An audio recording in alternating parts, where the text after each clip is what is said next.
Introduction asterisk. 5 years ago, she faced humiliation and endured hardships after becoming pregnant out of wedlock. 5 years later, he returns with glory, a dragon-blooded war god, having achieved great success. He is Longchao, a devoted husband and doting father, determined to offer her the world as a wedding gift. Chapter 1. Her refusal. The autumn wind howled, and the setting sun bled crimson. Longchao wiped the blood from his soul blade with the hem of his garment. Surrounded by a mountain of corpses, the enemy's blood staining the desolate landscape beneath his feet.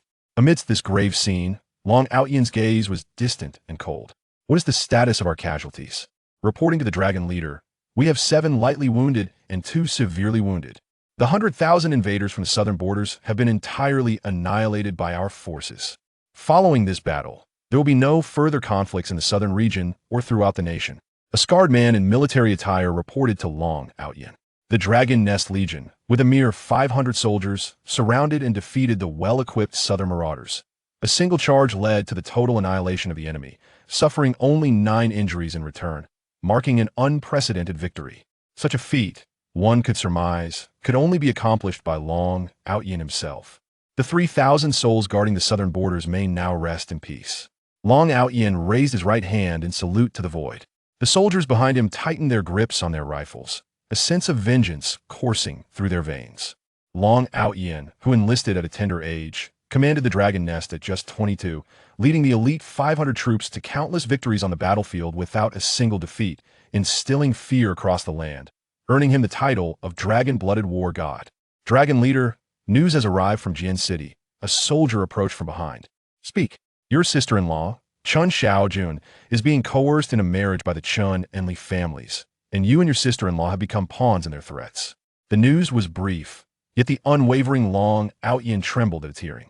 Clenching his fist, a fierce glint ignited in his eyes as he gritted his teeth. Dragon, tiger, eagle, and leopard, accompany me to Jian City. In Jian City Hospital, within the ward for leukemia patients, a delicate girl of 4 or 5 lay asleep, her small hand tightly clasping that of a woman beside her. The woman, appearing no older than 25 or 26, though simply dressed, radiated an undeniable beauty. Clad in a pristine white dress, her meticulously styled hair was high upon her head, and her exquisite visage bore traces of tears, exuding an air of aloofness and indifference. Yet her beauty was captivating. Xiaojun, have you made your decision? Will you marry or not? A middle-aged woman stood beside her, holding a small LV bag, speaking with a commanding tone. The hospital has stated that if the hospitalization fee is not settled today, she will be discharged forcibly tomorrow. I offer you 2 choices. Either accept the proposal from young Master Li, allowing Xuanxuan to receive treatment, or leave the hospital and let her fate unfold. The choice is yours. Mother, lend me $1 million. I will repay you through hard work in the future. Chen Xiaojun placed her daughter's hand against her face, tears brimming, her shoulders trembling. Lend you $1 million? Do you think I'm worth that much? Wang Fong scoffed. Moreover, even with $1 million for the surgery, where will you find a matching bone marrow? Not to mention the astronomical costs of rehabilitation afterward. How will you repay? I'll tell you the truth. I've already accepted the bride price from the Li family. What? The bride price has been accepted? Chen Xiaojun's anger flared. Accepting the bride price meant she had to marry into the Li family. In Jian City, tradition dictates that if one party calls off the engagement, triple the bride price must be returned. Chen Xiaojun felt blood rush to her head. Mother, how could you do this? Now that Xuanxuan is in such a critical state, how could I, as her mother, think of remarrying? And besides, I am a married woman.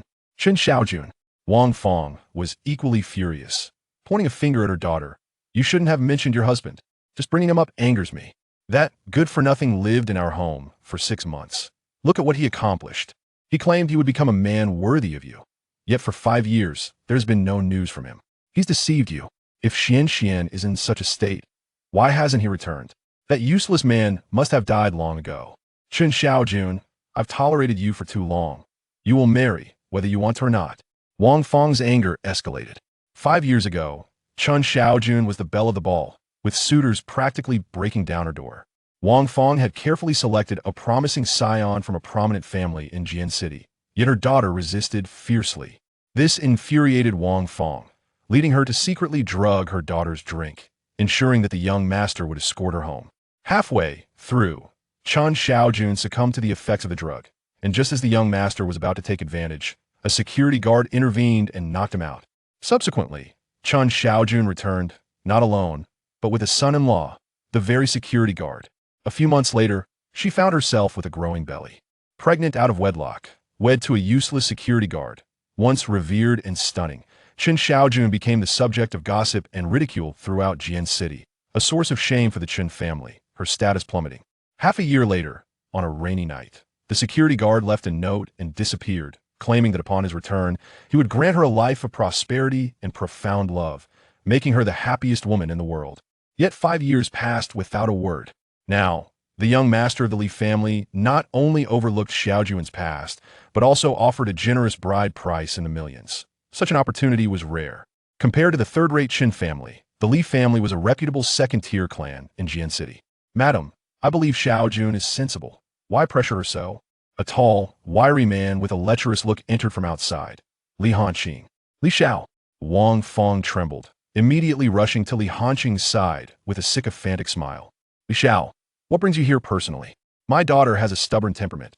I am currently persuading her. Rest assured, tomorrow's wedding will proceed as planned. Xiaojun, you need not dwell on that useless husband of yours. He has likely perished out there, perhaps even devoured by wild dogs." Li Hanqing approached Chen Xiaojun, eyeing her alluring figure, swallowing hard. "If you truly care for Xuanxuan, you should marry into the Li family as soon as possible. You would then be a young mistress, and I wouldn't mind providing for your child's medical expenses. Xuanxuan is barely over 4. Can you truly bear to see her suffer in that hospital bed?" Li Hanqing's words caused Chen Xiaojun to shudder, hot tears falling on a Xuanxuan's small hand. Gazing at her pale daughter, her resolve wavered. "If I agree to marry you, can you arrange the surgery for Xuanxuan immediately?" Chen Xiaojun appeared ashen, feeling utterly helpless. "Of course. As soon as you marry me, Xuanxuan will be my daughter. I can pay for her surgery right now." Li Hanqing produced a bank card, licking his cracked lips. Chen Xiaojun bowed her head, hesitating for a long while, then nodded. "Very well. As long as Xuanxuan can have the surgery, I will agree." She does not consent. At that moment, the door to the ward was abruptly pushed open, and a voice like thunder resonated through the air. Chapter 2. Leukemia. Wang Fong turned around to see 5 individuals standing at the entrance, each clad in camouflage attire, stained with blood as if they had just emerged from battlefield. Their expressions were grim, particularly the leader, whose face was so dark it seemed capable of squeezing out water, resembling a fierce lion ready to pounce. "Who do you think you are, barging in here and making a fuss?" Li Hanqing roared with fury. Chen Xiaojun had clearly agreed to something, and these intruders had audaciously interrupted her. "I apologize for my tardiness."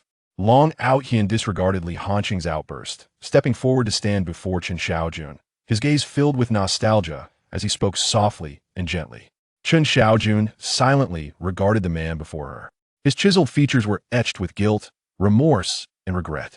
Her heart nearly stopped, and as she inhaled deeply, 5 years' worth of grievances, heartache, love, and hate transformed into a cascade of tears.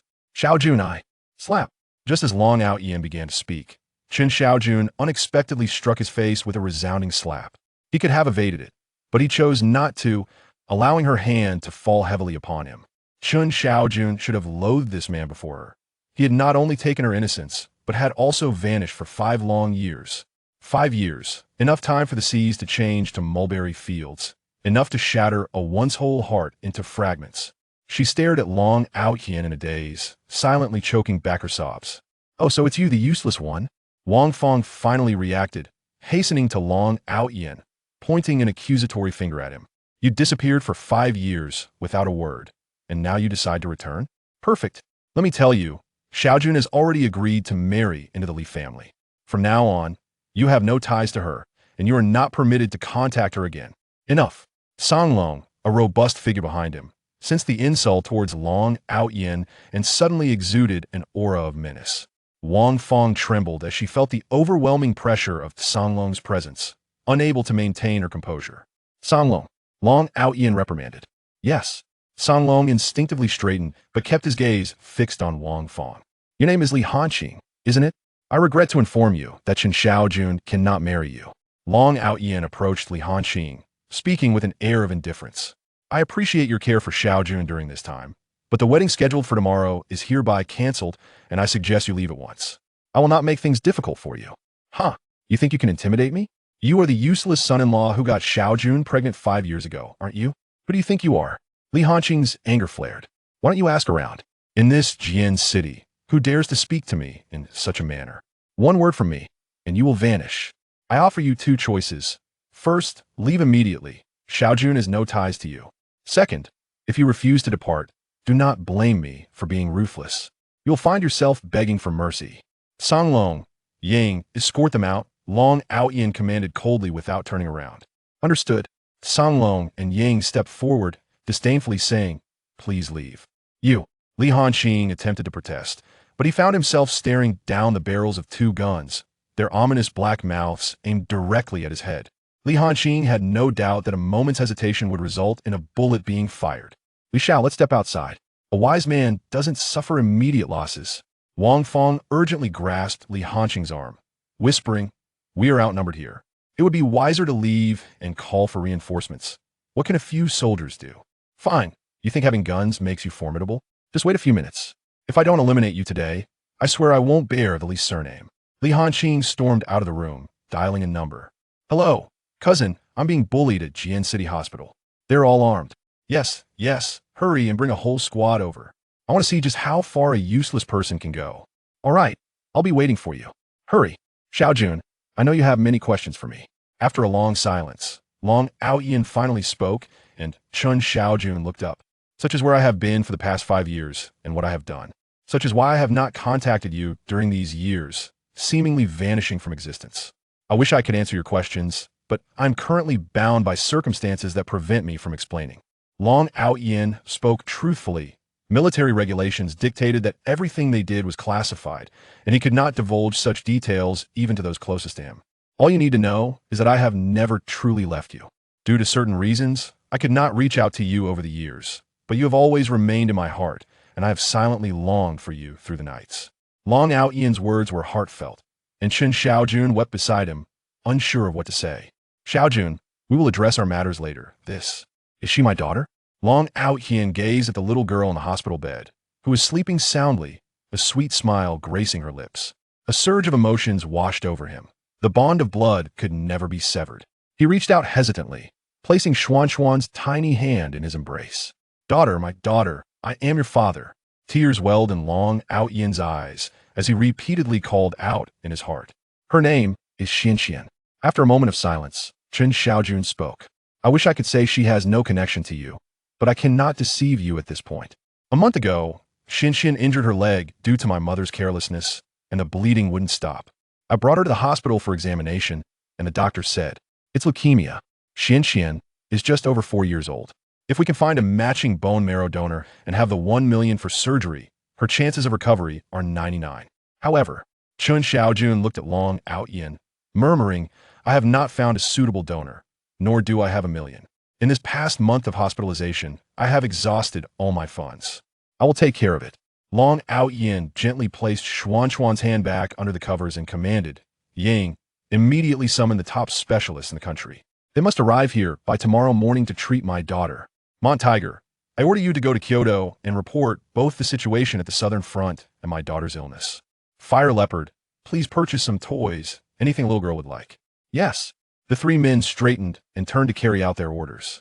Long Aotian took a deep breath, preparing to check on his daughter when he noticed that Li Hanqing had only 2 men left with him. Although his cousin had not yet arrived, he believed his bodyguards were sufficient to handle the situation. Wait a moment. Seeing Long Aotian heading back to the ward, Li Hanqing called out, I will give you one more chance. Leave Xiaojun immediately, and I will pretend nothing has happened. Long Aotian slightly narrowed his eyes, meeting Chen Xiaojun for the first time in 5 years. Desiring to avoid leaving a bloodthirsty impression, he suppressed his fury and spoke with a calm demeanor. I have no intention of causing a disturbance here. The child requires tranquility. Furthermore, consider this my final warning. Do not entertain any thoughts regarding Xiaojun, or you shall bear the consequences. Ha ha ha, how utterly amusing. Li Hanqing paused momentarily, then erupted into maniacal laughter. Long Aotian, clad in camouflage attire, bore traces of face paint despite having washed it off, unmistakably a frontline soldier. How dare he speak to me in such a commanding tone? Take a good look at yourself.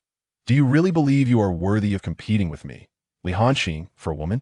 I'll inform you that tomorrow, not only will I marry Chen Xiaojun, but I shall do so right before your eyes. Not convinced? Don't you have armed subordinates? Summon them. Have them come here and take their shot. If I manage to evade, I shall call you grandfather. Li Hanqing taunted, pointing at his forehead with arrogant bravado. Do you wish for death? Aotian fixed his gaze upon Li Hanqing. An overwhelming aura of murderous intent surged within him, as if a dark force had arisen from the depths of hell, causing the surrounding temperature to drop several degrees. Chapter 3. Li Chun, confronted by the murderous intent emanating from Aotian, found himself momentarily paralyzed with fear. He swallowed hard, suppressing the urge to flee, and gestured for the 4 individuals behind him to shield him from view, their expressions dark as they glared at Aotian. With the presence of his protectors, Li Hanqing's audacity surged once more. Huh, do I wish for death? I shall see how you intend to bring about my demise. His arrogant demeanor provoked a narrowing of Aotian's eyes, who was poised to retaliate, yet at that moment, Chen Xiaojun emerged from the hospital room. The Li family was a second-tier clan in Jian City, one that could hardly afford to offend. In an effort to de-escalate the situation, Chen Xiaojun spoke, Mr. Li, I sincerely appreciate your care during this time, but I am merely a humble willow and am unworthy of your attention. Furthermore, I am married, and my husband has returned, making it impossible for me to marry you. I have been informed that the bride price has already been accepted by the Li family. Please take it back. Once Xuanxuan's illness is resolved, I shall ensure that the remaining sum is returned to you twofold.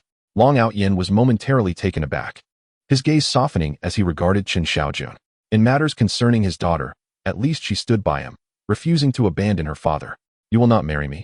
Li Hanqing fumed, pointing an accusatory finger at Aotian. Do you truly expect this worthless man to save Xuanxuan? Do you have any idea how exorbitant the costs of her treatment will be? For you, it is an astronomical figure. The Li family is the only one willing to assist you. No one else in Jian City will do so. The prominent families here are already aware that our wedding is scheduled for tomorrow, and I have sent out the invitations. If you back out now, how will I ever hold my ground in Jian City?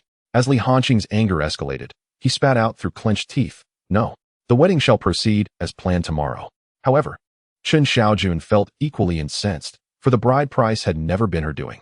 Xiaojun, this matter is between men. You should return to the hospital room, Aotian interjected, gazing at her with profound emotion. Very well, she acquiesced, adding, regardless of the circumstances, the fault lies with me, and we cannot afford to offend the Li family. Please negotiate the return of the bride price with them. Return the bride price? Absolutely not. Li Hanqing roared like a furious beast. This marriage is set for tomorrow. She will marry, or I shall take her by force. Even if I later sell her to a brothel, it remains a matter for the Li family. Having retreated to the hospital room, Chen Xiaojun left. Aotian closed the door, a cold smile playing on his lips. The Li family of Jian City? You wish to abduct a bride? I am most curious to see who has granted you such audacity. Songlong. Yes. Songlong, grinning savagely, stepped forward. The arrogance of these individuals had become intolerable, and he could no longer contain himself. He moved with the weight of a mountain, his eyes sparkling with amusement. Charge at them. Eliminate him. Whatever happens, I shall take full responsibility. Li Hanqing commanded arrogantly, as his guards drew their steel blades and surged forward in a frenzy. Wang Fong watched in frustration, pondering how one individual could possibly overcome several adversaries. Although this man was robust, one hoped he wouldn't be dismembered by a flurry of blades. However, to Wang Fong's astonishment, as soon as he crossed paths with the Songlong, a chilling scream echoed through the air. The men dispatched by Li Hanqing had their bones crushed. The wails that escaped their lips bore no resemblance to human sounds, echoing instead from the depths of the netherworld, as if summoned from hell itself. Ants. Songlong scoffed, wiping his hands and casting a disdainful glance at the corpses strewn about, before striding purposefully toward Li Hanqing. In that moment, Li Hanqing stood dumbfounded. How had his men fallen so swiftly? Instinctively, he recoiled, retreating while attempting to maintain a facade of bravado. Don't come any closer. Do you know who my cousin is? He is Li Chun, the commander of the Jiancheng Defense Corps. To offend me is to offend him. You will die before you even comprehend your demise. Li Chun, Aotian mused aloud, prompting Songlong to turn back and regard him with suspicion. Li Hanqing, bewildered by the reaction following the mention of Li Chun's name, felt a surge of confidence. Indeed, my cousin is Li Chun. He has brought an entire platoon with him. No matter how formidable you are, can you contend with 10, 100 men? Huh. I offer you a chance. Let Chen Xiaojun marry me peacefully tomorrow, and then kneel to apologize. Perhaps when my cousin arrives, I may spare you. Where's Li Chen now? Long Aotian suddenly chuckled. Hanqing, you hastily summoned me with a platoon. Is there something urgent? At that moment, a contingent of soldiers emerged behind Li Hanqing, led by an officer clad in military attire, radiating righteousness. Li Hanqing instantly relaxed, forcing a smile. Cousin, you must assist me today. This man is Chen Xiaojun's husband. Upon his return, she declared she would no longer marry. Moreover, he even drew a gun on me.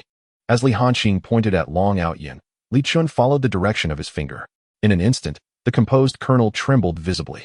Without waiting for Li Hanqing to finish, he straightened his uniform and hurried to Long Aotian's side. Li Hanqing was momentarily taken aback. What had come over his cousin today? Even the senior officials of Jiancheng weren't treated with such fervor. Li Chun, however, paid no mind to these thoughts, standing to attention and saluting Long Aotian with a precise military gesture. Li Chun, commander of the defense corps stationed in Jiancheng, at your service. Long Aotian, however, did not meet his gaze. You are now part of a regular army. You are no longer my soldier, and there is no need for such formalities. A flicker of terror crossed Li Chen's eyes, and he immediately straightened his posture.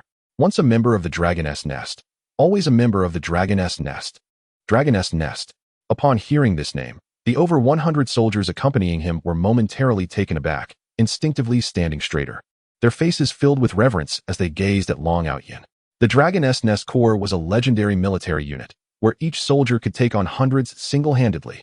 In the realm of the Dragon's Nest, invincibility reigns supreme.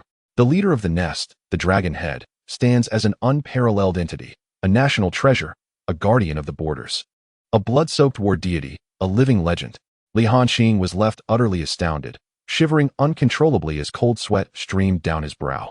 He had heard tales from his cousin about the Dragon's Nest, but never did he fathom that Long Aotian was its commander. It was all over. Li Chun, your family has truly outdone itself, Songlong said with a smile that did not reach his eyes. Your cousin seeks to usurp our matriarch and dares to slander the Dragon Head's daughter as a bastard. What is your take on this? Damn it. Li Chen's mind buzzed, his complexion turning ashen, beads of sweat cascading down his face. Did Li Hanqing truly intend to jeopardize the entire Li family? To challenge the Dragon Head for a woman? To insult his woman as a bastard? This was a death wish. My subordinates will provide the Dragon Head with an explanation. Li Chen's fury surged, and he turned to glare at Li Hanqing. Chapter 4. Is he a father? Setting aside the calamity that provoking the Dragon Head could bring upon the family. In Li Chen's heart, Long Aotian was his faith, his sky. Any disrespect towards the Dragon Head warranted a merciless response. In the Dragon's Nest for a day. A lifetime in the Dragon's Nest. At this moment, Li Hanqing was in a state of utter panic. Cousin, please listen to me. What I said was, shut your mouth, you beast. Without allowing Li Hanqing to finish, Li Chen kicked him down and swiftly drew a pistol from his waist, pointing it at Li Hanqing's head. Who do you think you are to insult the Dragon Head? Even if it were your father showing disrespect towards the Dragon Head, I, Li Chun, would still execute him. Li Hanqing's eyes were fixed on the dark muzzle of the gun, his face drained of color as a stream of liquid trickled down. Cousin, spare me. This is a hospital. Killing is not appropriate. Just as Li Chun was about to pull the trigger, he recalled Long Aotian's calm voice. Li Chun holstered his weapon, seized one of Li Hanqing's legs, and flung him before Long Aotian, commanding, Great Dragon Head, in your magnanimity, spare his life. Now, have him bow and apologize. Li Hanqing, dazed and disoriented, bore bruises all over his body, blood trickling from his mouth. He scrambled to his knees, repeatedly bowing before Long Aotian. I am sorry. Please, spare my life. I am sorry. At this moment, Li Hanqing trembled uncontrollably, reduced to uttering apologies. Long Aotian cast a glance at Li Hanqing, saying nothing, before turning to Songlong. Clean this place up. I do not wish for my daughter to be disturbed further. Yes. Songlong stood tall, watching as Long Aotian entered the ward. Have your men handle the scene and remove this refuse, Songlong instructed. Certainly, Li Chen replied, then cautiously added. What about Li Hanqing? Let him remain on his knees. After all, the Dragon Head has not decreed his fate. As Long Aotian returned to the ward, Xianxuan had already awakened, nestled in Chen Xiaojun's embrace. Upon witnessing his arrival, Chen Xiaojun inquired, has Li Hanqing agreed to return the betrothal gifts? Indeed, replied Long Aotian, who was entirely disinterested in conversing, his gaze fixated on the little girl, Xianxuan, cradled in Chen Xiaojun's arms, trembling with excitement. Mommy, is he my daddy? Xianxuan asked, a mixture of fear and curiosity in her eyes as she looked at Long Aotian. After a moment's hesitation, Chen Xiaojun finally nodded, affirming, yes, he is your father. Then why doesn't he come to see me? Xianxuan turned her gaze back to Long Aotian, her voice tinged with anger. Do you know how much hardship mommy has endured? The kids at kindergarten laugh at me, saying I have no daddy. I won't talk to you anymore. Long Aotian, tears brimming in his eyes, yearned to explain but found himself at a loss for words. How could he possibly elucidate to a child of just over 4 years that he was bound by orders preventing his return? How could he convey that his absence was for her protection? Dragon Head, the mission has been accomplished. Fire Leopard entered the room, followed by 4 associates, each bearing towering stacks of toys. Upon delivering his report, Fire Leopard commanded the men to arrange the toys before departing. Xianxuan, look, Long Aotian exclaimed, seated on the floor as he began to unpack the toys. Here are Barbie dolls, an electric train, and so many little figures. Shall we play together? The allure of toys was undeniably potent for a child of her age, and Xianxuan gazed up at Chen Xiaojun. Mommy, can I play with those toys? Of course. But you must first ask your father for his permission, Chen Xiaojun whispered. After a brief moment of hesitation, Xianxuan tentatively asked, Daddy, can I play? A warm surge enveloped Long Aotian, and without a moment's hesitation, he responded, yes. Of course you can. Wonderful. Xuanxuan's face lit up with joy as she eagerly joined Long Aotian in play. We're outsiders to witness the formidable dragon blood war god, the leader of the dragon nest. Seated on the floor like an innocent child, disassembling toys, they would surely be left in astonishment. Chen Xiaojun, observing the tender interaction between father and daughter from her place by the hospital bed, felt a pang of emotion. Perhaps this was the essence of familial bliss. Now that Long Aotian had returned, they had secured the bone marrow match for their daughter's surgery. All that remained was the elusive 1 million. If they could procure the funds, their daughter would be saved. Watching Long Aotian playfully allow Xianxuan to ride on his back, Chen Xiaojun couldn't help but chuckle. Daddy, I'm so happy today, Xianxuan said, grasping Long Aotian's hand before bedtime. I don't blame you anymore, but you must promise me that you won't leave again. Mommy has truly endured so much hardship without you. Be good, sleep now. Daddy won't leave. I will stay right here to watch over you, Long Aotian assured her, resembling a large, comical cat adorned with a Santa hat. Who could have imagined that this was the legendary dragon blood war god, feared across the lands? Xianxuan had not felt such joy in a long while. Chen Xiaojun lowered her head and bestowed a gentle kiss upon her daughter. Tomorrow, a doctor will come, and if all goes smoothly, the surgery can be arranged. As for the financial matters, you need not worry. I will find a way. Xiaojun, you have endured much over the past 5 years, Long Aotian said, unable to resist grasping Chen Xiaojun's delicate hand. Chen Xiaojun instinctively flinched, but then realized he was her man and allowed him to hold her. By the way, are you leaving again this time? Chen Xiaojun inquired. Rest assured, even if I must depart, I will take you and your daughter with me, Long Aotian replied, his breath quickening, causing a ticklish sensation against Chen Xiaojun's neck. Long Aotian's lips soon enveloped hers, and it was unclear how long the moment lasted, perhaps 5 minutes or merely a second, before Chen Xiaojun suddenly regained her senses. She bit down hard on Long Aotian's lip, causing him to exclaim in surprise, their lips parting. Chen Xiaojun's cheeks flushed, after 5 years of feeling like a wilted flower. The sudden affection from a man made her blossom anew. After 5 years apart, I must punish you, Chen Xiaojun declared with mock severity. Don't think that because you have a few soldiers, I will be afraid of you. Tonight, I will sleep with Xianxuan, and you can manage on the bed next door. Long Aotian touched the corner of his mouth, shaking his head with a wry smile. Dealing with 1,000 desperate outlaws would be far easier than confronting Chen Xiaojun. As he settled onto the adjacent bed, Long Aotian, accustomed to the chaos of battle, found the bed remarkably comfortable. That night, he was free from treachery and life-and-death struggles, enveloped instead in a profound tranquility. Chapter 5. A lifetime as a servant. The next day, having never experienced a peaceful sleep, Long Aotian awoke to bright daylight. Chen Xiaojun was sound asleep, cradling Xianxuan. She had not rested well in recent days, and with her man finally home, she could enjoy a good night's sleep. Long Aotian rose carefully, intending to tuck Chen Xiaojun in, when suddenly he heard a commotion outside. What is the meaning of this? Why must the son of the Li family kneel here? An elderly voice demanded. Today is the joyous occasion for Li Hanqing and Chen Xiaojun. If you delay the auspicious hour, you will bear the consequences. Who am I? I am Chen Xiaojun's grandfather. I know that our family's good-for-nothing has returned. Where is he? Let him come out and see me. Long Aotian frowned and pushed the door open. Outside stood a crowd, with Songlong and Huabao flanking the entrance, while Li Hanqing knelt nearby, his frail condition causing him to nearly lose consciousness. Upon seeing Long Aotian emerge, the crowd fell silent. Dragon Head, Songlong rushed to report. Long Aotian waved his hand dismissively and said in a deep voice, "Have Night Eagle and Fierce Tiger returned?" Reporting to the master. "They have landed and are en route to Jiancheng Hospital, expected to arrive in 30 minutes, came the reply. Long Aotian nodded. But then a mocking voice unexpectedly cut through the air. "Oh, what a grand display. Let me see who it is. Indeed, you are the gatekeeper, are you not? So, you have returned." Long Aotian turned to see a tall, slender man addressing him. He was Chen Xiaojun's cousin, Chen Feng. "Father." It was he who forced young Master Li to kneel. Wang Feng approached the patriarch of the Chen family, stating, "Long Aotian, despite your military prowess, surely you cannot employ the same tactics against the elder Chen that you used against Li Hanqing? Yesterday, young Master Li came to visit Xuanxuan, yet he was adamantly denied entry. His subordinates are equally ruthless. I believe the term ruffian aptly describes them." The elder Chen was seething with rage. He had prepared to attend Chen Xiaojun's wedding that very morning, but upon receiving a call from Wang Feng about Long Aotian's return, he hastened to the scene. Upon arriving at the entrance of Jiancheng Hospital, the two men barred his way, igniting his fury even further. For the Chen family, a third-rate clan, to have the opportunity to align with the illustrious Li family was akin to a boon from their ancestors. And the elder Chen never anticipated Long Aotian's return at such a critical juncture. "Beast, I ask you, 5 years ago, did you possess a marriage certificate with Chen Xiaojun? Furthermore, did the Chen family ever demand a share of your assets upon the birth of your illegitimate child? You vanished for 5 years without a trace. Did the Chen family ever seek any form of compensation?" Silence. Songlong too was enraged. Daring to insult the dragon head would not be tolerated.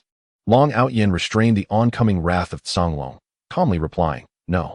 The elder Chen's fury escalated. "If there was no certificate, why then do you obstruct Xiaojun's marriage? Why did you assault young Master Li, forcing him to kneel here?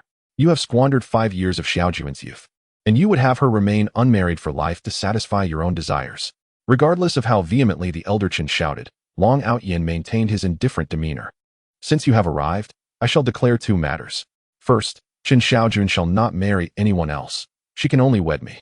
As for the bride price from the Li family, return it as you received it.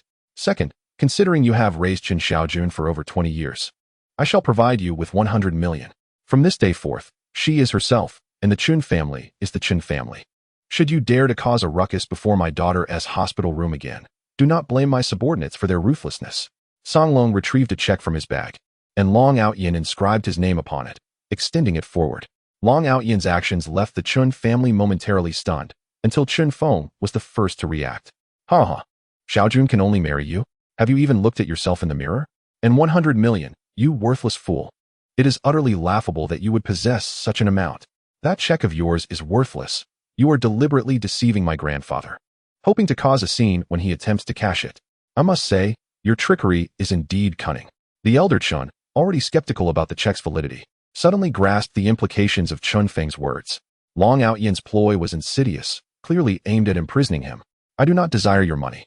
Old Master Chen tore the check to shreds. "Now, I demand that you vacate this place immediately. I am unafraid to inform you that the Li family of Jian City is not one to be trifled with. The head of the Li family will arrive momentarily. You should leave at once, while there is still time." Songlong regarded old Master Chen with an expression akin to that of a fool, suddenly bursting into laughter. One can only wonder how he would feel upon discovering that the 100 million check was indeed genuine, yet he had torn it apart with his own hands. "This is a decision you have made for yourselves. From this point on, Xiaojun and the Chen family shall part ways." Long Aotian smiled faintly. "Mr. Long, Mr. Long." At that moment, Li Chun hurriedly accompanied Li Zhengfeng, striding towards them. Li Zhengfeng is the current head of the Li family and the chairman of the Zhengfeng group in Jian City. While he may not wield absolute power, he is certainly a prominent figure of considerable renown. Dressed in formal attire, he approached, beads of sweat forming on his brow. Upon seeing Li Zhengfeng, old Master Chen shot a fierce glare at Long Aotian, sneering, "Now, you cannot leave. Head of the Li family, this is Long Aotian. He not only obstructed the wedding, but also compelled the young Master Li to kneel here for an entire night. His heart is worthy of condemnation. You may deal with him as you see fit. He has no ties to my Chen family." Li Zhengfeng shot a fierce glance at old Master Chen and scolded, "Silence. You have no place to speak here." Old Master Chen thought he had misheard. Had Li Zhengfeng directed his ire at him, rather than at Long Aotian, who had harmed the young master. Then, to the astonishment of all present, Li Zhengfeng suddenly knelt before Long Aotian. Mr. Long, I beseech you to show mercy and spare my son, spare the Li family. I truly did not know that Chen Xiaojun was your wife. Had I known, I would not have dared to let my son entertain such impudent thoughts. Mr. Long, Mr. Long. Li Zhengfeng bowed his head repeatedly, as if pounding garlic, rendering the Chen family members speechless. Surely, I am not mistaken? The esteemed chairman of Zhengfeng Group is kneeling before a seemingly worthless individual? Old Master Chen was struck as if by lightning. What on earth is happening? This so-called worthless person possesses significant influence, compelling the head of the Li family to kneel before him. You are Li Zhengfeng, the head of the Li family? Long Aotian inquired, hands clasped behind his back, his tone indifferent. Yes, it is I. Li Zhengfeng dared not even lift his head. From this day forward, your family shall serve me for life. Li Zhengfeng was overwhelmed with despair, lamenting, Li Hanqing, you have brought ruin upon your father. Uncle, do not delay in thanking Mr. Long.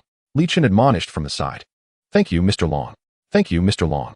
Given the circumstances, Li Zhengfeng had no choice but to accept his fate. Old servant Li Zhengfeng, at your service. Ready to heed your commands.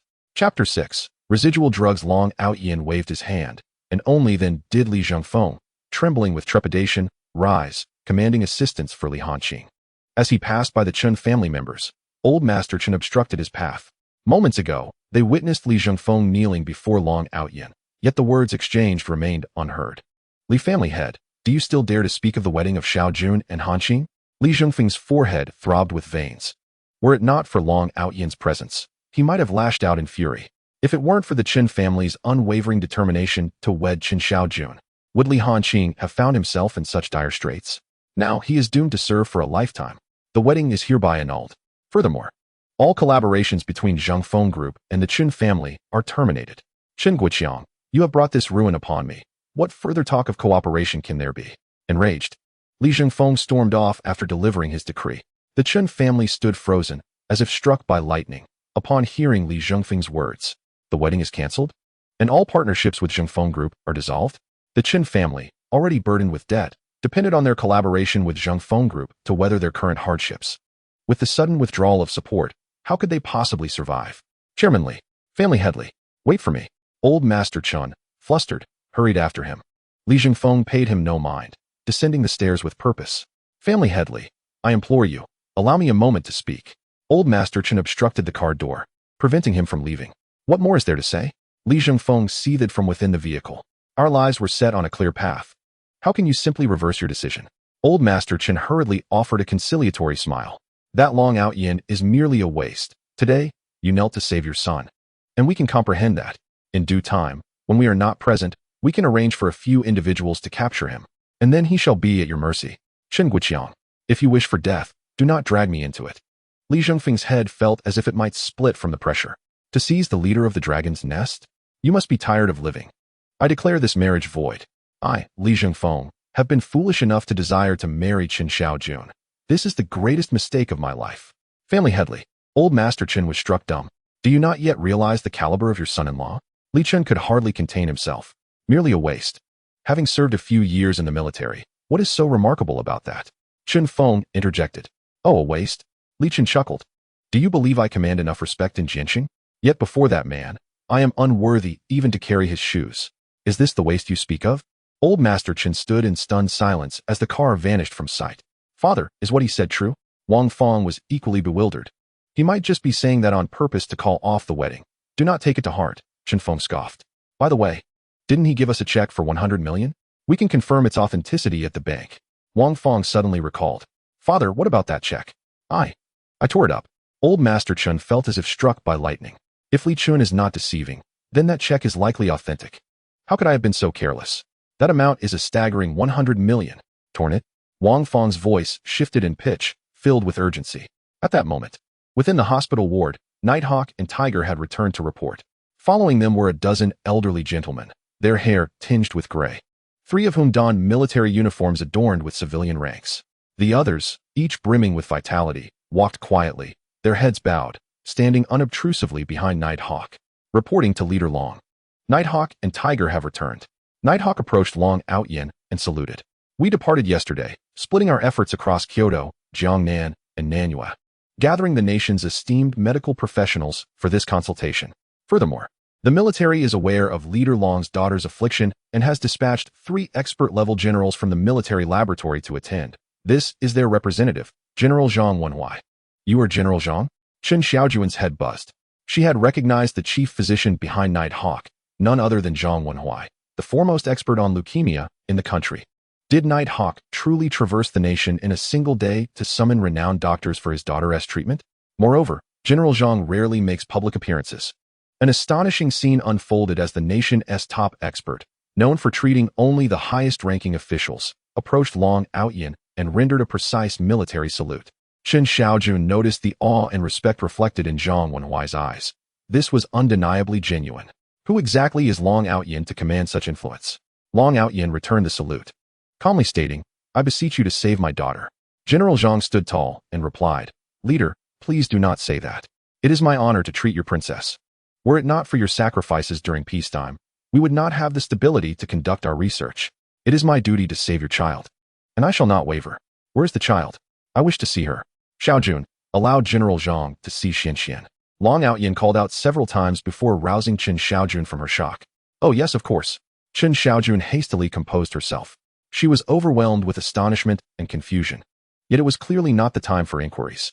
General Zhang, impeccably attired, accompanied by a dozen leading national experts, proceeded to examine Xuanxuan.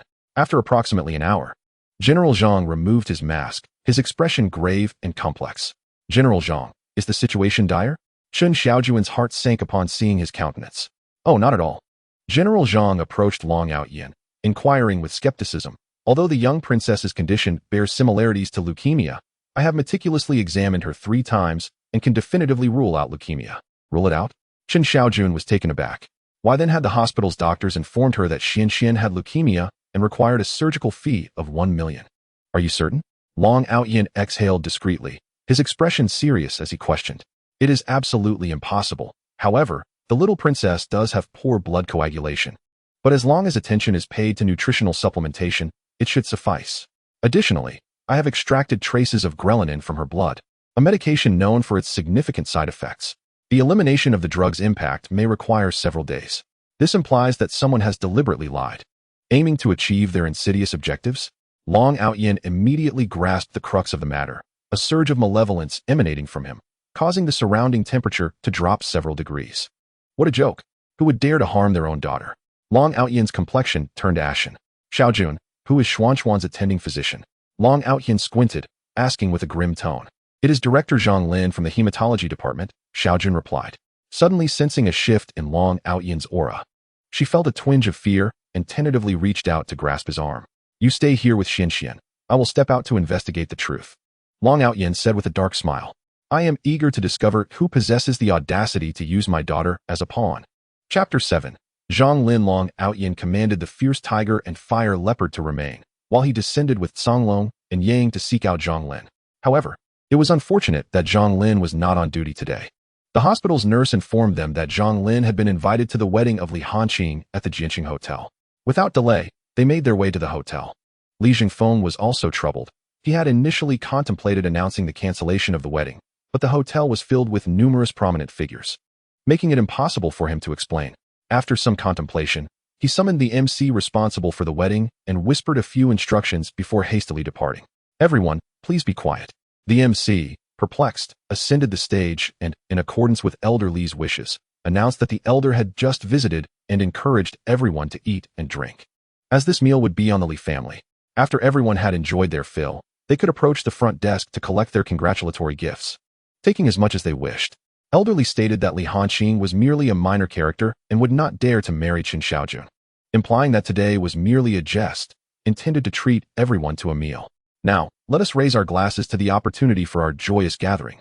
Thanks to Elder Li, everyone was momentarily taken aback. The wedding preparations were complete, yet to hear that the marriage was not to occur was bewildering. However, the attendees suspiciously raised their glasses, and music filled the venue, resembling a typical wedding, albeit lacking the central couple. What exactly does Elder Li mean by this? Treating us to a meal? It seems more complicated than it appears. Is the wedding between Li Hanqing and Chen Xiaojun truly cancelled? Indeed. If Li Hanqing does not marry that widow, I would be happy to take her hand. Haha. I heard that Chen Xiaojun's daughter is hospitalized. If you marry her, you might find yourself perpetually covering her debts. I say, let us enjoy the meal. After we finish, we still need to collect our red envelope contributions. At that moment, the hotel doors were forcefully swung open, drawing the attention of all present. Two individuals clad in camouflage flanked the entrance, while a man with a sullen expression strode down the central red carpet. The chilling aura that enveloped him instilled an overwhelming fear among those nearby. The host, taken aback, held the microphone and inquired, "May I ask what brings you here, sir?" "I seek someone," the man replied coldly, his oppressive presence radiating throughout the room. "Prior to this, I overheard your discussions. I warn you, should anyone dare to speak ill of Chen Xiaojun again, do not blame me for my ruthlessness." His fierce gaze swept across the room, landing directly on the individual who had referred to Chen Xiaojun as a young widow. The man trembled, feeling as though the piercing gaze was a blade, nearly robbing him of breath. "I am here for a matter unrelated to the rest of you. Who is Zhang Lin, director of the hematology department at Jiancheng Hospital?" His voice thundered, echoing throughout the dining hall. "I am," replied a middle-aged man in a tailored suit, adjusting his gold-rimmed glasses. "And who might you be? I don't believe we've met." "I am Chen Xiaojun's husband and Xuanxuan's father," he stated coldly. "Oh, I see. You're the useless man who got Chen Xiaojun pregnant 5 years ago and then vanished, right? Quite famous, aren't you?" Zhang Lin pushed up his glasses, eliciting laughter from those around them, who had thought it was someone of significance, only to find it was merely Chen Xiaojun's so-called useless son-in-law. "Huh, he still has the audacity to act arrogant here? I ask you, my daughter merely has a coagulation issue. Why do you claim she has leukemia? And why did you prescribe gluconer for a 4-year-old child? Who is behind you? Speak, and I may spare you." His gaze was icy, his voice a low growl. "Oh, is that so?" Everyone turned to Zhang Lin. "Who told you your child only has a coagulation issue? Do not spread falsehoods. She is a textbook case of leukemia, and my prescription of gluconer is entirely appropriate. I am not being directed by anyone. If there is any influence, it is your daughter's illness that dictates it." Zhang Lin's voice trembled slightly, but in front of the crowd, he had no choice but to deny it vehemently. "It appears you are unwilling to speak," the man remarked coldly. "Nighthawk." "Yes." Nighthawk's pupils constricted as he hurried over. "What do you intend to do?"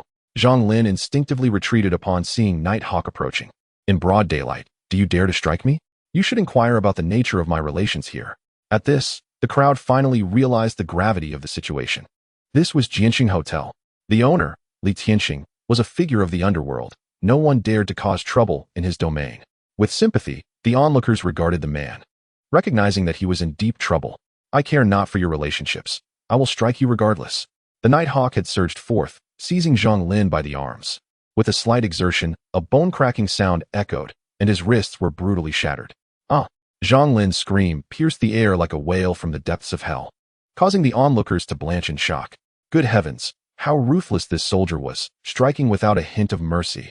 As they gazed upon Longchao, they found his expression unchanged, as if Zhang Lin's life were no more significant than that of a mere insect.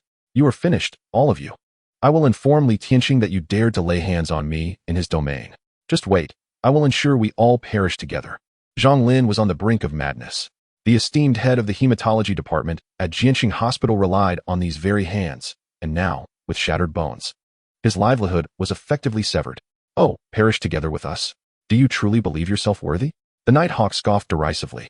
Delivering a fierce kick that resulted in a sickening crack, Zhang Lin's legs were shattered as well. Such brutality.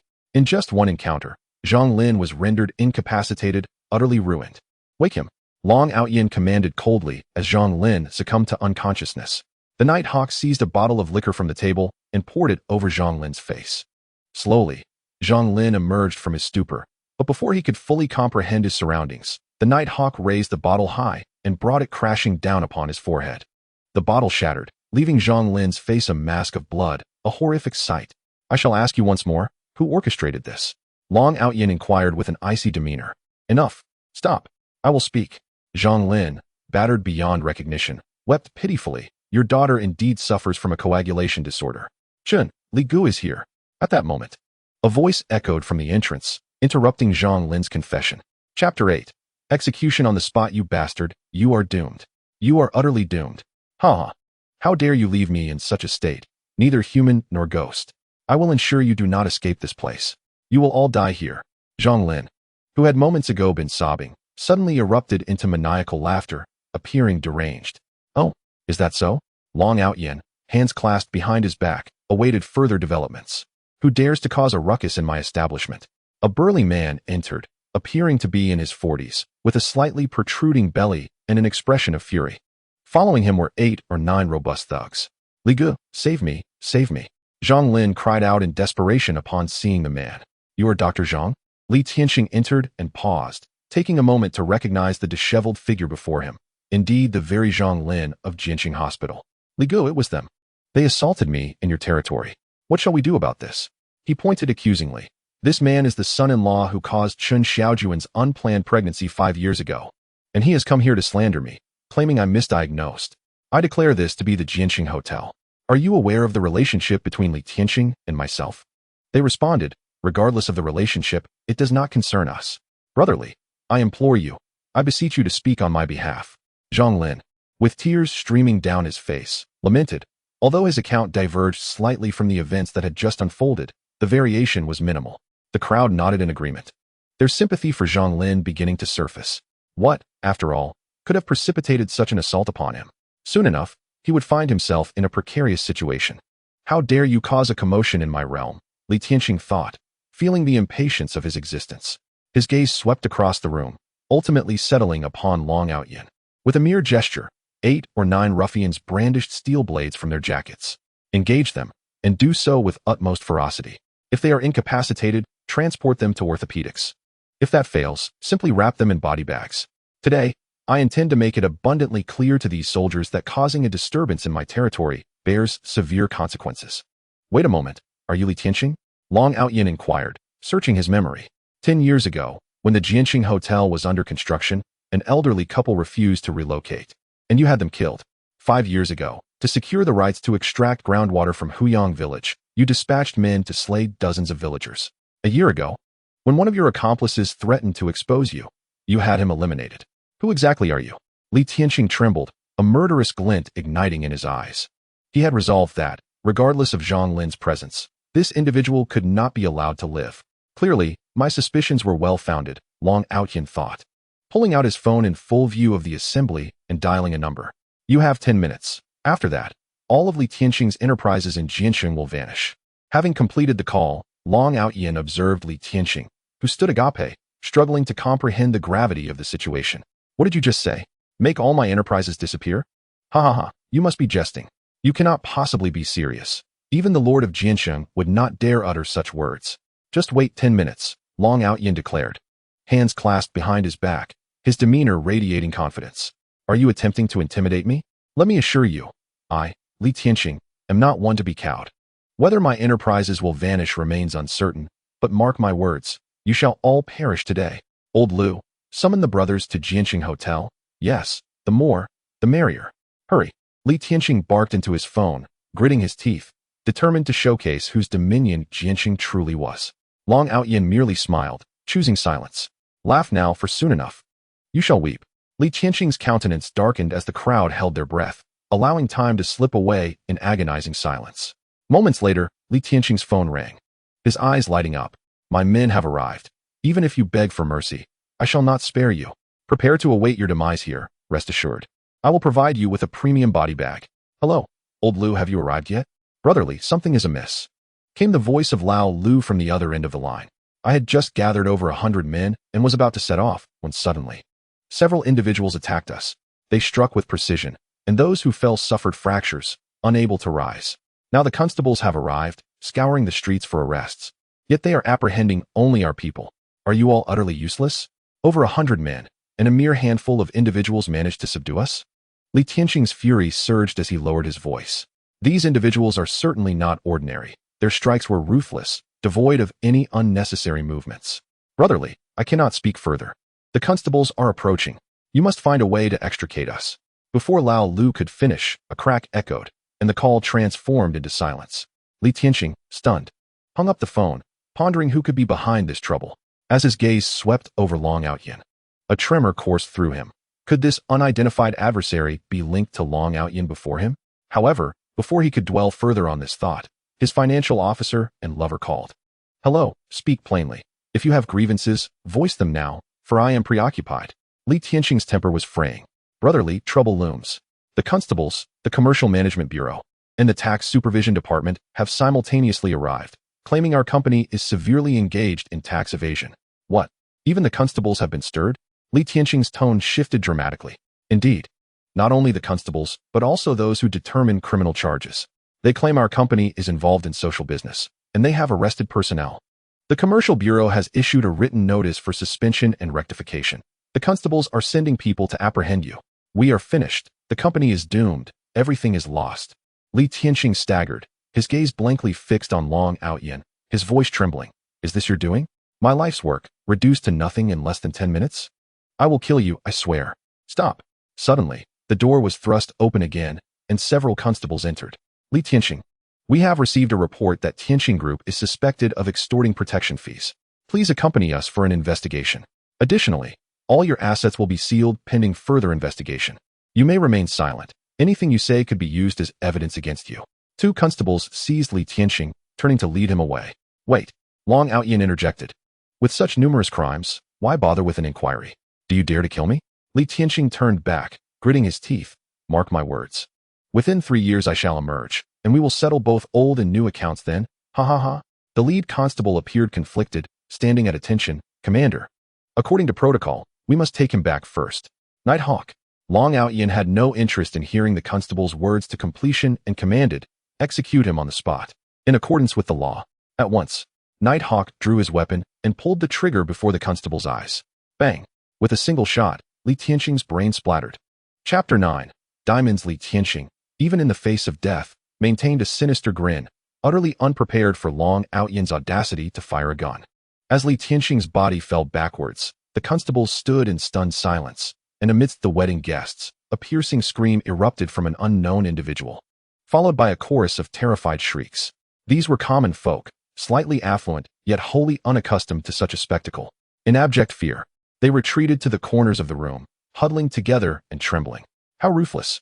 This man was truly merciless, daring to shoot at the slightest provocation.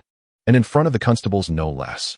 Long Aotian paid no heed to the panicked crowd, striding directly to Zhang Lin, with the muzzle of the Nighthawk's gun aimed squarely at him. Is there anyone else? Today, I am in a rather good mood, so you may continue your search. Long Aotian declared, looking down imperiously at Zhang Lin. Woo.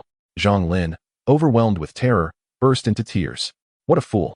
Even Li Tianxing, a notorious figure in the North City, fell victim to his gunshots. Not only was he devoid of allies, but who would dare assist him in such a dire situation? I confess. Your daughter merely has a deficiency in blood coagulation. She requires no surgery. However, Chen Feng offered me 50,000 yuan to confirm leukemia and prescribe Gleevec. He stammered.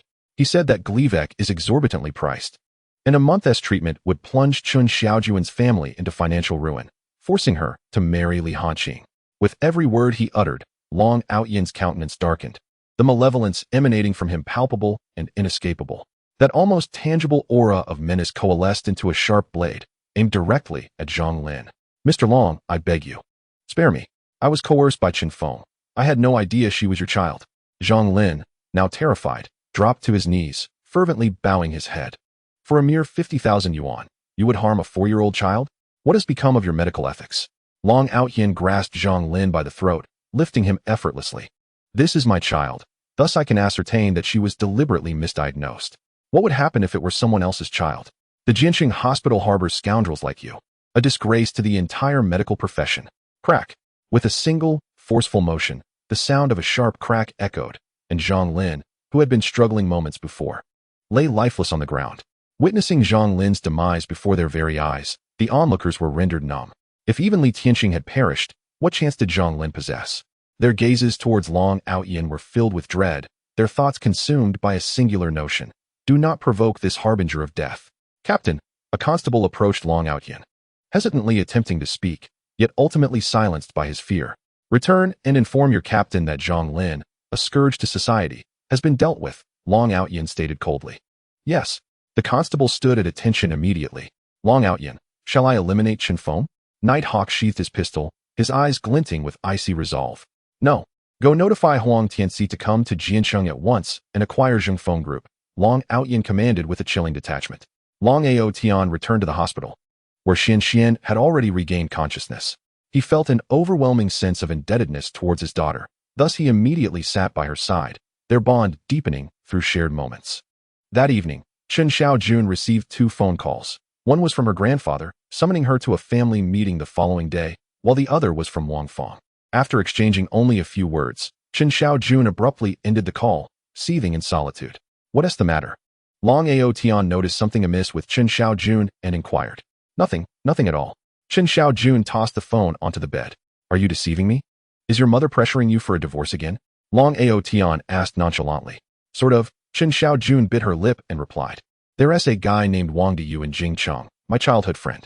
He went abroad a few years ago. I heard he has been doing quite well in business overseas and has returned recently. My mother wants me to meet him, suggesting that if things go well, I should consider being with him, as it could lead to moving abroad and obtaining foreign citizenship." "That sounds appealing. It would indeed be wonderful if you could acquire foreign nationality," Aotian smiled. "What do you mean by that?" Chen Xiaojun retorted, her temper flaring. "Setting aside whether I can even go abroad, what about Xuanxuan? Would I leave her in your care? I'm still worried. I was merely speaking casually. As long as it's something you don't desire, no one can force you into it," Aotian reassured her, gesturing for her to lower her voice while maintaining an affable demeanor. "Enough of this. I'm going to take a shower," Chen Xiaojun declared, wrapping herself in a bathrobe as she entered the bathroom. After a brief wait, there came a knock at the door, prompting Aotian to frown. Glancing at the clock, he noted it was already past 9. Who could be so inconsiderate? "Who is it?" Aotian opened the door to find a tall man with a rugged appearance, bearing a striking presence. He held a bouquet of vibrant red roses, which seemed quite ostentatious. "Excuse me, does Chen Xiaojun reside here?" The man scrutinized Aotian, and, upon noticing the festive Santa hat, a flicker of disdain crossed his features. "Are you Wang Diyu?" The man's Mandarin was rather coarse, and Aotian recalled Chen Xiaojun mentioning him, thus recognizing the visitor. "Yes, I went abroad a few years ago and have just returned to visit family. I heard about Xiaojun's daughter's illness, so I came to check on her," Wang Diyu inquired. "I am Aotian, Xiaojun's husband," Aotian replied coolly. "Oh, I see. I've heard of you. Xiaojun's mother mentioned you when I arrived," Wang Diyu said, making himself at home as he entered the hospital room. Upon hearing the sound of running water from the bathroom, a sinister glint appeared in his eyes. "I heard that you got Xiaojun pregnant and then ran off to join the military, and now it's been 5 years? By the way, brother, are you really comfortable leaving your wife at home? There must be no feelings left, right?" With a piercing gaze, Aotian instinctively wished for the Songlong to take action. However, both Songlong and Yang had already been ordered to rest at the hotel. In the presence of Chen Xiaojun, he could not afford to act with brutality. "What brings you here?" Aotian inquired coolly as he took a seat. "Look at you, your memory truly is lacking. Isn't it the case that Xiaojun's daughter is unwell? I came to check on her." Wang Diyu reclined on the sofa, crossing his legs with an air of nonchalance. "To see my daughter, you bring only a single bouquet of roses?" Aotian cast a glance at the roses. "What is the rush? I haven't finished speaking." Wang Diyu replied with a demeanor of arrogance. "The roses are for Xiaojun. If she agrees, I intend to take her abroad. I am aware that your relationship with Xiaojun is rather tenuous, and your so-called marriage is merely a fade. Thus, before I leave, I will offer you 500,000. You take the money, I take the person. It's a fair exchange. And if I refuse?" Aotian's voice turned icy. "Oh, that hadn't crossed my mind. Your agreement matters little. What is essential is Xiaojun's consent." "I do not agree." Chen Xiaojun emerged from the bathroom, her complexion radiant and ethereal. Her elegantly arched brows and charming lips complemented her beauty exquisitely. Especially after her bath, her damp hair was elegantly gathered, and she wore a white shirt paired with shorts that revealed her fair, graceful thighs, even her toes exuding an unspoken allure. Wang Diyu's gaze lingered, somewhat entranced. Yet Chen Xiaojun paid him no mind as she positioned herself beside Aotian, strategically using his form to shield herself from Wang Diyu's sight. "Xiaojun, it has been years since we last met," Wang Diyu remarked, inclining his body slightly. "Nearly 8 years, indeed. After you went abroad, we lost touch," Chen Xiaojun replied coolly. "Moreover, Aotian is my partner. His words reflect my sentiments. Mr. Wang, please do not disrupt our family." "Xiaojun, you speak as if you are unaware. I just visited your mother. She mentioned that your life is not blissful. Since you are unhappy, why not let him go and pursue a path more suited to you? Rest assured, I wouldn't mind your daughter," Wang Diyu said with misplaced confidence as he produced a small box from his pocket and placed it gently on the table. "Xiaojun, why not take a look?" Chen Xiaojun initially intended to refuse, but Long Aotian had already reached for it. Upon opening, a diamond sparkled under the light, radiating a kaleidoscope of colors. A diamond, Chapter 10, Identification of Diamonds. Chen Xiaojun's expression darkened. She understood all too well what a diamond represented and the appropriate context for its presentation. Yet, she could hardly fathom why Wang Dio would gift her such an object. What was his intent? A proposal? What troubles you, Xiaojun? Wang Dio inquired, relishing her silence. This year seems to be your lucky one. I stumbled upon this diamond, the heart of the ocean, during my business dealings abroad. This diamond carries a special meaning, intended only for one's true love. Isn't that romantic? Thus, I spent 6 million to acquire it, bringing it back to the country specifically to present to you. I apologize, but this is far too precious. I cannot accept it. Chen Xiaojun said, urging Long Aotian to return it promptly. No, please don't. It is merely 6 million, hardly exorbitant. Nevertheless, I cannot casually accept your possessions. Whatever I desire, my husband will procure for me. Chen Xiaojun pushed Long Aotian away. Mr. Wang, it appears that your 6 million ocean heart cannot be bestowed. Long Aotian picked up the diamond ring, gazing at it mesmerized under the light. Wang Dio seemed entirely oblivious to Long Aotian's words. Xiaojun, cease your pretense. We have grown up together, so why act before me? You, a worthless husband, were merely a security guard watching the gate, inadvertently marrying her. During the more than half a year you spent at her home, you relied on her charity. With your meager income, how could you afford such a diamond? Yes, I may lack wealth, but I could never stoop to deceiving others with a fake diamond. Chen Xiaojun was about to retort when Long Aotian interjected calmly. Are you suggesting his diamond is fake? Chen Xiaojun paused slightly. Fake? Go inquire in the foreign lands. My business is substantial. Then return to speak such words. Wang Dio scoffed. It is not that I look down upon you. Have you ever seen a diamond if you have never earned 6 million in your lifetime? If you possess proof that my diamond is fake, I shall remove my head and offer it to you as a toilet. Of course, if you lack evidence to prove otherwise, or if my diamond is indeed genuine, then please, forever distance yourself from Chen Xiaojun and refrain from meddling in her romantic affairs. Aotian, you still intend to give it to him? We shall not assert it is fake. In any case, I refuse. Chen Xiaojun became anxious. For the sake of a diamond's authenticity, Wang Dio was attempting to force Long Aotian away from her. If he won, it would be fine. What if he lost? Oh, very well. Long Aotian placed the diamond on the table, smiling faintly. I have no choice. My wife forbids me from speaking. Forbids you? I see you have nothing of substance to say. Wang Dio persisted relentlessly. Oh, then allow me to share casually. Long Aotian said playfully. It is rumored that the ocean heart was submerged by Charles III. That diamond, under the light's reflection, exhibits a blue hue. When observed under a microscope, the interior reveals tumultuous waves reminiscent of the ocean, hence its name, ocean heart. Such diamonds are exceedingly rare, to my knowledge. The ocean heart last appeared 3 years ago at the Sotheby's auction, purchased by a mysterious buyer for $1 billion. Mr. Wang, could you enlighten me on what this is that you acquired for 6 million? Long Aotian inquired seriously, for the genuine ocean heart was in his possession, intended as a gift for Chen Xiaojun. 1 billion? Chen Xiaojun gasped. Such a treasure was beyond her wildest dreams. Wang Dio's expression darkened upon hearing this. When that diamond was auctioned, it was indeed declared to be a replica of the ocean heart. The genuine heart of the ocean is a singular treasure in the world. Yet unexpectedly, his deceit was swiftly unraveled. Mere hearsay. This triviality cannot prove that my diamond is counterfeit. While Wang Dio was aware that his diamond was a replica, he could not admit it at that moment. Let us not delve into whether your diamond is indeed the heart of the ocean. Discerning the authenticity of a diamond is rather straightforward. Breathe upon it, and a genuine diamond dissipates heat rapidly, not easily fogging up. Alternatively, under proper lighting, one can observe that a diamond's refracted light is sharp and brilliant, emanating a dazzling radiance. However, the refractive index of your diamond is alarmingly low, suggesting it may be crafted from glass. Furthermore, you claim your diamond is worth 6 million. Thus, its base should not be of trivial value. Do you see any certification on the base of this diamond? That mark signifies that your diamond is not genuine, but rather cubic zirconia, a synthetic gemstone. This is impossible. The person who sold me the diamond could not have deceived me. Wang Dio's eyes reddened in anger. Then you must inquire with the seller of your diamond. Long Aotian casually tossed the diamond towards Wang Dio, saying, So, will you concede defeat willingly, or shall we seek an expert for further appraisal? Concede defeat? When did I ever wager with you? Wang Dio rose to his feet. Oh, did you not just say that should I prove this diamond to be false, You would remove your head and place it in the toilet? Long Aotian regarded him with curiosity. How could you forget so quickly? Haha, that was merely a jest. A playful remark. Wang Dio attempted to evade responsibility. That will not do. Long Aotian's tone turned icy, causing the temperature around them to plummet.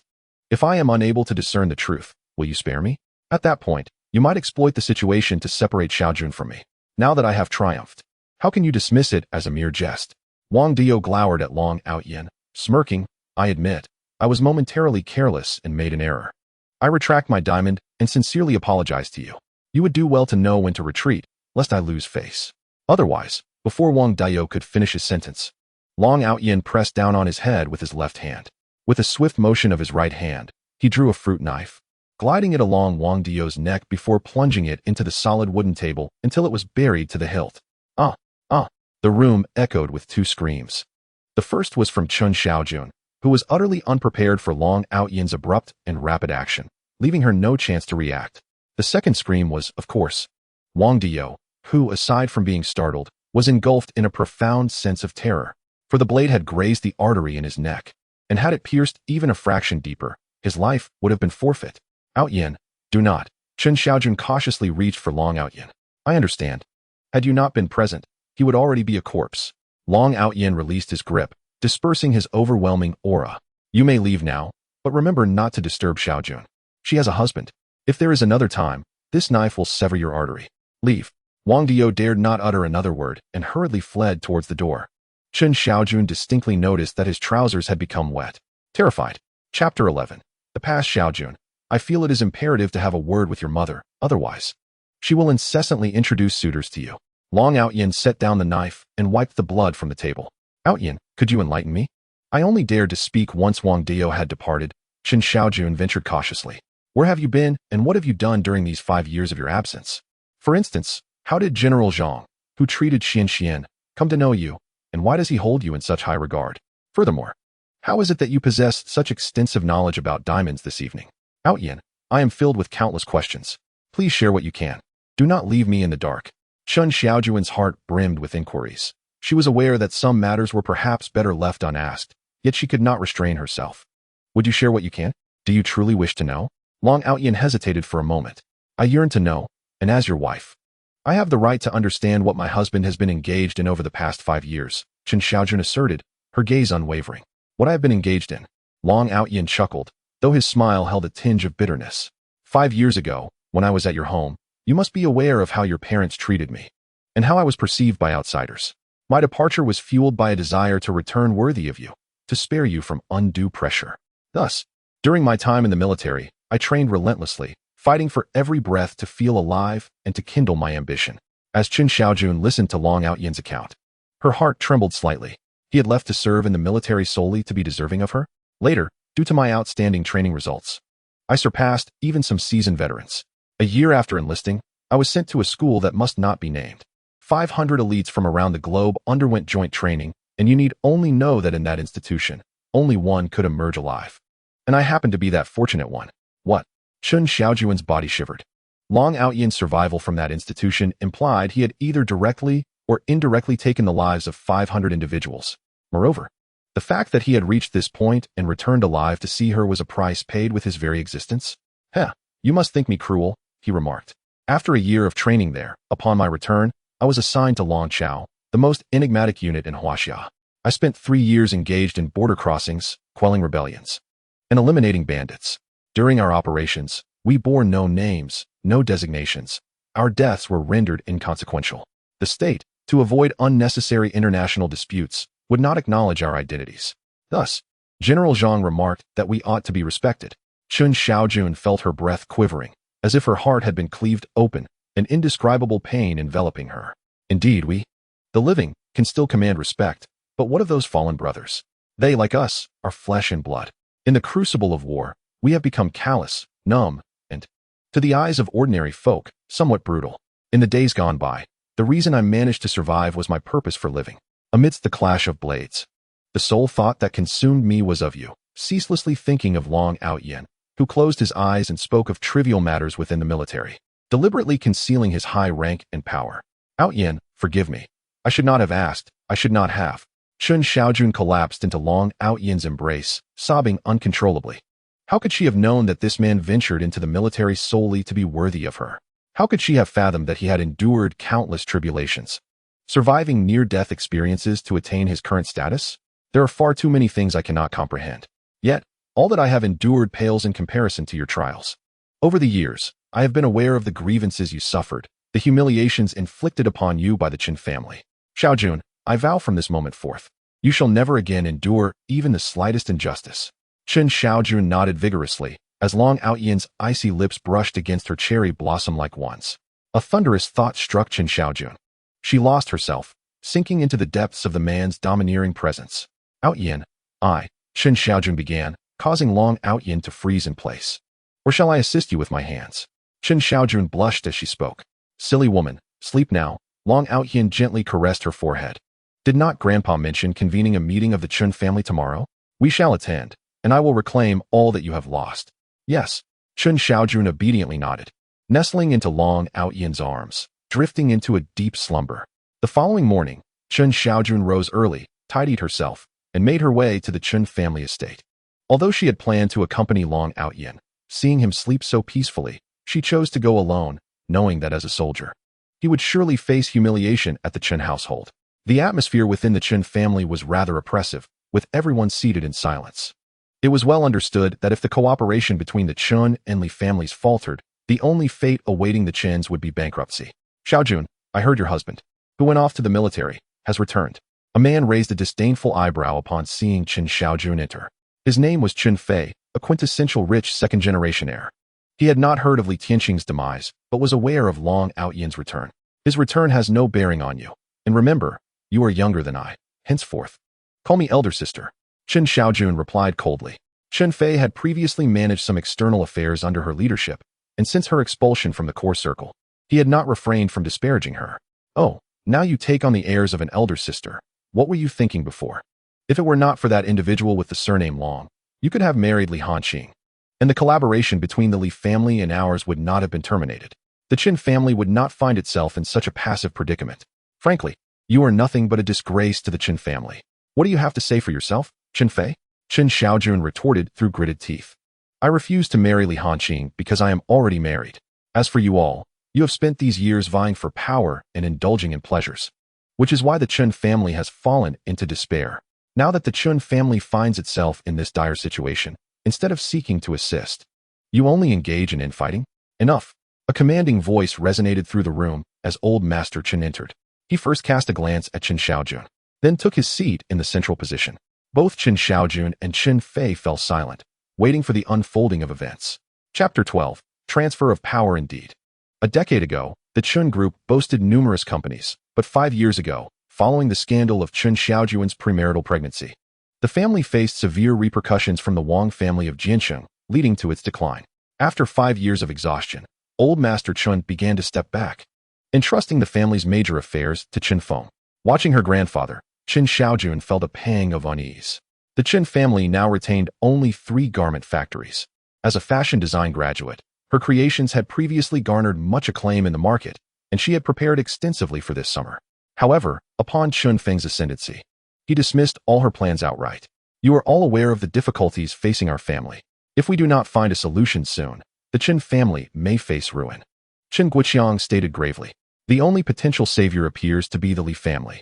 Yet, with the announcement of the cancellation of the wedding between Li Hanqing and Chen Xiaojun, alongside the termination of all collaborations with our group, this presents a significant setback. Moreover, the Tianjun group has begun to expand, with their executives visiting Jiancheng yesterday, drawing the interest of numerous affluent families for potential collaborations. The Chen family cannot afford to lag behind. Securing a project with Tianjun Group could propel us back to our former glory. Grandfather, we can postpone discussions regarding the Tianjun Group, but we must urgently devise a strategy to mend our relationship with the Li family, Chen Feng remarked calmly from beside the old man. This is the only way we can navigate through our current crisis. Upon hearing Chen Feng's words, everyone nodded in agreement. What kind of enterprise is the Tianjun Group?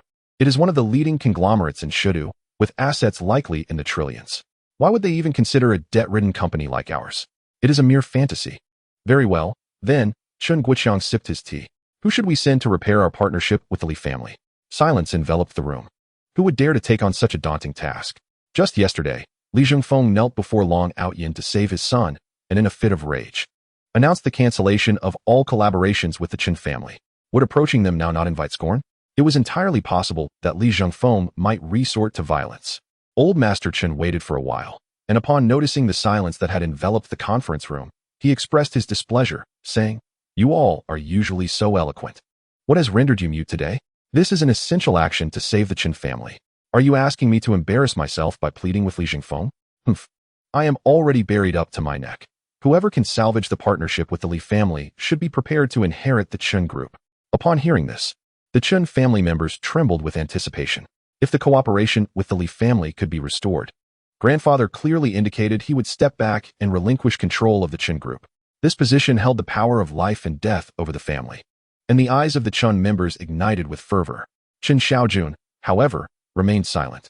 The remaining garment factories of the Chen group were preserved through her hard work and dedication, and by all rights, they should belong to her. Yet, grandfather treated them as bargaining chips, leaving her heartbroken. "Grandfather, I believe there is an old saying in our homeland. To untie the bell, one must find the bell ringer." Chen Feng suddenly interjected.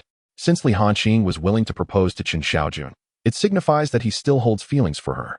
Although things went awry in the end, I believe no one is more suitable than Chen Xiaojun. Indeed, I share this sentiment. The saying to untie the bell, one must find the bell ringer is quite profound. I support Chen Feng's viewpoint. A Chen family member immediately raised a hand in agreement. But Li Hanqing knelt in the hospital for an entire night, and Li Zhengfeng also knelt. This is something you all witnessed. Can the Li family truly harbor no resentment and still cooperate with us? That assertion is misguided. Why did Li Hanqing kneel? Because of Long Aotian. Let Xiaojun bring Long Aotian along. The Li family can chastise us as they wish. Even if they were to kill Long Aotian, what would it matter to us? At that point, Xiaojun could plead with Li Hanqing. We could even hold another wedding to help the Chen family through this crisis. The Chen family members debated fervently, seemingly indifferent to Long Aotian's fate. Chen Xiaojun felt a surge of dread, abruptly standing up to glare at her family. "What are you all saying? I have already stated that I cannot marry Li Hanqing because I have a husband. My husband endured kneeling in the hospital to protect me and Xuanxuan. Yes, the Chen family is indeed facing difficulties, but we are still married. I will never agree to let him go to the Li family for punishment. Xiaojun, we are all aware of the situation between you and Long Aotian. If it weren't for your premarital pregnancy, would the Chen family be in such a predicament?" Chen Feng replied coolly. "Since I advised you to terminate the pregnancy 5 years ago and you stubbornly refused, grandfather, being soft-hearted, let you off the hook. But now, that cannot stand. Without a marriage certificate, he cannot be considered your husband. Allowing you to bring Long Aotian along is not a death sentence. The Li family merely intends to impose a light punishment.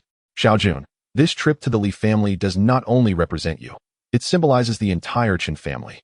You cannot simply watch the Chen family perish, can you? No matter what you all say, I, Chen Xiaojun, have only one husband, and that is Long Aotian." Chen Xiaojun steeled her heart and spoke emphatically. Preposterous. Upon hearing Chen Feng's instigation, the elder of the Chen family was immediately incensed, shattering his teacup in fury. "Chen Xiaojun, if it weren't for Long Aotian, matters would not have escalated to this point, and our Chen family would not be in such disarray. What is he but a mere soldier? The Chen family has no need to fear him. Take him to the Li family. Whatever happens there, we shall accept, even if it requires sacrificing Long Aotian's life. For the sake of the Chen family, you must mend relations with Li Hanqing. This decision is final." The elder was seething with rage, completely disregarding Chen Xiaojun's feelings. Chen Xiaojun gazed blankly at her grandfather, her expression heavy with bitterness. What purpose did it serve to remain in the Chen family under such circumstances? Just as she was about to express her desire to sever ties with the Chen family, a cold voice suddenly interjected. "Xiaojun can go to the Li family. Is it true that if she can salvage the partnership, you will relinquish the position of chairman of the Chen family?" Chen Xiaojun quickly turned around and immediately spotted Long Aotian's figure. "Fool, did we not agree to face this together?" Long Aotian sat down with a gentle demeanor, looking at his wife. When Chen Xiaojun saw Long Aotian attending the meeting, she felt a pang of anxiety and fear, yet his tender gaze provided her with a sense of reassurance. "Oh, since when did our family affairs concern a worthless individual like you?" The elder Chen scoffed. "I asked you a question, and you have yet to respond." Long Aotian's gaze sharpened as he fixed his icy stare on the elder, his eyes devoid of warmth, causing the elder to shudder involuntarily. "Humph, indeed. As long as you can go to the Li family and accept their judgment, the Li family head's anger should subside. However, I wonder if you dare to go? Chen Feng interjected, his brow furrowed with fury. He had invested considerable effort to arrange for Chen Xiaojun to wed Li Hanqing, and after the fact, Li Hanqing had even promised him a sum of 5 million as a reward. Everything seemed assured until Long Aotian's appearance shattered his plans, fueling his resentment. Afterward, he attempted to call Li Hanqing, but found him in a coma and unable to answer. Chen Feng, we have unfinished business to settle. But now is not the time for reckoning, Long Aotian said, his gaze directed at Chen Feng, whose breath nearly caught in his throat under the weight of Long Aotian's frigid stare. I will ask once more. If Chen Xiaojun goes to the Li family to restore the partnership, will you relinquish the chairman's position? Long Aotian, your words are easy to say, retorted the elder Chen. If you possess the courage, go to the Li family, should they agree to cooperate with us. What difference does it make if you relinquish the chairman's seat? The elder Chen's expression darkened at Long Aotian's demeanor. However, I must state this clearly, 5 years ago, you tarnished the Chen family's reputation, leading to our fall from grace. Today, you have forced the Li family head to kneel. Such a disgrace is intolerable for them. Should you go to the Li family, any punishment they impose, you must accept. Even if it leads to your demise, it is of no concern to the Chen family. Once Xiaojun has completed the contract signing, we shall see what words remain unspoken. Long Aotian rose to his feet, taking Chen Xiaojun by the hand and leading her outside. Aotian, what are you doing? She exclaimed, shaking him off, her eyes glistening with tears. Setting aside the fact that you made Li Hanqing kneel at the door for an entire night, are you unaware of the conditions should the Li family truly wish to sign this contract? Li Hanqing has proposed marriage, asking me to become the young mistress of the Li family. Are you now satisfied? Xiaojun, you should give it a try. Perhaps the Li family would indeed consent. Long Aotian replied, a look of helplessness etched upon his face. Chen Xiaojun bit her lip. Now that Long Aotian had spoken, there was no way he could appear at the Li family residence. Thus, she had no choice but to go herself. If the Li family insisted on discussing the matter of Li Hanqing kneeling, she would then have to kneel on Long Aotian's behalf. Very well, I shall give it a try, but you must accompany Xian to the hospital and not come here. Chen Xiaojun asserted sternly. Understood. I shall send Song Long with you. Long Aotian conceded with a nod. At the Li family's Xuanxuan group, situated in the northern part of Jian City, the expansive grounds encompassed over 400 acres and primarily engaged in electronic technology. It stood as one of the foremost enterprises in Jian City. Upon arriving at the entrance, Chen Xiaojun hesitated. The atmosphere surrounding Xuanxuan group was notably stern, with a Bentley parked prominently in the courtyard. May I inquire whom you are seeking? A security guard approached, inquiring politely. Chen Xiaojun hesitated, sensing that something significant was afoot at Xuanxuan group. Would Li Zhengfeng truly be available to meet with her at this critical juncture? I seek Li Zhengfeng, she finally stated. Just as she faltered, Song Long, who had remained silent throughout their journey, suddenly spoke. This is Chen Xiaojun of the Chen family. We wish to discuss a matter. Oh, so it's Miss Chen. The guard immediately straightened his attire and bowed to Chen Xiaojun. Our chairman has just instructed that if Miss Chen arrives at the Li residence, she is to proceed directly to his office. Miss Chen, would you like me to escort you? The guard inquired. Chen Xiaojun was momentarily taken aback. Why was the guard treating her with such courtesy? Logically, Li Zhengfeng should have barred her entry, or perhaps he intended to confront her after she entered. After a moment of contemplation, she resolved, no need, I shall find my way to the office. Very well, I am Han Lei at your service. The guard bowed once more. Chen Xiaojun nodded her gratitude. As she and Song Long departed, the guard promptly activated his communicator, swiftly relaying, Chairman, Miss Chen has arrived and is en route to your office. Li Zhengfeng set down the communicator, turning to Long Aotian, who had arrived earlier at Xuanxuan Group. Accompanied by a robustly built middle-aged man clad in formal attire, clearly a former soldier. Should any prominent figures from Jian City's elite families have been present, they would surely be astounded to see the chairman of Tianjun Group standing by the side. Longshou, should I pay him a visit? He inquired. As Tianjun Group was considered a first-rate enterprise in Shudu, possessing substantial strength. The man beside Long Aotian spoke. He was Huang Tianxi, who had withdrawn from Dragon's Nest 3 years prior and had since assisted Long Aotian in managing the Tianjun Group. There's no need, as the acquisition is still incomplete. Li Zhengfeng, you and your son should step out to welcome them. You know precisely how to proceed, Long Aotian stated coldly, his fingers drumming against the tabletop. Understood. Li Zhengfeng straightened his posture and promptly exited the office. At that moment, 2 figures suddenly darted in from outside, their identities revealed as Chen Xiaojun and Song Long. Li Zhengfeng hastily alerted Li Hanqing and then approached Chen Xiaojun with quickened steps. Old servant Li Zhengfeng, it is an honor to meet Miss Chen. I sincerely hope you can forgive my son Li Hanqing's transgressions. I would be immensely grateful. As he spoke, Li Zhengfeng knelt before her. Li family head. You have startled Miss Chen, she exclaimed, taken aback. She had envisioned countless scenarios for her meeting with Li Zhengfeng and was prepared for any reprimands. Yet she had not anticipated him kneeling upon their first encounter. Please rise. I cannot accept such treatment, Chen Xiaojun responded, hastily attempting to assist him. However, Li Zhengfeng dared not allow her to touch him. He evaded her hand and rose respectfully. Miss Chen, there are guests in my office. Let us discuss matters in the general manager's room. This way, please. He guided Chen Xiaojun to open the door to the general manager's office. While Li Hanqing stood nearby, resembling a wilted eggplant, too intimidated to lift his gaze. Miss Chen, please have a seat, Li Zhengfeng said, lowering his head and gesturing towards the chair at the general manager's desk. Confused, Chen Xiaojun realized that if she did not sit down, the Li father and son would not dare to raise their heads. Steeling herself, she approached the chair and took a seat, her mind racing with curiosity. This situation felt somewhat like an invasion. Li family head, you should also take a seat, she tentatively suggested. In the presence of Miss Chen, how could an old servant like me sit? Li Zhengfeng observed her seated form and felt a wave of relief. Furthermore, please refrain from calling me family head. I am your servant. Just refer to me as Old Li. His words left Chen Xiaojun momentarily speechless. Shouldn't Li Zhengfeng harbor resentment for her breaking off the engagement? Instead of displaying any anger, he treated her with utmost respect. Moreover, the Li family was a second-tier family in Jiancheng. Even her grandfather addressed him as Li family head. Yet he referred to himself as an old servant. I am aware of your intentions. Here is the contract I have prepared for cooperation with the Chen family.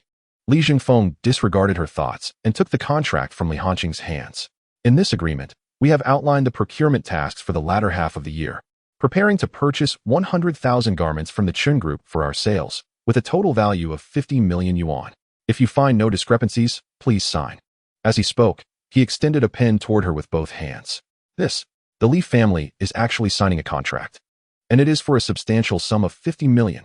It is worth noting that when Chen Xiaojun was to marry Li Hanqing, the contract only involved 30,000 pieces, amounting to a mere 20 million. What on earth has transpired? Chapter 14. The heir Chen Xiaojun was taken aback, gazing at the pen extended by Li Zhengfeng, hesitant to accept it. What is it, Miss Chen?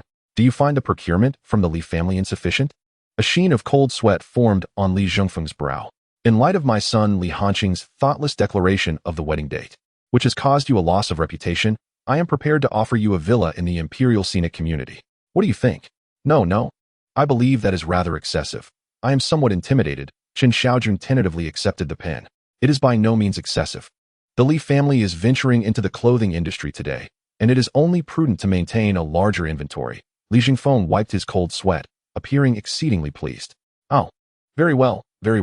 Chen Xiaojun, bewildered, inscribed her name on the contract. Hanqing, why are you not coming over to apologize to Miss Chen? Li Zhengfeng, having secured the contract, scolded Li Hanqing without a glance. Miss Chen, Li Hanqing is young and inexperienced. He has been quite impudent. I beg your forgiveness. Li Hanqing lowered his head and approached his father, bowing sincerely. In addition to the villa my father has gifted you, I shall present you with a car for your daily commutes. Rest assured, the Li family is always at your service. As he spoke, Li Hanqing extended a set of Rolls-Royce car keys with both hands.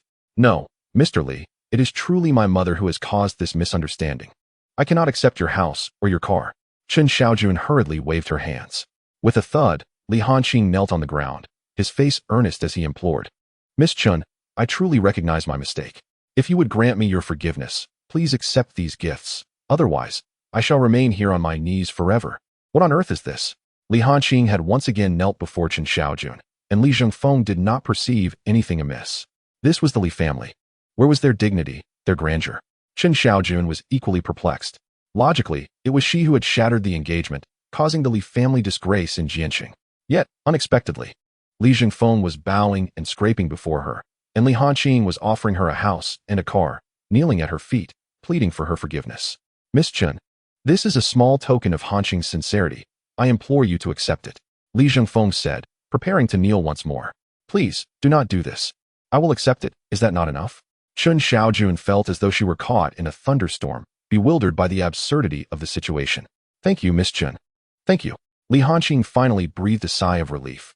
In the future, should you require anything, Hanqing will not hesitate to go to great lengths. As Chen Xiaojun departed the Li residence, her mind was in a haze. She had never anticipated that securing this contract would be so effortless. With this contract in hand, her grandfather promised to hand over the chairmanship of the Chen family to her, which could revitalize the Chen family. Chen Xiaojun's breath quickened, her fists clenched tightly. My lord, Miss Chen has departed, Li Zhengfeng reported to Long Aotian after Chen Xiaojun left. You have done well. Long Aotian smiled and remarked. As for the matter of Tianjun Group acquiring your shares, I shall leave that to Huang Tianxi. I have no further demands. All acquisitions must be completed by today. The details are for you to discuss. Understood. Huang Tianxi bowed in acknowledgement. Upon returning to the Chen family, Chen Xiaojun felt utterly bewildered. Xiaojun, how did it go? Has the Li family signed the contract? The elder Chen, glancing at the clock, inquired with a hint of anxiety, noting that Chen Xiaojun had been gone for less than an hour. Grandfather, Chen Xiaojun raised her head but struggled to find the right words. Given such a brief time, it would be peculiar if a contract had indeed been signed.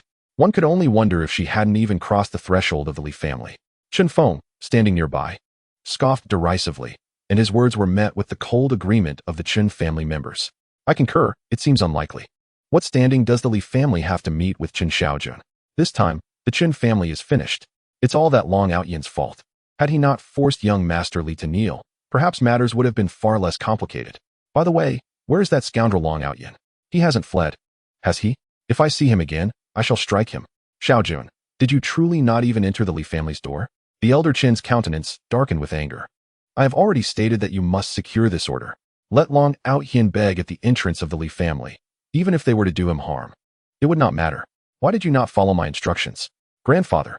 Upon witnessing the elder's fury, Chen Xiaojun retrieved the contract from her bag. The Li family has indeed signed the contract.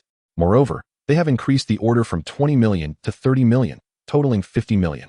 I find it perplexing. The Li family signed quite readily, contrary to what you suggested. What? The members of the Chen family were taken aback. Quickly, bring me the contract to examine. The elder Chen, filled with excitement, glanced over the contract multiple times. Upon seeing the figures and the timeline, he could not contain his laughter, exclaiming, truly, heaven has not forsaken the Chen family. A substantial order of 50 million would indeed allow the Chen family to weather their crisis. I shall see who dares to underestimate us in this city.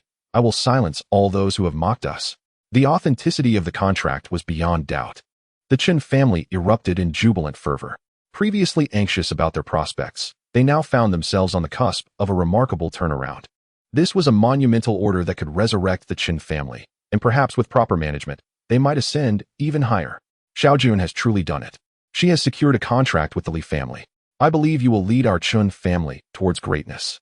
And to think, we should now address her as Chairwoman Chen. Yes, Chairwoman, rest assured, we shall cooperate fully to expedite the fulfillment of this order. The Chen family members, lacking prior standing, swiftly turned their attention to Chen Xiaojun. Their faces adorned with smiles. Humph. The elder Chen suddenly snorted, capturing everyone's attention. Chen Feng, please visit the Li family shortly to discuss the payment timeline. I have faith in you. Pour your heart into this endeavor and ensure that the Li family perceives a resurgence in our fortunes. The elder Chen handed the contract to Chen Feng. Very well, grandfather, you can rest assured that I will handle this. Chen Feng, equally exhilarated, solemnly accepted the document. The Chen family members were momentarily taken aback. Hadn't the elder Chen just indicated his intention to relinquish the chairmanship in favor of Chen Xiaojun? Why then was it Chen Feng who was receiving this honor? Chen Xiaojun too was stunned and tentatively inquired, Grandfather, did you not say that if I could mend the relationship with the Li family, the chairmanship would be entrusted to me? The elder Chen replied, Xiaojun, I did indeed mention passing on the chairmanship, but I did not specify it would be bestowed upon you. With the acquisition of the Li family's order, the elder Chen's demeanor shifted, imbued with newfound confidence. Chen Feng held a prominent position within the Chen family, and the family members respected him. Furthermore, the situation originated from your actions. Now you are merely atoning for past misdeeds. I hereby declare that Chen Feng shall be the next successor of the Chen family. Bravo! With Chen Feng at the helm, the Chen family is certain to rise from its despondency. Upon hearing the elder's proclamation, the family members stood in unison, applauding Chen Feng. Chen Xiaojun gazed at her family and at Chen Feng, unable to contain her tears. Despite her tireless efforts for the Chen family, her grandfather had opted to entrust the group to Chen Feng. Chen Feng, the contract for the order has been signed, and it seems time for a meal. Please invite Li Hanqing to dine and discuss the payment matters as well. The elder Chen, having finally secured the order from the Li family, appeared somewhat anxious. Go to the finest restaurant, the Starry Hotel, and charge the expenses to the Chun family finances. Understood, I shall go at once. Chen Feng, filled with satisfaction, exited the Chun residence. Grandfather, I am withdrawing from the Chen family, Chen Xiaojun murmured, watching Chen Feng's retreating figure, her eyes brimming with sorrow. No, not yet. The Li family has not clearly indicated their intent regarding your marriage, and hastily distancing yourself from the Chen family could adversely affect the clan. After a moment's hesitation, Chen Guoqiang suggested, you need not attend any meetings of the Chen family. Although you will retain a nominal affiliation, pursue your own endeavors. Very well. Chen Xiaojun left the conference room, feeling as if she were a mere specter, uncertain of what tomorrow would hold. Chapter 15. Brothers, let us take action. Chen Feng drove to Xuanxuan Group, only to discover the gates were locked. He rolled down his window, retrieved a cigarette from his pocket, and addressed the security guard. Hey there, could you open the gate? I need to speak with Li Hanqing. Who are you, and what business do you have with our general manager Li? Han Lei asked, accepting the cigarette with a smile. He dared not appear unfriendly, as today marked the significant occasion of Tianjun Group's acquisition of Xuanxuan Group, necessitating utmost caution. I am Chun, from the Chun family group in Jiancheng. The Li family has granted us a contract worth 50 million, and I am here to treat Li Hanqing to a meal. The Chen family? Han Lei trembled slightly and inquired. May I ask if the person in the car is Miss Chen Xiaojun? Chen Xiaojun? That woman has already been here, hasn't she? This order is my responsibility. Chen Feng, feeling displeased, thought it absurd that even a mere security matter could be so convoluted. Wasn't he once able to come and go freely from Xuanxuan Group? So, you mean to say that Miss Chen is not in your vehicle? Han Lei's expression shifted abruptly, his tone icy. I cannot afford your cigarettes. I kindly ask you to take them back. Today, our chairman has instructed that only Miss Chun may be allowed entry, and no one else is permitted. What do you mean? Chen Feng retorted angrily. Due to health reasons, Chen Xiaojun is resting at home, and I will handle this matter from now on. Upon hearing this, Chen Feng was infuriated. What did it mean that Miss Chen could enter, but he could not? Is this your personal opinion or the directive of your general manager Li? Let me tell you, the Li family is currently collaborating with the Chen family. We share a cordial partnership. If you jeopardize this cooperation, I assure you, the consequences will be dire. Now open the door. Unexpectedly, Han Lei let out a cold laugh and summoned several security guards, who brandished their batons. Indeed, the Li family collaborates with the Chen family, but we only recognize Miss Chun. Our chairman has decreed that if it is anyone else, we shall not cooperate. Not even if the elder of the Chen family were to arrive. I advise you not to provoke me further. If you utter another word, do you believe I will not strike you? Oh, a mere security guard dares to be so arrogant? Come on, hit me. Chen Feng pushed open the car door and stepped out. You are nothing more than a doorman, a mere watchdog. Do you truly dare to strike me? I dare you to try? Huh. Brothers, let us take action. Seeing Chen Feng exit the vehicle, Han Lei commanded, raising his baton and striking Chen Feng. Ah. Chen Feng was momentarily stunned by the blow. This guard truly dared to act. However, before he could ponder further, 7 or 8 security guards charged at him like rabid dogs. For calling me a watchdog, you shall face the consequences. The guards attacked mercilessly, aiming their batons at Chen Feng's vulnerable areas. I warned you not to cause trouble. You simply would not listen.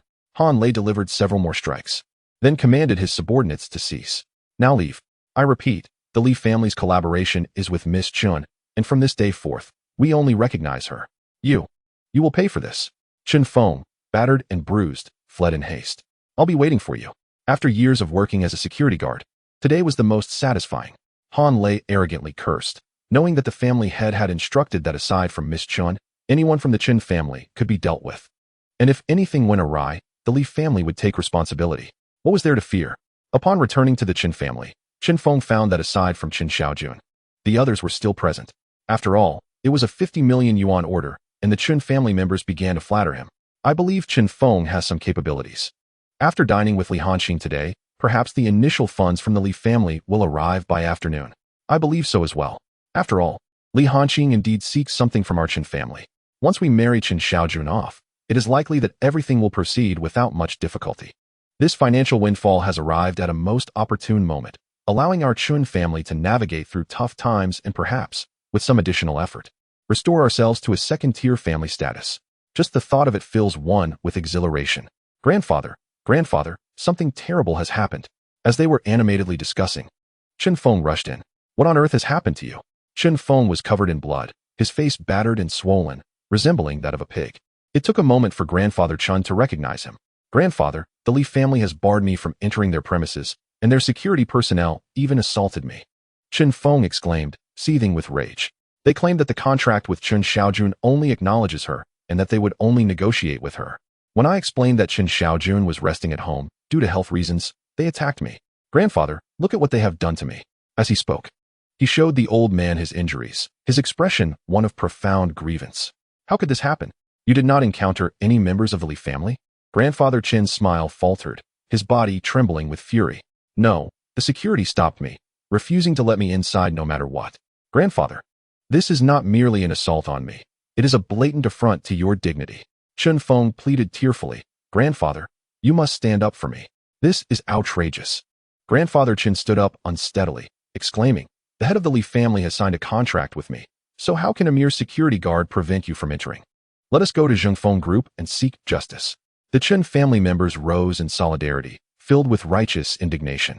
Grandfather Chen led the way, and the prominent figures of the Chen family proceeded to Xuanxuan Group. It was midday, and the employees were emerging for lunch. They were taken aback to see 4 or 5 cars parked at the entrance. With Chen Feng's assistance, Grandfather Chen alighted from the vehicle. The security chief, Han Lei, spoke into his radio, and soon the entire security team gathered to block the entrance. Grandfather, it was he who struck me.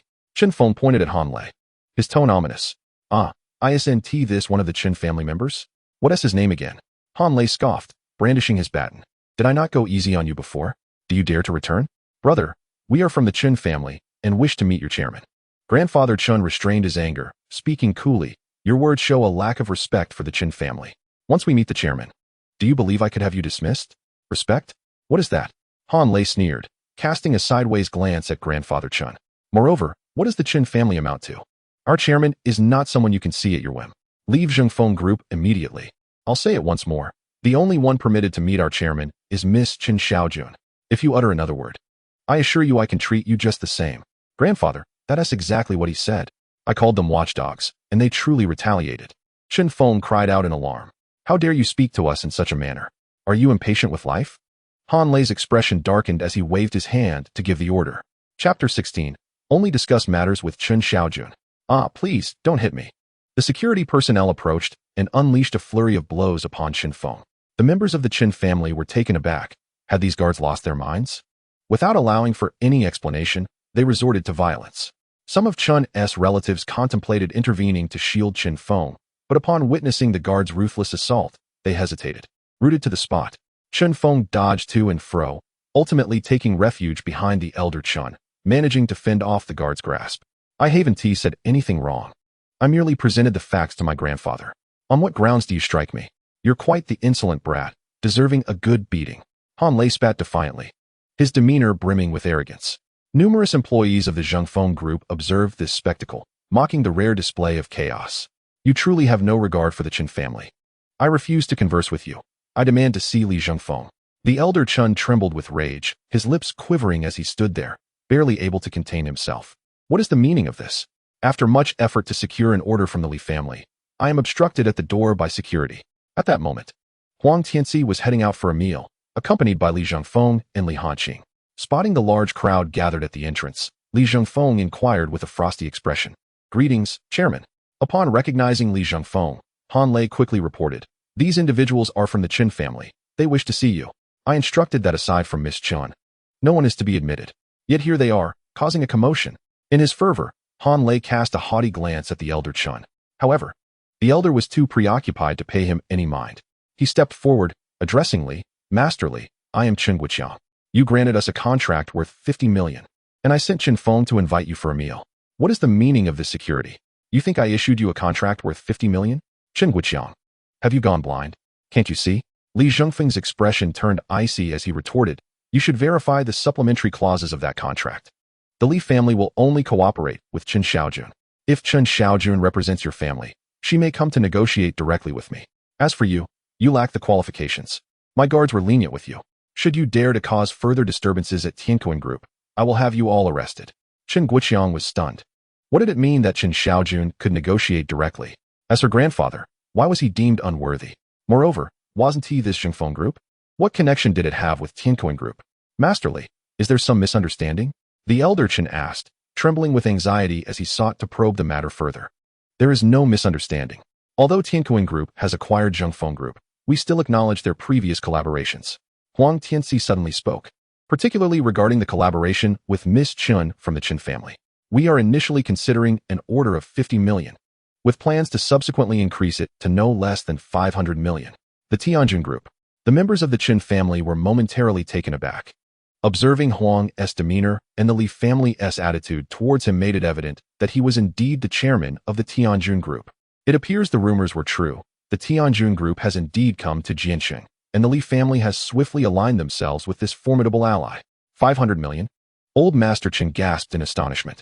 Even at the height of their prosperity, the Chen family had only boasted a turnover of 100 million. This 500 million could catapult them into the ranks of second-tier families, regardless of whether it is 50 million now or later 500 million. The Tianjun Group will only collaborate with Chen Xiaojun. Li Zhengfeng added, if your family considers replacing her, we shall not proceed with the cooperation. I hope you contemplate this carefully. With that, Li Zhengfeng departed alongside Huang Tianxi, leaving the Chen family trembling in the wind. Grandfather, look at Chen Feng. He seems utterly dazed, having suffered an unwarranted beating. His frustration is palpable. They returned to the Chen residence, where old Master Chen seemed deflated, like a punctured balloon. Obediently climbing into the vehicle, he simply could not fathom why Chen Xiaojun was deemed so significant. After all, she was merely a sacrifice in this collaboration. Upon returning to Jiancheng Hospital, Aotian was preparing to discharge with Xuanxuan in his arms. As Chen Xiaojun entered, Aotian smiled and instructed Xuanxuan, call your mother and tell her we are heading to the Daijing community. Mom, Dad and I were just discussing it. Once we reach Daijing, he will build a special play area just for me. Xuanxuan exclaimed proudly, planting a kiss on Aotian's cheek. Dad is the best, and he loves me the most. Chen Xiaojun cast a glance at Aotian, her spirit in disarray, failing to realize that the Daijing community was a gift from Li Zhengfeng. How did he come to know about it? What's wrong? Aotian asked as he drove. Noticing her lack of enthusiasm, I've essentially been expelled from my family, Chen Xiaojun replied, biting her lip, a sense of despondency enveloping her. Starting tomorrow, I must seek employment. Otherwise, supporting my family will become an issue. I thought it was something significant. Being expelled could be a blessing in disguise. Otherwise, I'd have to deal with Chen Feng colluding with Zhang Lin regarding Xuanxuan's administration of Grelinan. Aotian remarked with a cold smile. What did you say? Chen Xiaojun exclaimed, jolted by disbelief. Are you implying that Chen Feng instructed Zhang Lin to diagnose Xuanxuan with leukemia? Isn't that the case? Aotian retorted. What could his intention be? Chen Xiaojun's words faltered. His intention was undoubtedly to marry Li Hanqing, all while evading the burden of medical expenses. Should his plan succeed, Chen Xiaojun would be severed from the Chen family, which would then fall under Chen Feng's control. Aotian, we must go to the Chen family. I need to confront them directly. Chen Xiaojun's face was shrouded in fury. She could sacrifice for the Chen family, even face expulsion. But Chen Feng could not use her child as a pawn. Xuanxuan was Chen Xiaojun's Achilles heel, and she trembled with rage. Upon arriving at the Imperial Landscape Community, she would drop off Xuanxuan first. Aotian pressed the accelerator. At that moment, Chen Xiaojun's phone suddenly rang. It was the old Master Chen calling. Hello, Grandpa. Chen Xiaojun suppressed her anger. Ah, Xiaojun, where are you now? The old Master Chen's voice was gentle over the phone. On my way home. Oh, then don't go home. Come to the Chen family instead. After careful consideration, I believe you should not be excluded from the family business. Come over so we can discuss matters thoroughly. The old master said. That works perfectly. I also have matters to discuss with Chen Feng. Chen Xiaojun replied through clenched teeth. All right then. I will await you at the Chen family. Do make sure to come. Not come. How could I not? Chen Xiaojun hung up, her mind now consumed with thoughts of Chen Feng. Chapter 17. Contracting a murder. Aotian dropped Xuanxuan off at the Imperial Landscape Community, leaving a bodyguard to watch over her, and took Chen Xiaojun to the Chen residence. After returning from the Li family, they had already deliberated and decided to have Chen Xiaojun handle this business deal, even offering her a salary of merely 10,000 yuan. Once she secured the contract, she would still be at the mercy of the Chen family. As Chen Xiaojun entered the conference room with a sullen expression, the old Master Chen sipped his tea and remarked, Xiaojun, after careful consideration, I believe I should not expel you from the family, given that you are a Chun. I will arrange for you to primarily handle business negotiations with the Li family, but you need not concern yourself with production design. Starting today, you will receive a salary from the Chen family. What do you think? At that moment, Chen Xiaojun had no mind for such matters. She pushed the family affairs aside and said, I have something to ask Chen Feng. Ask me. What is it? Chen Feng, with his face wrapped in bandages like a mummy, inquired. Chen Feng, I ask you, did you bribe Zhang Lin to give my daughter a diagnosis? Did you instruct him to prescribe Ghrelin for her? Do you realize that medication has side effects? If there is something you want, you can come directly to me. Using a child as leverage is unconscionable. In that moment, Chen Xiaojun erupted, her barrage of questions leaving the Chen family members stunned. Could it be true that Chen Feng had bribed Zhang Lin? Such actions were indeed unscrupulous. Preposterous. You only see what you want to see. Do not slander me. Chen Feng trembled with anger. Xuanxuan's leukemia was diagnosed by Zhang Lin at Jiancheng Hospital. Who can attest that I bribed him? If you can provide evidence, I will accept the charge. But if you cannot, it is defamation, and I can report you to the authorities at any time. Chen Xiaojun was momentarily at a loss for words. Indeed, she had no evidence. Besides, was evidence truly necessary for such matters? After marrying Li Hanqing, the most apparent beneficiary was undoubtedly Chen Feng. Chen Feng, you are quite astute. Zhang Lin is already deceased. Where shall I procure evidence? Long Aotian grasped Chen Xiaojun's hand, his gaze resolute. However, rest assured, we have ample time to engage in this game. As he spoke, he lightly clapped his hands, and behind him, Songlong entered with 4 companions. Upon seeing these 4 individuals, Chen Feng's countenance changed dramatically, and he quickly exchanged glances with them. Leaning back against the chair, Long Aotian casually remarked, why don't you all share your thoughts? Share what? What is there to discuss? Chen Feng exclaimed in panic, addressing the 4. This is a high-level meeting of the Chen family. You are trespassing. Please leave immediately. If you do not vacate, I shall call the authorities. Chen Feng declared, pulling out his phone. Chen Feng, I recall your demeanor was not so arrogant when you borrowed money from me. A portly man on the far left interjected. You are Chen Xiaojun, correct? I was unaware this was your high-level meeting. I have a few words to say and will depart afterward.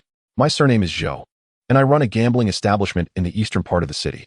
Chen Feng frequents my establishment, and when he lost all his money, he borrowed a modest sum from me, just a couple of million. My daughter is gravely ill and in urgent need of funds, so I came to see if Chen Feng could assist me. If you provide the money, I shall leave at once. If not, Zhou's voice trailed off ominously. I might just acquire the old man's garment factory in the eastern district. You are Zhou Yihu? Chen Xiaojun exclaimed, taken aback. The one who runs a gambling house in the eastern district can only be Zhou Yihu. It is rumored that you are quite ruthless. Just days ago, you disarmed a debtor by breaking both his arms. That gambling establishment had been in operation for over a decade, attracting the wealthy elite of the city, including even Chen Xiaojun a decade prior. I did not expect Chen Xiaojun to recognize me, Zhou Yihu said with a slight bow. Now, shall we settle the account today? Chen Feng, do you owe him money? Chen Xiaojun's voice trembled as he gazed at the pile of IOUs, momentarily dazed.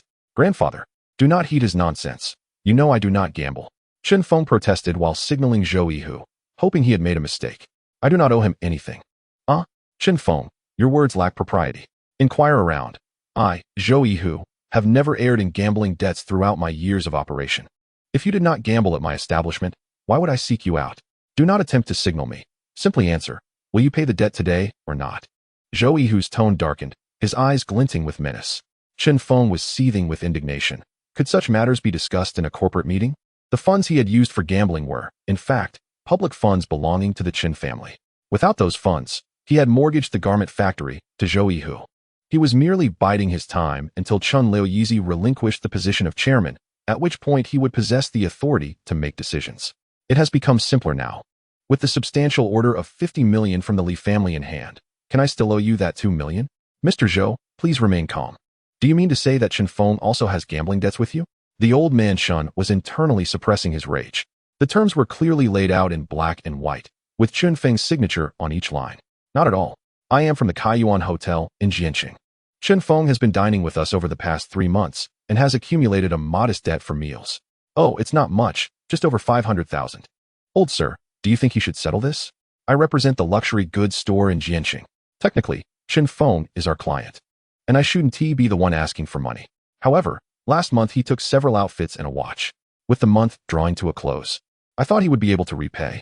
Old sir, I am from the 4S dealership. Last month, Chen Feng purchased a limited edition Porsche from us for his girlfriend's birthday. Shouldn't this payment be settled? At this, old man Chen spat out a mouthful of blood. What a misfortune. What has become of the Chen family? How could you, Chen Feng, still indulge in such extravagance? Luxury cars, high-end watches, unpaid meals, and gambling debts. Are you intent on driving the Chen family to bankruptcy? It is infuriating that Chen Guoqiang was blind enough to entrust the family to you. It is truly despicable. Grandfather, are you all right? Chen Feng panicked, seeing the old man spitting blood, and hurriedly reached out to support him. Get away from me. Old man Chen felt the world spinning and forcefully pushed Chen Feng aside. You dare to push me? Chen Feng was momentarily taken aback, then rage surged within him, contorting his face. Why did you push me? Everything I have done is for the Chen family. What is losing a trifling business matter? That money will be inconsequential once we partner with Xuanxuan Group. I had everything planned. As long as Chen Xiaojun married into the Li family, it would be smooth sailing. Now, with the 50 million order in hand, the Chen family can rise at any moment. Brother Zhou, if you help me eliminate that dragon fellow today, I will ensure Chen Xiaojun marries into the Li family tomorrow, and we shall no longer have to worry about the Li family turning against us. Once this is accomplished, I will give you 300, no, 500,000. Chen Feng pointed at Long Aotian and declared loudly. His words left the Chen family in stunned silence. He was actually planning to hire a killer in such a situation? Moreover, Zhou Yihu and the others had heard that killing 1 or 2 people was of little consequence. Chapter 18. Sending him off. Wait. You cannot kill him. Chen Xiaojun felt her scalp tingle, turning to glare at Chen Feng. Chen Feng, you have already betrayed my daughter. And now you plan to harm my husband? What has become of your conscience? Huh? Conscience? You dare speak to me of conscience? Very well. Let me tell you. It was I who arranged for Zhang Lin to diagnose your daughter with leukemia. It was my idea to have her take leave. The goal was to plunge you into financial turmoil, thus forcing you to marry into the Li family. What can you do to me? Brother Zhou, act now. I will give you 800,000. Seeing Zhou Yihu still hesitating, Chen Feng gritted his teeth and raised the offer again.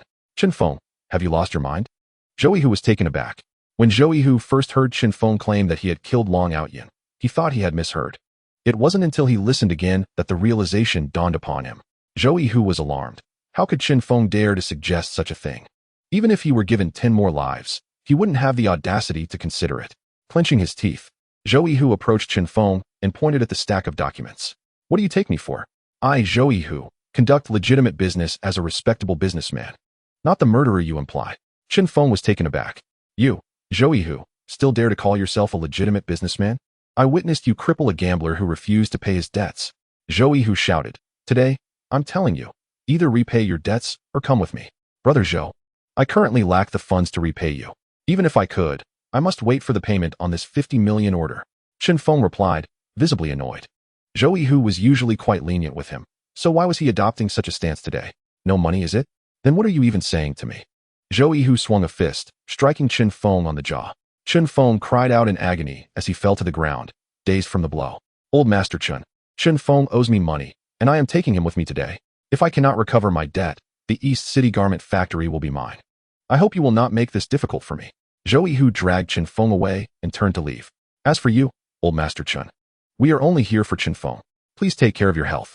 The remaining 3 creditors hurriedly bowed to Chen Guoqiang and exited the premises. It seems the old master is unwell today. We shall return tomorrow.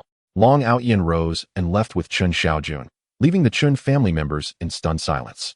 Long Aotian accompanied Chen Xiaojun downstairs and handed her the car keys. Xiaojun, please return to the villa. I have some matters to attend to. Aotian, I think you should come home with me, Chen Xiaojun replied, surprised that Chen Feng intended to kill Long Aotian.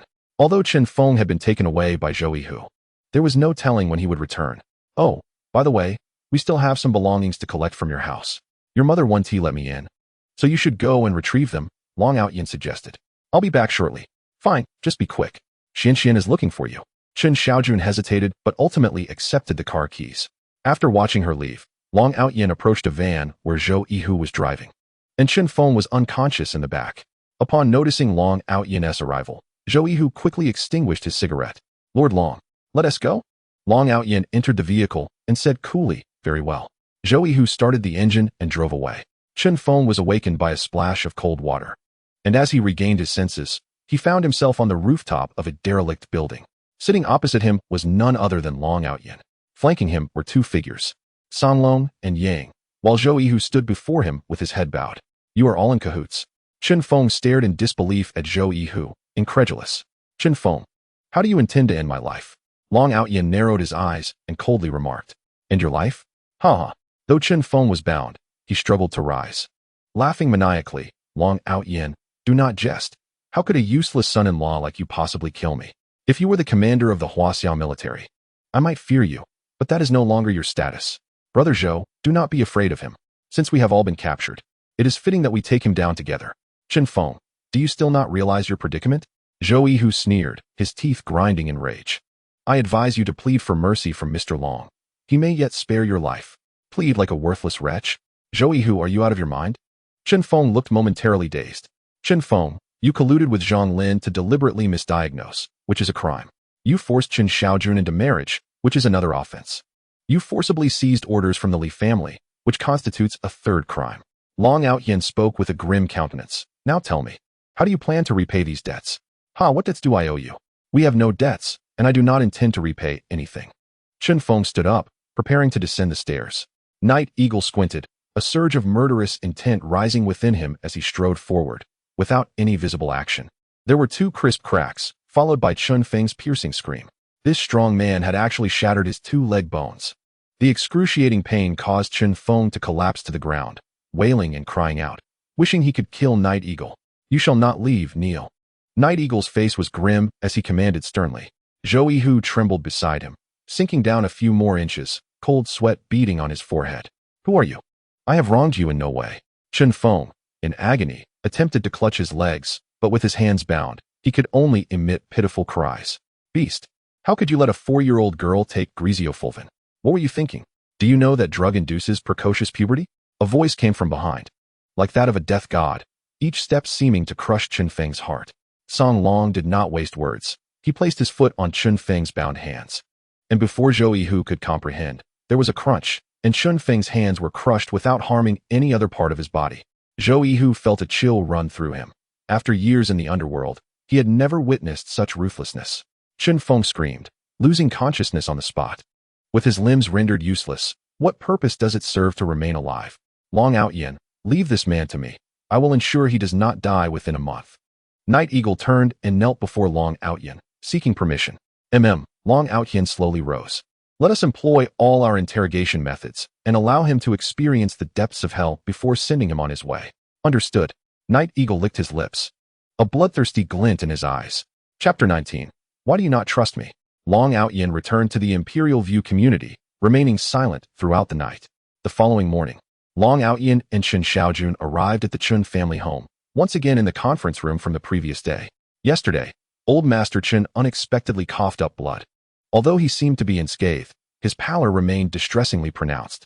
As the attendees gathered, he spoke with a feeble voice, acknowledging the recent turmoil within the group. I concede that I was in the wrong for entrusting the company to Chen Feng. Now that Chen Feng has been apprehended by Zhou Yihu, he must bear the burden of his debts alone. I hereby announce his expulsion from the Chen family. From this point onward, his existence or demise is of no concern to us. The expression of Old Master Chen was one of profound anguish, for Chen Feng was his beloved grandson. It was with great reluctance that he arrived at such a decision. Thankfully, the orders from the Li family remain intact. I now appoint Chen Fei as the acting chairman, hoping he can navigate the Chen family through this crisis and restore our former glory. The future of the Chen family now rests upon your shoulders, young Fei. Chen Xiaojun wore a bitter expression. It seemed that even in Chen Feng's absence, her grandfather had no intention of bequeathing the company to her. Long Aotian squeezed her hand reassuringly, signaling her to remain calm. Upon hearing his new role, Chen Fei stood up, his face alight with joy. Grandfather, you can rest assured. I will exert every effort to bring the Chen family back to its former splendor. Young Fei, congratulations. Entrusting the Chen family to you surely reflects grandfather's thoughtful consideration. I hope you will not disappoint him, someone remarked.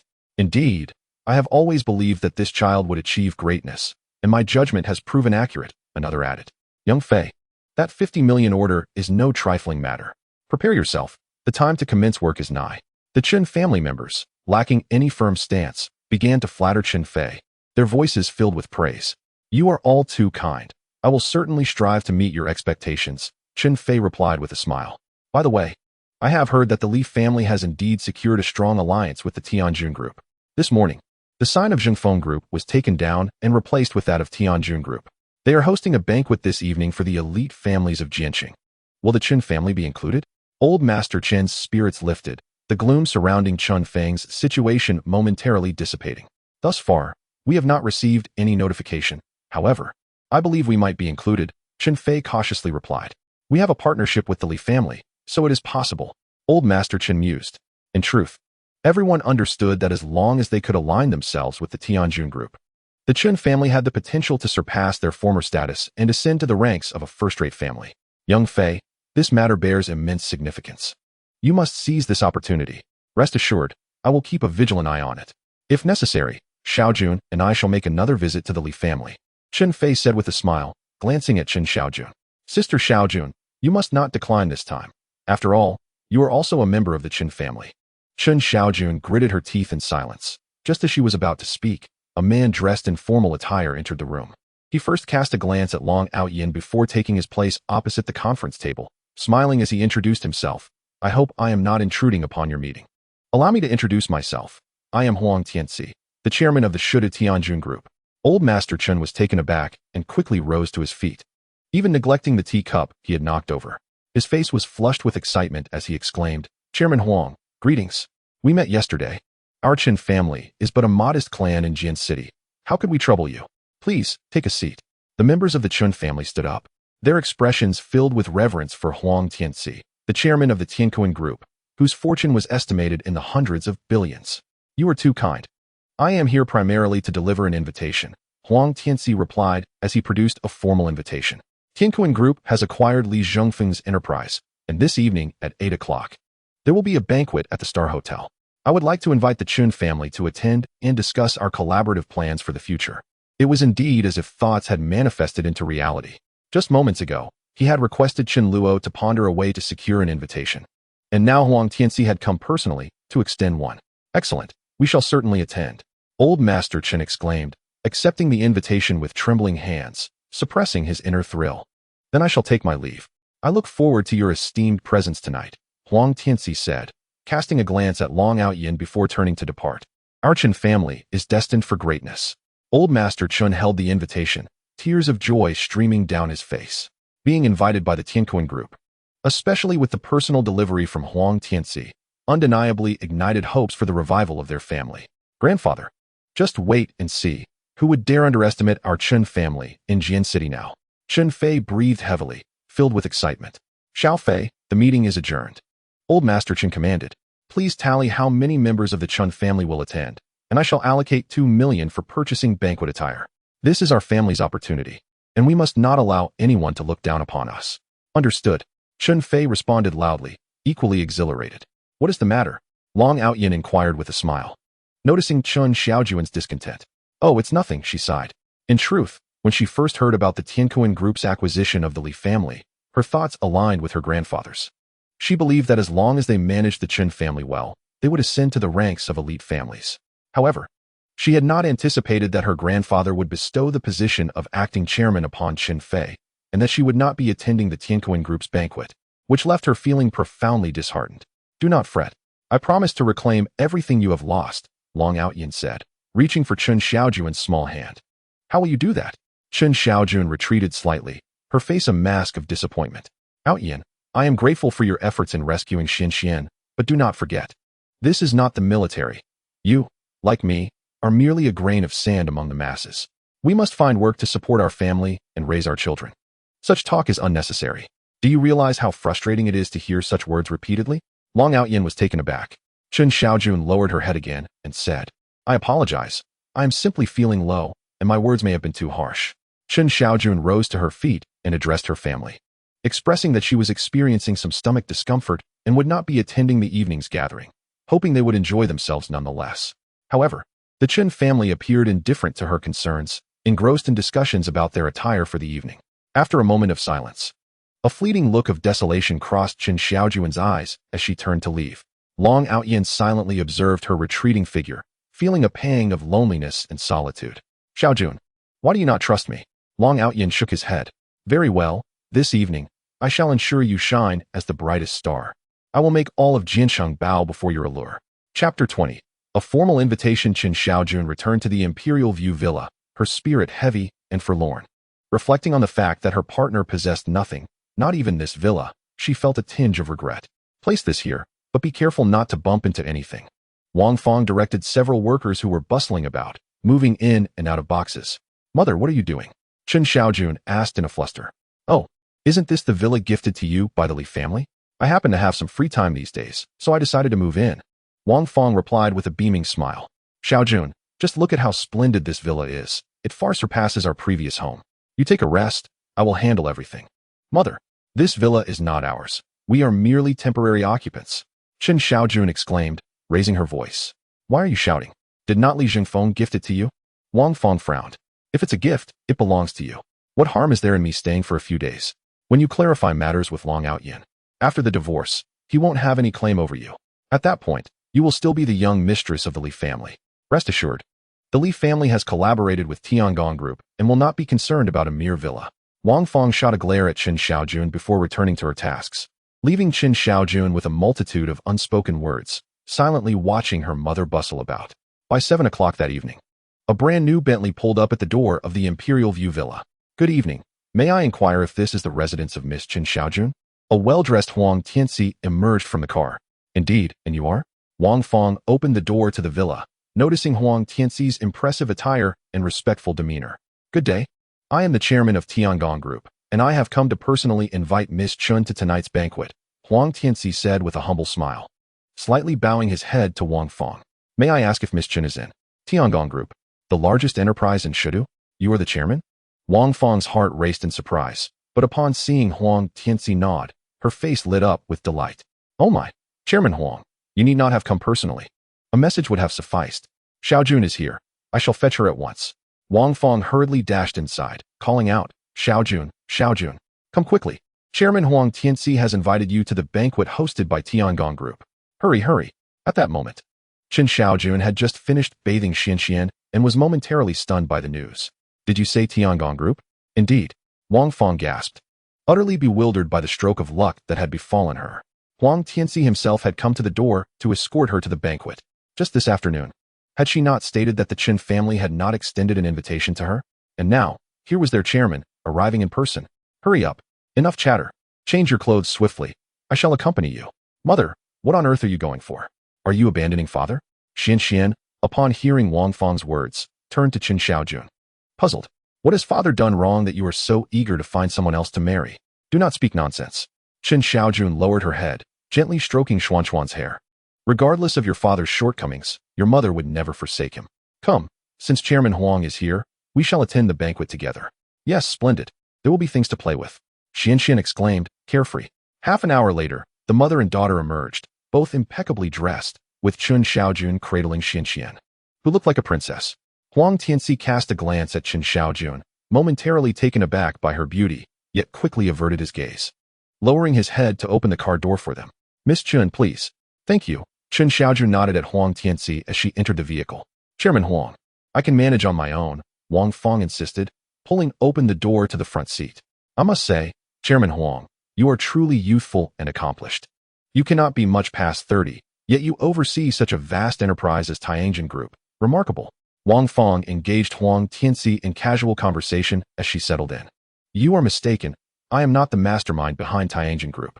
I merely manage it, Huang Tianxi replied with a smile. Not you? Wang Fong's eyes widened in surprise. Indeed. I cannot disclose the name of our discreet investor, Huang Tianxi stated nonchalantly. If not him, then who could it be?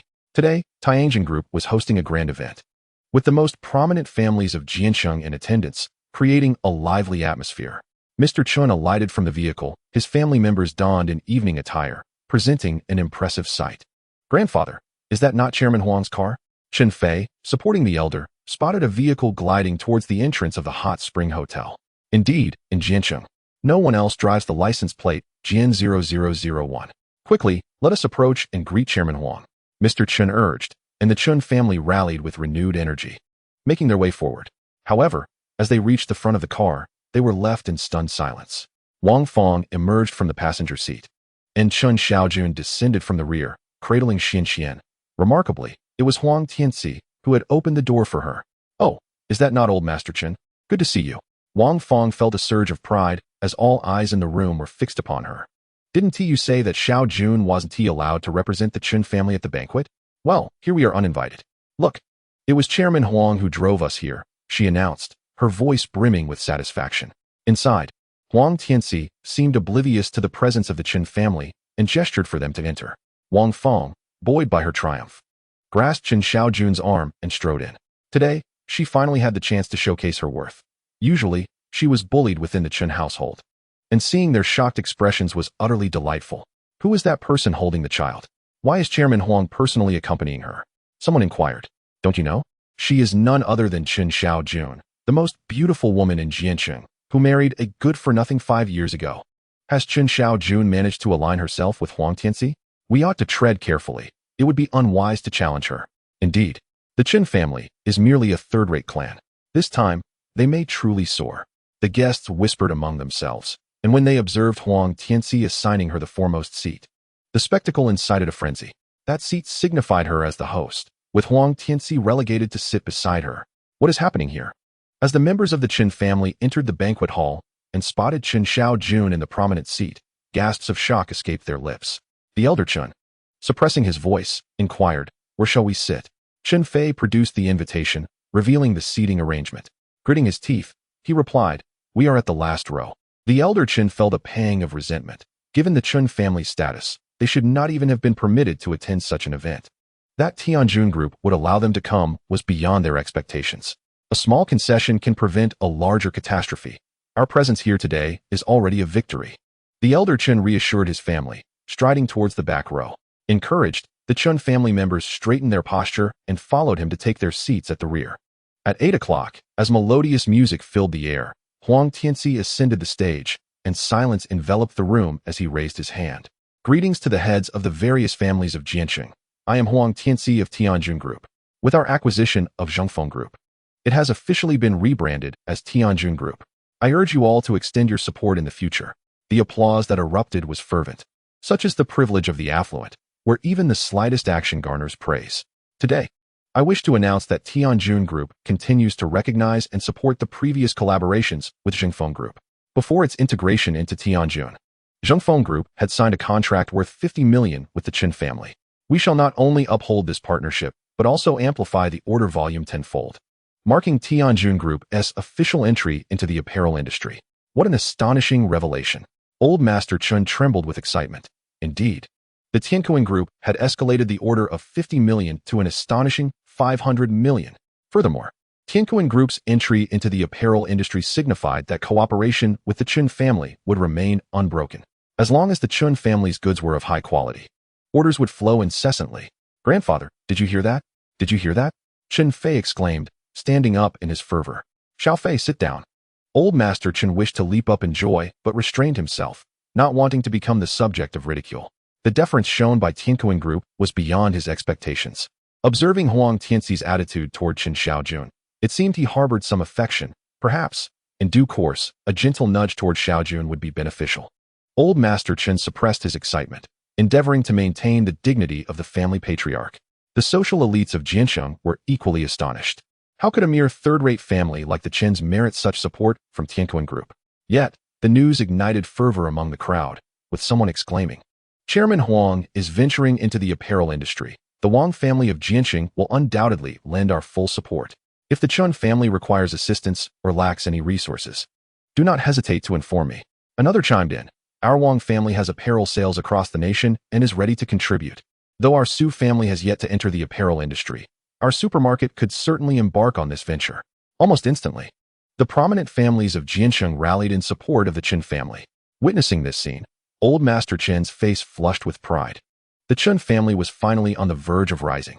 Very well, the details of our collaboration can be discussed at the Chen residence tomorrow. Now, I wish to address the second matter. Huang waved his hand, silencing the discussions, and the Chen family members immediately perked up, attentively listening. Today, I am not the main character. The spotlight belongs to a gentleman and a lady. They are a married couple with their own child. 5 years ago, the gentleman left with nothing on a rainy night, and for 5 years, he was unheard from, while the lady bore the brunt of much criticism. Upon his return 5 years later, the gentleman vowed to reclaim what she had lost. However, the lady retorted, "With what will you reclaim it?" His heart pierced by her words. He convened this gathering to seek the blessings of all Jiancheng for their reunion. With a gentle wave, Huang Tianxi unveiled a curtain, capturing the audience's gaze. "Wow, how exquisite!" A middle-aged woman gasped, covering her mouth upon seeing the contents of the glass display. "What is that? Could it be the heart of the ocean?" Another woman exclaimed in astonishment. "Indeed, it is the heart of the ocean. Legend has it that 3 years ago, it was purchased by a mysterious buyer at the Xuanxuan auction. Who would have thought it would appear here? Good heavens! There is likely only one heart of the ocean in the world, symbolizing everlasting love. Truly, I wonder which woman is fortunate enough to possess such a treasure." Countless affluent ladies of Jiancheng speculated, while Chen Xiaojun, seated in the front row, felt a sudden tremor in her heart. The individual referred to by Huang Tianxi cannot possibly be Longchao, can it? Chen Xiaojun shuddered slightly. They had first met 5 years ago, on a rainy night when Longchao had vanished. Now, 5 years later, he had returned, indeed claiming he would retrieve what she had lost. Yet she had scorned him and dismissed his advances. Thus, he had invited the distinguished figures of Jian City to bestow their blessings upon her. "Mother, is that person my father?" Xuanxuan inquired, pursing her little lips. Sitting nearby, Wang Fong scoffed. "How could that be your father? That is the heart of the ocean, which I have heard is extremely valuable. If your father could afford such a treasure, would he still be so belittled by the Chen family?" Chen Xiaojun felt her mind in disarray, utterly confused. She could only shake her head helplessly, uncertain if it truly was Longchao. Indeed, it was the heart of the ocean, acquired 3 years prior by a gentleman at the Xuanxuan auction. Huang Tianxi continued on stage, stating that the gentleman had lamented not holding a wedding banquet or possessing any token of affection due to his poverty at the time, a lifelong regret. By chance, he encountered the heart of the ocean 3 years ago and purchased it for the woman he cherished most. The blue of the heart of the ocean represented eternal love. He wished to convey to that lady, having weathered storms and endured hardships, that his heart belonged solely to her in this lifetime. Together, together, together. The banquet hall reverberated with synchronized cheers, particularly from the high society ladies, who, despite knowing it was not for them, were irresistibly drawn to the allure of diamonds and eager to discover who was worthy of such honor. "Now, everyone, open your eyes and let us witness this moment of happiness together," Huang Tianxi concluded. As his words faded, the banquet hall was enveloped in darkness, save for beams of light that swept across the room. Suddenly, each beam converged upon a single figure, none other than Chen Xiaojun, cradling Xuanxuan in her arms. Chapter 22. A beacon of light, blessings for the entire city. In that instant, nearly every gaze was fixed upon Chen Xiaojun. She was taken aback, looking at Huang Tianxi in disbelief. Could it truly be Longchao? "Mother, it really is you." Xuanxuan clapped her little hands, asking, "Where's Daddy? Where is he?" At this moment, Wang Fong could no longer remain seated, her face alight with excitement, exclaiming, "Could it truly be that worthless Longchao?" With that, she rose from her seat, scanning the crowd for Longchao's figure. The Chen family was the most astonished, although seated in the last row. Huang Tianxi had made it clear that he was not the main character here. The man who gifted Chen Xiaojun the heart of the ocean was. "Is it really him? Impossible. How could that be?" murmured old Master Chen.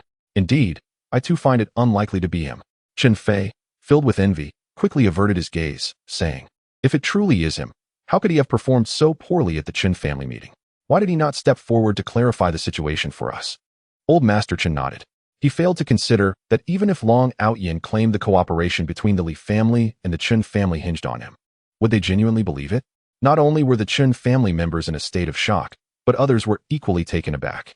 Chen Xiaojun, once the belle of Jian City, had suitors trampling at her doorstep, yet upon the revelation of her premarital pregnancy, the multitude of elites receded like a tide, leaving her a subject of ridicule. Reflecting on the second matter mentioned by Huang Tianxi, it had indeed been 5 years. Was he not referring to Chen Xiaojun? What was the matter with the lights? Why did they suddenly go out? Huang Tianxi suddenly spoke, smiling at Chen Xiaojun. "Since the lights have ceased, I invite Ms. Chen Xiaojun to join me upstairs to discuss our forthcoming collaboration." Although the lights had malfunctioned, it did not dampen anyone's appetite for dining. "I will escort Miss Chen upstairs first, and then return to accompany you all. Please, do not stand on ceremony." Huang Tianxi handed the microphone to the MC, gesturing for Chen Xiaojun to proceed. After a moment of hesitation, Chen Xiaojun entrusted her child to her mother and followed Huang Tianxi upstairs. "It must have been a misunderstanding. I told you, it cannot be Longchao," Wang Fong said through gritted teeth. "I said it could not possibly be Longchao. He is nothing but a worthless fool. Chen Fei exhaled in relief. I believe Chairman Huang Tianxi may have an interest in Chen Xiaojun, Old Master Chen observed with keen insight. By deliberately inviting her upstairs to discuss our family's collaboration, there may be a story unfolding. Keep in mind, the upper floors of the Xuanxuan Hotel are all accommodations. Oh, so. It seems Chairman Huang has taken a liking to Chen Xiaojun? Chen Fei's eyes twinkled with intrigue. In that case, this deal is inescapable. The Chen family members nodded in agreement, their expressions revealing disdain. Humph, Chen Xiaojun pretends to be noble, yet she will still find herself in someone's bed, won't she? As the elevator ascended, Chen Xiaojun remained silent. In that fleeting moment, she experienced an illusion, feeling as though she were the protagonist, a figure revered by all. Yet, regrettably, all of this was but a fleeting dream. Chairman Huang, regarding the collaboration with the Chen family, does Tianjun Group truly intend to invest 500 million? In the elevator's silence, Chen Xiaojun sought conversation. Indeed, 500 million is merely the initial investment. We may consider additional funding subsequently, Huang Tianxi replied, looking down. May I inquire? Chen Xiaojun hesitated. The Chen family of Jian City is but an inconsequential clan. Why would Tianjun Group be willing to invest such a sum to assist us? Tianjun Group is not assisting the Chen family. Rather, it is aiding you, Huang Tianxi smiled. Aiding me? Chen Xiaojun was taken aback. Could it be that the collaboration between Tianjun Group and the Chen family was solely for her benefit? We have arrived. You may ask your husband yourself, Huang Tianxi said, pressing the button to descend. Wait, Chen Xiaojun called out, wishing to stop him for clarity, but the elevator doors had already closed. The starry hotel derived its name from the celestial bodies above, standing atop. One could almost reach out and pluck the stars from the sky. Meanwhile, those below gazing up at the rooftop appeared like stars themselves, shimmering brightly against the night sky. Under the illuminating lights, a figure emerged, strikingly familiar to Chen Xiaojun. He sat at the piano, his fingers gliding over the keys like ethereal sprites, producing the melodious strains of Butterfly Lovers, her favorite piece. In silence, he approached, sharing a cup of water with him. In the clarity, there was depth. The melody flowed from her heart, intoxicating her, regardless of grievances or fate. She refrained from speaking of dreams like a butterfly, returning to this life, traversing mountains and rivers together, both in this lifetime and the next. As the enchanting melody played on, Chen Xiaojun took 2 steps forward, and suddenly, the lights of the starry hotel dimmed. With each step she took, a rose blossomed beneath her feet, akin to stars in the night. As the music concluded, the figure slowly rose and, under Chen Xiaojun's unwavering gaze, turned around. Xiaojun, this is for you. Longchao, clad in a tailcoat, held a bouquet of fiery red roses. It truly is you. Gazing at Longchao's face, Chen Xiaojun was utterly astonished, tears streaming down her cheeks uncontrollably. Longchao looked at her gently and spoke. Xiaojun, the past 5 years have subjected you to too much injustice and undue pressure. Now, all that is behind us. I, Longchao, vow that you shall never face such grievances again in this lifetime. He knelt slowly before her, saying, 5 years ago, when you married me, I had nothing, and your wedding became a mockery in Jian City. Today, I wish to place this heart of the ocean upon you. It is said that one who possesses it will find everlasting happiness. As he uttered these words, music erupted, and suddenly, a rain of rose petals cascaded from the sky, pouring down like a waterfall from the zenith of the starry hotel. Inside and outside, the venue was almost entirely enveloped in roses. Aotian, Chen Xiaojun, am overwhelmed with emotion, unsure whether to accept. She stammered through tears. Xiaojun, please say yes, Longchao implored, his face filled with longing and hope. Aotian, this is all too sudden for me. I fear promise me, he gently interrupted, reminiscent of that night 5 years ago, both domineering and tender. All right. Chen Xiaojun nodded softly. Longchao placed the heart of the ocean upon her hand, then took her small hand firmly, declaring, come. I wish to show you Jian City tonight. The whole city is celebrating us. He led her to the windowsill. And as Chen Xiaojun first heard the crisp sound of applause, countless fireworks erupted before them. The display grew ever more abundant and dense, ultimately forming characters in the sky. Heaven and Jun. Chen Xiaojun understood that, while it seemed the Tianjun Group had announced its arrival in Jiancheng, the combination of Longchao's Tian and her Jun formed Tianjun. It turned out that all these years he had been present, establishing a conglomerate bearing his name. Suddenly, the lights of the Xuanxuan Hotel extinguished, and the city's lights flickered on in succession. As she gazed at the buildings emblazoned with the characters for Tianjun, Chen Xiaojun wept. Overwhelmed with emotion, This was the entire Jiancheng extending their blessings to them. The bright lights shone throughout the night, a testament to the city's goodwill. Long Aotian gently wiped away her tears and remarked. Chapter 23. I did not take it to heart. Chen Xiaojun surveyed the illuminated city, the heart of the ocean in her hand radiating a soft blue glow, and felt somewhat intoxicated. Aotian, she began slowly. I cannot accept the investment from Tianjun Group. Given how the Chen family has treated me, I see no reason to remain. I have decided to part ways with the Chen family and seek employment. To start our lives anew. She looked at Long Aotian, seeking his approval. Is that all right? Of course, he replied. Should you find success in the future, I will stand by your side as you conquer the world. If you encounter failure, the Tianjun Group will be there to support your resurgence. As long as you are happy, our little family will overcome any obstacles. With our family of 3, Aotian. The primary reason I accepted you this time is because of Xuanxuan.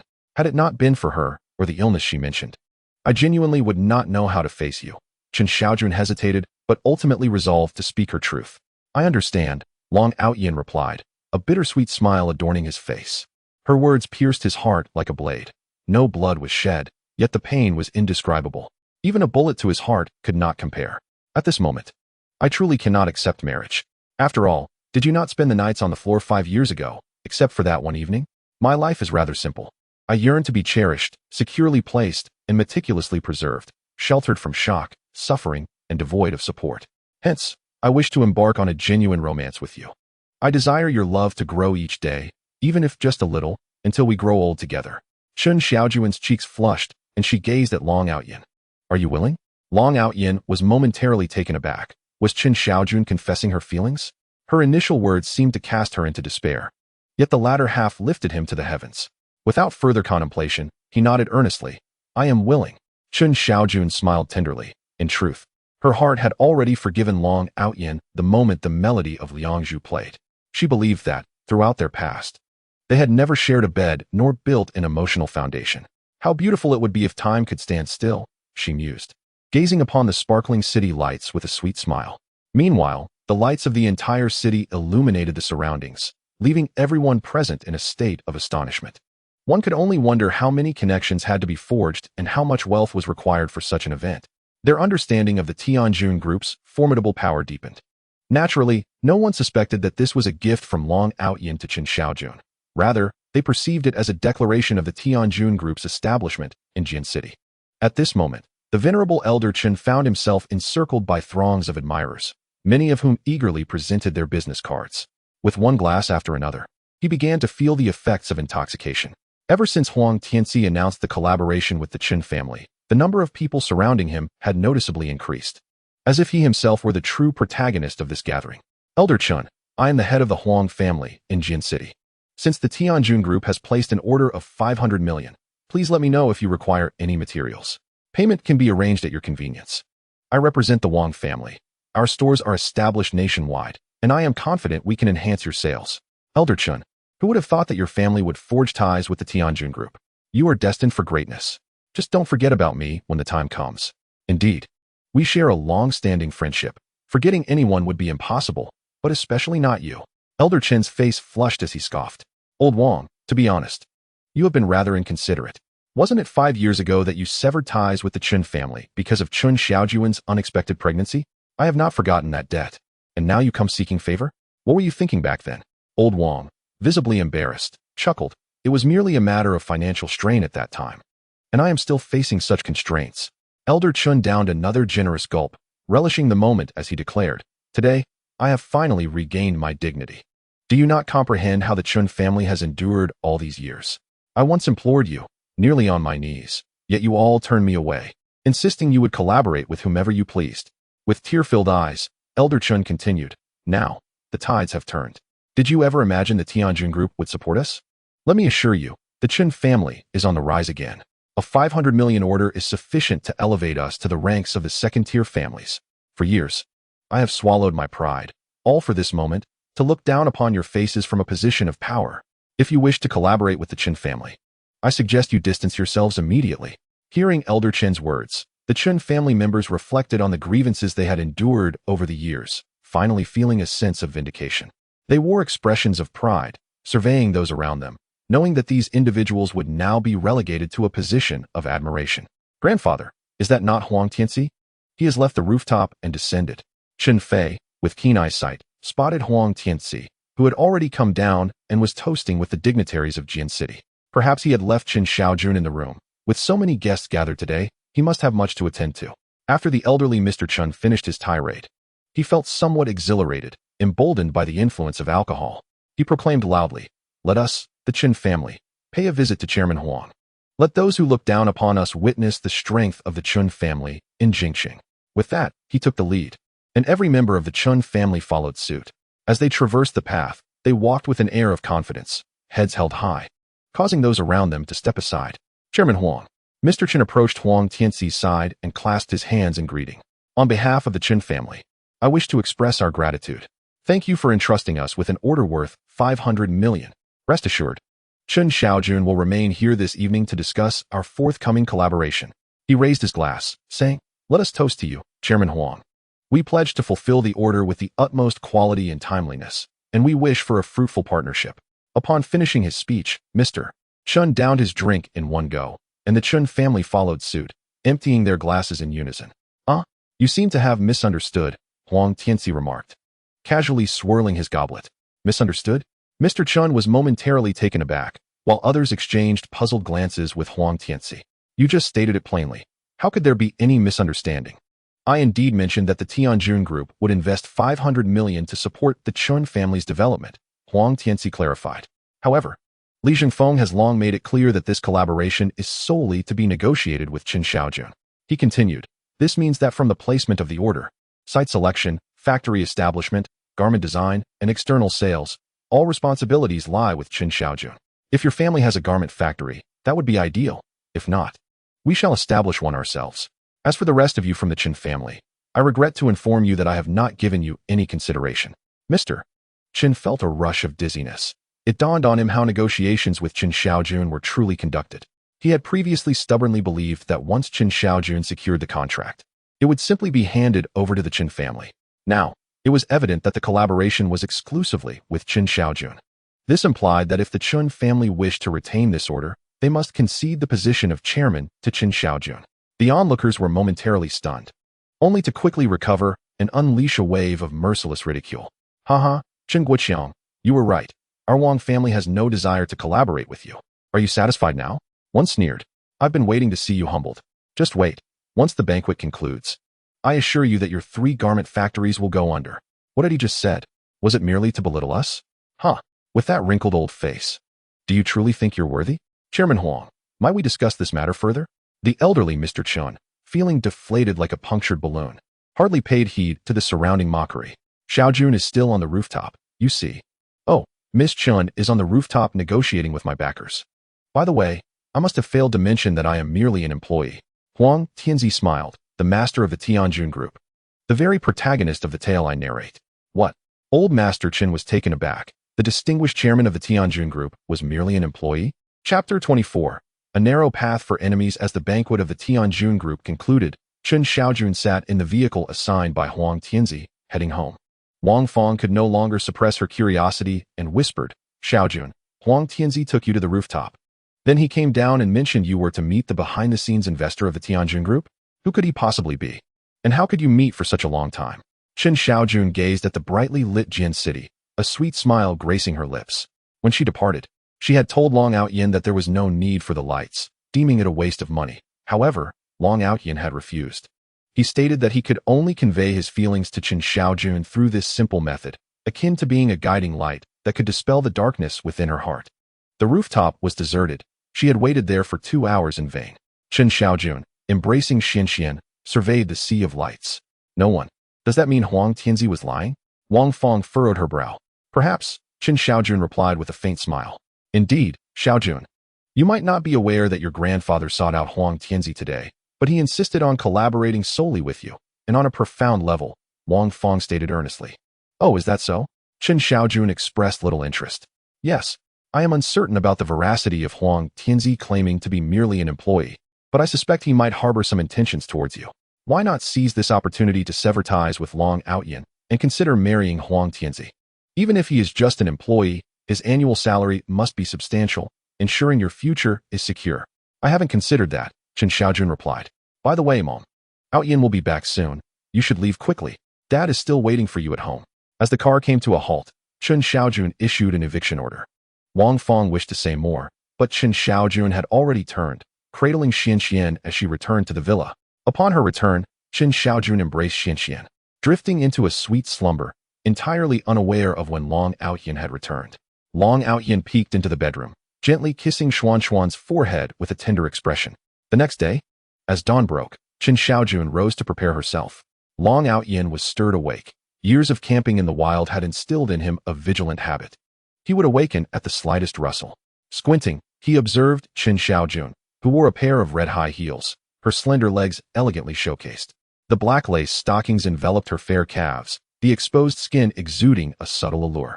Her upper body was adorned in a fitted black business attire, accentuating her golden proportions impeccably.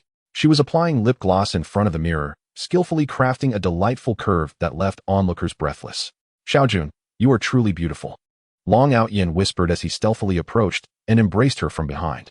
Chen Xiaojun's body stiffened as the man's fervor seemed to threaten to melt her away. She pushed Long Aotian away, her voice tinged with annoyance. What are you doing? Xuanxuan will wake up soon. Long Aotian turned her body to face him, examining her closely before breaking into a silent smile. I truly wish you wouldn't seek employment. With such a beautiful wife, I fear she might dissolve in my mouth. You have your own affairs. For the past 5 years without you, I managed just fine, Chen Xiaojun retorted, freeing herself from Long Aotian's embrace and dressing herself meticulously. Today, you will take Xuanxuan with you. I secured a job yesterday afternoon, and now I must attend the interview. If successful, I can start working tomorrow and earn a living for Xuanxuan. Chen Xiaojun gestured with her arms, radiating boundless energy. After bidding farewell to Chen Xiaojun, Long Aotian stood by the window, the tenderness on his face gradually replaced by a fierce intensity. At that moment, Songlong entered the room, reporting to the Dragon Sovereign. The tiger has returned to report. Long Aotian gazed into the distance as another figure appeared. It was the tiger he had dispatched to Kyoto to report on the situation. Dragon Sovereign, I returned to Kyoto 3 days ago to brief the superiors. The higher-ups have issued orders. The Dragon Nest troops are to rest nearby to prevent any resurgence from the southern bandits. Routine training will be temporarily handled by the tiger and the fire leopard. Effective immediately, the Dragon Nest troops have no combat assignments for the next 3 months, allowing you to return home and reunite with your family. Should any southern bandits refuse to comply, they may be executed on the spot without needing to report to me. The orders aligned precisely with Long Aotian's expectations. He produced a 5-clawed golden dragon token and handed it to the tiger. Understood, Dragon Sovereign. The tiger received the token with both hands, but hesitated. Dragon Sovereign, do you truly intend to live here? What, do you have objections? The tiger immediately knelt, bowing his head. I would not dare. I merely thought that with your status, you could provide the mistress and the princess with a better life. Just give the order, and I could arrange accommodations for you before I leave. That will not be necessary. The life Xiaojun desires is likely nothing more than this, Long Aotian replied, gazing out the window. You may return now. And remember to train diligently. Do not let my Dragon Nest troops falter.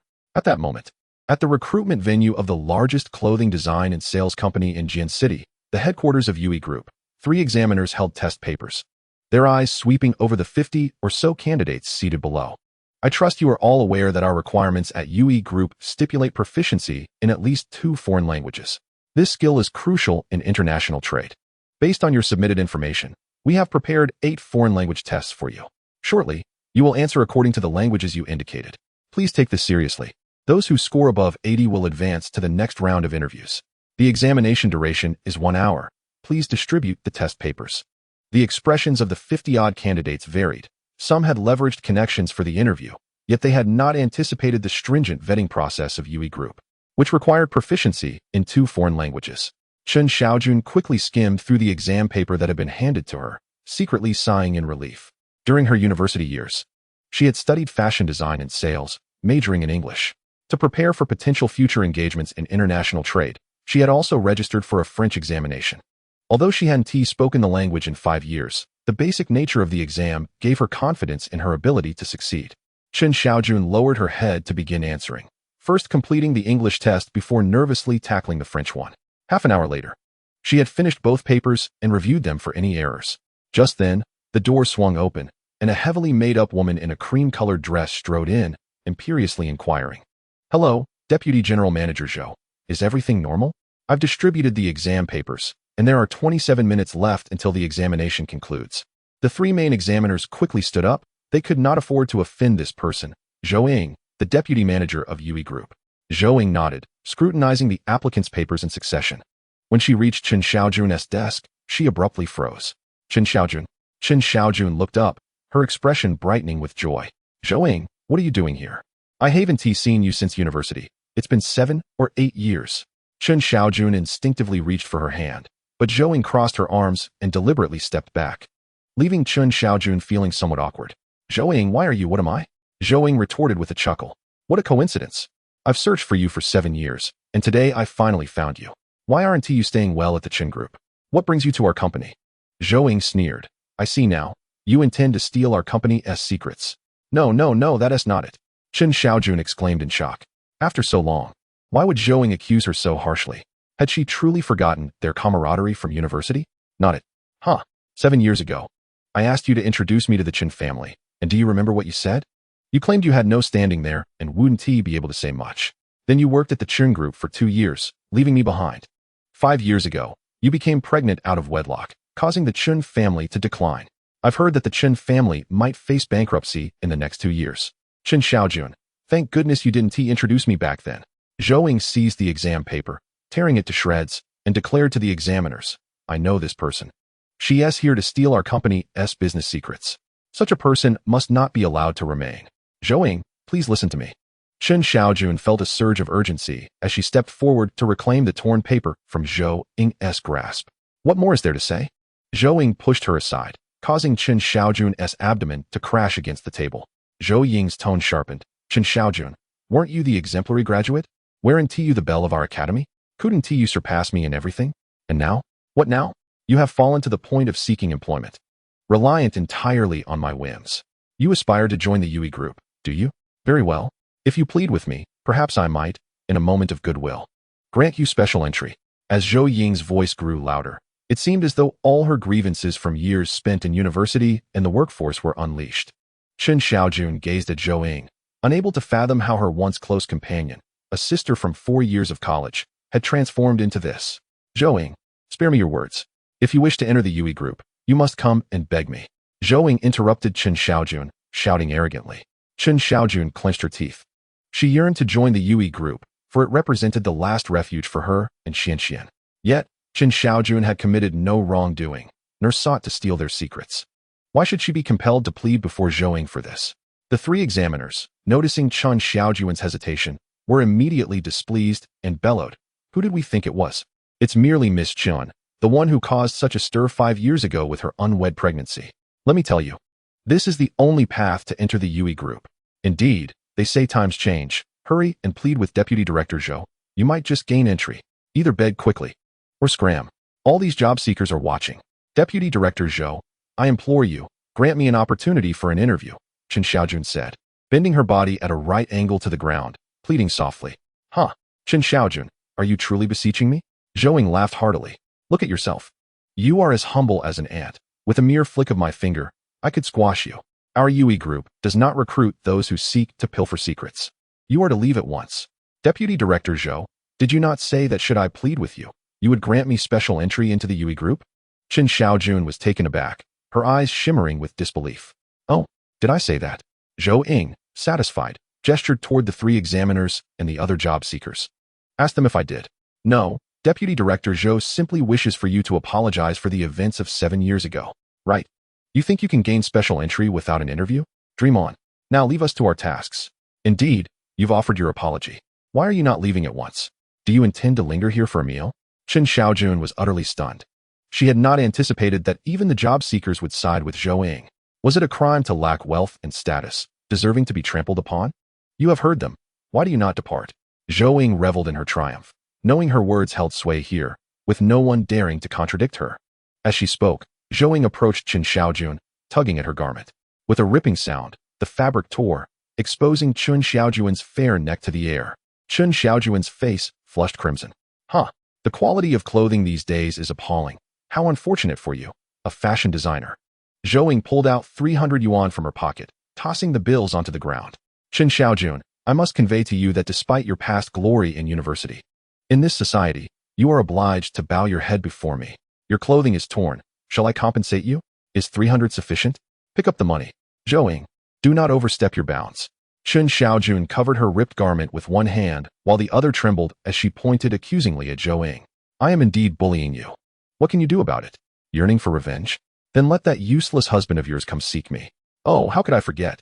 Your good-for-nothing spouse vanished 5 years ago, leaving you without aid. You wicked woman, I will strike you. Suddenly, a clear voice rang out from the doorway. Chen Xiaojun turned to see Xuanxuan rushing in. Wicked woman, foul creature, how dare you bully my mother? Apologize to my mother at once, and I may forgive you. Xuanxuan brandished her tiny fists, preparing to strike Zhou. Xuanxuan, no? Chen Xiaojun felt a surge of panic, never expecting Xuanxuan to appear here, and quickly reached out to stop her. How much strength could a 4-year-old possess? Zhou merely raised her arm, causing Xuanxuan to stagger back. But Chen Xiaojun swiftly scooped her into her embrace. Zhou Ying's face contorted with mockery. Is this the wild offspring you bore with that worthless man? Huh, she appears quite charming now, but who knows if she'll bring home a rogue like you in the future. By the way, if she truly treads your path, should you weep or rejoice? Silence.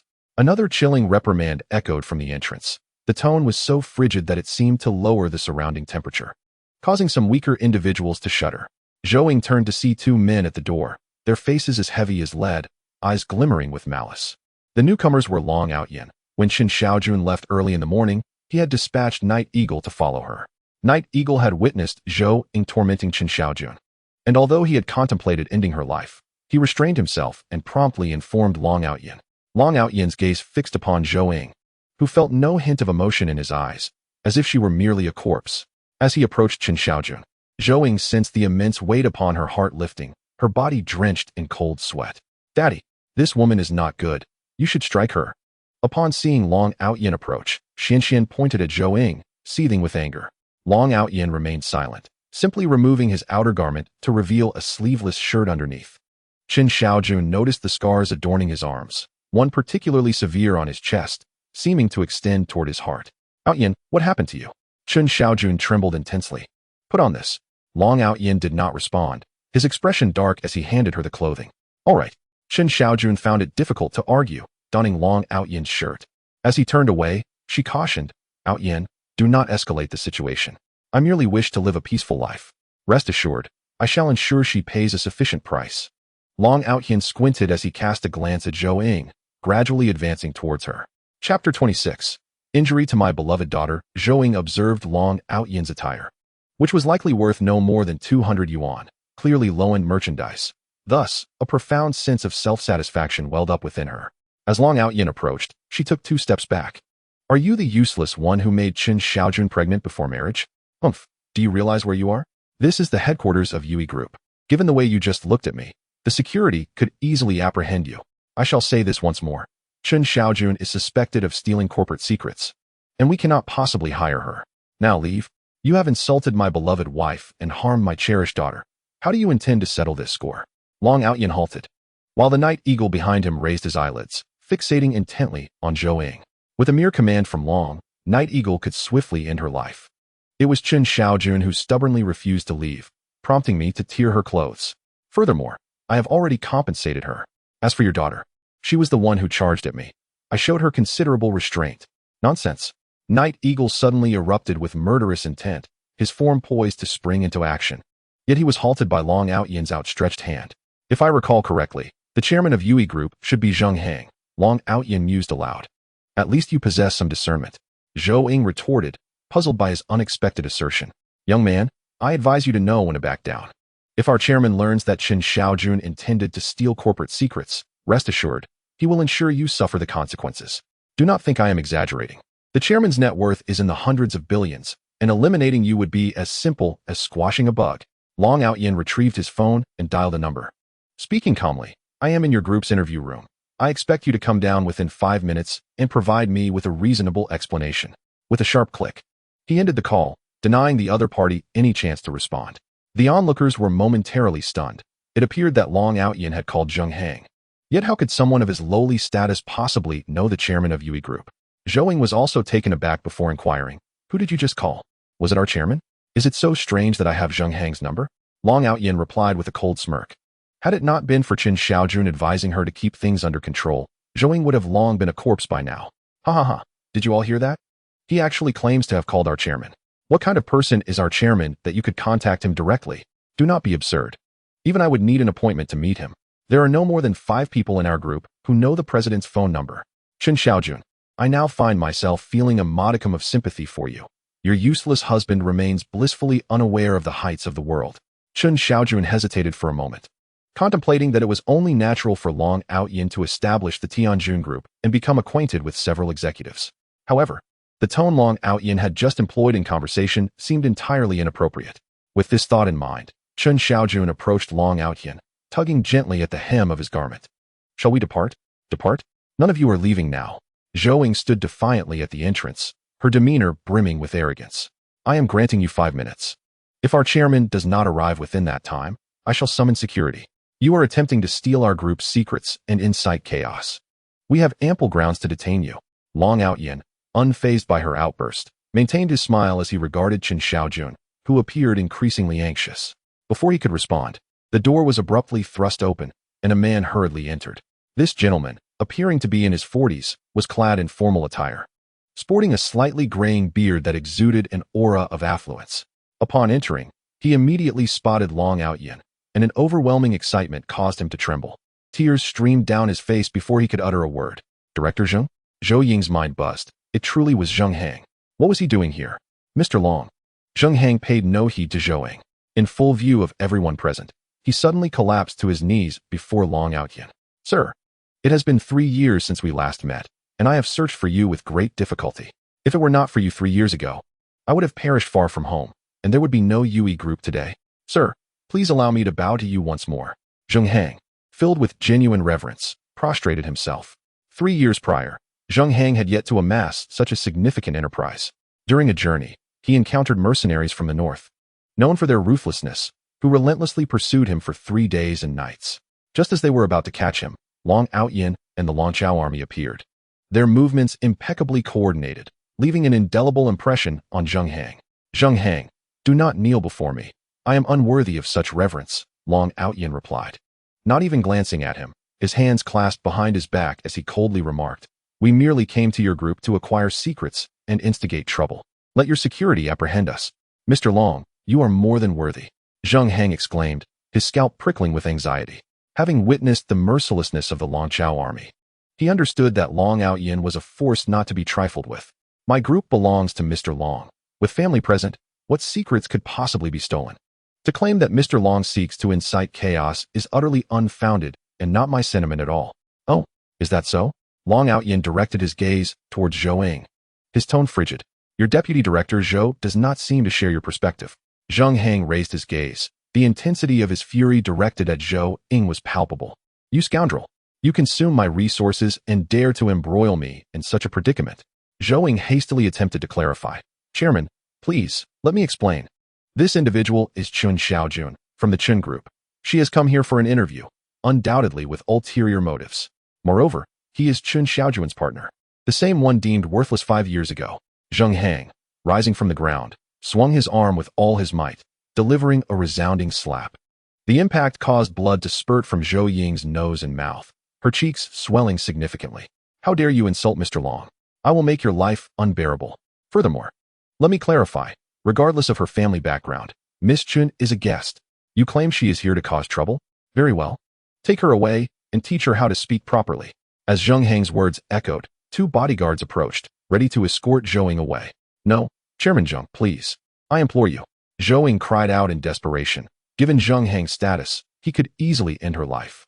After all, she was merely a worker. She broke free from the bodyguard's grip and knelt before Long Aotian, prostrating herself in fervent supplication. Mr. Long, I was wrong.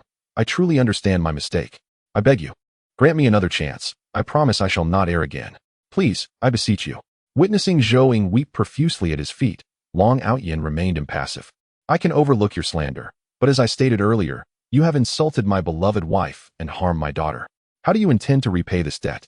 What? Zheng Hang is truly prepared to take lives? She even harmed Long Aotian's daughter? This is beyond tolerance. Remove this woman at once. You know what to do. Yes. The bodyguards moved in again to seize Zhou Ying. Chapter 27. Deputy Director Zhou Ying was utterly frantic, nearly crawling to Chen Xiaojun's feet, knocking her head as if to crush garlic, with fresh blood seeping from her forehead as she pleaded. Xiaojun, I am sorry, please forgive me. For the sake of our past as classmates, for the 4 years we spent together, I should not have spoken to you in that manner. It was all my fault. Please, have mercy and release me. As for your daughter, I am willing to compensate. I beg you. I implore you. Seeing Zhou Ying kneeling at her feet, Chen Xiaojun felt a pang of discomfort. If she had not rushed to embrace Xianyan, the latter might have collided with the table after Zhou Ying's push. Zhou Ying, I no longer wish to stay with the Chen family. I came out seeking a job. Why do you deny me even the chance to speak? Chen Xiaojun said. Her thoughts tangled. It was out of jealousy. During our university days, you were the top of the class, with suitors lining up to pursue you. Even the boy I liked would only ever chase after you. Now that I have finally clawed my way to this position, how could I allow you to come in and ruin it? Ultimately, all the blame rests on me. I beg you, forgive me. Zhou Ying, her voice hoarse, revealed her own scars, laying herself bare in a manner so humble that there seemed nowhere left to hide. Chen Xiaojun found herself at a loss for words. Grasping Xuanxuan's hand, unsure of what to say, Jiancheng cast a dark glance at Zhou Ying, setting aside the life-saving grace of Longchao. The fact that his wife could work at his group, backed by the support of the Tianjun group, was an unparalleled opportunity in this world. How infuriating it was that the deputy director he had appointed would squander such a chance. If one makes a mistake, one hopes for forgiveness. But what of those wronged by you? Longchao, noticing Chen Xiaojun's apparent softening, sneered and spoke. If Zheng Heng had not appeared today, would Yui Group have still employed Xiaojun? Who would forgive her grievances? Bring her in. Zheng Heng immediately understood and promptly pulled Zhou Ying away. No one could plead for her today. A thorough investigation into Zhou Ying was warranted.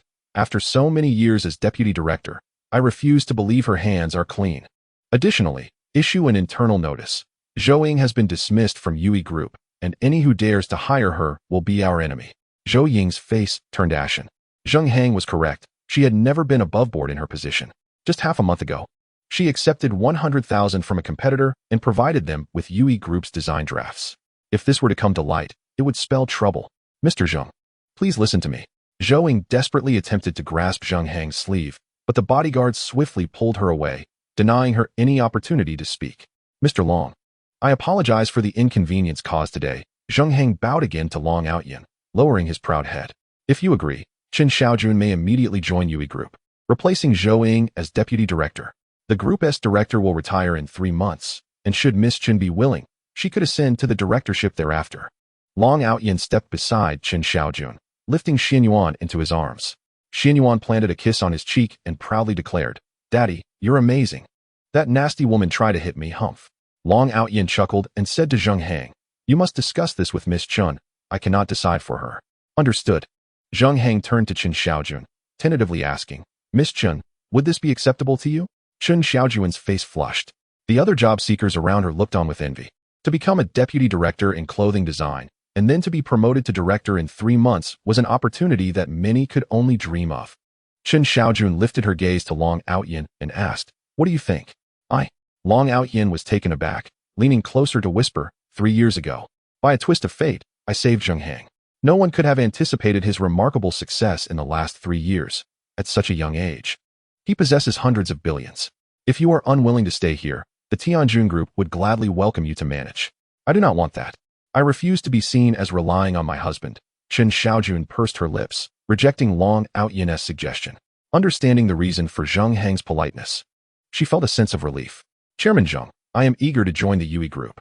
Please trust that I will dedicate myself fully to serving the company. That is splendid news. Yui Group warmly welcomes your presence. Zheng Heng's face beamed with delight. Now, if you could complete your onboarding today, you may officially commence work tomorrow. Additionally, this afternoon, you may inspect your office. If you find anything lacking, I shall have it promptly arranged. Upon arriving at the Human Resources Department to fill out the employment paperwork, Chen Xiaojun was momentarily taken aback upon seeing the monthly salary of 300,000. In a third-tier city like Jiancheng, a monthly income of 10,000 is considered high. She could earn in a month what others might earn in 3 years. Miss Chen, do you find the salary unsatisfactory? Zheng Heng inquired anxiously. If you deem it insufficient, I can offer you an annual salary of 5 million, in addition to sales commissions. Moreover, once you become our group's director, you will also receive a 5% equity commission, bringing your annual income to no less than 10 million. Not at all. I simply feel it is rather excessive, Chen Xiaojun replied hesitantly. Not at all. With your exceptional talent, it is indeed a privilege for us to secure your services. Zheng Hang sighed with relief. Even if Chen Xiaojun had no experience in fashion design, simply having such a talent in the company would be a considerable gain for Zheng Hang. Then let it be 300,000, Chen Xiaojun decided decisively, signing the employment contract. Subsequently, Zheng Hang guided Chen Xiaojun on a tour of the office. The office, located on the top floor, was approximately 40 square meters, basking in splendid natural light that warmed the space.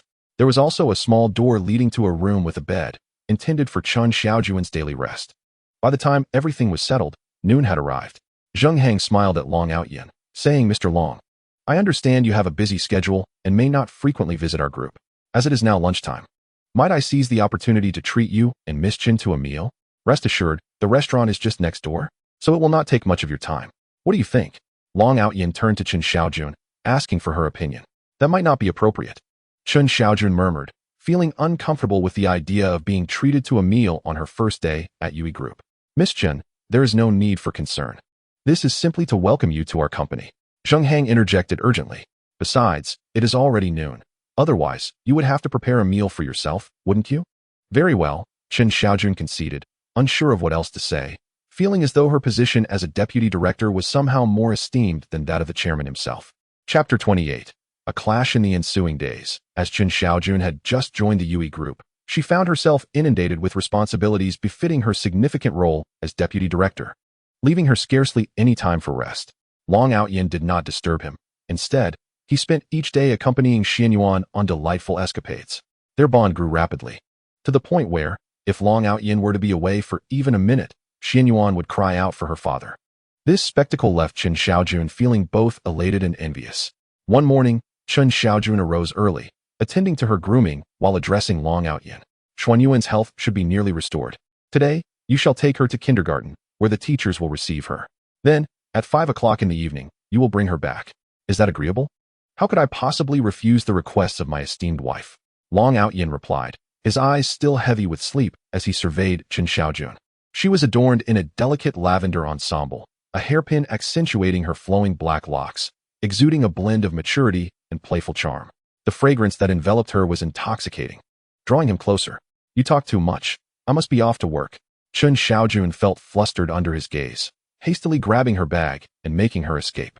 Long Aotian then called for Xuanxuan, clumsily transforming her into a princess. Upon hearing that she was to attend school, Xuanxuan dashed around the room, vehemently resisting the notion. Ultimately, after much deliberation, Long Aotian promised her ice cream later that evening, which coaxed her into reluctant compliance. Once Xuanxuan was delivered to kindergarten, Long Aotian proceeded to the Tianjun group. In the conference room, he sat at the center, flanked by Huang Tianxi and Li Zhengfeng, both bowing their heads in anticipation of his words. The Residential Construction Management Department of Jiancheng received sudden news regarding the Tianjun group's occupancy and promptly dispatched representatives the following day, inquiring whether the group would be interested in undertaking the development of the southern area of the city. This tract of land was potentially worth billions, and Huang Tianxi dared not make unilateral decisions, prompting him to summon Long Aotian for consultation. What is your perspective on this contract? Long Aotian inquired, casting a cursory glance at the documents. Chief, I believe this proposal is viable. Huang Tianxi stepped forward to elaborate. Our Tianjun group lacks land. Yet Jiancheng is eager to plan the southern district. They are inclined to grant us primary development rights, valuing our corporation's reputation. Once the residential area is established, the ownership will last for 70 years. We could certainly designate a portion specifically for you and the veterans from Longchao to reside in. However, this is merely my preliminary suggestion. From Jiancheng's standpoint, they also require substantial capital infusion to facilitate the transformation of the southern district. Chief, I too find this feasible. Li Zhengfeng interjected, swallowing hard. The Tianjun group was formidable indeed. In just their second day of occupancy, they had secured such a significant contract, something even his family could scarcely achieve. When we construct the homes, we can minimize certain necessary expenses and misreport the materials to our superiors. Consequently, the originally billion-dollar development rights could be reduced by 30 to 40%. Housing is meant for the common people. How could we possibly compromise on quality? Long Aotian shot a cold glance at Li Zhengfeng, reprimanding him sternly. I dare not. Li Zhengfeng was momentarily taken aback, And then, in a state of utter terror, he knelt down, trembling uncontrollably, cursing his own foolish tongue. I beseech you, spare this old servant's life. I shall never again dare to harm the common folk. Li Zhengfeng knelt on the ground, cold sweat streaming down his forehead. Li Zhengfeng, this is your first task with me, and I shall not hold it against you, Long Aotian remarked, gazing down at him. However, should you dare to jest with matters concerning the populace, I shall show you no mercy. Yes, I shall obey, my lord. Li Zhengfeng stammered as he rose shakily, bowing his head, no longer daring to be audacious. Now, who are our competitors? Long Aotian inquired once more. Our competition comes from the Jiang family, a prominent clan in Jiancheng.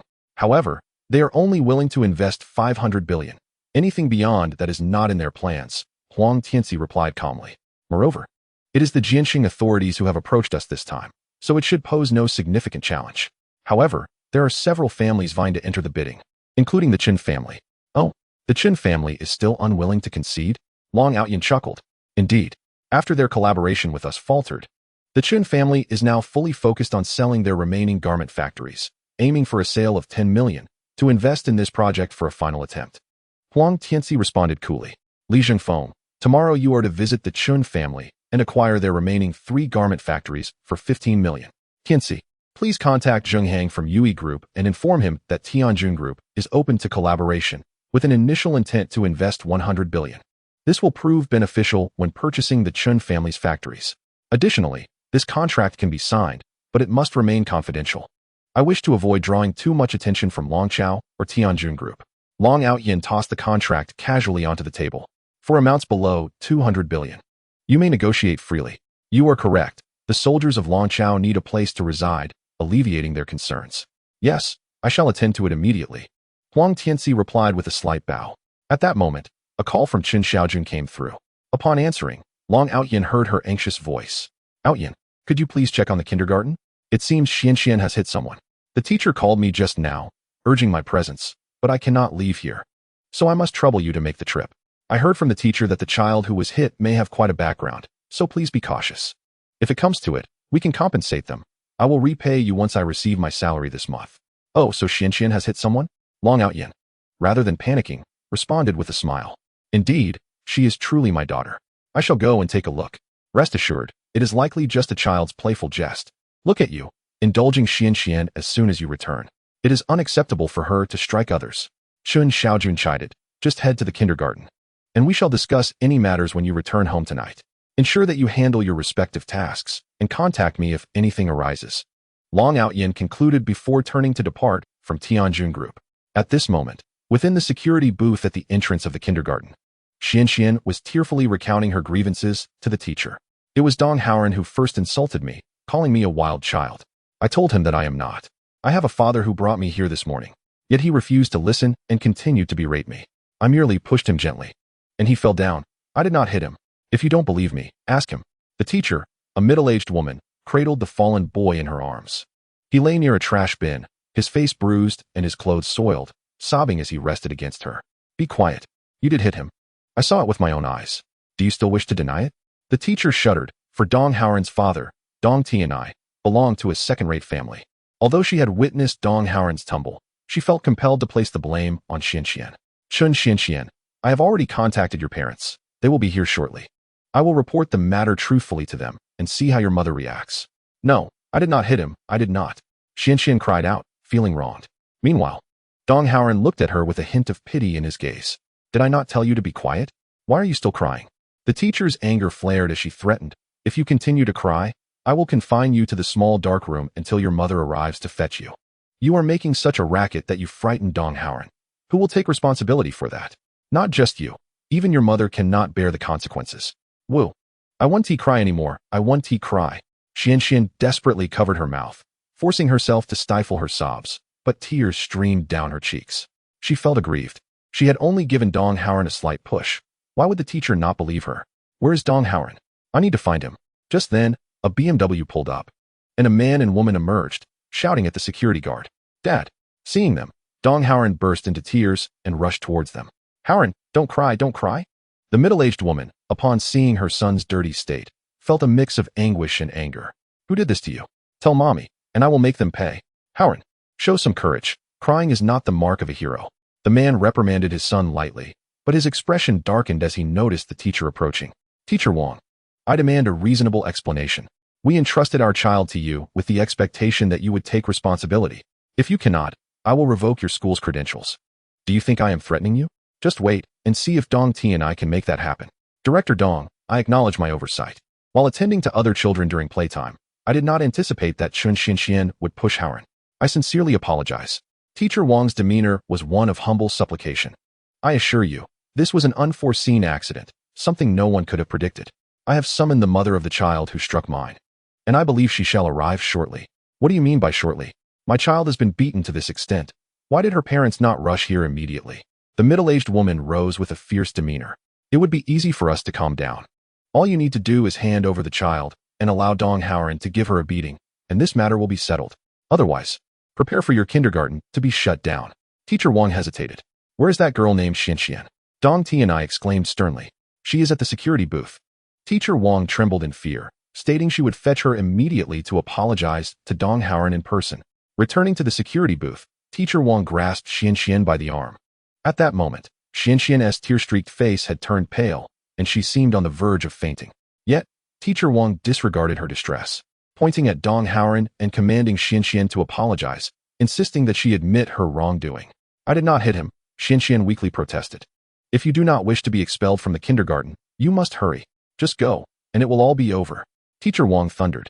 All right, sobbed Xuanxuan, taking a few steps forward to Dong Haoran, saying, I am sorry, I didn't mean to push you. Sob. Before she could finish her sentence, she began to cry again, her small heart filled with one thought. She had not harmed Dong Haoran. Why was the teacher wrongfully accusing her? Such cruelty at such a tender age.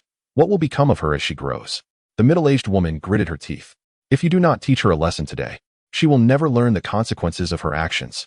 Haoran, go and hit her hard. Do not worry. Your father will take care of any repercussions. Mama, I cannot. Dong Haoran, after all, was merely a 5-year-old child. He had accidentally fallen, yet his mother still blamed Xuanxuan. The thought of hitting her was beyond his capability at such a young age. Cannot. The middle-aged woman was taken aback for a moment, then erupted in fury. Look at what fear has done to our child.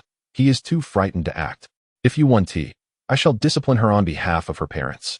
As she spoke, the woman stormed up to Xuanxuan, raising her hand to strike down with force. Teacher Wang shut her eyes in terror, fearing that if the slap landed, Xuanxuan would be left disfigured. Yet, she felt helpless. A disfigurement was preferable to the kindergarten closing down. After a prolonged wait, no slap was heard, and Teacher Wang opened her eyes to see a man standing before Xuanxuan, gripping the middle-aged woman's wrist. The murderous intent radiating from him was almost palpable, twisting the very air around him, an imposing aura. Daddy, Xuanxuan cried out, rushing to the figure of Long Aotian, tears streaming down her face. Daddy, I did not strike Dong Haoran. He called me a bastard, and that is why I pushed him. He stumbled and fell beside the trash can, resulting in this predicament. Dong Haoran, I have a father, and this is him. You are Xuanxuan's father? The middle-aged woman, though restrained by Long Aotian, refused to yield verbally. Release me at once. Let me give your daughter a good beating today, and we shall consider the matter settled. Otherwise, you will certainly face dire consequences. Long Aotian's expression darkened ominously, devoid of any unnecessary words, as he suddenly delivered a swift kick. The impact was unexpected for her, akin to being struck by a speeding train. She was propelled backward, and shockingly, she felt no pain at first. As she fell, her back collided with a vehicle, shattering its glass, and only then did the pain hit her, heart-wrenching. For a fleeting moment, Teacher Wang and Dong Ti and I were rendered speechless, utterly oblivious to the unfolding events. Long Aotian ignored the woman, turning to gently wipe away Xuanxuan's tears, lifting her into his arms. Do not cry, Xuanxuan. Once I settle this matter, I shall take you for ice cream, all right? Xuanxuan clung to Long Aotian's neck, sobbing uncontrollably. You dare to hit someone? Dong Ti and I finally reacted, seething with rage. Fine, just you wait. I shall summon my associates immediately. If I do not eliminate you today, I shall take your surname. With that, Dong Ti and I pulled out his phone, causing Teacher Wang to panic. Both of you, please calm down. This is merely children's play. It is quite normal. Normal? My son has been beaten to this extent by your daughter, and you dare call this normal? My wife and my car's glass have been shattered. Is that normal? Today, I will show you the consequences of crossing Dong Ti and I in Jiancheng. I will ensure your family is utterly destroyed. Hello, Xiaoyang, gather your brothers and come to Xingyu Kindergarten immediately. Yes, right away. Teacher Wang, witnessing Dong Tianai truly calling for help, was filled with dread. Are you Xuanxuan's father? I usually see a lady dropping her off, so I did not pay attention. You should quickly apologize to Dong Tianai. Let his child beat Xianxian, and that will suffice. I warn you, Dong Tianai is not to be trifled with. He is notoriously ruthless. Otherwise, you may not realize how perilous your situation is. Are you threatening me? Long Aotian shot a cold, piercing glance at Teacher Wang, his gaze akin to a sharpened blade aimed directly at his heart. And no, I am not, Teacher Wang stammered, feeling increasingly uneasy. Chapter 30. Brother, we were wrong. At that moment, a dozen cars roared onto the scene, and before they had even come to a halt, over 60 burly men descended. The leader strode swiftly to Dong Tianye's side, his voice booming. Dong, who is the fool that has offended you? Tell me, and I shall deal with him. It is him. Dong Tianai pointed at Long Aotian, who was holding Xuanxuan tightly. You all take action. Today I'll make him aware of my prowess. Dispose of him, and I shall bear the consequences. Furthermore, investigate his background. I intend to annihilate his entire family. Xuanxuan, having never encountered such a scene, clung to Long Aotian's neck as the 60-odd men closed in around them. Daddy, I'm scared, she whispered.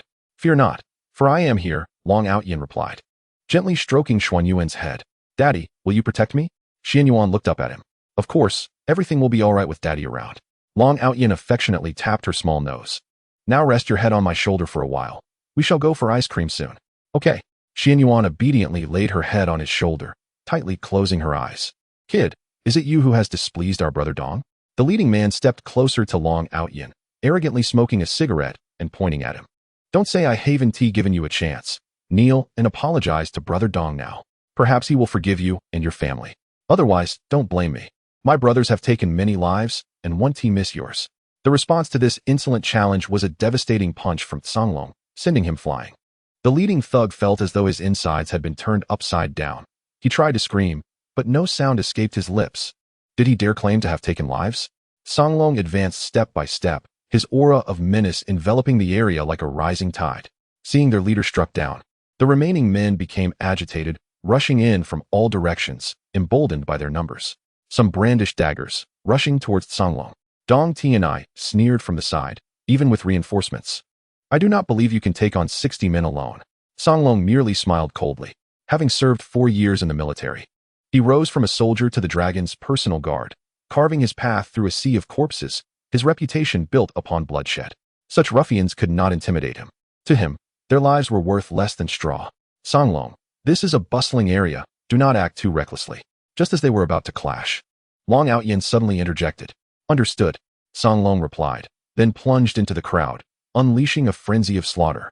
He weaved through the throng, each strike shattering bones with ease. 10 fell. Then 20. By the time 30 lay defeated, Dong Tianai finally panicked. Was this even human? How could one man possibly overcome 30? Moreover, those who fell were mostly left with shattered bones.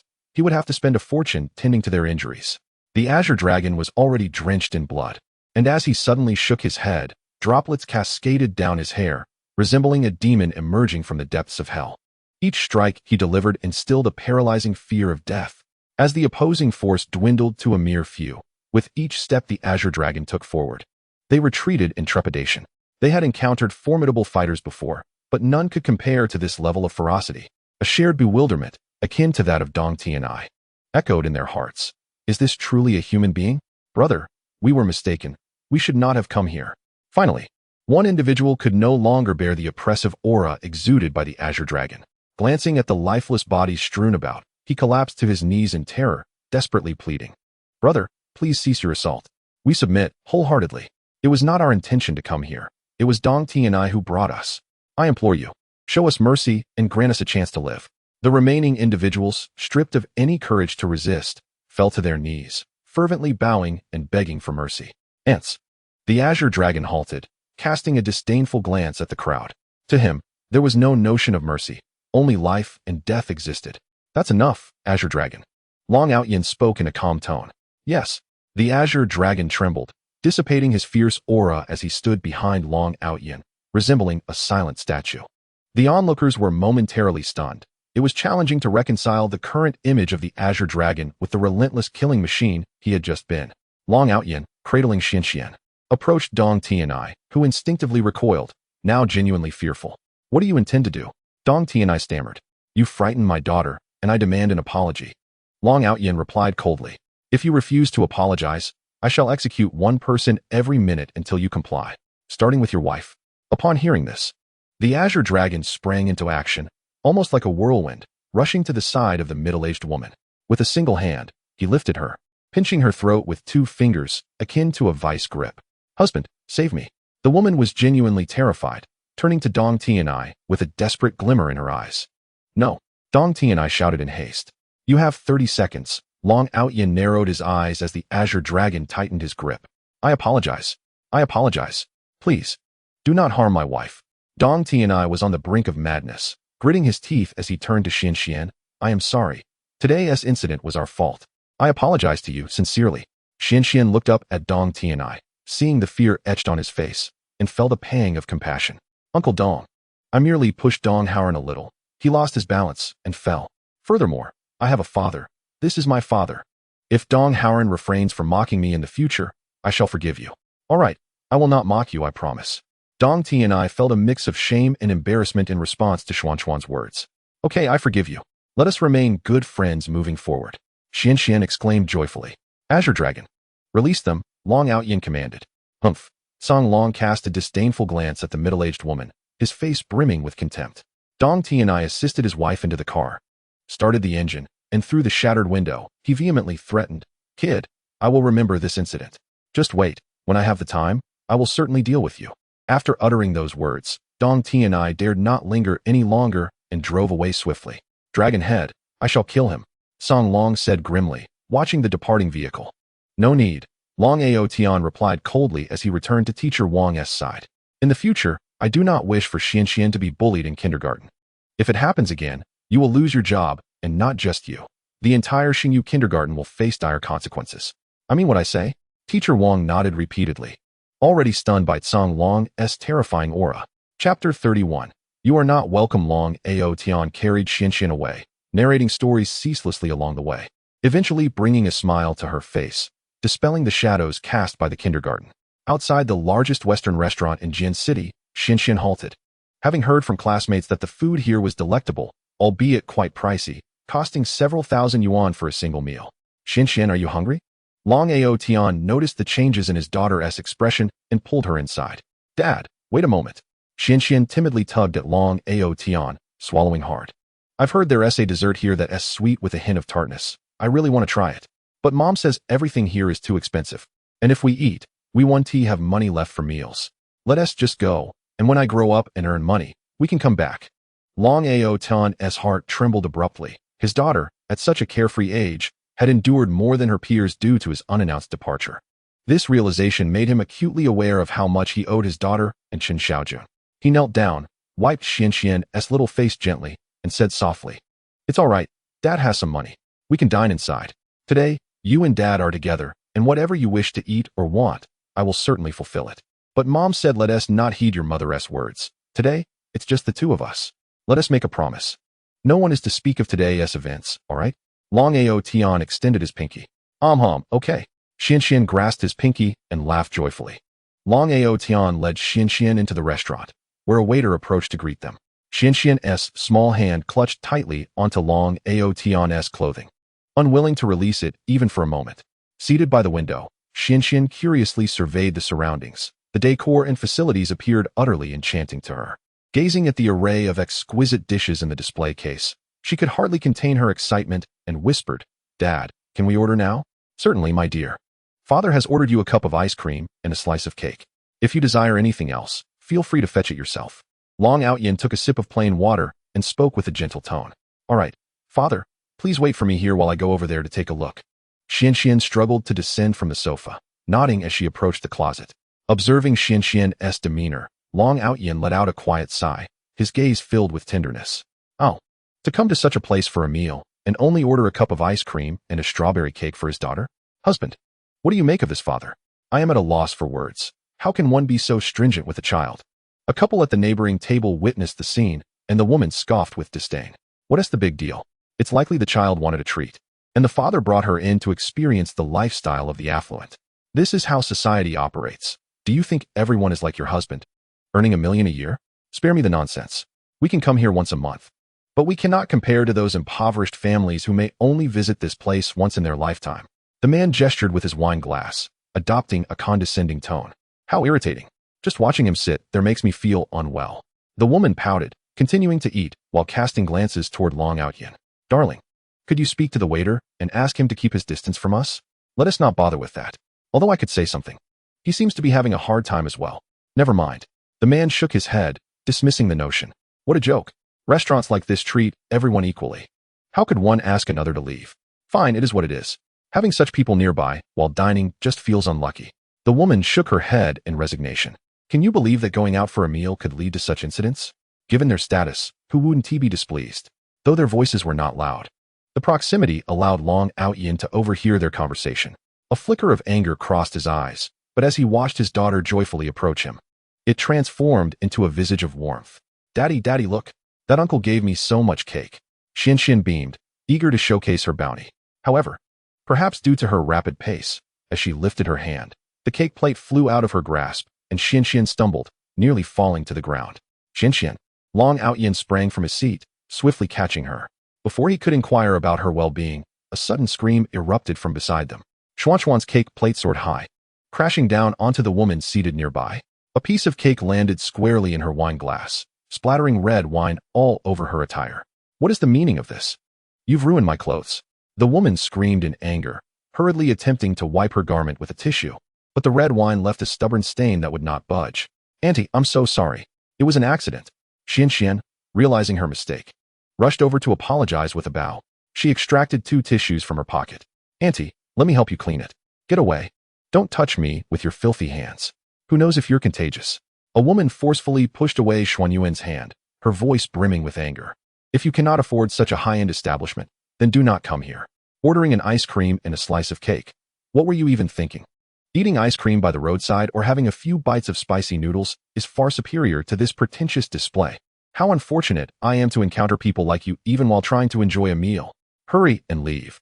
I do not seek compensation from you. Her loud voice attracted the attention of those around them, and Xuanxuan, frightened, clutched onto Aotian's clothing, whispering, Daddy, let us go. I accidentally stained this lady's dress. Aotian gently stroked Xuanxuan's head, replying calmly, If it's stained, we will pay for it. You haven't even touched your ice cream yet. How can we leave? Hey, do you think you can afford it? The woman scoffed, glaring at Aotian. Do you know this dress was a gift from my husband? It's this summer's latest Gucci design, costing over 8,000 yuan. With your attire, do you really think you can compensate me? 8,000 yuan might be your monthly salary. What do you have to offer? Leave now, and I want to pursue this matter further. Next time, remember that if you lack money, you shouldn't dine here. With each word, Xuanxuan inched closer to Aotian's leg, ultimately pressing tightly against him, clearly terrified. 8,000. You say? Aotian's expression darkened as he narrowed his eyes. At that moment, a man dressed in formal attire approached. The very one who had brought pastries to Xuanxuan earlier. He had witnessed the scene unfold and, with a stern expression, addressed them. Ladies, I witnessed this incident firsthand. This young child accidentally stained your dress. I must insist that you refrain from disrupting other patrons. As for the stained garment, we will adjust the price at checkout. Should you continue to act in such a manner, I must ask you to leave. Our restaurant does not welcome you. Both the man and the woman were momentarily taken aback, incredulous that the restaurant manager dared to expel them. Chapter 32. Apology. The manager turned back, looking down at Xuanxuan. Little one, do not be afraid. Uncle understands that it was not intentional. The matter is resolved now. Come, let us return to your seat and enjoy your ice cream and cake. Upon hearing this, Xuanxuan glanced at Aotian, who nodded slightly, allowing her to take her seat. At that moment, several individuals emerged behind the manager, the foremost pushing a cart laden with an array of colorful ice creams and an exquisitely crafted cake. Beautiful princess. This is your ice cream, personally prepared by our top chef. It is named Colorful Delight, and I hope your spirits are as vibrant as this ice cream every day. Additionally, there is a cake for you, filled with the golden roe of the Chinese sturgeon, a species on the brink of extinction. Thus, every step from capture to culinary preparation is exceedingly precious. Please exercise great care while indulging in it. This esteemed musician from our restaurant will perform for you. Children, if you require anything else, feel free to communicate with the gentleman. Witnessing this scene, both the man and woman were taken aback, staring incredulously at Xuanxuan. To speak of the cake, which is said to contain golden roe, it is made from the belly roe of the Chinese sturgeon. That seemingly modest cake might cost upwards of several $100,000, and to claim that a single bite is worth $20,000 would not be an exaggeration. Long Aotian is merely a pauper. How could he afford such extravagant delicacies for his daughter? It must be a gift. Yes, it is undoubtedly a complimentary offering from the restaurant. The disparity in wealth ignited fury within the man, who slammed his chopsticks onto the table and demanded, "Manager, do you not intend to provide us with an explanation? Why do they receive the complimentary cake while we are left empty-handed? You must understand, we are patrons here, fully capable of affording any product. If you cannot furnish me with a satisfactory response, summon your boss to meet me." The restaurant manager turned around, regarding the man with a gaze of incredulity, and replied slowly, "Our owner is not present. I possess the highest authority to address your concerns. First, this cake is not a complimentary item. A small piece costs $360,000, and this gentleman has already made payment. Second, any customer capable of spending $50,000 is entitled to a card that grants a discount of 5% on future visits. This card is reserved for those of lesser means who frequent our establishment. However, this gentleman has recharged $10 million, becoming a Supreme Black Card user. With access to all of our branches, including dining, fashion, and jewelry, all enjoying a discount of 30%. Now, do you comprehend? Impossible, absolutely impossible," the woman shrieked. "He is merely clad in the cheapest of garments. How could he possibly recharge $10 million? You must have made a mistake. Yes, you must have erred. I apologize. But as of this moment, I have not made an error regarding any Supreme Black Card user's information," the restaurant manager replied, his expression tinged with sympathy for the woman. With a stern demeanor, he continued, "Given the card held by this guest, they enjoy the utmost honor in our establishment. Even if it means asking you to leave, we are duty-bound to do so. Should you harbor any dissatisfaction, you may choose to return the card, and I will deduct your actual expenditure before refunding the remaining balance. However, I must inform you that in the future, you will not be permitted entry into our restaurant. May I inquire how you two intend to proceed?" The couple stood in stunned silence, realizing they were being asked to leave. Their annual income reached millions, yet here they were referred to as the lowest of the low. They had always taken pride in gaining entry to this esteemed restaurant. But little did they know that today they would be unceremoniously ushered out. "I cannot believe this. I refuse to accept your words." The woman was on the verge of madness. If he possessed the Supreme Black Card, why then was he dining in the main hall? I had heard that holders of the Supreme Black Card could easily access private rooms. "Madam," the restaurant manager, visibly irritated, interjected sternly. "It is the prerogative of our patrons to choose where they wish to dine. We have reserved private rooms, and as long as guests wish to, they may dine there at any time. Now I must ask you, should you choose to continue dining in our establishment, please maintain your composure. If not, I kindly request that you leave immediately." The woman was left utterly speechless, realizing that the man she had scoffed at, who appeared so shabby, was indeed a holder of the Supreme Black Card. How foolish they were, akin to frogs at the bottom of a well. The cost of a single slice of cake consumed by that little girl could easily cover their entire meal. As the two individuals prepared to leave in disgrace, Long Aotian suddenly spoke up. "Wait, my daughter accidentally stained your clothing. We are willing to compensate you. However, you frightened her just now, and I require an apology from you until she forgives you." The two men turned pale, their eyes fixed on Long Aotian, who remained composed and unyielding. They were genuinely frightened. A meal costing over 500,000, or even $1 million, was not something they could afford to offend. The man lowered his head, addressing Long Aotian. "Sir, we were indeed blind to your status. Might you spare us? I have said, it is not my feelings that were hurt, but my daughter's." Long Aotian replied with a steely demeanor. "If your apology can win her forgiveness, I have nothing further to say. If not, well, I shall ensure you pay for your actions." As he spoke, he rose slowly, an aura of menace radiating from him that instilled fear in those around. "Very well. I apologize," the man stammered awkwardly, approaching Xuanxuan and bowing his head. "Little sister, we were in the wrong earlier. Please forgive us, if you would." The woman clutched the man's arm, unable to bear the humiliation of apologizing to a child in front of so many witnesses. Yet, given the circumstances, she had no choice but to lower her head and plead, "Please, forgive us." "Auntie, I truly didn't mean to," Xuanxuan replied, her little face smeared with fish roe, her eyes sparkling with innocence. "If I stained your clothes, we can just pay you for it. Honestly, you needn't be so upset. Daddy, what do you think?" Long Aotian chuckled softly. The woman hastily said, No, it was just a little red wine spill." A wash at home will suffice. Little sister, have you truly forgiven us? Yes, I forgive you. Please don't be upset anymore. You Haven Tea finished your meal? Come sit with us again, okay? Xuanxuan said with childlike sincerity. Oh, that won't be necessary. We are quite full now. Goodbye. The woman and man fled as if on wings, chastised in front of them by a little girl whose understanding nature may forever haunt them, rendering them too embarrassed to revisit this restaurant in their lifetime. Why did they run away? Xuanxuan exclaimed, gazing at Long Aotian. Daddy, I still want to eat. Of course, as long as it brings you joy. You may indulge as much as you desire, Long Aotian replied, returning to his seat and looking at Xuanxuan with tender affection. Chapter 33. Acquisition. Upon returning home that evening, having played throughout the afternoon, Xuanxuan was already asleep. Long Aotian carefully placed her on the bed, gently tucked her in, and then stepped out of the room. Chen Xiaojun had also returned and inquired about Xuanxuan's altercation earlier in the day, but Long Aotian brushed it off casually. Chen Xiaojun, not wishing to dwell on it, sat down on the sofa with a furrowed brow, looking somewhat dejected. What's wrong? Is work not going well? Long Aotian asked as he poured her a glass of water and took a seat beside her. Work is fine, but in a couple of days, Director Zheng will be going abroad for business negotiations. The supervisor has been quite good to me, handing over various responsibilities, Chen Xiaojun replied wearily. Then why the long face? Long Aotian asked, perplexed. After a moment's hesitation, Chen Xiaojun spoke softly. The Chen family is in dire straits. My mother called to inform me that my grandfather is preparing to sell the last 3 garment factories. I hold a small stake in those factories, and tomorrow I must return to sign the documents. Isn't it just a matter of signing? Write me a power of attorney, and I'll handle it for you. Long Aotian offered with a smile. While that may be true, the Chen family's downfall is something I cannot bear to witness. My grandfather intends to gather some funds and fully invest in the city's development project in the southern district, making one final gamble for the Chen family. I genuinely believe this is a miscalculation. The investment for the southern project may reach hundreds of billions. What business does the Chen family have in such a venture?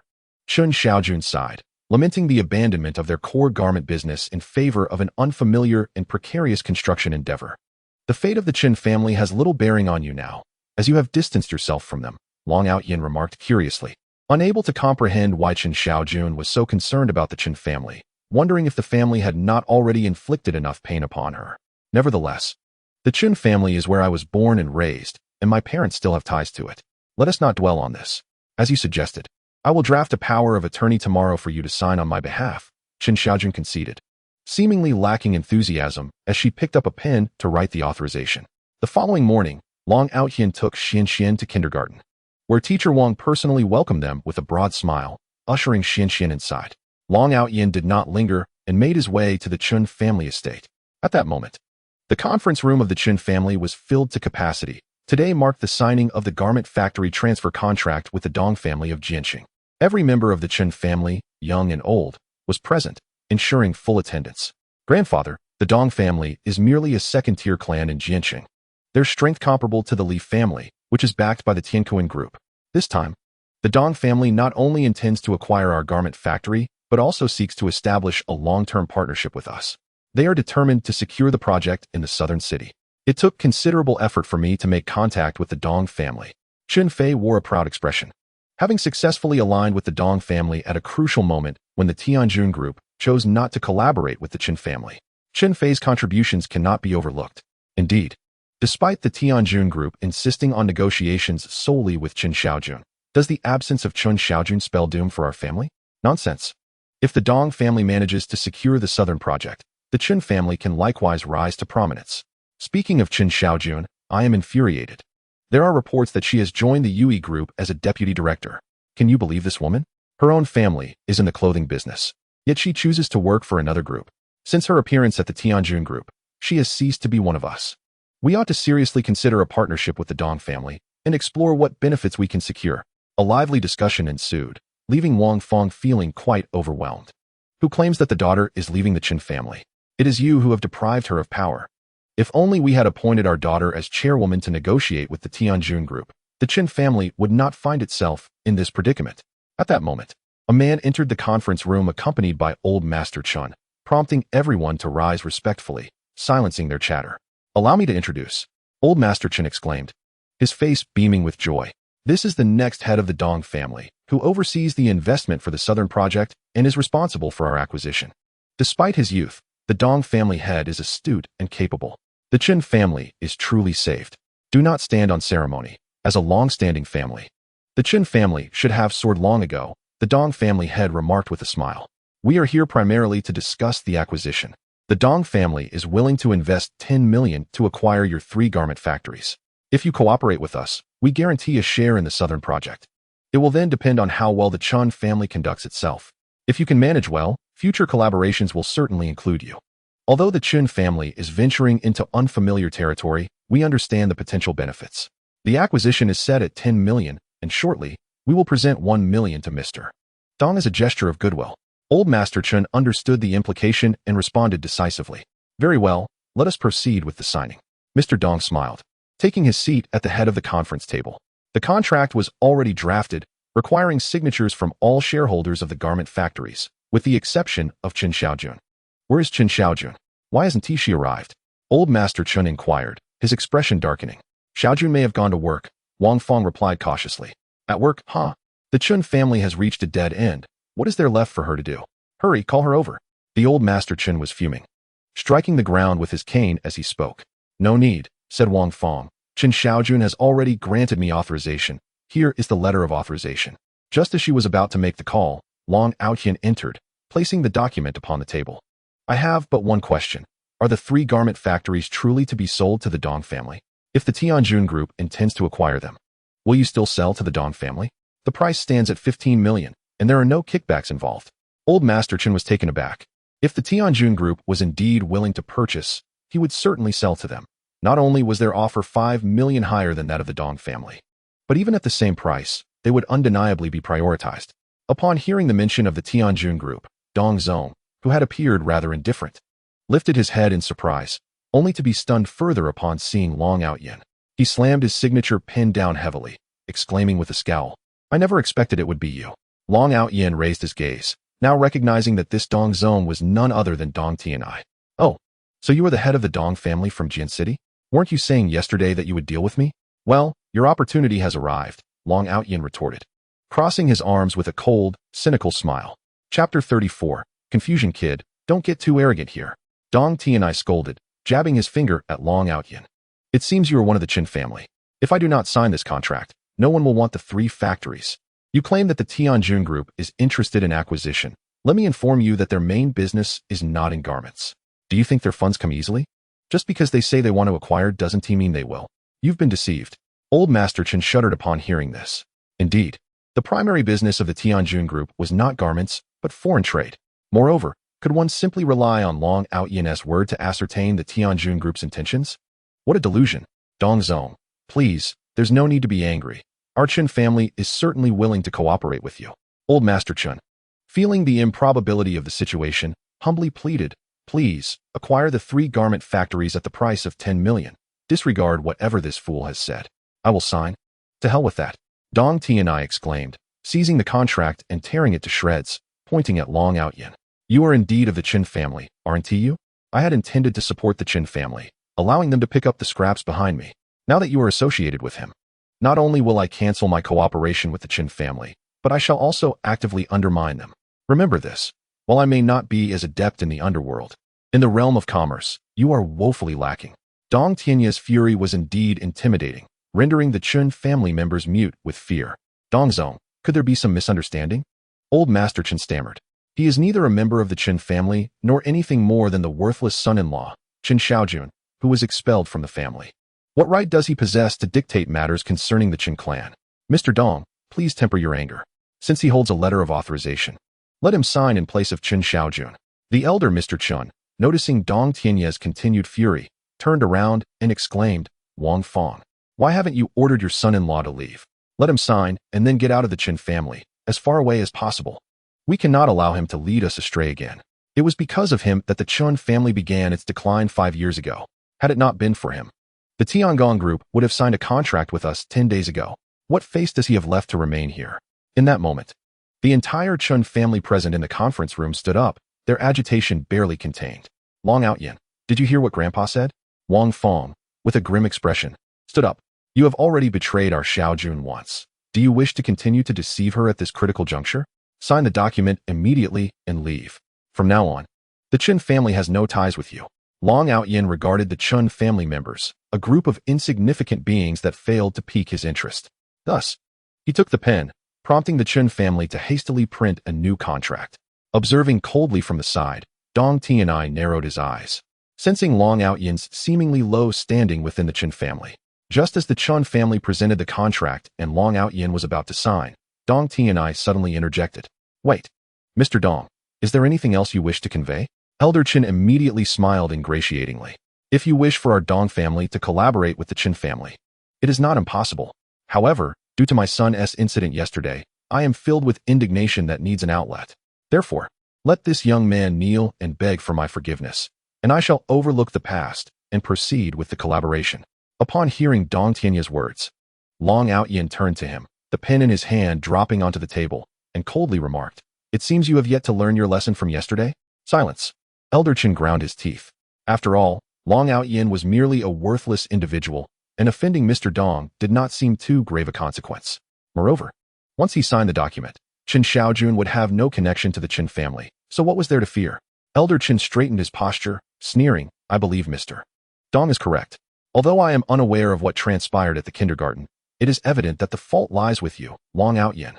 Now, come here and kneel before Mr. Dong, bowing your head to seek his forgiveness.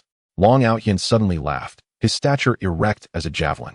His indifferent gaze fixed on Elder Chen as he coldly replied, You do not even know what occurred at the kindergarten, yet you demand I kneel? Today, I represent Chen Xiaojun. Since she has been expelled from the Chen family, it means that whatever Mr. Dong intends to do to the Chen family bears no relevance to me. To demand my kneeling, huh? I fear you lack the qualification. As Long Aotian spoke, an overwhelming aura erupted from his being, heavy as a mountain and more formidable than Taishan. As if his very presence had established him as the sovereign of heaven and earth, commanding the essence of life itself. Wang Feng, positioned closest to him, appeared almost unable to stand under the immense pressure. Her heart swelled with astonishment. Was this truly the same worthless individual from 5 years ago? How could he exude such a regal air? Even old Master Chen was taken aback. This so-called waste dared to utter such words? It was as if he had disregarded the head of the Chen family entirely. Chairman, trouble is brewing. Just as old Master Chen was about to erupt in anger, a member of the Chen family, tasked with guarding the entrance, rushed in, breathless. It seems that Li Zhengfeng from the Tianjun group has arrived. He just disembarked and is heading towards the conference room. Li Zhengfeng, what brings him here? Old Master Chen inquired, momentarily stunned. I am, of course, here for the remaining 3 garment factories of the Chen family. Before he had finished speaking, an elderly gentleman clad in formal attire strode in confidently. Upon catching sight of Long Aotian, he paused slightly before entering the conference room. What? Am I not welcome? Oh no. It is indeed a surprise and an honor for the head of the Li family to grace our humble abode. Old Master Chen quickly bowed, his demeanor exuding utmost respect. Oh, so you are the head of the Li family. I am Dong Tianai from the Dong family. Dong Tianai was momentarily taken aback upon seeing Li Zhengfeng. Logically, they both belong to the second-tier families of Jiancheng. However, Li Zhengfeng's recent affiliation with the Tianjun group instilled a sense of trepidation in him. My father often remarked that among those who conduct business in Jiancheng, the individual he most admires is none other than you, head of the Li family. It is unfortunate that we have yet to meet until now, he continued. The Dong family of Jiancheng? What right do they have to converse with the representative of my Tianjun group? Li Zhengfeng regarded Dong Tianai with disdain, his voice dripping with condescension. You. Dong Tianai was momentarily speechless, contemplating the audacity of Li Zhengfeng, who had simply enjoyed a stroke of fortune by aligning with the powerful Tianjun group. He clenched his jaw, recalling his father's warnings about the potential collaboration between the Southern District's projects and the Tianjun group, which advised him to never offend those associated with Tianjun, especially with Li Zhengfeng now acting as Jiancheng's proxy. What? Do you dispute my authority? Li Zhengfeng raised his nostrils in disdain. Do not even think of speaking out. Even if your father were here, I would command him to stand while he would dare not sit. Yes, head of the Li family, I should not have spoken. Please forgive me. Dong Tianai hastily bowed his head, retreating to the side, silenced by the encounter. Although he felt somewhat humiliated, he chose to endure for the sake of the project in the Southern District. Li Zhengfeng leisurely produced several documents, stating coolly, as I mentioned earlier, Tianjun Group intends to acquire the remaining 3 garment factories of the Chen family. Please review the contract, and if all is satisfactory, kindly sign. It appeared that Tianjun Group genuinely intended to proceed with the acquisition. Long Aotian had not spoken in vain. Wang Fong stared at Long Aotian in astonishment, noticing a detail that had escaped everyone else's attention. When Li Zhengfeng entered, the members of the Chen family all rose to their feet, while Long Aotian remained seated, as if he had anticipated this moment. Was Long Aotian affiliated with the Tianjun Group? How else could he remain so composed? Wang Fong was perplexed. Chapter 35. Christina Old Man Chen, however, seemed oblivious to this nuance. After a moment of surprise, his eyes gleamed with delight as he trembled, exclaiming, "Good, good." The Dong family was initially set to acquire this, but now that the Tianjun Group is interested, we shall certainly prioritize you. He hesitated, glancing at Li Zhengfeng. But I must inquire about the price. The price? Li Zhengfeng scoffed, responding coolly, "Before my arrival, our chairman instructed us to raise the price slightly to 15 million. But now he cast a glance at Long Aotian, who nodded ever so slightly, prompting him to continue. Our Tianjun Group is willing to offer a maximum of half that amount, which is 750,000. What? Old Man Chen was taken aback. 750,000? Even if the 3 garment factories were in dire straits, they would fetch more than that, especially the factory located in the northern part of the city, which in prosperous times could sell for 700,000 just for the land. The Tianjun Group is clearly attempting to take advantage of us. This is tantamount to the Chen family buying 2, yet receiving only 1. Is there any possibility of increasing the offer? Old Man Chen ventured tentatively. Increasing it? Li Zhengfeng retorted. You best reconsider. As our Tianjun Group has no interest in your factories, I would like to see who else in this city would dare to take them on. He pointed at Dong Tianai. Does he dare? Caught off guard by Li Zhengfeng's direct inquiry, Dong Tianai stiffened, responding, I dare not. I hereby declare the collaboration between the Dong and Chen families at an end, Li Zhengfeng stated. Now, if you will excuse me, may I take my leave? Li Zhengfeng disdainfully curled his lip as Dong Tianai, feeling embarrassed, hastily grabbed his bag and departed. What say you, Old Man Chen? Will you sign the contract or not? Li Zhengfeng affixed his signature to the document and casually tossed it aside. I am quite busy and cannot afford to wait for you. Old Man Chen hesitated briefly before finally nodding. Very well, I shall sign. Father, we cannot sign. Doing so would cost us 200,000. Grandfather, I urge you to reconsider. The project in the southern city requires at least 1 million in earnest money. Indeed, we are selling these 3 factories precisely to fund the southern project. Grandfather, you must think this through. The Chen family surrounded Old Man Chen, each voicing their concerns. For signing the contract would mean they would need to contribute an additional 250,000 from their own pockets to cover the earnest money. You needn't say more. I shall cover the remaining 250,000. Old Man Chen exclaimed, striking his cane forcefully, seething inwardly at the lack of foresight displayed by the Chen family. The Tiangong Group has become involved in this matter. If we do not sell to them today, other companies and groups will learn of this news. Who would dare to challenge the Tiangong Group on behalf of the Chen family? At that point, retaining control of the 3 garment factories will be impossible, and the deposit for the southern district cannot be submitted. Elder Chen organized the family members, who promptly signed, and ultimately handed the documents to Li Zhengfeng. Mr. Li, the matter regarding the 3 factories is settled. Here is the contract for your review. So it is decided. Li Zhengfeng glanced at the contract, placed it casually into his bag, and stood up. Elder Chen, you could have held out a little longer. If you had shown a bit of resolve, I might have offered you 10 million for the 3 factories. Oh, I didn't expect you to be so straightforward and sign so quickly. I appreciate it, Li Zhengfeng said, lifting his briefcase and departing from the Chen family conference room. Elder Chen was left in a daze for nearly half a minute before finally losing his breath and fainting. The Chen family members panicked, quickly surrounding him, applying pressure points, and dialing for emergency services. Long Aotian had little interest in whether Elder Chen lived or died and rose to leave the Chen residence. No sooner had he exited than Chen Xiaojun's call came through. Long Aotian initially assumed she would inquire about the transfer of the garment factories. Yet he was taken aback by her excitement. Aotian, do you know? Christina has arrived in Huaxiao, in Jiancheng. She is the youngest and most renowned fashion designer abroad. And I heard she is here mainly to seek collaborations. Chairman Zheng said he would take me tonight to attend her banquet at the Jiancheng Hotel. Do you know how many people wish to meet her? I am incredibly fortunate to have received an invitation. Oh, is that so? Long Aotian chuckled. Then you might as well request her to design a unique outfit just for you. Chen Xiaojun muttered on the phone. Request her to design something specifically for me? Who do you think I am? The wealthiest person in Jiancheng. By the way, do you have time later? Come with me to buy an outfit. I must leave a good impression when meeting Miss Tina. Wait for me for 2 hours. I can leave then. Will you pick me up from the office? As you wish, my lady. I shall arrive on time. Long Aotian smiled and hung up, standing in place for a moment. He waved down a taxi and dialed a phone number. Long, is that really you? My heavens, I never part with this phone. And I can hardly believe it's truly you. A woman's somewhat halting Huaxia accent came through the line. I am heading to the Jiancheng hotel now. Which room are you in? Long Aotian replied calmly. Long, I just arrived in Huaxia. How did you know? There was a gasp on the other end. And Long Aotian frowned slightly, realizing she had connected the dots. My apologies. I am at the Jiancheng hotel, room 1207. I will clear everyone out now, when you arrive. Just come straight to my room. Long, please hurry. Long Aotian hung up the phone. If a titan of fashion design was present, they would undoubtedly recognize the voice on the other end as none other than the legendary Ms. Christina, a monumental figure in the realm of fashion design. Upon arriving at the Jin City Hotel, Long Aotian ascended directly to the top floor via the elevator. The elongated corridor housed only 2 rooms, one of which had its doors slightly ajar. Glancing up, he noted the room number, 1207. Pushing the door open, he heard the sound of water splashing from the bathroom, indicating someone was bathing. Long, is that you? Please close the door. I'll be out shortly, came Tina's voice from within. Shaking his head, Long Aotian chose to wait in the living room. After a short while, the bathroom door swung open, revealing a golden-haired woman. She donned bold checkered black stockings, her petite feet adorned with slippers that showcased vibrant nail polish.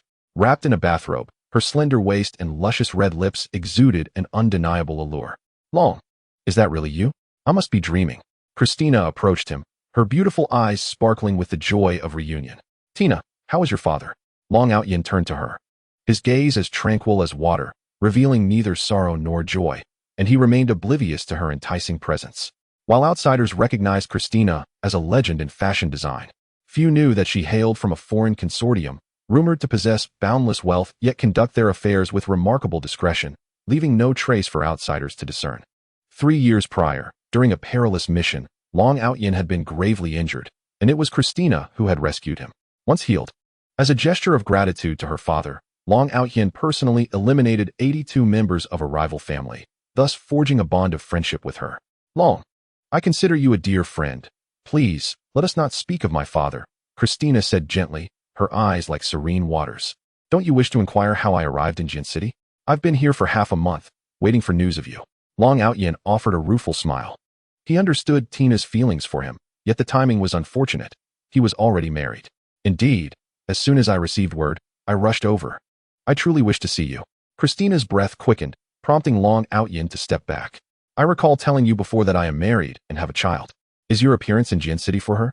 A glimmer of emotion flickered in Christina's eyes. Is she beautiful? How does she compare to me? You are indeed beautiful. But in my heart, my wife surpasses all, Long Aotian replied calmly. You never say anything flattering to appease me, do you? Christina pouted, then continued. When will I get to meet her? I wish to see just how beautiful your woman truly is. I have come here today precisely for that reason, Long Aotian stated. In the evening, you shall host a grand banquet, at which I shall make my entrance alongside her. However, you must feign ignorance of my identity. Upon seeing her, I desire you to craft a bespoke garment tailored to her exquisite temperament. I assure you, the remuneration shall be substantial, without a penny spared. Humph. I demand an astronomical sum of 1 quintillion, Christina declared with a huff. Long Aotian remained silent, for when a woman ceases to engage in reasoned discourse, the most prudent response is often silence. Very well, I shall acquiesce to your request, but I wish to stay at your residence. Tina bit her lip. Do you consent? Long Aotian regarded her with curiosity, yet Tina remained unfazed, prompting him to eventually nod in agreement. Chapter 36, 18 million 2 hours later. Long Aotian arrived beneath the UE Group edifice, where Chen Xiaojun emerged, driving the Rolls-Royce gifted to her by Li Hanqing.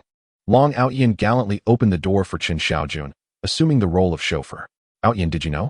Christina has indeed arrived in Jian City. Moreover, I have heard she brings with her the most prized design drafts, seeking collaboration in our city. Not only those in our industry, but even affluent magnates from other sectors are agitated.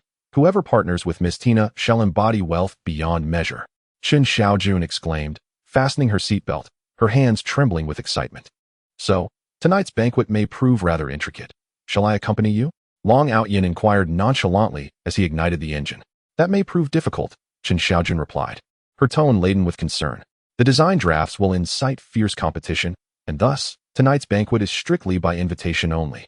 Our UE group, being a substantial enterprise, has received merely 2 invitations. Consequently, Chairman Zheng attaches great significance to this event, and I must attend as the chief designer of UE group. Do not worry yourself about that. My entrance should not necessitate such formalities. Long Aotian chuckled. Oh, by the way, your grandfather has sold those 3 factories, which means that from this point forward, the Chen family and we shall have no further ties. They were sold. Chen Xiaojun felt a pang in her heart. She had invested her utmost effort into the 3 garment factories of the Chen family, and hearing of their sale felt akin to watching her beloved children adopt another surname. Only those who have made sacrifices can truly grasp the depth of such emotions. Noticing Chen Xiaojun's silence, Long Aotian continued driving, heading straight for Jian City, International Garment City. What brings you here?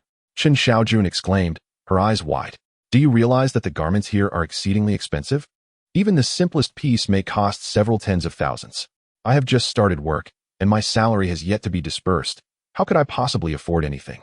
Come, I shall gift you something, Long Aotian declared as he exited the car. I refuse. I am capable of earning my own way. I possess hands and feet, Chen Xiaojun retorted, casting him a disapproving glance. Though I have not managed a large enterprise like Tianjun Group, I have at least served as the general manager of the Chen family for a time. Though the Chen family outwardly claims to be a second-rate clan, their cash reserves are indeed limited. Each day, my thoughts revolve around where to procure funds. I suspect the Tianjun Group faces similar challenges. The clothing here is exorbitantly priced. If you truly have a kind heart, why not give me a more affordable piece? I could never wear something that represents the hard-earned money you've worked so diligently for. Surely, when meeting your idol, one ought to present oneself beautifully. Long Aotian gazed at Chen Xiaojun and remarked, you represent the UE group this time. If you lose face, it reflects poorly on Jiancheng. This is an investment. Otherwise, when you encounter Christina, you might find it difficult to hold your head high. Chen Xiaojun pondered his words and realized he was quite right. Gritting her teeth, she replied, fine, I will heed your advice. But let me state beforehand that this money will be considered a loan from you, and I shall repay you once my salary arrives. You must not refuse. Very well, my dear wife. We must hurry, lest we be late, Long Aotian said, rubbing his temples, feeling a headache coming on. All right. Chen Xiaojun finally exhaled in relief and followed Long Aotian as they exited the car. The Jiancheng International Fashion Mall stands as the most opulent luxury market in Jiancheng, where individuals who can afford to purchase clothing and jewelry possess a certain social standing. Chen Xiaojun had underestimated the spending power here. Even moderately appealing garments bore price tags in the hundreds of thousands. Aotian, shall we just leave? Chen Xiaojun anxiously tugged at Long Aotian, glancing at the storefront displays, her scalp prickling at the sight of the numerous zeros in the prices. Initially, she thought her monthly salary of 300,000 would suffice for the expenses here. But reality dealt her a heavy blow. Not to mention 300,000, even 3 million might not procure much in this place. What do you think of this dress? Long Aotian halted, pointing to a qipao in the display case, his voice soft. Following his gaze, Chen Xiaojun beheld a red qipao adorned with intricate dragon and phoenix designs, shimmering under the subdued lighting. Perhaps it was her imagination, but the lines of the qipao seemed to dance, exuding an unparalleled beauty. When she finally glimpsed the price, she nearly fainted, whispering, 18 million for a single qipao? My heavens, even with my current salary, I'd have to forego food and drink for 6 years to afford it. Aotian, we should really leave. As she turned to depart, Long Aotian grasped her arm firmly. Xiaojun, think about it. Apart from the heart of the ocean, I don't believe I've ever gifted you anything. Grant me this opportunity, will you? Chen Xiaojun felt warmth in her heart and looked up at the qipao once more. It was, without a doubt, breathtaking, yet the price was indeed exorbitant. Deputy Director Chen? A voice suddenly called out from beside her, filled with surprise. Is it really you? Chen Xiaojun turned around and beheld 2 women, both around 30, adorned with heavy makeup. One of them, with hair dyed a vibrant rose hue, brightened up and said, Deputy Director Chen, I heard that Mr. Zheng is taking you to the soiree organized by Miss Christina tonight. Are you here to purchase clothing? The short-haired woman interjected, Don't be ridiculous. The garments here are valued in the millions, even tens of millions. Given Deputy Director Chen's monthly salary of 300,000, I doubt she can afford anything. She's likely just here to browse, like us. As Chen Xiaojun listened, her cheeks flushed with embarrassment. Once proud of her substantial salary, she now felt a twinge of humiliation. I told you not to come here, yet you insisted, she murmured to Long Aotian. Who said we're merely browsing? Long Aotian retorted, glancing at the 2 women. Deputy Director, is this the useless ex-husband who abandoned you 5 years ago? The short-haired woman scrutinized Long Aotian with disdain. I've heard about you. It seems you've been idle at home, relying on Chen Xiaojun to support you now. Honestly, you can't afford anything on this floor. Just take a look at the prices, and you'll see the caliber. Let's leave quickly. We can't let Deputy Director Chen lose face, or we'll all be embarrassed as part of the same group. Since you two are from the same group as Xiaojun, why not assist her in finding something? Long Aotian suggested, pulling Chen Xiaojun into the store. Humph. I refuse to believe a poor loser like you can actually make a purchase. The short-haired woman scoffed, following them inside, eager to witness Long Aotian's potential humiliation. Chapter 37. The Fashion Emperor. Hello, welcome. Please feel free to browse our collection. A sales associate approached, eyeing Long Aotian and the others with a hint of disdain, yet greeted them warmly. This is the Deputy Director of Yui Group, the most beautiful woman in Jiancheng. You ought to introduce her to the finest and most extravagant clothing here. The short-haired woman interjected before Chen Xiaojun could speak. Tonight, our Deputy Director will attend the soiree hosted by Miss Christina. Anything too inexpensive is unworthy of her stature, so do remember that. Deputy Director is attending Miss Christina's soiree? The sales associate's eyes sparkled with excitement. What a coincidence. Our group's design director is a protégé of Miss Tina, and over half of the garments here were designed under her guidance. Especially this qipao, which just arrived yesterday. It features patterns crafted entirely from gold, and the 9 diamonds adorning the collar are sourced from Bilia, meticulously handcrafted. I am confident it will meet Deputy Director's exquisite taste. Chen Xiaojun was astounded. No wonder this qipao is so exorbitantly priced. The patterns are made of gold, and it incorporates genuine diamonds from Bilia. This is not merely clothing. It's as if one is draped in a lavish fortune. Only the wealthy could ever afford such a piece. The price of this garment is rather steep, amounting to 18 million. Director Chen, would you like to try it on? The sales associate inquired. Is money a concern for our director? Her monthly salary is 300,000. Hurry up and bring it. The short-haired woman chuckled, unable to contain her amusement. 18 million. Surely even Chen Xiaojun could not afford such a sum. The sales associate hesitated. While a monthly salary of 300,000 is considered substantial among ordinary people, it clearly falls short in the realm of their luxury boutique. Perhaps I could show you another option? She tentatively suggested. No need. Are you implying that our Director Chen cannot afford it? Quickly, fetch that qipao. The short-haired woman shouted. The sales associate, with no alternative, reluctantly approached the qipao and carefully removed it from its display. Aotian, I sense a bit of apprehension in Chen Xiaojun, she remarked. Go and try it on. Long Aotian urged her, prompting her to enter the fitting room with reluctance.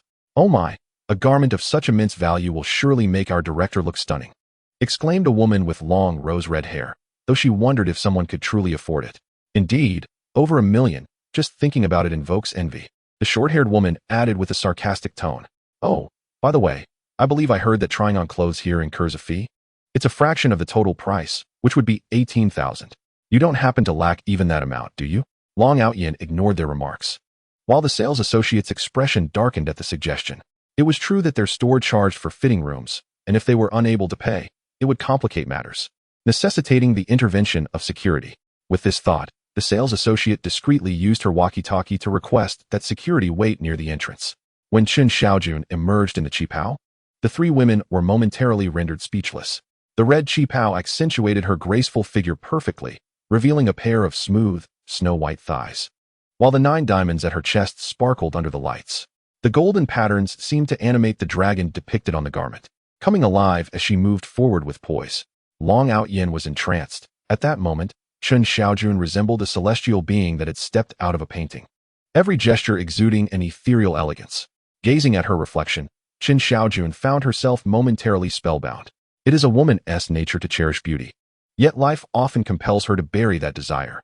Now, however, it was fully revealed, and how could she not feel elated? Director Chen, you look truly exquisite in that dress, the woman with long rose-red hair murmured, forgetting her earlier mockery, her voice tinged with undeniable envy. What are you waiting for? This dress suits you perfectly, and our Director Chen would never part with it. Hurry, wrap it up. The short-haired woman exclaimed loudly. It's just over 1 million. Our Director Chen can definitely afford it. Director, if you wear this outfit tonight, I assure you even Christina will be astounded when she personally invites you for a drink. It shall be the pride of our entire group. The short-haired woman exclaimed, unable to conceal the smile curling at the corners of her lips. Chen Xiaojun, I will elevate you to great heights, only to cast you down with great force. I shall relish seeing where you place your countenance. 18 million, an astronomical sum for them. Utterly beyond their means. Excuse me, please hold on a moment. We need to discuss this, Chen Xiaojun stammered. The cheap house she wore was indeed exquisite, and she was reluctant to part with it. Yet the price of over 10 million was simply outrageous, far too exorbitant. No need for discussion, he declared. You look so splendid, I cannot bear for you to remove it. Long Aotian rummaged through his belongings, eventually producing a black credit card. This card was bestowed upon him by Christina's father when he had helped eliminate her enemies, and for all these years, Long Aotian had never utilized it. Is this a Centurion card? The sales associate took the black card, and upon noticing the embossed figure, her gaze immediately narrowed. This was a Centurion credit card issued by a premier global bank, with a mere 100 cards in circulation worldwide. It is not available for application. It is exclusively granted by the World Bank to select clients, free of charge. The card has no spending limit, as they are aware that those who possess such a card are either immensely wealthy or of noble stature. The Centurion card, often referred to as the king of cards in the realm of credit, allows its bearer to make purchases such as an aircraft, which could be delivered within half an hour by the World Bank. It can be said that those who hold the black Centurion card stand atop the pinnacle of society. The sales associate, holding the card with trembling hands, her face a mixture of excitement and caution, softly uttered, "Greetings, esteemed guest. As you possess a Centurion card, all items in our store are available to you at a 40% discount. The original price of the dress Miss Chen is trying on is 18 million. With the discount, it is now 10,800,000. May I proceed to process your payment? Impossible. This cannot be happening." The short-haired woman shrieked. Is he not a worthless individual? Does he not depend on Chen Xiaojun for sustenance? How could he possibly possess a Centurion card? Miss, please be mindful of your tone when addressing individuals who hold a Centurion card. Otherwise, I am entitled to summon security to escort you out, the sales associate warned, her expression darkening. The woman with the rose-colored hair was also taken aback, left speechless and unsure of what to say. Swipe the card, Long Aotian replied, dismissing their astonishment with a nonchalant tone. At this moment, the short-haired woman and the rose-haired woman regained their composure. They were acutely aware of the significance of a Centurion card. There are at most only 10 such cards in the country, each one symbolizing unparalleled status. I told you, our director Chen can afford this. Not to mention this mere sum of over 10 million. With this card, even garments adorned with diamonds would be well within reach. The rose-haired woman hurriedly sought to flatter Chen Xiaojun. You are mistaken. Our director Chen is so exquisite. Her wearing this outfit is a testament to the store's prestige and endows the garment with a soul. Upon glancing at Director Chen, I was astounded by her beauty. Tonight, she shall undoubtedly be the centerpiece of the banquet, overshadowing even the presence of Miss Tina, exclaimed the short-haired woman dramatically. Indeed, what is Miss Tina compared to her? Even in modest attire, Director Chen would easily surpass her. The woman with rose-red hair slyly glanced at Long Aotian and smiled sweetly. What do you think, sir? Long Aotian remained silent, while the short-haired woman grasped Chen Xiaojun's arm and whispered, Director Chen, your husband looked so dashing when he spent money for you just now. They say he's just a useless man. How could he possibly be so affluent? Chen Xiaojun shook her head, pondering how they would react if they discovered that Long Aotian was the clandestine investor behind the Tianquan group. Simultaneously, she felt a tinge of curiosity. Given the scale of the Tianquan group, it clearly did not hold enough significance to warrant the attention of the World Bank. How could Long Aotian possess such a card? At that moment, the sales associate took Long Aotian's card and operated the machine, only to furrow her brow slightly. The machine displayed a prompt to insert a bank card. Though she had already done so, fearing a mistake, the sales associate repeated the process, but the result was identical. Upon examining the card closely, she discovered with astonishment that the Centurion emblem was rendered in gold, whereas authentic Centurion cards were black. What did this imply? It indicated that his card was counterfeit. The sales associate's expression darkened as she struggled to contain her anger. Sir, please replace your card. This one is fake. Fake. This left even Long Aotian momentarily stunned. The card had been given to him by Miss Tina's father, who insisted he take it, even under duress. How could it possibly be counterfeit? What more is there to doubt? The sales associate retorted coldly. I admit that the craftsmanship of the counterfeit is nearly flawless. I almost did not recognize it. Look closely. Our Centurion cards are black, devoid of any extraneous colors. Now examine yours. The circular emblem on the head is in gold. Hence, I assert that your card is fake and cannot be processed. Now, please provide another card, or you shall not be permitted to leave. Upon hearing this, the two women regained their confidence. having forgotten their earlier flattery towards Chen Xiaojun, and began to mock her. Ha ha ha, Director Chen. I told you that your useless husband could never possess a Centurion card. Turns out it was fake. You've really messed up this time. One of them laughed. Exactly. It scared me. I was just thinking, how could our Director Chen, who usually wears clothes worth only a couple hundred, afford such an expensive outfit? Turns out her husband is a fraud. Who knows how many stores he's deceived with this trick. This is serious. Let's hurry and call the police to have him arrested. When Chen Xiaojun heard the sales assistant declare that the card was a fake, her mind buzzed with disbelief. Dragon Aotian, are you trying to ruin me? She didn't doubt that the Tianjun group could afford the payment. But the fact that Dragon Aotian presented a counterfeit card was utterly humiliating and potentially illegal, something she simply could not tolerate. The sales assistant, observing Chen Xiaojun's anxious demeanor, felt confident in her assessment of the fake card and coolly remarked, Sir, does Miss Chen still wish to purchase this garment? If so, please pay the original price of 18 million, or use another card, and I will apply the appropriate discounts according to store policy. If you do not wish to proceed, given that Miss Chen has already worn the outfit for 10 minutes, a fitting fee of 36,000 is required. I've only worn it for 10 minutes. And you want 36,000? That is unreasonable, Chen Xiaojun exclaimed, flustered. The cost for merely trying on an outfit was nearly enough to purchase one outright. Indeed, Miss Chen, our store policy dictates that any garment tried on incurs a fee of 1,000th of the price for each fitting, with a 5-minute grace period. After that, additional charges apply. As you have exceeded the 10-minute limit, I am charging you at the minimum rate, the sales assistant replied coldly. Now, please remove the garment and settle the fitting fee. Look at what you've done. You flaunted a fake card and got caught. The sales assistant's reasoning left Chen Xiaojun with no retort, and in frustration. She turned to Dragon Aotian, saying, Well done. You've wasted nearly 40,000 for nothing. Are you satisfied now? Wait a moment. It seems our Director Chen has just assumed her position, and her first salary hasn't even been disbursed. Can she really come up with 40,000? The short-haired woman said, crossing her arms in skepticism. Probably not. That useless husband of hers is even less likely to have the funds. The woman with long magenta hair chuckled. Here's what we can do, Director Chen. We could lend you the money, but you'll have to plead with us for it. Chen Xiaojun bit her lip.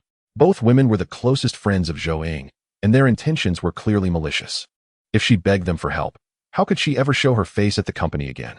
Yet, without their assistance, she had only a few thousand on her and felt utterly helpless. Taking a deep breath, Chen Xiaojun approached the two women and slightly bowed, saying, I acknowledge my mistake. I shouldn't have come to such a place without sufficient funds. I plead for my card to be verified by someone of higher authority. Dragon Aotian grasped Chen Xiaojun's arm, preventing her from continuing. It is rare to encounter someone who has deceived themselves to such an extent, the sales assistant scoffed. There is no need to summon a higher authority for verification. Allow me to reiterate. Firstly, the gold color at the head of your captain card is the most obvious indicator of a fake. Secondly, this card cannot be processed, indicating that it holds no funds. If you still believe it to be genuine, I will call security, and you can discuss the matter further in the holding room. The sales associate was not inclined to engage with Long Aotian any further. After clarifying the situation, she pressed the store's alarm button, and 4 security guards rushed in like the wind. They had been loitering outside just moments ago, and now they finally had the opportunity to enter. Xiaofeng, what is going on? The lead security guard fixed his gaze on Long Aotian. This individual attempted to use a counterfeit card to deceitfully acquire our merchandise, which I intercepted. I requested he switch to a legitimate card, but he refused. I demanded a fitting fee of 36,000, yet they seem unwilling to comply. Captain Wang, please coordinate with Officer Fong. It is imperative that we secure their payment today. Oh, such audacity. Do they not realize where they are? The captain's eyes narrowed as he gestured for the guards to encircle the suspects. Wait, let me see that counterfeit card you mentioned. Suddenly, a middle-aged man in his 40s appeared at the entrance, striding over to the guards. The sales associate was momentarily taken aback upon seeing the man, but quickly approached him with a forced smile. Mr. Liu, what brings you here? This is merely a trivial matter. I can handle it. Guards, why have you not apprehended them? Contact Officer Fong immediately. Understood. The guards prepared to detain Long Aotian. How dare you? I am present. Who gave you the authority to act? Mr. Liu's face flushed with anger. All of you, step aside. Bring me that card immediately. I will verify it myself. Of course. Mr. Liu, I will retrieve it for you at once. The sales associate dashed back to the counter to fetch the counterfeit card, still pondering why Mr. Liu had come personally. Surely, calling the police would suffice. Mr. Liu trembled as he grasped the card, his eyes scanning the name on it. And everyone could see his pupils constrict in shock. His voice trembled as he inquired, Where is the card holder? The sales associate remained perplexed, wondering if the card could possibly be genuine. That is impossible. However, Mr. Liu disregarded her confusion, straightened his attire, and hastened to Long Aotian's side, collapsing to his knees. I am Liu Tianda of the Shihua Group, Huaxiao region. I have the honor of meeting the owner of the prestigious Centurion card. My sales associate, unaware of the card's significance, has inadvertently disrespected you. Please accept my sincerest apologies. From this moment forth, whatever the owner requires, Liu Tianda shall fulfill without hesitation. The two women stood in stunned silence. The owner of a luxury goods store, Mr. Liu, had knelt before this man. What was happening? The sales associate and the guards were equally bewildered. Their Mr. Liu hailed from a prominent family in the city and would never bow even before the city lord. What could possibly explain this? Chen Xiaojun gaped in disbelief, realizing that Liu Tianda's kneeling confirmed that Long Aotian's card was indeed authentic. This was utterly unfathomable. Mr. Liu, you must be mistaken. The sales assistant stammered as she spoke, recalling that this card was mentioned during our training. The card was entirely black, and the head depicted on the card was outlined in gold, which surely indicated its counterfeit nature. Silence. Liu Tianda bellowed in fury. Kneel down and beg for your master's forgiveness. Mr. Liu, I truly did not err. Why must I kneel? The sales assistant was startled by Liu Tianda's outburst. If you do not believe me, you can try it on the machine yourself. This card has no balance whatsoever. Fool. Liu Tianda raised his voice further. I shall elucidate why this is the case. Indeed, during your training, it was explained that our Centurion black card is entirely black. However, we never anticipated that a top-tier black card would emerge in the Huaxiao region. The distinguishing feature of a top-tier black card is the golden outline on the head. Only a card with a golden edge is the supreme card, the monarch among cards. The holder of this card has the authority to liquidate our assets for personal expenditures. You claim the machine cannot display a balance. That is because a standard black card allows for overdrafts, which must be repaid. However, this top-tier black card is covered by the World Bank, requiring no expenditure from the holder. Do you comprehend now? You may wonder why the bank issues such cards. It is because being able to cover the expenses of a top-tier supreme card holder is a matter of pride for the bank, a lifetime of fortune. The sales assistant felt her strength ebb away, having grasped the significance of the top-tier supreme status. Heavens! Such a card should not even exist in Huaxia. Who on earth possesses a top-tier black card? The security personnel weakened and knelt, while two women gazed in astonishment at Long Aotian. How is this possible? Not only does he possess a bank-recognized black card, but he also incurs no personal expense. Liu Tianda's final statement was crystal clear. Being able to cover the expenses of the card holder is a lifetime honor, a lifetime of luck. Who exactly is this Long Aotian? I told you this card could not possibly be fake, he smirked. Noticing Liu Tianda kneeling at his feet without even a glance in his direction, Long Aotian calmly asked the sales assistant. Earlier, you mentioned a fitting fee of 36,000. What if I choose not to pay? The sales assistant felt an urge to leap from a building. You are dealing with someone who possesses a top-tier supreme card. What could I possibly do? If this person wished to make my life difficult, it would not even require his intervention. Simply releasing a whisper would ensure I would not survive until dawn. I beg your pardon, sir. Please forgive me. I truly had no knowledge of the existence of a top-tier black card. Trembling with fear, the sales assistant bowed repeatedly. I will cover the fitting fee, deducting it from my wages. I assure you that I will be more vigilant in my duties henceforth and will never repeat such a mistake. I humbly beseech your forgiveness. Dear master, for the errors that have arisen in my shop, which have caused you inconvenience, I extend my sincerest apologies. Liu Tianda gritted his teeth and remarked that he fortuitously glanced at the video surveillance, prompting him to arrive promptly. Fortunately, no serious consequences ensued. Otherwise, his family's reputation in Jiancheng would have been irrevocably tarnished. To compensate for your loss, I shall bestow upon you 2 exquisite diamond watches from Rolex, a couple's edition. I implore you to pardon our oversight, considering her naivety. Liu Tianda earnestly implored. Xiaojun, what do you think? Long Aotian, having notably softened his demeanor, retorted. This left Chen Xiaojun utterly astounded. She had never anticipated that the bank card in Long Aotian's possession held such significance. She found herself bewildered. Pondering the true nature of her partner, one would not expect such respect solely based on the Tianjun group's standing. It became apparent to her that her understanding of him was woefully inadequate. Then let us proceed with the selection, for it is Liu's responsibility to cover the expenses. Long Aotian chuckled, settling into the sofa. Indeed, master, it is my honor.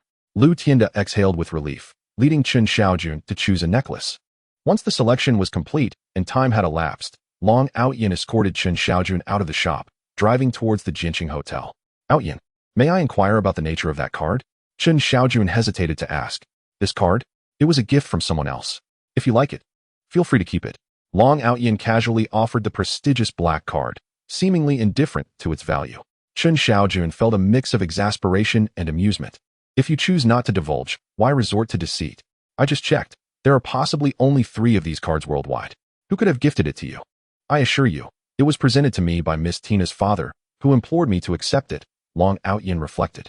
I find that hard to believe. Miss Tina is a legend in our industry. If her father possessed such influence, would she still be working as a designer? Chen Xiaojun scoffed.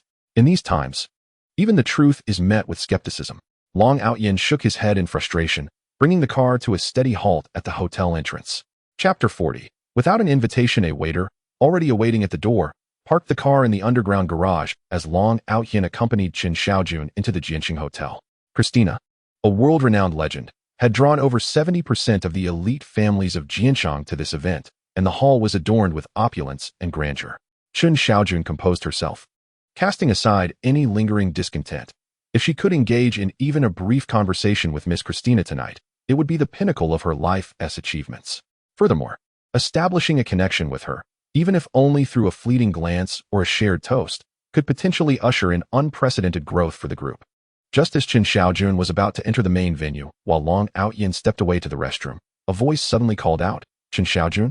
I didn't expect to encounter you here. I heard that the Chun family's garment factory was sold. Why are you still present? Chen Xiaojun turned her head, facing a woman with long hair dressed in an evening gown, her hand resting on the arm of a balding man, who was gazing at Chen Xiaojun with surprise. Xiaoyan? Chen Xiaojun was momentarily taken aback. This was indeed a classmate with whom she had a somewhat strained relationship during their university years. After graduation, they lost contact, and she never anticipated encountering her here. It was said that after graduating, she married a businessman, presumably this very balding man before her. Xiaoyan scrutinized Chen Xiaojun from head to toe, noting her qipao and the sparkling necklace adorning her neck, her expression immediately turning sour as she chuckled derisively. Xiaojun, you truly deserve the title of our school's belle. Your appearance is indeed remarkable. A woman of ill repute, pregnant before marriage, could still present herself so splendidly here. It seems there are indeed many wealthy men. Otherwise, how could you afford such fine clothing? Xiaoyan, we are classmates. Please refrain from speaking so harshly. Chen Xiaojun retorted, raising an eyebrow in anger. What have I said that is incorrect?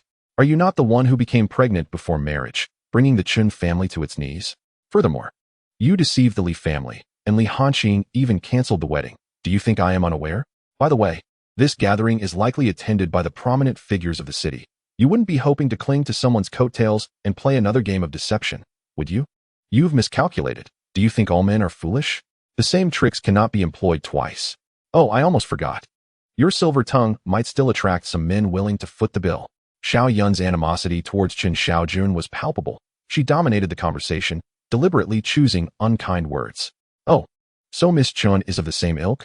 The balding man eyed Chen Xiaojun greedily, barely stifling a gulp. That simplifies matters. You can name your price. After the banquet, I, along with a few friends, would certainly be interested in conversing with you. Otherwise, we could find a bar for a group rendezvous. As for the pricing, rest assured. Miss Chun, must you covet what others have already indulged in? It's utterly tiresome.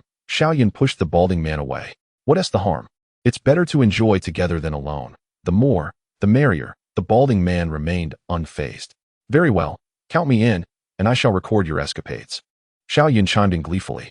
You too. Your words are utterly shameless. Chen Xiaojun trembled as she pointed at them, struggling to articulate her outrage. Xiaoyan, do not tarnish my reputation with your lies. Throughout their 4 years in university, Xiaoyan had a knack for twisting the truth, turning black into white. A skill Chen Xiaojun had long since recognized. However, she never anticipated that after graduation, Xiaoyan would not only remain unchanged, but would become even bolder. Clenching her jaw, her face flushed with indignation, Chen Xiaojun declared, I represent the Yue group at the invitation of Miss Tina. It is not as you suggest. Ah, how extraordinary. The Yue group is your family's adversary. How could they possibly employ you? I believe Zhou Ying is affiliated with the Yue group. Yet I have never heard her mention it. And you've even received an invitation from Miss Tina. On what grounds? Merely because you are more attractive and revealing than others? Xiaoyan's face was filled with disdain. On no grounds whatsoever, other than possessing this invitation. Chen Xiaojun retorted, her anger escalating as she rummaged through her bag. However, her previously furious demeanor swiftly transformed into panic. She distinctly remembered placing it inside her bag, yet it had vanished. What? Are you saying you've lost your invitation? Xiaojun noticed Chen Xiaojun's disarray and pulled an invitation from her own attire. Take a look. Is this yours? Oh, it isn't. Then you must admit to having acquired it through dubious means, attempting to lure a couple of fools. What did you say? Chen Xiaojun was already frantic, and Xiaojun flaunting the invitation only fueled her agitation further. Such gatherings do not necessitate an invitation for us. That trivial item is merely for those of your ilk, who lack stature in Jiancheng. At that moment, Aotian approached, standing beside Chen Xiaojun and calmly remarked. Xiaojun was momentarily taken aback before bursting into laughter. And who might this be? Could it be your worthless husband, who has returned after 5 years? How amusing. Do you know who my husband is? The chairman of the Wanzhou group, Ding Chuanxiu. Oh, I see. Aotian nodded seriously, as if recalling a passage from a book regarding the boundless powers of the Starseed Elder. Indeed, your husband is formidable. Boy, if you dare repeat what you just said, I assure you, you will regret it. The bald Ding Chuanxiu's expression darkened, as his name was a sensitive subject he despised others joking about. Chen Xiaojun. May I interpret his ignorance as jealousy? Xiaojun remarked haughtily from the side. You are surely aware of the Wanzhou group's strength, an undeniable second-tier family in Jiancheng. Not even during your family's peak could you withstand the Wanzhou group. For instance, at this banquet, our family received 2 invitations, while yours received none. That is the difference.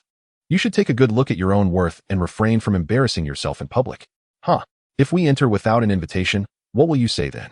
Aotian remained unfazed, gazing at Xiaojun. Huh. Are you provoking me?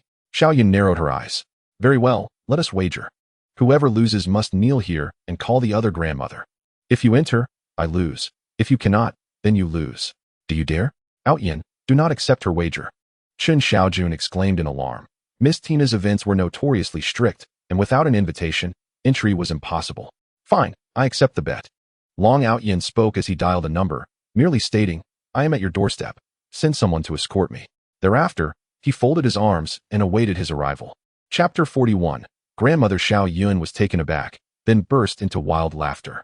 If I am not mistaken, you just called Miss Tina? Ha. Who doesn't know that Miss Tina never brings her phone? So, whom did you truly contact? The answer is singular. You are merely putting on a fade, attempting to sneak in. How dare you come to the banquet without even inquiring about Miss Tina's habits?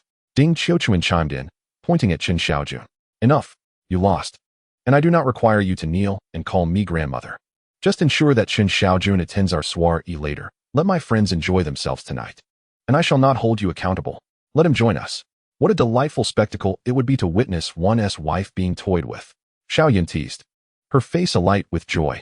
You are being utterly unreasonable. Aotian, we must leave. Chen Xiaojun realized that prolonging the commotion would lead to unfavorable consequences. The immediate priority was to locate the invitation to gain entry to the banquet. Did I permit you to leave? Xiaojun interjected, blocking Chen Xiaojun's path with a cold smile. Since you have accepted the wager and now find yourselves defeated, you must either kneel and call me grandmother, or leave Chen Xiaojun behind to attend my husband's gathering. Should you dare to play tricks, do not say I did not warn you. You will find it impossible to remain in this city. Xiaojun, you do not want Chen Xiaojun to become enraged, he retorted, pointing an accusatory finger at her. At that moment, a foreign gentleman suddenly dashed out from the main venue. He appeared to be around 50 years old, his exceedingly expensive suit slightly wrinkled from his haste. Yet he seemed unconcerned. May I inquire who is Mr. Long? The suited man asked, breathless. I am, Aotian replied, casting a glance at Xiaojun before responding nonchalantly. Greetings, Mr. Long. I am the butler of Miss Tina. You may call me Paul. Paul promptly adjusted his attire, speaking with utmost reverence. Miss Tina is currently engaged in makeup and is unable to greet you in person. Please, follow me inside. We have arranged fine red wine for you and your companion, so you may savor it in utmost comfort. Upon hearing this, the entire assembly was momentarily taken aback. Paul, the personal butler of Miss Tina, was well known. Yet none anticipated that Aotian would truly warrant such an honor of being welcomed by her. What if I do not possess an invitation? Aotian remained unmoved, continuing to inquire. Oh, the invitation is merely to ensure Miss Tina is not disturbed. Someone of your stature, Mr. Long, certainly requires no such document, Paul replied respectfully, lowering his gaze. Someone of his stature? What is his identity, his standing? Xiaojun scornfully interjected, oblivious to Paul's significance. He is merely a useless son-in-law of the Chen family. Do not elevate him to celestial heights. It is indeed you, a foreigner. Could it be that he deliberately sought you out for the sake of appearances? Silence. At that moment, Ding Xuanxuan erupted with fury. His Wanzhou group was counting on a collaboration with Miss Tina, and offending her steward in person was tantamount to courting disaster. Do you have any idea who stands before you? He is the steward of Miss Tina, the second-ranked top designer in the world, Paul. Only he is worthy of personally attending to Miss Tina. What are you staring at? Apologize at once. Hurry. Xiaojun was utterly taken aback. She had never anticipated that Paul held such a distinguished status. Her pride in the Wanzhou group now seemed trivial, a mere speck of dust in comparison to this global conglomerate. But then it raised an even greater question. Why did Paul show such deference to a son-in-law of the Chen family? Oh, Paul, with his seasoned demeanor, glanced at Xiaojun and then at Ding Xuanxuan, his tone laced with a hint of menace. Mr. Ding, it appears we have met 5 years ago? Indeed, indeed. Your memory is remarkable. At the design conference held in Kyoto, I had the pleasure of toasting with you, Ding Xuanxuan replied, his face plastered with an ingratiating smile. It has been 5 years. You must be married by now. Is this your wife? Paul inquired further. No, I don't know her. Ding Xuanxuan hastily waved his hands. I met her at a bar, and since Miss Tina's banquet is today, I thought I would bring her to broaden her horizons.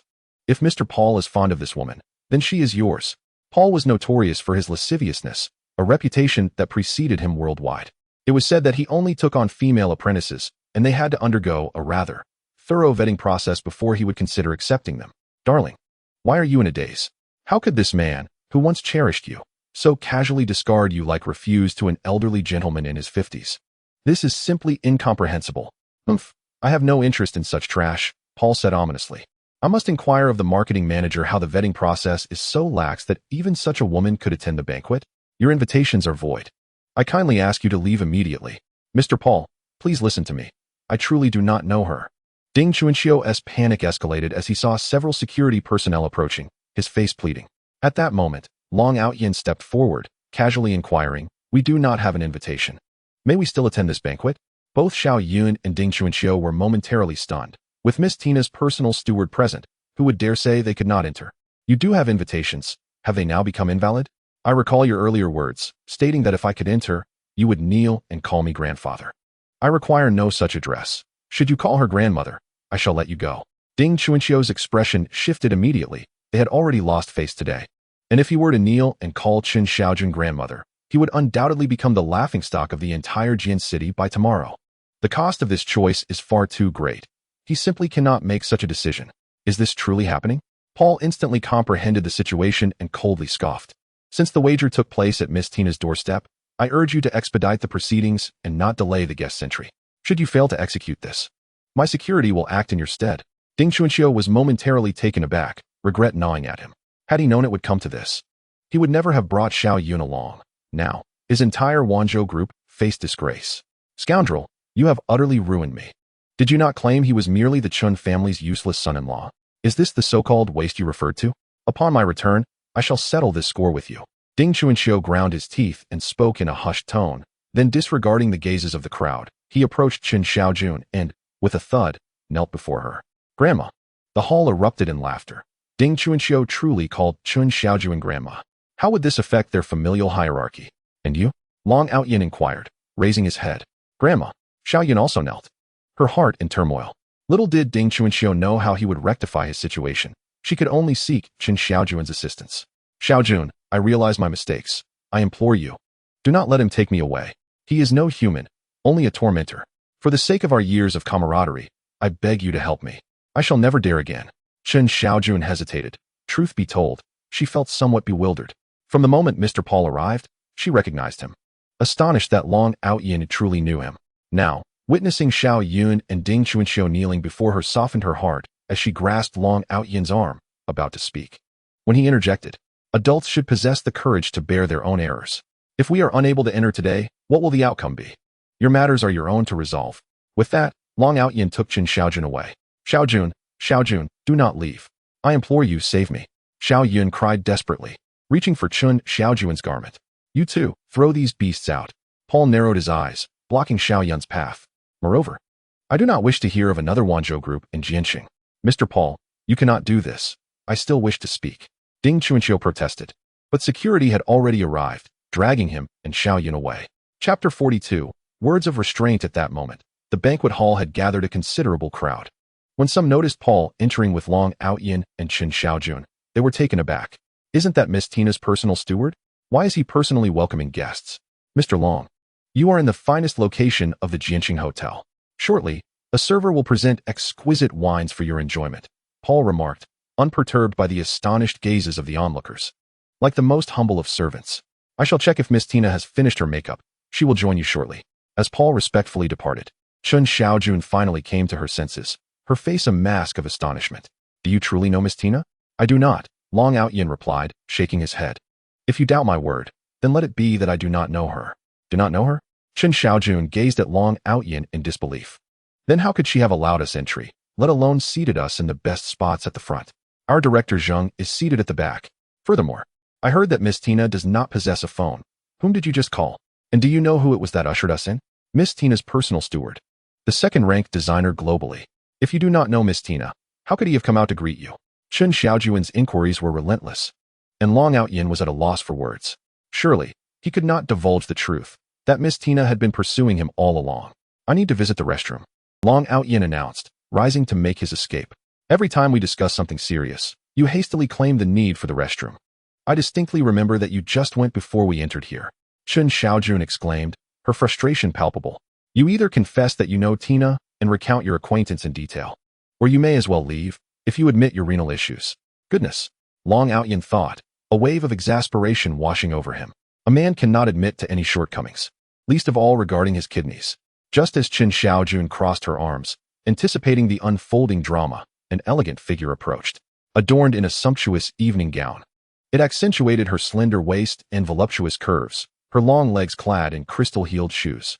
Her cascading hair framed her shoulders, embodying the essence of Eastern beauty. I never expected UE Group to be so audacious, seemingly confident of their victory, allowing a newly appointed deputy director to attend this soiree. The woman regarded Chen Xiaojun with a playful glint in her eye. Though the sole invitation was extended to you, you might not have anticipated my presence as well. Deputy Director Chen, who do you believe can secure a collaboration with Miss Tina? The speaker was Feng Qingqing, the daughter of the company's second-largest shareholder. Having studied abroad in fashion design, she had recently returned home, poised to assume the director's role. However, Chen Xiaojun had outpaced her, inciting Feng Qingqing's ire. Unfazed by this haughty woman who had been privileged with an overseas education, Chen Xiaojun replied coolly, Miss Tina's collaborations are inconsequential. As long as UE Group has a chance, I shall be content. However, even with your impressive qualifications, it is unlikely Miss Tina would easily hand over a collaboration to you. I suggest you focus on your role at UE Group. Perhaps one day you will replace me as the new director. Enough of your trivialities. I have but one question. Feng Qingqing's expression hardened. If I secure the collaboration, you will relinquish the director's position and hand it over to me. The UE Group is an enterprise founded through the collaboration of my father and Uncle Zheng, and I shall never allow it to fall into the hands of outsiders. Of course, if I am unable to secure it, I will withdraw from the company and will no longer be a hindrance to you. Feng Qingqing, you seem to be mistaken, remarked Chen Xiaojun, looking at Feng Qingqing with surprise. My position as deputy director was appointed by Chairman Zheng, presumably with your father's consent. If he did not wish for me to hold this role, Chairman Zheng could easily dismiss me. I would never gamble with my own future. Please leave this place, and we can discuss matters further at the company. Heh, are you afraid? Feng Qingqing fixed her gaze on Chen Xiaojun, asserting, if you are scared, you should leave the company at once to avoid consequences beyond your capacity to bear. Chen Xiaojun shook her head. She simply could not afford to confront Feng Qingqing so openly. After all, her father was a shareholder in the company, and if she did not show Feng Qingqing some respect, she worried that it might complicate matters for Zheng Hang. Qingqing, you have lingered here far too long. Director Lin is growing impatient. Just as Feng Qingqing was about to pursue the matter, a well-dressed young man approached, adorned with heavy makeup and holding a wine glass. Smiling as he spoke, Feng Qingqing glanced at the man. He was the star of a recently aired romantic television drama, a rising celebrity with a considerable fan base. However, Feng Qingqing remained indifferent. If her family wished, they could easily support numerous individuals like him. Director Lin's impatience was of no consequence. Encountering this oblivious woman was intolerable, and if she did not teach her a lesson, the evening's festivities would be in vain. Feng Qingqing said darkly, "Oh." The young man paused, then laughed, inquiring, "Who dares to provoke our Miss Feng?" Do they not know she has just returned to the country to take over her family's enterprise? Tell me, and I shall assist you in dealing with her. Is it not her? Feng Qingqing pointed at Chen Xiaojun's retreating figure with a cold smirk. 5 years ago, that woman from the Qin family caused quite a scandal by becoming pregnant before marriage. Now, it seems she has bewitched Uncle Zhang and secured a position as deputy director at UE Group, a role that was rightfully mine. It is merely a matter of teaching a shameless woman a lesson. Watch and see, Miss Feng. The young man smiled ingratiatingly, feigning nonchalance as he picked up a piece of cake and approached Chen Xiaojun from behind. Seizing the moment as Chen Xiaojun turned around, the young man tossed the cake to the ground, causing it to splatter everywhere and soil the trousers of those nearby. What is the matter with you? Did you not see someone behind you? He was the first to strike. Chen Xiaojun paused, retorting, Sir, it is clear that you were the one who accidentally dropped the cake. How is that my concern?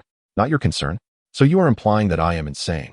Deliberately throwing a perfectly good cake on the floor? The young man looked at Chen Xiaojun in disbelief. I see. You must be aware of my celebrity status, which is why you employ such tactics to capture my attention. I must commend you, my dear, for your cleverness. However, allow me to clarify that I am not a fragile egg, nor am I someone a mere fly can easily provoke. Your behavior is rather peculiar. You have sullied the cake yourself, yet audaciously slander others? Chen Xiaojun was seething with anger. Sir, I am not acquainted with you, so I implore you to temper your words. Huh, temper my words? The young man with a fair complexion laughed heartily, seemingly convinced that unless he struck you, you would not speak the truth. Without warning, he lunged at Chen Xiaojun, aiming a slap at her. Yet, just as his hand was about to make contact with her cheek, he felt a sudden tightness at his wrist, as if someone had seized him. Before he could comprehend the situation, a sharp crack echoed, and he found himself spinning and collapsing to the ground. The onlookers were dumbfounded. Who dared to strike this popular star? Chapter 43. A compensation. The young man was momentarily stunned, slowly rising from the ground. He gazed at the face beside Chen Xiaojun, trembling as he asked, Who are you? How dare you strike me? Do you even know who I am? Chen Xiaojun clutched Long Aotian's arm tightly, equally astonished that he would resort to violence. I care not who you are. Should you wish to harm him, you must first consult me. Long Aotian's voice was frigid. Do you dare to kill me? The young man shrieked, as if regaining his composure in an instant, pointing an accusing finger at Long Aotian. It was she who spilled the cake and sullied my clothes, so I demand justice from her. Now you dare to strike me, a rising star? I believe you are courting death. Long Aotian stepped forward, cutting him off. You are exceedingly loud. Utter another word, and I shall ensure you never speak again. As he uttered these words, an overwhelming aura of menace enveloped him, stifling the young man's words before they could escape his lips. Who was this individual? A sensation of impending doom radiated from him, utterly terrifying. Oh, I didn't realize. This must be your husband. Feng Qingqing approached with a dismissive smirk. He certainly has a commanding presence, yet this world does not reward mere strength with righteousness. Chen Xiaojun spilled the cake and soiled our LV Feng's attire. How do you propose we settle this matter? I have already stated, Chen Xiaojun began to explain, but Long Aotian interrupted her. By your reasoning, what would be the resolution? Feng Qingqing approached the young man, casually touching the spot where he had been struck, and indifferently suggested, I do have a compromise.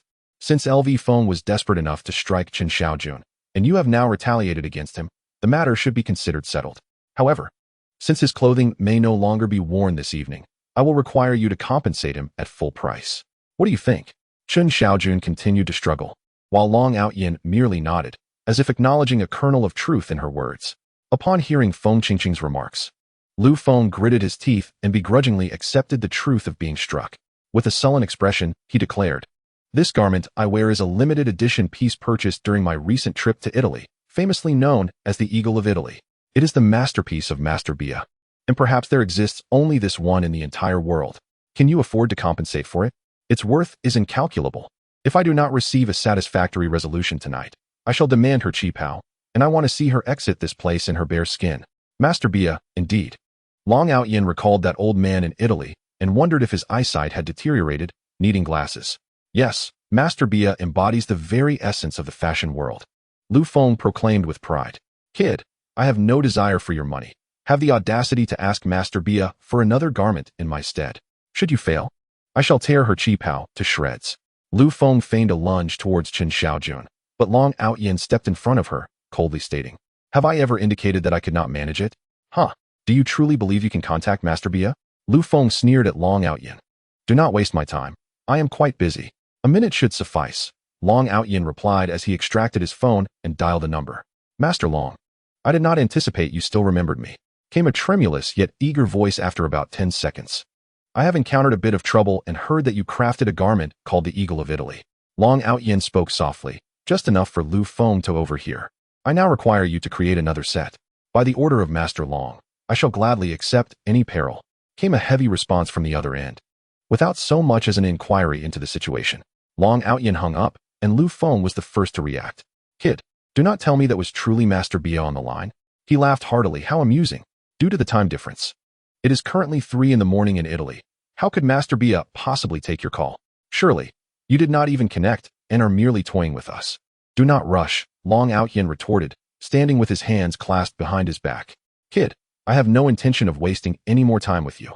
Lu Feng pressed on, his tone darkening. As I previously stated, if you cannot provide me with a satisfactory answer, I shall strip her of her clothing. It is only fair that I take action now. Lu Feng grew impatient, having promised to discipline Chen Xiaojun on Feng Qingqing's behalf, but never anticipated such complications. He was certain that in front of Feng Qingqing and so many others, Long Aotian would not dare to act recklessly. Just as Lu Feng was about to charge forward, a figure suddenly dashed through the crowd, shouting, "Stop!" Lu Feng quickly turned around, and upon recognizing the newcomer, his face morphed into a forced grin. Director Lin, what brings you here? I have a matter to discuss with Miss Feng. We shall return promptly once it is resolved. Do you see? Lu Feng, what on earth are you doing? Director Lin, filled with rage, kicked him fiercely and exclaimed, Do you have any idea? Master Bia has contacted me, stating that his group intends to withdraw from the filming of your new drama, resulting in a loss of 300 million. Furthermore, Master Bia instructed me to inform you that he will create a garment for the Eagle of Italy, as long as you remain with our group. Master Bia will never collaborate with us again. Lin was genuinely anxious. Although Lu Feng could attract attention, he could not afford to offend the wealthy benefactor behind him, especially one as significant as Master Bia. Lu Feng, our group has decided to terminate our collaboration with you. From this day forth, I shall blacklist you. Not just me, but I will also issue a decree to the entire industry to do the same. Lin's voice was harsh. When the time comes, do not blame me. Blame yourself. Director Lin, wait. Just a moment. Lu Feng, taken aback by Lin's words, initially thought he was joking. It wasn't until Lin left that he grasped the gravity of the situation. Panic set in. A collective industry ban would strip him of his acting career. Besides his decent looks, he possessed no other talents. Lin was pushing him to the brink. Feng Qingqing narrowed her eyes, gazing at Long Aotian. Is this all you're doing? I'll compensate him for the dirted clothes, Long Aotian scoffed. Did you not just declare your intention to strip my wife? How fortuitous. For Master Bia has indeed promised to make her a dress, which means that the one you wear is mine. What do you intend to do? Lu Feng stammered as he watched Long Aotian advance toward him, fear coursing through him. Nothing, merely reclaiming what is rightfully mine. As Long Aotian bent down, the crowd was oblivious to his actions until a tearing sound filled the air, and moments later, Lu Feng found himself utterly unclothed. I will fight you. Lu Feng's head buzzed. In front of everyone. How could he face the world in such a state? A surge of blood rushed to his head, and he lunged at Long Aotian in a frantic attempt to retaliate. Suddenly, Long Aotian delivered a powerful kick to Lu Feng's abdomen. After all, Lu Feng was merely a delicate young man. How could he withstand such a thunderous blow? His mouth opened in a silent scream, but his muscles seemed to betray him, rendering him voiceless. Feng Qingqing's expression turned icy, and just as she was about to speak, the lights of the entire banquet abruptly dimmed. On the stage, a woman clad in an elegant evening gown gracefully emerged. She was the star of the evening, Miss Christina. Tonight, Christina appeared dazzling, wearing a white evening gown that accentuated her curves and slender waist, her long, fair legs exposed beneath, adorned with white crystal high heels. With golden short hair and an enchanting visage, she captivated many in the hall, leaving them somewhat entranced. Even Chen Xiaojun couldn't help but admire Miss Tina. A true legend in the fashion design realm, wherever she graced, others appeared insignificant. Ladies and gentlemen, may I have your attention as our banquet is about to commence, Paul, speaking on behalf of Tina, announced. The achievements of Ms. Tina in the field of fashion design are well recognized, and she brings with her new design manuscripts. Hoping to find collaborating manufacturers in Huaxia, Ms. Tina assures us that the value of collaboration exceeds billions, and she will generously bestow her shares to the individual who secures this contract. Moreover, as a gesture of goodwill, Ms. Tina will personally design a couture piece for tonight's collaborator, which she will showcase at their residence for a few days. When Paul spoke, the attendees were momentarily stunned.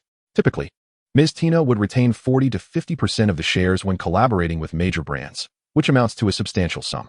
Yet, here she was, willingly offering her shares. Not only that, but she would also design garments herself. She had famously declined requests from the royal family of the Eagle Nation for similar services. What had Huaxia done to inspire such admiration from Ms. Christina? Ms. Tina, I am Feng Qingqing from Yui Group. Feng Qingqing pushed her way to the front and exclaimed, on behalf of Yui Group, I warmly welcome you to Jiancheng amidst your busy schedule.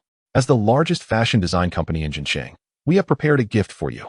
Please review it before deciding on your choice of collaborator. I am confident you will not be disappointed. The guests at the banquet slapped their foreheads in realization. Feng Qingqing was indeed cunning. She had prepared a gift for Ms. Tina in advance, clearly seeking to curry favor.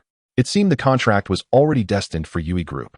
Panic ensued among the attendees as they scrambled to contact individuals outside, instructing them to procure suitable gifts. Chen Xiaojun felt flustered too, like the others. She had not even considered the gift situation. Do not fret.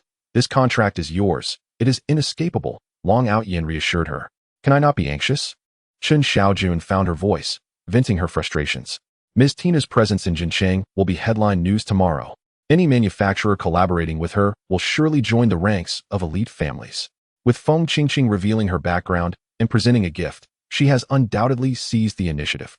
Long Aotian, could you go out for a moment and help me purchase some gifts? Chen Xiaojun tentatively suggested. Rest assured, no matter the expense, once I receive my salary, I will repay you. Long Aotian gave a wry smile, realizing that if she considered herself a gift for Tina, it would surely bring Tina more joy than any material offering. Feng, your thoughtfulness is commendable. Christina gracefully descended from the stage, smiling as she inquired, so, what gift have you prepared for me? Miss Tina, please take a look. Feng Qingqing snapped her fingers, and a waiter appeared behind her, carrying a tray draped in crimson cloth. With a flourish, Feng Qingqing pulled away the fabric, revealing a dazzling necklace that sparkled with brilliance. Judging by the size of each diamond, it was undoubtedly of considerable worth. Oh, a diamond necklace? Christina inquired with keen interest as she picked it up. Indeed, it is a diamond necklace. Feng Qingqing declared with pride, observing Christina's fascination. These 18 diamonds hail from South Africa, meticulously crafted by top-tier designers. It is said that the polishing alone consumed an entire year of labor from 8 skilled artisans. I heard that Miss Tina has a penchant for glittering objects. Thus, I acquired this while abroad, dreaming of the day I could present it to you personally. This necklace is valued at approximately 70 million. Only someone of your stature, Miss Tina, would be worthy of it.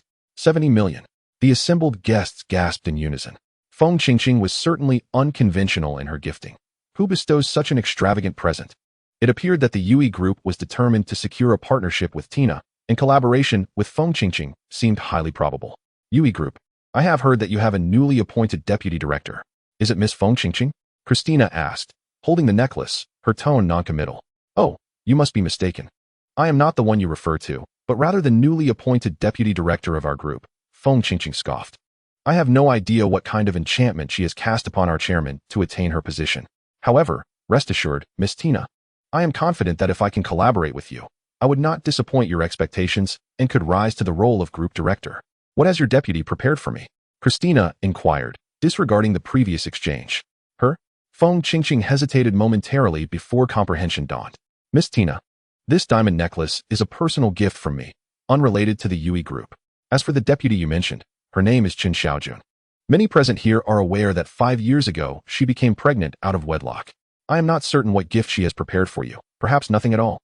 Feng Qingqing concluded with a hint of uncertainty, her gaze drifting toward Chen Xiaojun in the distance. The guests followed suit, noting Chen Xiaojun's increasing discomfort. Your moment has arrived. Long Aotian remarked with a wry smile. If there existed anything in this world that piqued Tina's interest, it would be the military dagger he wielded when avenging her father's enemies. The dagger itself was unremarkable, merely a token bestowed by the military, yet after all these years, Long Aotian harbored a certain sentiment for it. I have not prepared a gift. How can I face Tina? Chen Xiaojun lamented, feeling as though she were plummeting into an abyss. With so many eyes upon us, perhaps we should leave. This contract likely belongs to Feng Qingqing. I shall resign after returning. You have prepared something. Long Aotian spoke as he produced a military knife wrapped in red cloth from his person, its contents concealed from view, and handed it to Chen Xiaojun. What is this? Chen Xiaojun inquired, perplexed as she accepted the knife. Take it to Tina, and this order will be yours. Long Aotian replied nonchalantly. Is it valuable? Chen Xiaojun hesitated. Given that Feng Qingqing's diamond necklace was worth 70 million, she pondered whether this item was significant enough to warrant gifting. I would rather resign from UE Group than deplete your wealth. It is not expensive, but it holds special significance for Tina, Long Aotian said, stepping back to indicate that she should proceed with the gift. Chen Xiaojun hesitated momentarily, but seeing the onlookers' gazes fixed upon her, she steeled herself and walked towards Tina. Chapter 45. The proposal. As Chen Xiaojun approached, carrying a long, slender object, Feng Qingqing smirked. Chen Xiaojun, what have you prepared for Miss Tina? If it is something of low quality, I advise you to reconsider presenting it. After all, my diamond necklace is worth 70 million and will undoubtedly overshadow your gift. Chen Xiaojun felt a surge of indignation and retorted with a scoff, halting her steps. How can you judge the worth of my gift without having seen it? Miss Feng, lacking authorization from UE Group. You attempt to steal my thunder here. What do you think this is? Merely a means for you to don a wedding gown. Chen Xiaojun had resolved to confront Feng Qingqing, willing to stake everything on this final encounter. If she lost, she would leave UE Group forever, but what if she triumphed? Feng Qingqing sneered, her disdain palpable. At this juncture, are you still clinging to your pride, Chen Xiaojun? If you withdraw now, when I become the director, you could remain as my assistant. Otherwise, you shall merely humiliate yourself. I need not your concern, Chen Xiaojun retorted, determination etched in her voice. The crowd parted, creating a path to Christina, eagerly anticipating the unveiling of Chen Xiaojun's offering. Good day, Miss Tina. I am Chen Xiaojun, the deputy director of UE Group. She approached Tina, steadying her thoughts and presenting a smile. Oh, you are Chen Xiaojun? Tina's eyes sparkled with intrigue as she appraised her, finally nodding in approval. Indeed, a beauty. No wonder he wishes to keep you pure. Chen Xiaojun was taken aback by the remark, smiling faintly. Miss Tina, you flatter me. I am but an ordinary individual, and in the presence of a legend in the design realm, I cannot claim to be beautiful. After speaking, Chen Xiaojun presented the item she held. Having arrived in haste, she had not prepared a conventional gift for Miss Tina. This object belonged to my husband. He mentioned that while it is ordinary, it possesses special meaning for you. I hope you will accept it, Miss Tina. With uncertainty in her heart, Chen Xiaojun awaited the unfolding of events. The gift from your husband, no matter how ordinary, I shall treasure dearly. Tina smiled softly, then reached for the red cloth. As she meticulously unfolded the layers, a 20-centimeter-long military knife, marked with deep blood grooves, emerged. Upon seeing the blade, Tina momentarily froze, her gaze complex as she looked at Long Aotian. This knife, which Christina had requested from Long Aotian numerous times, had always been declined under the pretense of military regulations. Who would have thought that today, at this very moment, he would present the knife? Could it be that Chen Xiaojun holds such paramount importance in your heart? Ha ha ha, Chen Xiaojun, I anticipated something splendid, yet it turns out to be merely a knife. Such an item, discarded in the streets, would hardly be picked up by anyone, and you present it as a gift? Do you truly hold Miss Tina in regard? Frankly, individuals of your ilk seem more suited to the feather garment group. You should promptly vacate this place. Upon seeing the knife, Feng Qingqing felt a wave of relief wash over her. It was merely a broken blade, far inferior to her diamond necklace. Hee, my son is indeed a military enthusiast. This must be a military knife, right? The type of knife is trivial. What matters is that Chen Xiaojun has already lost. No matter how aesthetically pleasing this knife may be, it pales in comparison to 40 million in diamonds. It appears that in this fierce contest, Feng Qingqing has emerged victorious. How cunning Feng Qingqing is, presenting such an extravagant gift. It seems her position as design director is secured. I dare say not only her, but the entire feather garment group will benefit from this maneuver. It is utterly impressive. Alas, what shall I do if I find myself enamored with Feng Qingqing? The atmosphere buzzed with discussions, with the tide of opinion overwhelmingly favoring Feng Qingqing. She regarded Chen Xiaojun with disdain, awaiting Miss Tina's command to expel him. Christina caressed the blade inch by inch, as if the knife had transformed into a camera, allowing her to vividly sense how it had taken the lives of 82 individuals and alleviated her father's concerns. Tina carefully stowed the knife away, and amidst the astonished gazes of the crowd, bowed to Chen Xiaojun, or rather, to Long Aotian, her expression grave as she spoke softly. Thank you, Chen, for presenting me with this knife. It holds exceptional significance for me, and I cherish it greatly. Feng Qingqing was momentarily taken aback. Tina actually bowed to Chen Xiaojun? As long as you appreciate it, Chen Xiaojun was also stunned. It seems that Long Aotian was indeed correct. This knife holds profound meaning for Tina. How did Long Aotian acquire this knife? And how did he know Miss Tina would desire it? Miss Tina, I cannot be mistaken, can I? Feng Qingqing finally could not restrain herself. The diamond necklace I gifted you is the most fashionable luxury item in the jewelry world this year. Does it not surpass a mere broken knife? Miss Feng, please mind your tone. Tina's expression darkened, her voice icy. To you, it may be nothing more than a broken knife, utterly worthless. However, to me, it holds more significance than my very existence. Do not dismiss your diamond necklace as merely an ordinary luxury. Even if you were to present me with the most opulent necklaces in the world, their worth would pale in comparison to this knife. The audience fell silent, and their gazes towards Chen Xiaojun brimmed with anticipation. It turned out that this woman was not intentionally embarrassing herself. She had astutely grasped Miss Tina's intentions, hence the gift she presented. Indeed, Miss Tina took Chen Xiaojun's hand and gracefully ascended the stage, looking down upon the guests as she spoke. I extend my heartfelt gratitude to everyone for attending my banquet. I believe I have found the enterprises and collaborators I seek. She continued, this is Miss Chen Xiaojun, the Vice President of Yui Group. I shall honor my commitment by transferring all shares of this design to Miss Chen without compensation. Furthermore, I will spend a few days at her residence to personally design an ensemble, one that is destined to astonish the world. It was true. Miss Tina had genuinely chosen Chen Xiaojun. As thunderous applause erupted from the audience, Chen Xiaojun pressed her hand to her mouth in disbelief. Earlier that afternoon, Long Aotian had mentioned on the phone that Miss Tina would personally design a fashion piece for her, a claim she had found hard to believe at the time.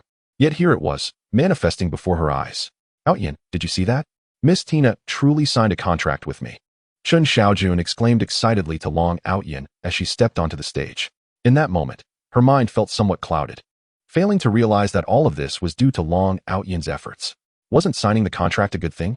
Seeing Chen Xiaojun's joy brought happiness to Long Aotian as well. It seems you and Tina have much to discuss, and this event is far from over. So you should remain here.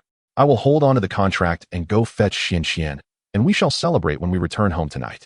All right. Chen Xiaojun nodded vigorously, handing the contract to Long Aotian. After he departed, she raised a toast with Tina, and nearly all the guests gathered around them. In the shadows, Feng Qingqing observed the scene, her eyes gleaming with intensity. Chen Xiaojun, do you believe that securing a collaboration with Tina equates to success? Rest assured, Yui Group will not so easily fall into your grasp.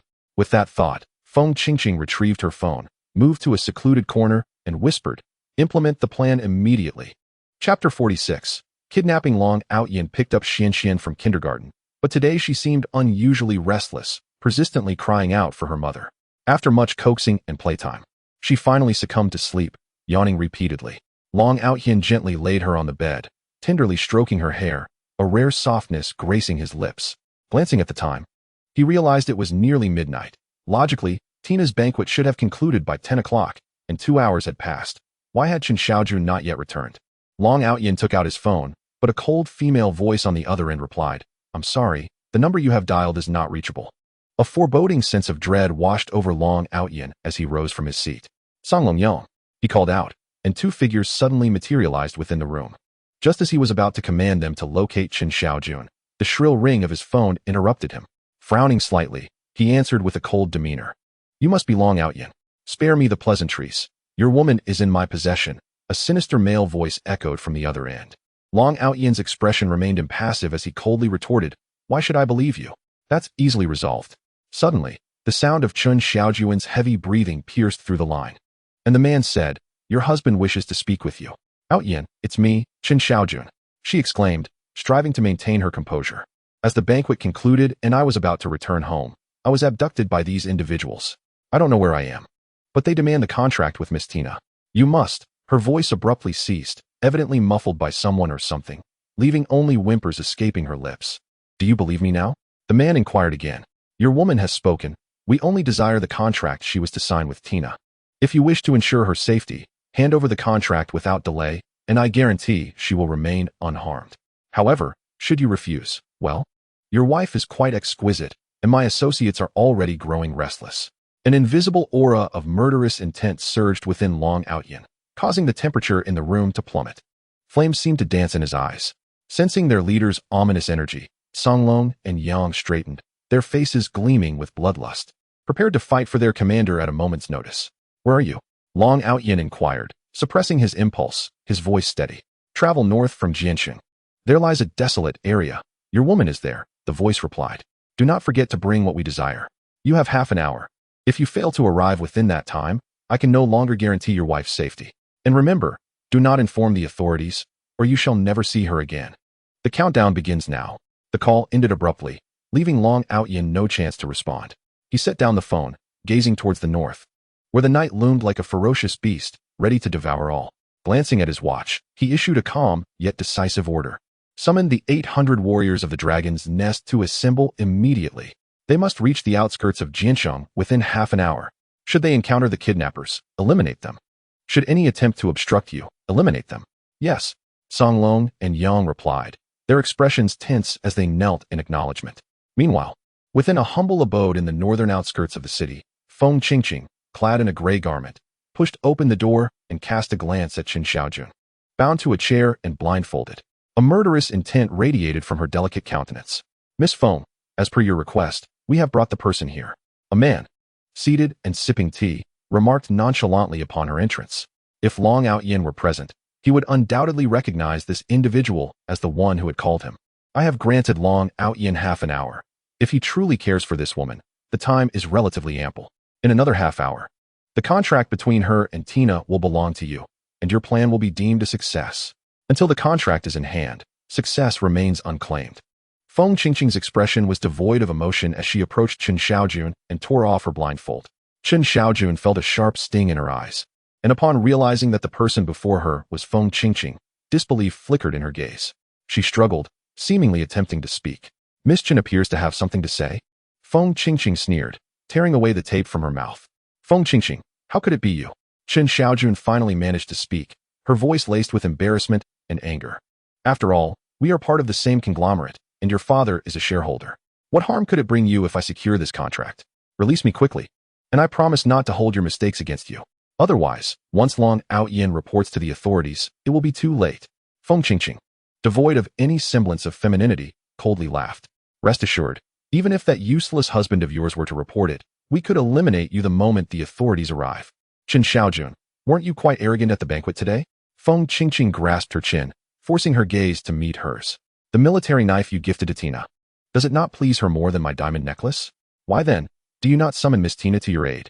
Feng Qingqing's voice rose in pitch. Whatever I, Feng Qingqing, desire, I have always obtained. No one dares to contest me, save for you, an unexpected anomaly. Did you think I was merely studying abroad? Allow me to enlighten you. I forged alliances with the rulers of the underworld to be of use in future commercial rivalries. The individual before you is none other than the leader of the serpent, Yang Mang. Ask him how many lives he has taken and how much blood he has shed. Miss Feng, do not frighten her, Yang Mang chuckled, watching with keen interest. Chen Xiaojun, I truly admire your courage. Do you understand the fate that befalls those who offend me? Feng Qingqing? Her laughter was reminiscent of a venomous serpent, hissing as she spoke.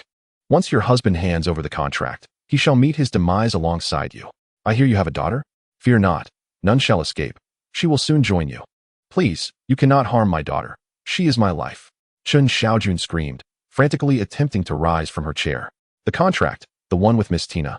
I can provide it to you. Miss Feng, I beg you, spare Xianxian, let her go. Otherwise, I will haunt you from beyond. Even the ghosts would not spare us. Very well, I am quite eager to witness the transformation of our beautiful Miss Chen into a specter. Feng Qingqing laughed wickedly, casting a glance at Yang Mang. Do you not wish to indulge in the pleasures of this woman? Huh, I was under the impression that she was incapable of movement. Yang Mang's eyes glimmered with excitement as he fumbled with his belt. If that is the case, I shall not hold back, my brothers. What do you intend to do? Chen Xiaojun gasped in horror at the sight of Yang Mang clad only in his undergarments. Naturally, we wish for Miss Chen to experience the joys of womanhood. As Yang Mang spoke, he advanced step by step toward Chen Xiaojun. I was concerned about mistakenly taking a life, but now I see that for scoundrels like you, death is the only fitting end. At that moment, a chilling voice suddenly echoed from outside, followed by the door being thrust open. Long Aotian stood at the threshold, his demeanor bloodthirsty. Chapter 47, Dragon's Nest Army Aotian. Chen Xiaojun trembled upon seeing Long Aotian, realizing he had truly arrived, and in less than half an hour. However, she had no time to ponder further and quickly exclaimed, Aotian, they are after Xuanxuan. You must hurry back to protect the child. Knowing that would bring me peace even in death. Long Aotian regarded Chen Xiaojun, her face awash with desperation. He smiled reassuringly. Do not worry. Xuanxuan is in the care of the Night Eagle and is quite safe. But everyone here is destined to die tonight. Huh, what an impressive lung capacity you possess. Daring to boast so grandly. Feng Qingqing scoffed derisively, believing that with her numerous allies, they need not fear a mere individual like Long Aotian. To speak candidly, the primary reason for inviting Chen Xiaojun here was to discuss the contract with Tina.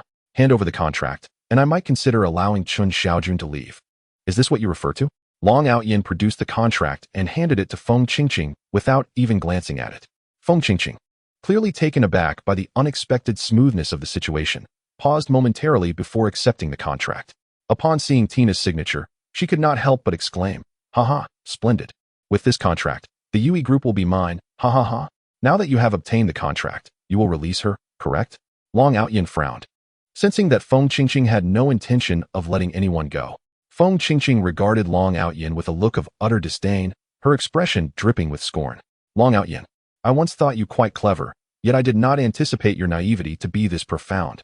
After all the effort I expended to secure this contract, do you truly believe I would relinquish Chen Xiaojun and allow her to obstruct my path? You are mistaken. Not only will Chen Xiaojun perish today, but so shall you. Afterward, I shall hunt down your daughter, ensuring your family of 3 will not suffer solitude on the road to the underworld. Is that all you have? A bunch of useless fools? Long Aotian chuckled derisively. Goodness, you are rather arrogant, aren't you? Yang Mang was displeased, having already shed his trousers. He could not fathom that Long Aotian would disrupt them at such a critical moment. If he could not release this pent-up frustration, would he not drive himself mad? Seize him. Yang Mang commanded his subordinates with a fierce tone. Be gentle, though. Make sure he remains alive. Let him witness how I toy with his woman. Now that is truly exhilarating. Oh, a live broadcast of reality? I must see this. Feng Qingqing exclaimed joyfully, her laughter echoing. My dear, I'm on my way, Yang Mang leered, reaching out to grasp Chen Xiaojun. At that moment, the assailants surrounding Long Aotian felt as if a tempest had swept through, and in the next instant, Long Aotian had vanished from sight, appearing like a specter before Chen Xiaojun. Just as Yang Mang's hand was about to touch her, Long Aotian swiftly extended his right hand, seizing Yang Mang by the throat. His voice was dark and chilling, as if emanating from the depths of hell. From the moment you chose to do this, your fate has already begun its countdown. Yang Mang's companions were momentarily taken aback, but there was no time for hesitation. The sound of guns being cocked filled the air, their barrels aimed at Long Aotian. Let him go, or you too shall perish here. Kid, I admit you're fast, unbelievably so, Yang Mang swallowed hard. But what does speed matter? This is not an age of cold weapons. With a single command, I could have you riddled with bullets. You had best release me at once. We can negotiate. No one dares threaten me after abducting my woman, Long Aotian coldly replied, and then suddenly delivered a powerful kick straight to Yang Mang's groin. A sound akin to an egg cracking echoed, followed by Yang Mang's agonized scream, the excruciating pain radiating through him as if millions of ants were crawling over his body, rendering him nearly lifeless. Boss, Yang Mang's subordinates had their fingers poised on the triggers but hesitated to act. Please, don't shoot. Let me go? Yang Mang trembled. Having been struck in a vital area, I refrain from killing you now to allow you to witness your own defeat, Long Aotian declared. You are correct. This is not an era of cold weapons. However, your firearms do not intimidate me in the least. Allow me to demonstrate true ruthlessness. To show you what it means to kill silently, like grass swaying in the wind. Almost simultaneously with Long Aotian's words, the glass in the room shattered. Bathed in the dim light of the moon, Yang Mang discerned a squad of soldiers entering. These soldiers were evidently well trained. Almost as soon as they entered, they incapacitated his men without a sound. Yang Mang's eyes widened in disbelief. His crew had not uttered a single cry, just as Long Aotian had said. In the narrow confines of combat, death was as silent as the whisper of grass. Under the cold moonlight, the elite Dragon's Nest army stood fully armed, their faces painted with camouflage, rendering their features indistinguishable. Yet, they stood united, each possessing the same gaze, one of disdain for life. As if all living beings in this world were nothing more than the existence of mere ants. The fire leopard stepped forward with a thunderous roar, reverberating like a rolling tide. The Dragon Nest army stationed at the southern front has assembled, totaling over 800 troops.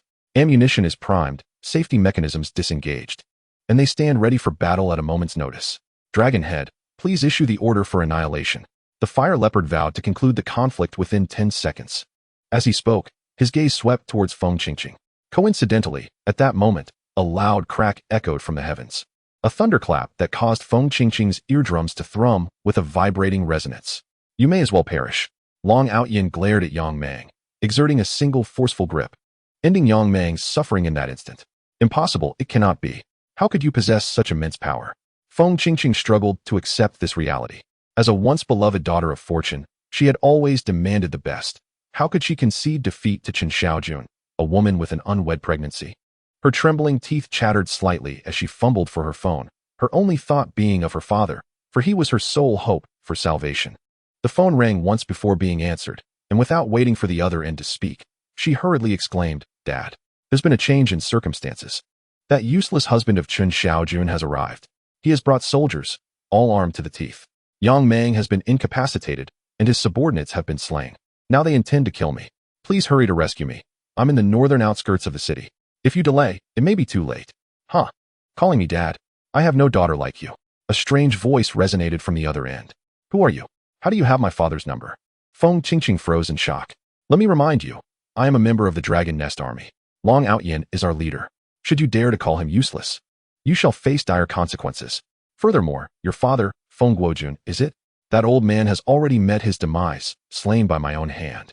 If you seek vengeance, feel free to come after me, for I am of the Dragon Nest Army, the fierce tiger." Chapter 48. The Approval Department. Long Aotian untied Chen Xiaojun's bonds. Taking her hand in his, Chen Xiaojun was rendered speechless in terror, bewildered as to why such a multitude of ferocious men would heed Long Aotian's command. They referred to him as Dragon Head. "It seems that seeking your father may be futile. Perhaps you should try reaching out to others." Long Aotian paused, looking down upon Feng Qingqing from his elevated stance. "Or, why not report to the constables?" Without further ado, he dialed the constabulary, then handed the phone to Feng Qingqing.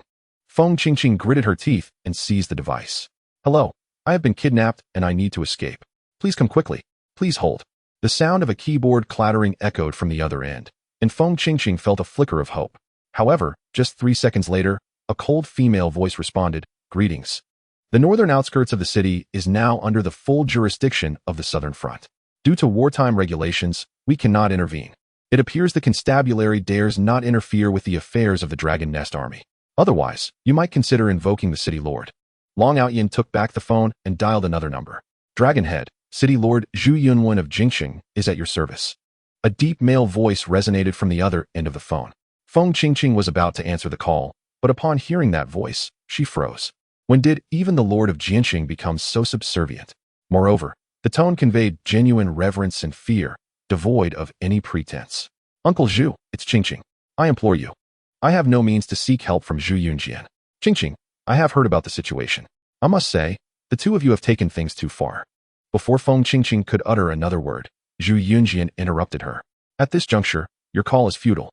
The Dragon Nest Army has mobilized, and as a mere city lord, I am powerless to assist. However, considering my friendship with your father, I can protect the underage children of the Feng family. This is the last favor I can extend on your father's behalf. Please refrain from calling me again." As the call ended, Feng Qingqing felt as if all her strength had drained away, her face ashen as she gazed at Long Aotian. Only at that moment did she realize the magnitude of her folly, having committed a grievous error. Yet, having reached this point, what could she do? What should she do? Kneeling on the ground, she shed 2 lines of tears. The following morning, news spread through Jiancheng. The second largest shareholder of Yui Group, Feng Guojun, and his entire family of 37 members had tragically committed suicide. Suicide? How could that be? Whispers circulated among some, questioning the plausibility of 37 individuals taking their lives in a single night. Only 4 underage children survived, who were subsequently taken in by Zhu Yunjian, hinting at deeper implications. Although it was clear that something sinister was at play, who dared to investigate? Who could even dare to uncover the truth? The once prominent Feng family had vanished without a trace, leaving no evidence behind. Afterward, Chen Xiaojun also received a call, learning that Feng Guojun had bequeathed all his shares in Yui Group to her. Furthermore, due to her partnership with Miss Tina, Zheng Hang had relinquished a portion of his shares. Chen Xiaojun had now become the largest shareholder of Yui Group. She set down the phone and turned to look at the drowsy Long Aotian. Long Aotian surveyed himself, asking, "Xiaojun, what is wrong with your eyes?" "My eyes." Chen Xiaojun was taken aback and hurried to the mirror, finding nothing out of the ordinary. I thought something was wrong with your eyes. Otherwise, why have you been staring at me? Long Aotian yawned. Realizing she had been distracted, Chen Xiaojun pouted and said, don't try to change the subject. You still Haven T told me what happened yesterday. Why did the Dragon Nest Army heed your command? If I recall correctly, you have retired, Haven T you? You must be mistaken. When did I ever say I retired? Long Aotian chuckled, quickly shifting the topic. I believe I heard Jiancheng mention that he relinquished a portion of his shares. You are now the largest shareholder of Yui Group. After collaborating with Tina, the apparel factory may soon become insufficient. Fortunately, the 3 factories left by the Chen family have been assigned to you, facilitating your operations. The Chen family? Weren't those 3 factories sold? Chen Xiaojun was taken aback. Indeed, they were sold to me. Long Aotian produced a contract from beneath his pillow and tossed it onto the table. Chen Xiaojun picked up the contract and silently gazed at it for a while before finally accepting it, saying, Aotian, I am grateful. Why be so polite with me? Long Aotian continued along his train of thought. Now that Tina is firmly in charge of Yui Group, you can entrust the company to her and enjoy a brief respite. Currently, development is underway in the Southern District, and I have a proposal to exchange the land of the 3 factories for land in the Southern District. This way, the 3 factories can be consolidated into one, making management considerably more convenient for you in the future. Moreover, should Tina return to Jiancheng, she won't need to rush about. Her inspections will be much simpler. Long Aotian looked at Chen Xiaojun. What do you think? I can't shake the feeling that you are setting Tina up, Chen Xiaojun replied skeptically. You see, you hand over the company to her. And then you expect me to have her do all the work? Besides, I have plans with Tina this afternoon to go shopping. As for your idea of merging the 3 factories into one, I actually find it feasible. The Southern District has been a focal point of planning in recent years, and land prices are still relatively low, but they will undoubtedly rise in a few years. I just wonder if the approval office will grant the necessary permissions, given that the prices of the 3 locations differ. How will we know unless we try? Long Aotian said as he began to dress. The Tiangong Group was undertaking the development of the Southern District, yet Huang Tianxi, following his own directives, had chosen to remain in the shadows, delegating all contracting and approval matters to the approval office while quietly orchestrating from behind the scenes. Seizing the opportunity while Chen Xiaojun went to change, Long Aotian called Huang Tianxi, and then he and Chen Xiaojun headed straight for the approval office. Upon arriving at the entrance of the approval office, they discovered it was already bustling with luxury vehicles. After all, the development of the Southern District was a significant project, reportedly costing 200 billion. Everyone wanted a piece of the pie. As Chen Xiaojun exited the car, she unexpectedly encountered a few individuals, momentarily stunned. Despite her hesitation, she greeted them. Grandfather, it has been a long time. How have you been? Chen Xiaojun never anticipated encountering Chen Guoqiang here. I'm well, very well indeed. Chen Guoqiang exclaimed, thumping his cane heavily against the ground. Chen Xiaojun, I've heard you've joined Yui Group as the deputy director? I also heard that Feng Guojun transferred his shares to you, and Zheng Heng relinquished a portion as well. So, it seems Yui Group is now yours? Since you have taken charge of Yui Group, what brings you here instead of managing it properly? As long as there are profitable ventures to pursue, why should Chen Xiaojun not be included? Long Aotian added as he stepped out of the vehicle, standing beside Chen Xiaojun. Certainly, she can. Chen Guoqiang felt a surge of displeasure upon seeing Long Aotian, his voice laden with foreboding. Long Aotian, do not blame me for not forewarning you. For now, you have Li Zhengfeng's protection, and others dare not touch you. But mark my words, when Li Zhengfeng no longer shields you, I shall see how you fare. Chen Xiaojun is no longer a member of our Chen family. Your survival or demise is of no concern to us. I can only hope you do not bring misfortune upon the Chen family.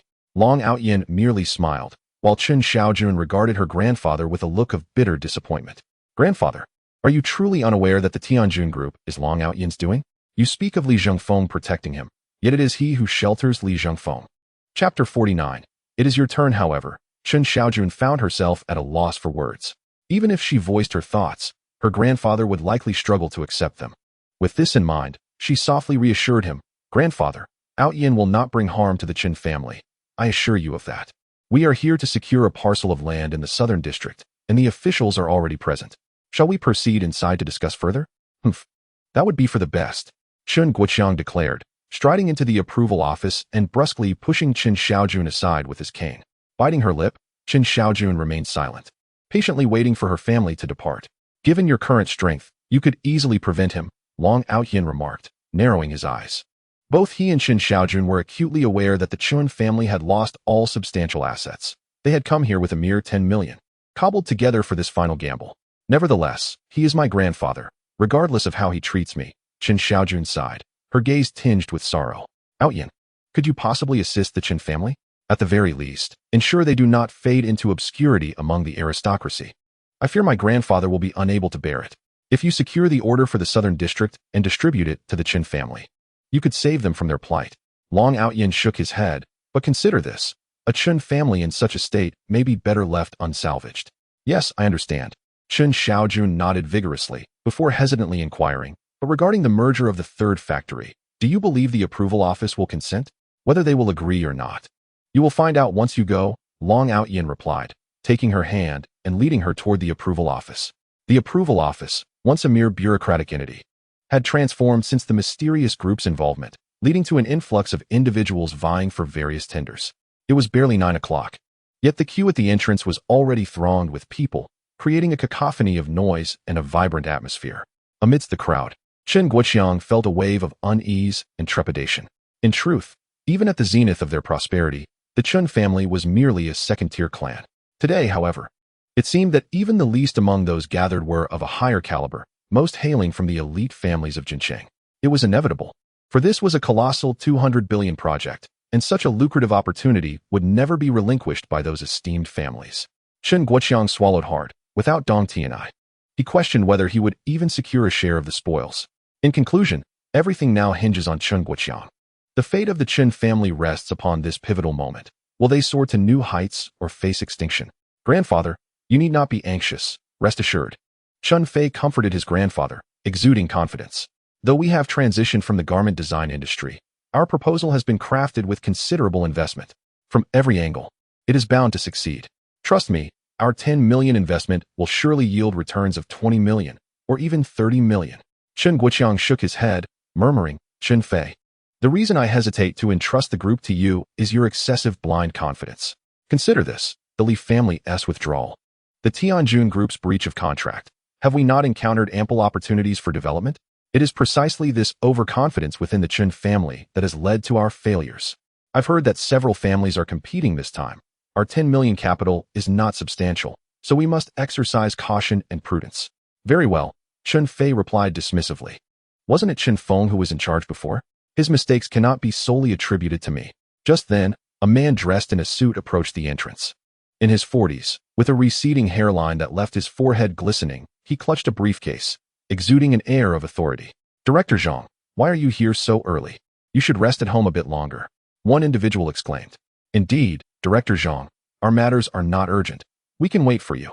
Another chimed in, Director Zhang. I am from the Zhang family of Jiancheng. Perhaps 500 years ago, we were all kin. Come, have a smoke, have a smoke. The crowd gathered around, eager to curry favor. The man was Zhang Shuqian, the director of the approval department.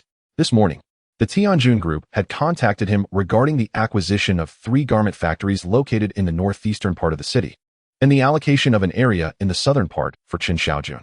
How could he delay his arrival? However, he was unfamiliar with Chen Xiaojun and had to clear his throat. The planning for the southern region is a significant undertaking. Our staff is diligently working overtime to process the approvals. Let me make it clear, we do not accept a single cigarette, drink, or penny from the public. That is our bottom line. I forewarn you, the bidding will be based solely on merit. And should I discover any attempts to bribe me with cigarettes, drinks, or money, do not expect me to show you any leniency. Zhang Shuqian's voice was icy, causing those who had boasted of their familial ties to the Zhangs of 5 centuries past to shudder, hastily retracting their offered cigarettes. In 5 minutes, I will be in the office at the end of the corridor. The bidding concerns the central area of the southern district. Anyone wishing to participate must present their proposal and the advantages of your family to me. We will make selections according to our needs. Zhang Shuqian surveyed the room, clasped his hands, and stated, the rest is up to you. Let us all strive forward. I take my leave. With that, he vanished down the corridor. All those who came to participate in the bidding instantly lined up at the entrance. After 5 minutes, the grand door swung open, and the person at the front hastily shut the door behind him. Alas, someone has beaten the rest. The remaining individuals grew increasingly anxious, swallowing hard. Next time, they must be quicker. Securing an early entry would grant them a better chance at collaboration. Just as they prepared to dash forward, the door unexpectedly opened, and the first entrant emerged. What was happening? He had been inside for merely 10 seconds, barely enough time to introduce himself, let alone present a proposal. My goodness, Your speed is astonishing. A scion of a prominent family widened his eyes in disbelief. Director Zhang had mentioned entering in batches. Should we take a look? The first individual appeared equally bewildered. He had barely stated his name when Zhang Shuqian instructed him to leave his proposal behind and exit. In today's bidding, our proposals disregarded, judged solely by names. The crowd exchanged glances, ultimately selecting 15 individuals to enter the room together. Yet, within a minute, all 15 emerged, looking utterly dejected. Chen Xiaojun felt a pang of fear, tugging at Long Aotian's sleeve. Aotian, I find this bidding quite stringent. Perhaps we should leave? Leave? Why would we do that? Long Aotian chuckled, preparing for his turn. But I only have one contract, without even a proposal. Chen Xiaojun lamented, her face clouded with worry. Your contract is sufficient. Long Aotian pointed toward the entrance. Hurry, step inside. Chen Xiaojun was at a loss for words. What did he mean that a contract was enough? Long Aotian, how can you be so irresponsible? Chapter 50. A different time, a different place with no other option. Chen Xiaojun reluctantly approached the door. Just as Chen Guoqiang and Chen Fei intended to enter and test their luck, the three crossed paths at the entrance. Chen Xiaojun, do you really think Director Zhang would award the Southern City Development Project to you? Stop dreaming. Though Chen Guoqiang remained silent, his face was already as dark as water. While Chen Fei scoffed dismissively, you traitor of the Chen family, Grandpa has already told you to manage your Yui group well. This is a bidding. Whoever wins could elevate their family. Since you are not a Chen, don't come here to make a fuss. Chen Xiaojun was already displeased with Chen Fei and retorted coldly. I am not here representing Yui Group, but myself. Is this approval office owned by the Chen family? You can bid, but I cannot. Xiaojun, you may enter. But do not stand with us, Chen Guoqiang said coldly. Otherwise, Director Zhang might think we do not take this seriously by sending a woman to bid. After we present our proposal, you may speak. Our success or failure has nothing to do with the Chen family. Do you understand? Chen Xiaojun felt a lump in her throat. Regardless of who ultimately received the Southern City Development, her grandfather's attitude truly disheartened her. Fine. Chen Xiaojun acknowledged with a nod and stepped back 2 paces. Chen Guoqiang and Chen Fei entered the office first, while Chen Xiaojun lingered a moment longer. Being the last to enter, she found a secluded corner and stood there with her head bowed. In the center of the office sat Zhang Shuqian, with a stack of materials on his desk. He spoke, instructing everyone to adhere to the rules, to first state their names before presenting their proposals, and to halt upon his command. Is that understood? Understood, replied the elder Chen loudly, already prepared. Good, you go first.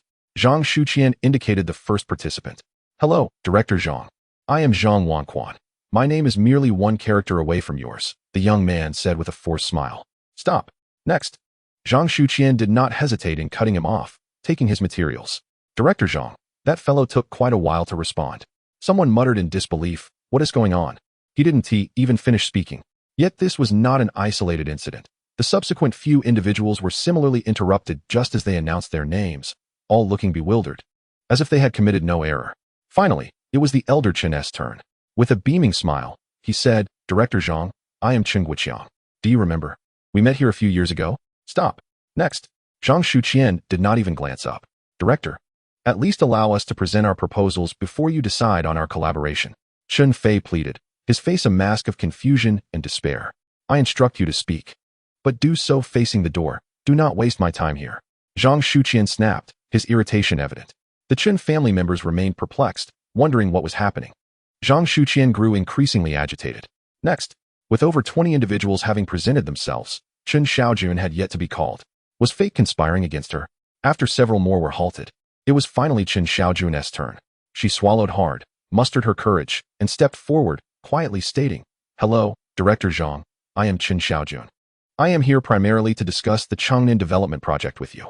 May I inquire if you have time?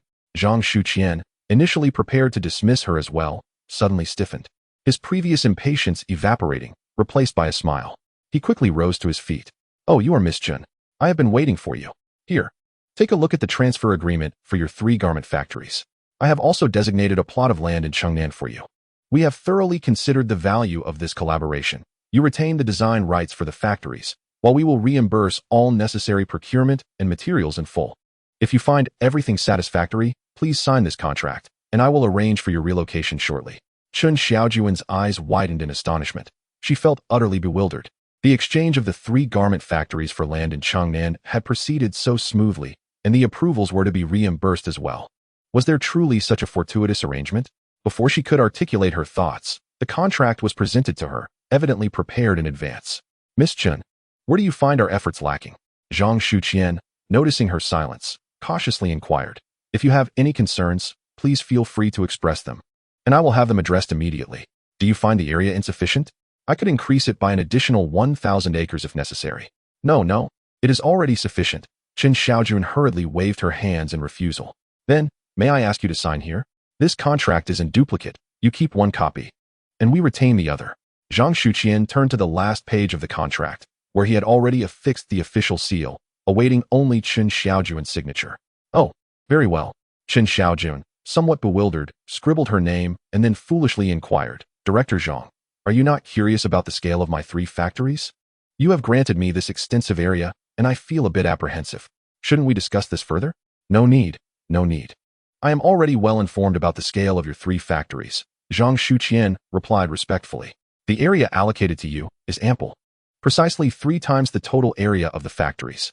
Considering the current land prices, we are not at a disadvantage. That's good to hear. I am always open to communication.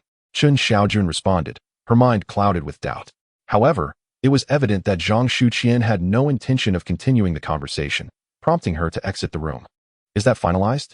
Who could it be? Perhaps Long Aotian. Long Aotian smiled at Chen Xiaojun. Yes. She looked up at him, eager to inquire, yet aware that nothing could be gleaned from him. Aotian, thank you. Thank you for preserving my efforts within the Chen family, ensuring they do not fade into oblivion. Why thank me? Look, your grandfather is coming again. Long Aotian waved dismissively, not taking it to heart. Xiaojun, you see, Chen Guoqiang attempted to speak several times, but found himself at a loss for words. Grandfather, please share your thoughts, Chen Xiaojun said calmly. Regardless of whether you acknowledge me as a member of the Chen family, my surname is Chen, and that is indisputable at any time. Xiaojun, could you possibly allocate the business of establishing the garment factory to the Chen family? Chen Guoqiang ventured cautiously. We have sold 3 garment factories, and I have pooled together 10 million from my savings. I merely wish to showcase our capabilities in the southern part of the city, but Chen Guoqiang felt embarrassed to continue, as they had painstakingly prepared a proposal. Yet Zhang Shuqian had not even glanced at it before assigning the southern area to Chen Xiaojun. This left him in shock, and hearing the surrounding discussions, he rushed over. Chen Xiaojun had initially intended to assist her grandfather, but since the matter was orchestrated by Long Aotian, she turned to him inquiringly. What do you think? Long Aotian's smile was icy. He understood Chen Xiaojun's intentions and refrained from voicing any opposition. It can be entrusted to the Chen family, but Nighthawk must oversee the construction and renovation work. All materials must meet the standards. Labor costs may be increased by 15%, which means the Chen family should expect an income of 2 to 3 million within 3 months. The first step can only be taken thus. Whether they agree or not is up to them. Very well, I consent. Chen Guoqiang nodded repeatedly, now devoid of the audacity to continue challenging Long Aotian. Old Chen, had you foreseen this outcome, why proceed as you did? Long Aotian coldly remarked as he departed with Chen Xiaojun. Grandfather. Chen Fei called out in anger and frustration, watching their retreating figures. This is a different time. Chen Guoqiang waved his hand, silencing Chen Fei. Chapter 51. Words bring calamity on the way to the Yui group. Long Aotian received an unexpected call from Huang Tianxi. Dragon Head, I have a matter that requires your guidance. Huang Tianxi began. In a few days, it will be the birthday of Shen Xiaojun, Jiancheng's wealthiest magnate. His son once served in the Longchao army, but tragically perished beyond our borders. I have learned that the elder Shen has a penchant for antiques. And recently there will be a grand auction in the underground world of Jiancheng, featuring a top-tier item known as the Qianlong Lianzhong. Moreover, I have come across an image in the auction's promotional materials that bears a resemblance to the jade pendant you carry. I believe this is of great significance, and it is prudent for you to examine it in person. Similar to my jade pendant, Long Aotian furrowed his brow, retrieving the pendant from around his neck. Orphaned from a young age, he survived by scavenging on the streets, living day by day. He knew not his identity or the whereabouts of his parents. He only knew that the jade pendant had hung around his neck since he could remember, and despite his hardships, he could never bring himself to part with it. Indeed, it is also a collectible at the auction. While no one can ascertain the connection between it and your pendant, it would be wise to hold it and compare closely. Huang Tianxi continued. I have gathered all the details regarding the auction. The orchestrator behind it is a tomb raider, possessing numerous artifacts unearthed from the underground. However, these items are not meant for public view, and this individual operates with great caution, always masked. Those in the know refer to him as the Masked King, or simply the Prince. The auction will take place in 5 days, with participation from local families in Jiancheng, as well as some from Shidu. I have already prepared 2 invitations and deposited 10 billion into your bank account. Should you require more, simply call, and I will transfer additional funds immediately. Very well. I trust your judgment, Long Aotian replied with a smile, reassured by Huang Tianxi's meticulous preparations. He merely awaited the occasion to partake. What is it? Chen Xiaojun inquired, noticing Long Aotian's sudden unease as he ended the call. For the next 2 days, you should spend quality time with Tina. In 5 days, there will be an auction. And I want you to accompany me, Long Aotian said after a moment's contemplation. All right. Chen Xiaojun nodded in agreement, sensing his reluctance to elaborate further. In the ensuing 5 days, Christina and Chen Xiaojun collaborated to design several fashion pieces, merging Tina's creative vision with Chen Xiaojun's adaptations to reflect the essence of Chinese aesthetics. They conceived garments that beautifully embodied Eastern charm while accentuating Western elegance. Chen Xiaojun was exceedingly joyful, nearly dragging Tina to work overtime every day. However, Tina evidently lacked enthusiasm for her duties, often daydreaming about meeting Long Aotian. Unfortunately, Long Aotian was away traveling with Xuanxuan and had not shown his face during those 5 days. Pouting in frustration, Tina stormed off, but on the 5th day, Long Aotian finally returned with Xuanxuan. Xiaojun, if you see something you fancy later, feel free to bid. It's my gift to you, Long Aotian said, guiding her to the auction. His gaze towards Chen Xiaojun exuded a hint of tenderness. Tina, adhering to their agreement, had personally designed a piece of clothing for Chen Xiaojun. It was a radiant blue slip dress, elegant and bright, layered beneath a black jacket, complemented by retro-style flared pants and a pair of cowboy-inspired leather boots. Her graceful figure was accentuated to perfection, embodying a wild yet charming allure, creating a captivating ambience. What are you staring at? It's not like you've never seen it before, Chen Xiaojun remarked. Her cheeks flushed under his gaze as she wrapped her arm around Long Aotian's. Don't think you can silence me with gifts. I haven't even asked you yet. What's going on between you and Tina? Why does she come to our house every chance she gets? And where have you been these past 5 days? Xuanxuan wanted to go out and play, so I took her to the countryside, Long Aotian replied, fearing Chen Xiaojun would probe deeper. I swear, there's nothing between me and Tina. If you don't believe me, just call Tina back. I promise I won't leave this time. I'll wait for her at home. Do you think Tina is our housekeeper? She can come and go as she pleases? Chen Xiaojun laughed in exasperation. Regardless, your relationship with Tina is certainly not innocent. I believe you are hiding something from me. Consider yourself lucky this time for not being caught. Next time, humph. There won't be a next time, Long Aotian replied solemnly, tapping his heel. Chen Xiaojun burst into laughter. Silly, did you not realize I was joking? If Miss Tina were to fancy you, I would be burning incense in gratitude. She is indeed a genius in the realm of design. Many garments have passed through her hands, and even the slightest alteration she makes breathes life into them. She once expressed that her greatest desire in life was to create a garment for the man she loves. By the way, who do you think is worthy of being with Miss Tina? When I asked her, she merely looked at me quizzically and said nothing. Whenever Chen Xiaojun spoke of Tina, there was an endless flow of admiration, her respect for Tina truly emanating from the depths of her heart. I have no idea, Long Aotian grinned. Isn't it your husband? You're such a silly girl. Noticing the crowd growing, Chen Xiaojun realized the auction was about to commence. We should hurry. Suddenly, Chen Xiaojun came to a realization, patting her smooth forehead. I need to use the restroom. Wait for me at the entrance, and then we can go in together. All right, Long Aotian responded, leisurely making his way to the entrance. The distinction between an ordinary invitation and a special one becomes evident upon distribution, particularly in terms of attendance. The general area is teeming with people, whereas the entrance sees only the occasional passerby, each personally ushered inside by a well-dressed attendant. Why is it so deserted here? Why aren't they coming this way? Suddenly, a woman's voice emerged from behind Long Aotian. Turning around, he beheld 2 young ladies, likely in their 20s. Adorned in revealing attire with golden-dyed hair, one of them sported a nose ring. Hey, where are your eyes wandering? Hurry up and take us inside. The girl with the nose ring shouted, pointing at Long Aotian. With a slight smile, he realized they had mistaken him for a server.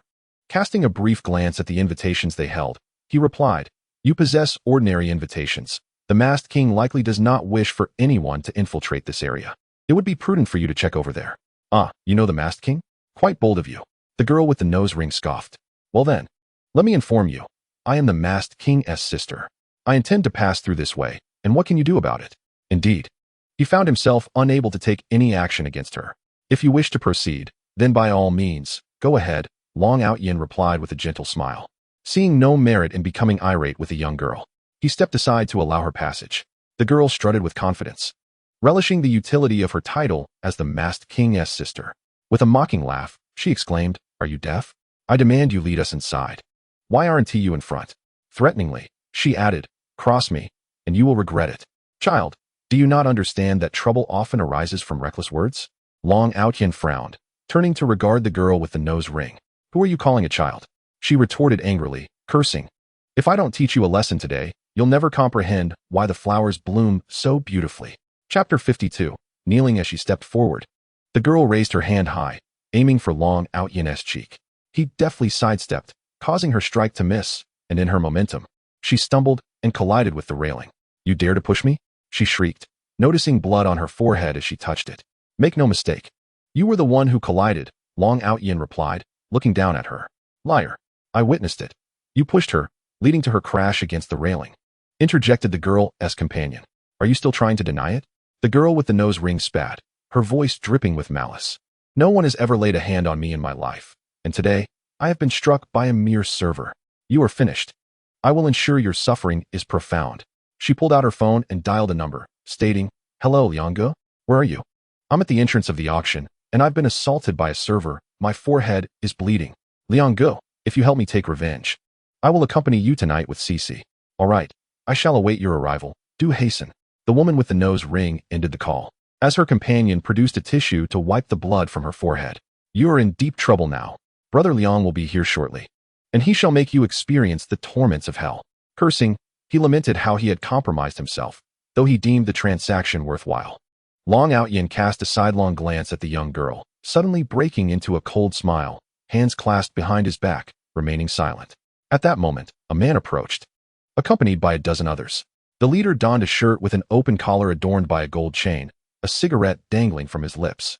Perhaps emboldened by his entourage, he carried himself with a swagger. "Tell me, who was it that struck you?" he inquired, stepping before the nose-ringed woman, a grin on his face. "Brother Liang, please.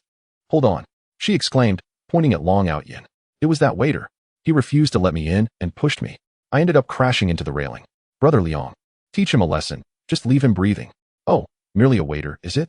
That's manageable," Brother Liang replied, casting a sidelong glance and exhaling a puff of smoke.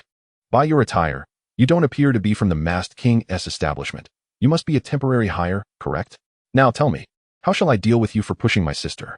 "Oh, and according to your reasoning, what should I do?" Long Aotian inquired, genuinely disinterested in explaining himself. "Humph. At least you're perceptive." Brother Liang contemplated for a moment before continuing. "Here's the deal. You've marred my sister's appearance, and compensation is inevitable. Given your cooperation, I'll let you off lightly, just 1 million. Then, kneel and apologize to her, bowing 10 times, and I won't make things difficult for you. No, it must be 100 bows. After all, he blocked my way." The nose-ringed girl interjected triumphantly. "Bow, 1 million? You must jest." Long Aotian's expression darkened. "Then you've truly invited great trouble," Brother Liang asserted, stepping forward to jab Long Aotian's chest with his finger. "If you omit a single word, I shall carve a piece of flesh from you. If you believe you can endure 1,000,000 cuts, then by all means, try. Don't think that just because you're a mere temporary worker, I couldn't easily dispose of you, even if you were a deity." As Long Aotian's pupils constricted, just as he was about to make a move, a voice suddenly rang out from behind. "Liangzi, who are you threatening to kill?" Turning around, Long Aotian spotted Chen Xiaojun, accompanied by a man. "What is happening?" Chen Xiaojun asked, bewildered. "How did so many gather here while I was in the restroom?" "Ah, it's Brother Chen. No worries, just a minor issue. Wouldn't he want to trouble you?" Brother Liang, upon seeing the man, immediately appeared diminished. "It better be a minor issue, otherwise, I assure you, you won't leave unscathed." Brother Chen glared coldly at Brother Liang before turning to Long Aotian with respect. "Esteemed guest, I encountered your beloved in the restroom, where she presented our invitation, indicating that you are indeed our most distinguished patron. I heard that you were still at the entrance, and I took the liberty to come and escort you inside." "What are you saying, Chen?" Liang's eyes widened in disbelief as he murmured. "Isn't he merely a temporary worker you invited? How can he be considered a distinguished guest? Surely, you must be mistaken. Just look at his attire. He bears no resemblance to a man of wealth." Silence. Chen's mind buzzed with agitation. What garments a guest chooses to wear is beyond my jurisdiction. Liang's audacity was utterly intolerable. He dared to offend a guest of the masked king. Was this fool courting disaster? Wang Liang, I demand you apologize to our esteemed guest at once. He possesses the masked king's invitation, which signifies his immense worth. I'm certain you understand this well. Should our guest express any dissatisfaction, I shall adopt an accommodating stance until he is satisfied. Chen's expression turned severe. For that single invitation represented a fortune of at least 5 billion. Two would amount to 100 billion. Such high-profile individuals could never be trifled with by the likes of Wang Liang. Wang Liang's countenance turned pale as he suddenly knelt before Chen, bowing repeatedly like a pestle. My lord, I beseech your forgiveness. I truly did not realize you were a guest of the masked king. I misjudged your appearance. And her initial words led me to believe you were merely a server. I was wrong, terribly wrong. Weren't you just threatening to carve 1,000,000 cuts into me to see if I could withstand it? Long Aotian gazed down at the man. My lord, you misheard. I meant to inflict 1,000,000 cuts upon myself to test my own endurance. I shall do it now. I shall do it immediately. Wang Liang drew a steel knife, closed his eyes, and plunged it into his palm. With 3 swift thrusts, blood gushed forth. Is this sufficient, my lord? Wang Liang, his face ashen from pain, hesitantly inquired. Long Aotian did not even cast a glance his way, instead fixing his gaze upon the woman adorned with a nose ring. Did you not claim to be the masked king's sister? Is that true? Chen's eyes turned icy as he scrutinized the woman. If even Wang Liang resorted to self-harm, what would prevent her from doing the same? At that moment, the woman with the nose ring was stripped of her earlier bravado. She trembled uncontrollably, kneeling with quaking limbs. I did not know you were a guest of the masked king. I merely claimed to be his sister to frighten you. I beg you spare me, please. I warned you. Words can bring calamity, Long Aotian coldly interjected. Today, we are in the territory of the masked king. Out of respect for him, I choose not to take a life here. You shall remain kneeling until the auction concludes. Upon finishing his words, Long Aotian took Chen Xiaojun by the hand and departed.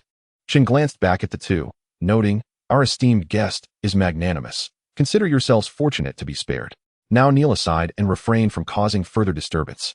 Why yes, Wang Liang and the woman with the nose ring replied, nodding in agreement, thankful that their lives had been preserved. Chapter 53. Weeping with rhythm. Brother Chen respectfully ushered the two individuals into the room, where the decor exuded an air of antiquity. Inside was the auction center, while outside lay a spacious parlor. On either side of the parlor, antiques were elegantly displayed under glass domes, and a gathering of guests held glasses of red wine, engaging in spirited discussions about the various artifacts. Esteemed guests, our auction will commence in half an hour. Here are your paddles, with some time before the main event begins.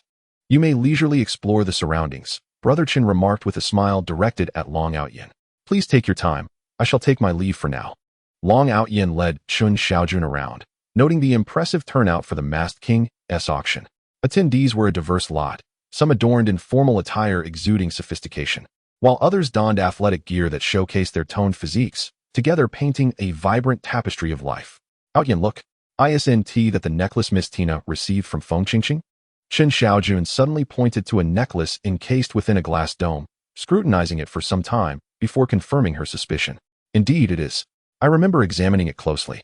There's a tiny hole in that diamond, she exclaimed. But wait, Feng Qingqing claimed this necklace has a market value of 70 million. Why can clients holding invitations acquire it for only 35 million? Could it be counterfeit? Madam, allow me to clarify, a server approached, clad in white gloves and bowing gracefully. The provenance of this necklace is somewhat enigmatic. I apologize for my inability to disclose further details. However, I assure you that all 18 diamonds are genuine, sourced from reputable suppliers, and we welcome verification at any time. Should you identify even one fake, we will compensate you tenfold. Furthermore, as our esteemed client, you are entitled to a 50% discount, while ordinary clients receive only a 10% reduction. Then, what you're saying is, Chen Xiaojun mused, her mind racing. If I purchased this necklace at 35 million, I could resell it for 70 million? That's a profit of over 30 million. Is the masked king truly so naive as to not sell it himself?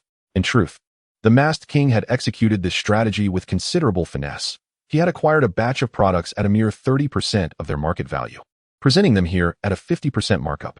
This approach not only garnered him a profit, but also enhanced his reputation, a veritable win-win situation. In essence, those fortunate enough to hold invitations likely did not concern themselves with such sums. Yet, given the masked king's overture of goodwill, they felt compelled to accept. Theoretically, upon purchasing this necklace, it becomes yours, and you possess the right to manage it as you see fit, the server continued, carefully removing the necklace and draping it around Chen Xiaojun's neck. Under the illumination of the lights, the diamonds sparkled in a myriad of colors. However, I would advise against selling it, as this diamond necklace complements you perfectly.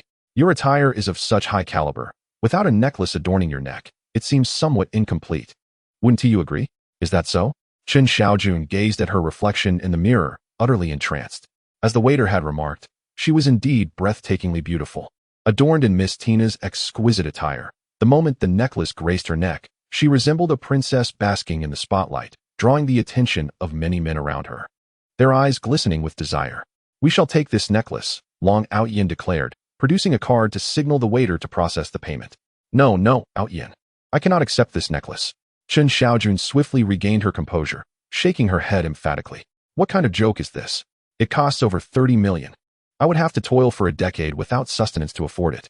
The waiter smiled at Long Aotian, reassuring him, there's no rush, sir. Our auction has yet to commence. You may settle the payment later. For now, the necklace may adorn this lady's neck. Should you decide against it upon departure, simply remove it.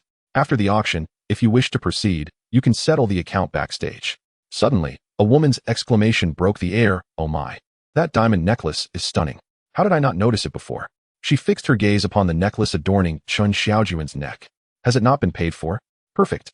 Darling, you must purchase it for her. Tonight, you can have your way with me. The woman's sultry tone sent chills down Chen Xiaojun's spine. As a tall man in a suit, with an aquiline nose, emerged from behind her. The man chuckled. So, is it true that I can have my way tonight? Haha. Very well, I gift you this necklace, he said, addressing Chen Xiaojun. Miss, kindly remove the necklace. Such an expensive piece is not for you to wear. Chen Xiaojun felt a wave of indignation wash over her. How infuriating. If you desire the necklace, speak plainly. What do you mean by implying she cannot wear it? I want this necklace. Chen Xiaojun grit her teeth, her resolve hardening. Did I mishear? This necklace is valued at 35 million. The man's eyes widened in disbelief. You heard correctly. I want it. Chen Xiaojun tugged at Long Aotian's sleeve. Aotian, lend me 35 million to purchase it. Once we step outside, I will sell it at the jewelry store. Even if I sell it for 60 million or 50 million, we will still profit. Long Aotian couldn't help but laugh at her audacity. She had taken on the role of a middleman. Ah, my dear, you are too late to claim it. The man's expression darkened ominously. Be wise and remove the necklace. In Jian City, none can refuse me, Tao Dongsheng. If you wish to be overwhelmed by my wealth, then wear the necklace and accompany me.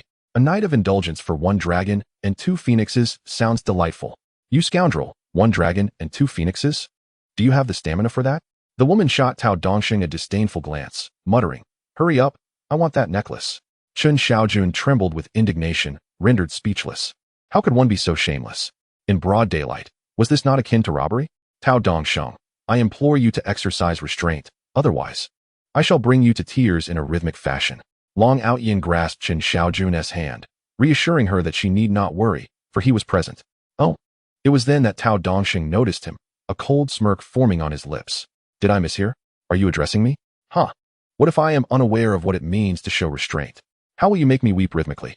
Long Aotian's gaze turned icy, fixating on Tao Dongsheng as though his eyes harbored the depths of an abyss. Yet, Tao Dongsheng stood unyielding, meeting Long Aotian's stare with a sinister demeanor.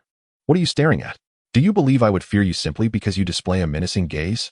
Let us not pretend I look down upon you. This is the domain of the masked man. I must grant him some respect. How about a wager? Just 1 bet to determine the victor. He pointed towards a nearby gaming table, his eyes gleaming with excitement. Long Aotian hesitated momentarily. The locals referred to the master of this realm as the masked king or prince, yet Tao Dongsheng directly called him the masked man. Was this intentional or merely coincidental? Aotian, the necklace belongs to us. We shall not gamble. Chen Xiaojun insisted, tugging at Long Aotian to depart. Hey, leaving is not so simple. Tao Dongsheng blocked their path. Not only must the necklace remain, but you must as well. Your husband threatened me. Thus, he must kneel and admit his fault. That is contingent upon you winning first. Long Aotian interjected coldly. What shall we wager? Huh, you truly dare to gamble with me? Splendid. It has been 3 years since anyone has uttered such words. Tao Dongsheng laughed boisterously. Any wager you desire. I shall play to the end. However, let us establish the terms. If I win, The necklace and that woman shall belong to me. And if you lose? Long Aotian inquired nonchalantly. Would I ever lose to you? Do not dream. Tao Dongxing responded with a raucous laugh, exuding arrogance. Very well, let me clarify. If I lose, I shall grant you 100 million. No, 200 million. That should be fair, yes? Long Aotian remained silent, approaching the gaming table and clumsily shuffling a deck of cards. Excellent. I adore poker. How about a game of all-in? Tao Dongxing's eyes sparkled with excitement. Huh, my dear husband, there is someone willing to gamble poker with you. Do you not know that the Tao family in Longcheng built their fortune on poker? A woman beside him scoffed derisively. I advise you to concede gracefully before things become unpleasant. Is it not just a matter of spending a night with young Master Tao? What is it to us? Women are born to accompany others, are we not? Young Master Tao has been playing cards since he was 3. These cards are more obedient than his own son. The Tao family in Longcheng, no wonder this fellow is so confident. It is rumored that the venerable patriarch of the Tao family in Lon City began his journey with a mere 10 yuan and now possesses assets exceeding 500 billion. If this young Master Tao is indeed a member of the Tao family, then it seems that Long Aotian has already lost. Many bystanders have begun to feel sympathy for Long Aotian. He placed his cards upon the table and beckoned the dealer, stating, "The previous wager is ours. I have heard that in a high-stakes game, one may raise the bet. Indeed, you may raise as you wish, without limitation. Today, whatever magnitude you desire to play at. I shall accompany you. There are no caps on this round. Anything can be wagered." Tao Dongxing did not touch his cards, signaling the dealer to deal. The dealer waited for both players to settle, cut the deck, and then dealt one face-down card to Long Aotian and one to Tao Dongxing as the base card. The second round of dealing commenced, revealing one face-up card for each. Tao Dongxing had 1, while Long Aotian held a 3. Have I spoken too soon? Tao Dongxing mused, delicately holding his card. This time, I wager both your hands. Is that agreeable? Of course, if you lose, you shall add 5 billion, Long Aotian replied softly. Deal the cards. Tao Dongxing commanded coldly. In the third round, the dealer first dealt to Tao Dongxing, who received yet another card, while Long Aotian received a 4. Oh, fortune favors the bold. A pair is enough to intimidate. Tao Dongxing laughed heartily. This time, I wager both your legs. If I lose, I shall add another 5 billion. Agreed, Long Aotian chuckled in return. As the third round unfolded, Tao Dongxing received another card, and Long Aotian a 5. Ha! With 3 of a kind in hand. What makes you think you can defeat me? Tao Dongxing could hardly contain his laughter. 2 hands and 2 legs, yet I shall not kill you. Instead, I intend for you to live, reduced to a mere shell of a man. This round, I wager her. I demand her as my woman, serving me daily. 10 billion. Long Aotian replied, his face darkening as he spoke coolly. Very well, 10 billion it shall be. I can afford to play. Tao Dongxing dismissed with a wave. Confident in his victory, believing that increasing the stakes bore no consequence. In the final round of dealing, Tao Dongxing received a 2, while Long Aotian received a 6. Judging by the cards, it appeared that Long Aotian might have a straight, thus sealing his victory in this gamble. As the game approached its climax, Long Aotian suggested, "Let us raise the stakes even further. How about a wager of 100 billion? Though I wonder if you possess such a sum?" He gazed at Tao Dongxing, rhythmically tapping his fingers upon the table. "Is it apparent that you hold a straight?" Tao Dongxing smiled, retrieving a contract from his inner pocket. "I refuse to be swayed by superstition. I challenge you to a bet that you do not hold a straight. Should I lose, I will transfer 2 billion to your bank account, and this contract pertains to a parcel of land in the southern part of the city, whose future market value will undoubtedly exceed 100 billion. Agreed, Long Aotian said, preparing to reveal his cards. Wait. Tao Dongxing stood, reaching for the deck, and pulled out 6 cards. He then revealed his final card, laying down a total of 8 cards, for 2s and 4 7s, prominently displayed. This clearly indicated that Long Aotian could not possibly possess a straight. Before unveiling his cards, it would be wise to contemplate the ramifications. The cards are laid bare. Should you form a straight, it would be tantamount to cheating. The casino has its rules. Those who cheat face severe consequences. You understand, don't you? Tao Dongxing crossed his arms, exuding confidence. I eagerly anticipate how you plan to defeat me. As Tao Dongxing revealed his hand, the surrounding crowd erupted in a chorus of exclamations. Truly, as the heir of the Tao family from Lon City, this hand could dominate the entire Jian city. It was nothing short of magnificent. Although Chen Xiaojun did not grasp the intricacies of the game, Tao Dongxing's declaration struck her like a bolt from the blue. Had she not been seated beside Long Aotian, she might have struggled to remain upright. Was this how it ended? Would she now belong to Tao Dongxing? Hurry up and reveal your cards. We must fulfill our wager. Tao Dongsheng licked his lips. Rest assured, after I sever your limbs, I shall confine you to a room where you will hear your woman's cries. Ha ha, you thought you had won? Long Aotian finally unveiled his cards, revealing a single card. Ha ha ha, you have lost. I have 3 of a kind, while you possess only 1. No matter how you compare, defeat is yours. Now, allow me to reclaim what is rightfully ours. Ha ha ha, Tao Dongsheng was utterly elated, his gaze towards Chen Xiaojun dripping with malice. Wait, take a look at the suits. Long Aotian called out to him, methodically laying his cards on the table. The crowd followed his movements, a heart 3, heart 4, heart 5, heart 6, and another heart. My goodness, a flush. Though it was not a straight flush, it was sufficient to defeat 3 of a kind. Am I seeing things correctly? The son of the Tao family from Lan City has lost, and so thoroughly at that? The onlookers buzzed with astonishment as Long Aotian regarded Tao Dongsheng. Now, who is the victor? Impossible, impossible. You're cheating. Tao Dongsheng's eyes brimmed with fury. In this high-stakes gamble, he had lost 100 billion. While this amount was trivial for his family, it was intended as a test from his father. He quickly steadied his emotions. Seeing Long Aotian take the contract, he urgently exclaimed, "Wait a moment. Do you have something to say?" Long Aotian turned back. "Fine. I concede that I misjudged the situation and fell into your trap. I don't feel cheated. This card holds 10 billion. Consider it my loss to you. You may take it. However, you must leave the contract behind. Consider it a favor owed to me." Tao Dongxing's tone carried an innate arrogance, as though a favor from him held immense value. "I'm afraid I have no need for your favor," Long Aotian scoffed disdainfully. "I will take your 2 billion to cover the 100 billion contract. That is our agreement. Should you seek me out again, I cannot help but interpret it as your desire to breach our agreement." The onlookers fixed their gaze upon Tao Dongsheng. The rules of the gambling house dictate that a vow once made is binding. Though you are indeed a member of the Tao family from Lan City, it would be utterly disgraceful to openly disregard such a pact, would it not? Very well, then. Keep that contract close, lest you invite trouble upon yourself. Tao Dongxing's eyes blazed with fury, yet under the scrutiny of the crowd, he could do naught but grit his teeth and depart. Once he had left, Long Aotian turned to Chen Xiaojun with a smile, saying, "You see, it is indeed my wife who is effective. We have just won 100 billion. Chen Xiaojun, incensed, found herself at a loss for words. Taking a considerable time to regain her composure before responding, "Have you never considered the possibility of your own defeat? If, hypothetically speaking, I were to be cast aside, what would you do? Would that not allow you to soar freely with Tina? If that is the case, there would be no need for subterfuge. You could simply inform me, and I would graciously take my leave." Long Aotian, taken aback, replied, "Miss Chun, can we refrain from mentioning Tina? This fellow has taken a fancy to you, and I merely seized the opportunity to gamble a bit, winning some funds to support our household. What is amiss with that? You see, this 100 billion contract pertains to a yet undeveloped area in the southern part of the city, all prime real estate. If you prefer, I could relinquish this contract to you, and we would be even. No, I want you to owe me, now and forever." Chen Xiaojun snatched the contract and clutched it to her chest. "Very well, I shall eternally owe you, and only you." Long Aotian chuckled, "Come. The auction is about to commence."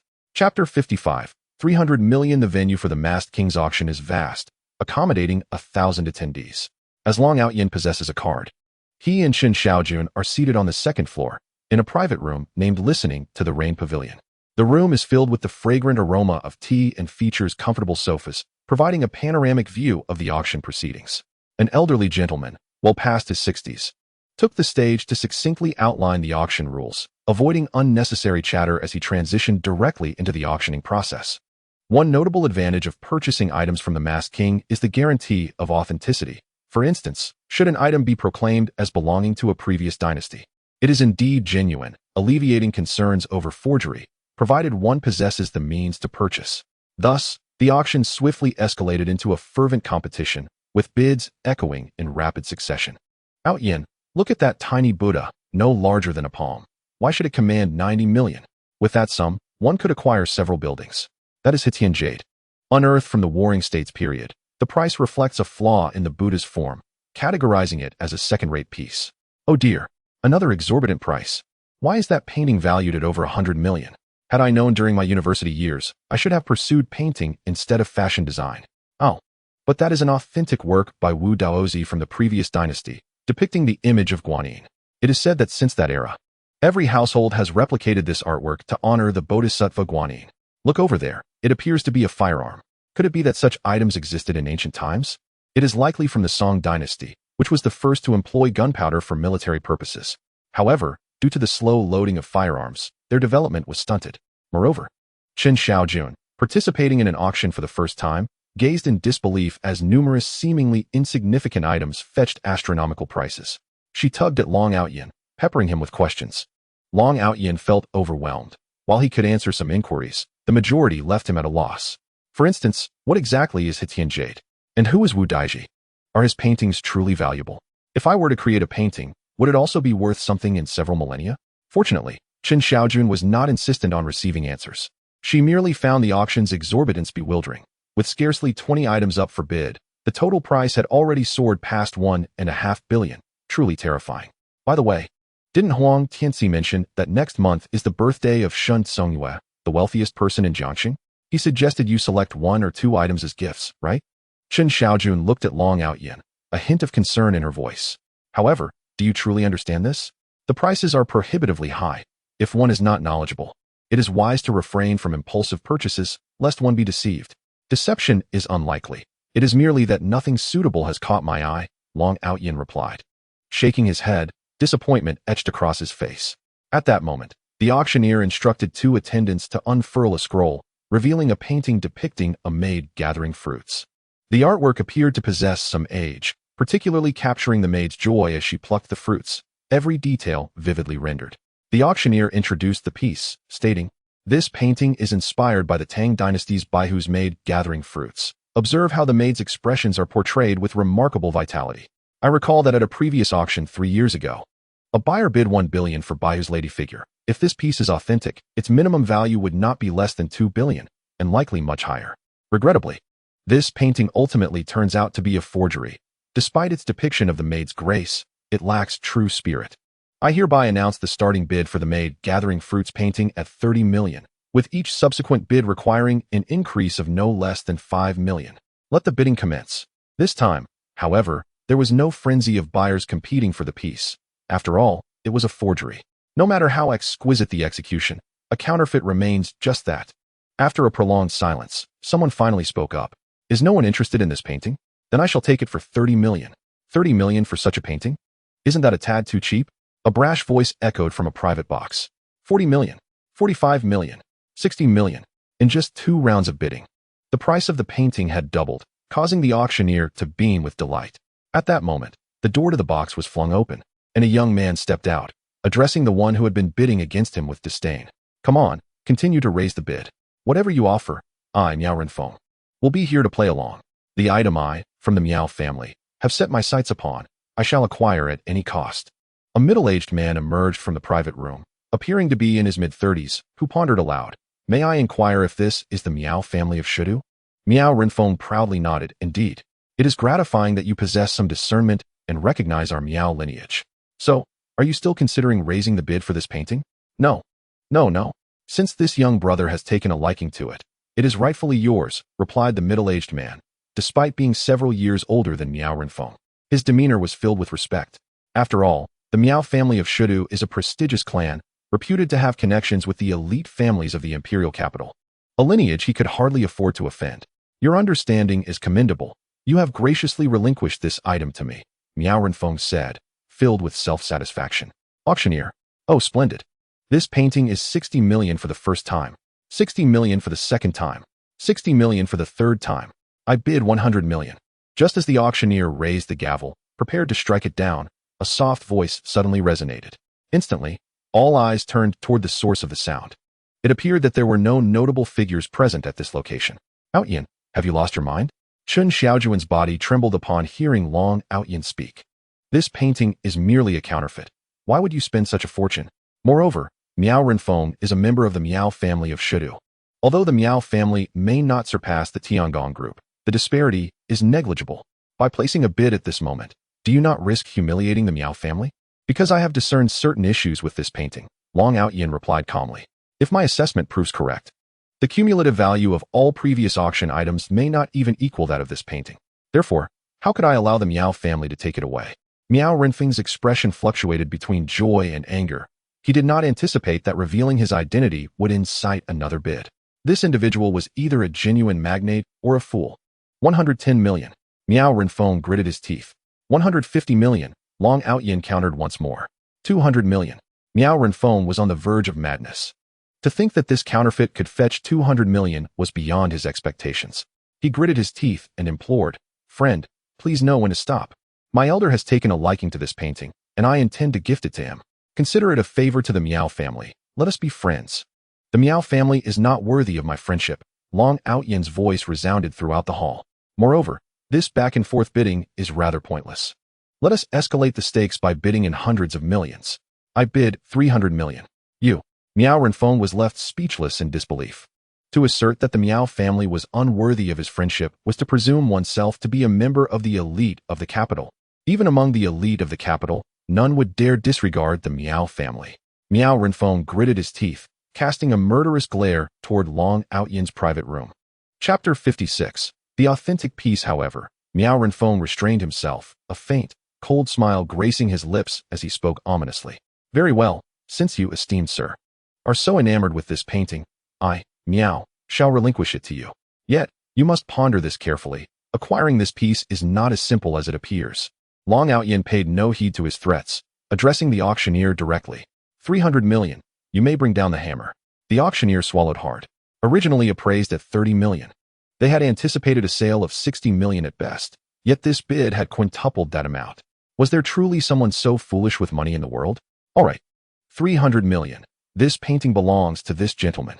The auctioneer, disregarding the customary 3 count, hastily announced the sale. "Huh, there truly exists a fool among us." Miao Renfeng mocked. "This counterfeit, which could scarcely fetch 60 million on the market, is being purchased for 300 million. TSK. That's 300 million. Imagine how many genuine pieces one could acquire with such a sum." Laughter erupted from the onlookers, who cast derisive glances toward the private box. "Look at you, spending 300 million on a counterfeit. Are you burning through your money?" Chen Xiaojun in the box grew anxious, finding Long Aotian's actions utterly incomprehensible.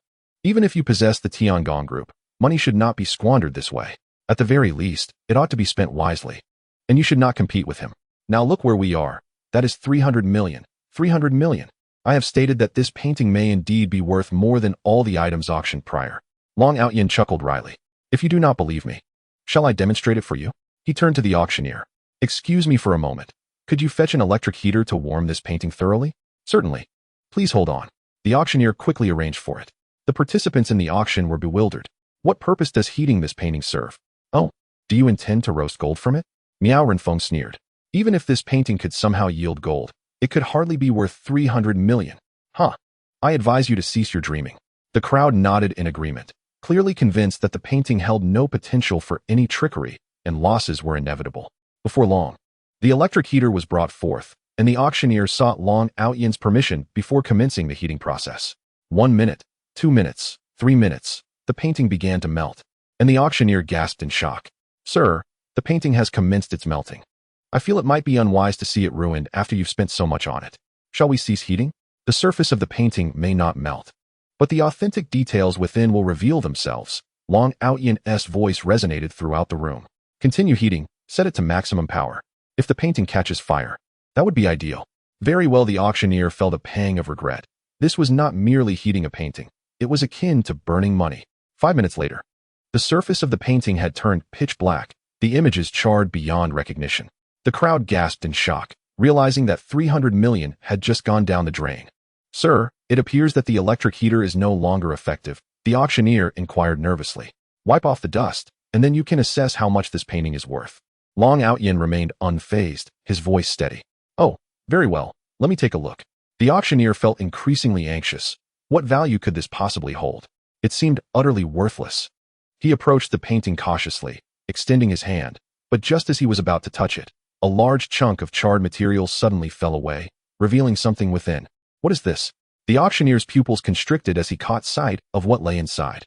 He eagerly raised his hand, swiftly removing the dust, and to his astonishment, there was indeed another painting hidden within. This new artwork depicted maidens gathering, in every aspect, from the expressions on their faces to the folds of their garments. And even the types of fruits they gathered far surpassed the outer image in quality. More crucially, it bore a vivid red seal, inscribed with the name Tang Baihu. My heavens! A painting within a painting. The auction house erupted in exclamations. The unusual occurrence had already attracted considerable attention as the dust settled. Many were bewildered to see yet another identical piece emerge. Auctioneer, what is a painting within a painting? Someone inquired.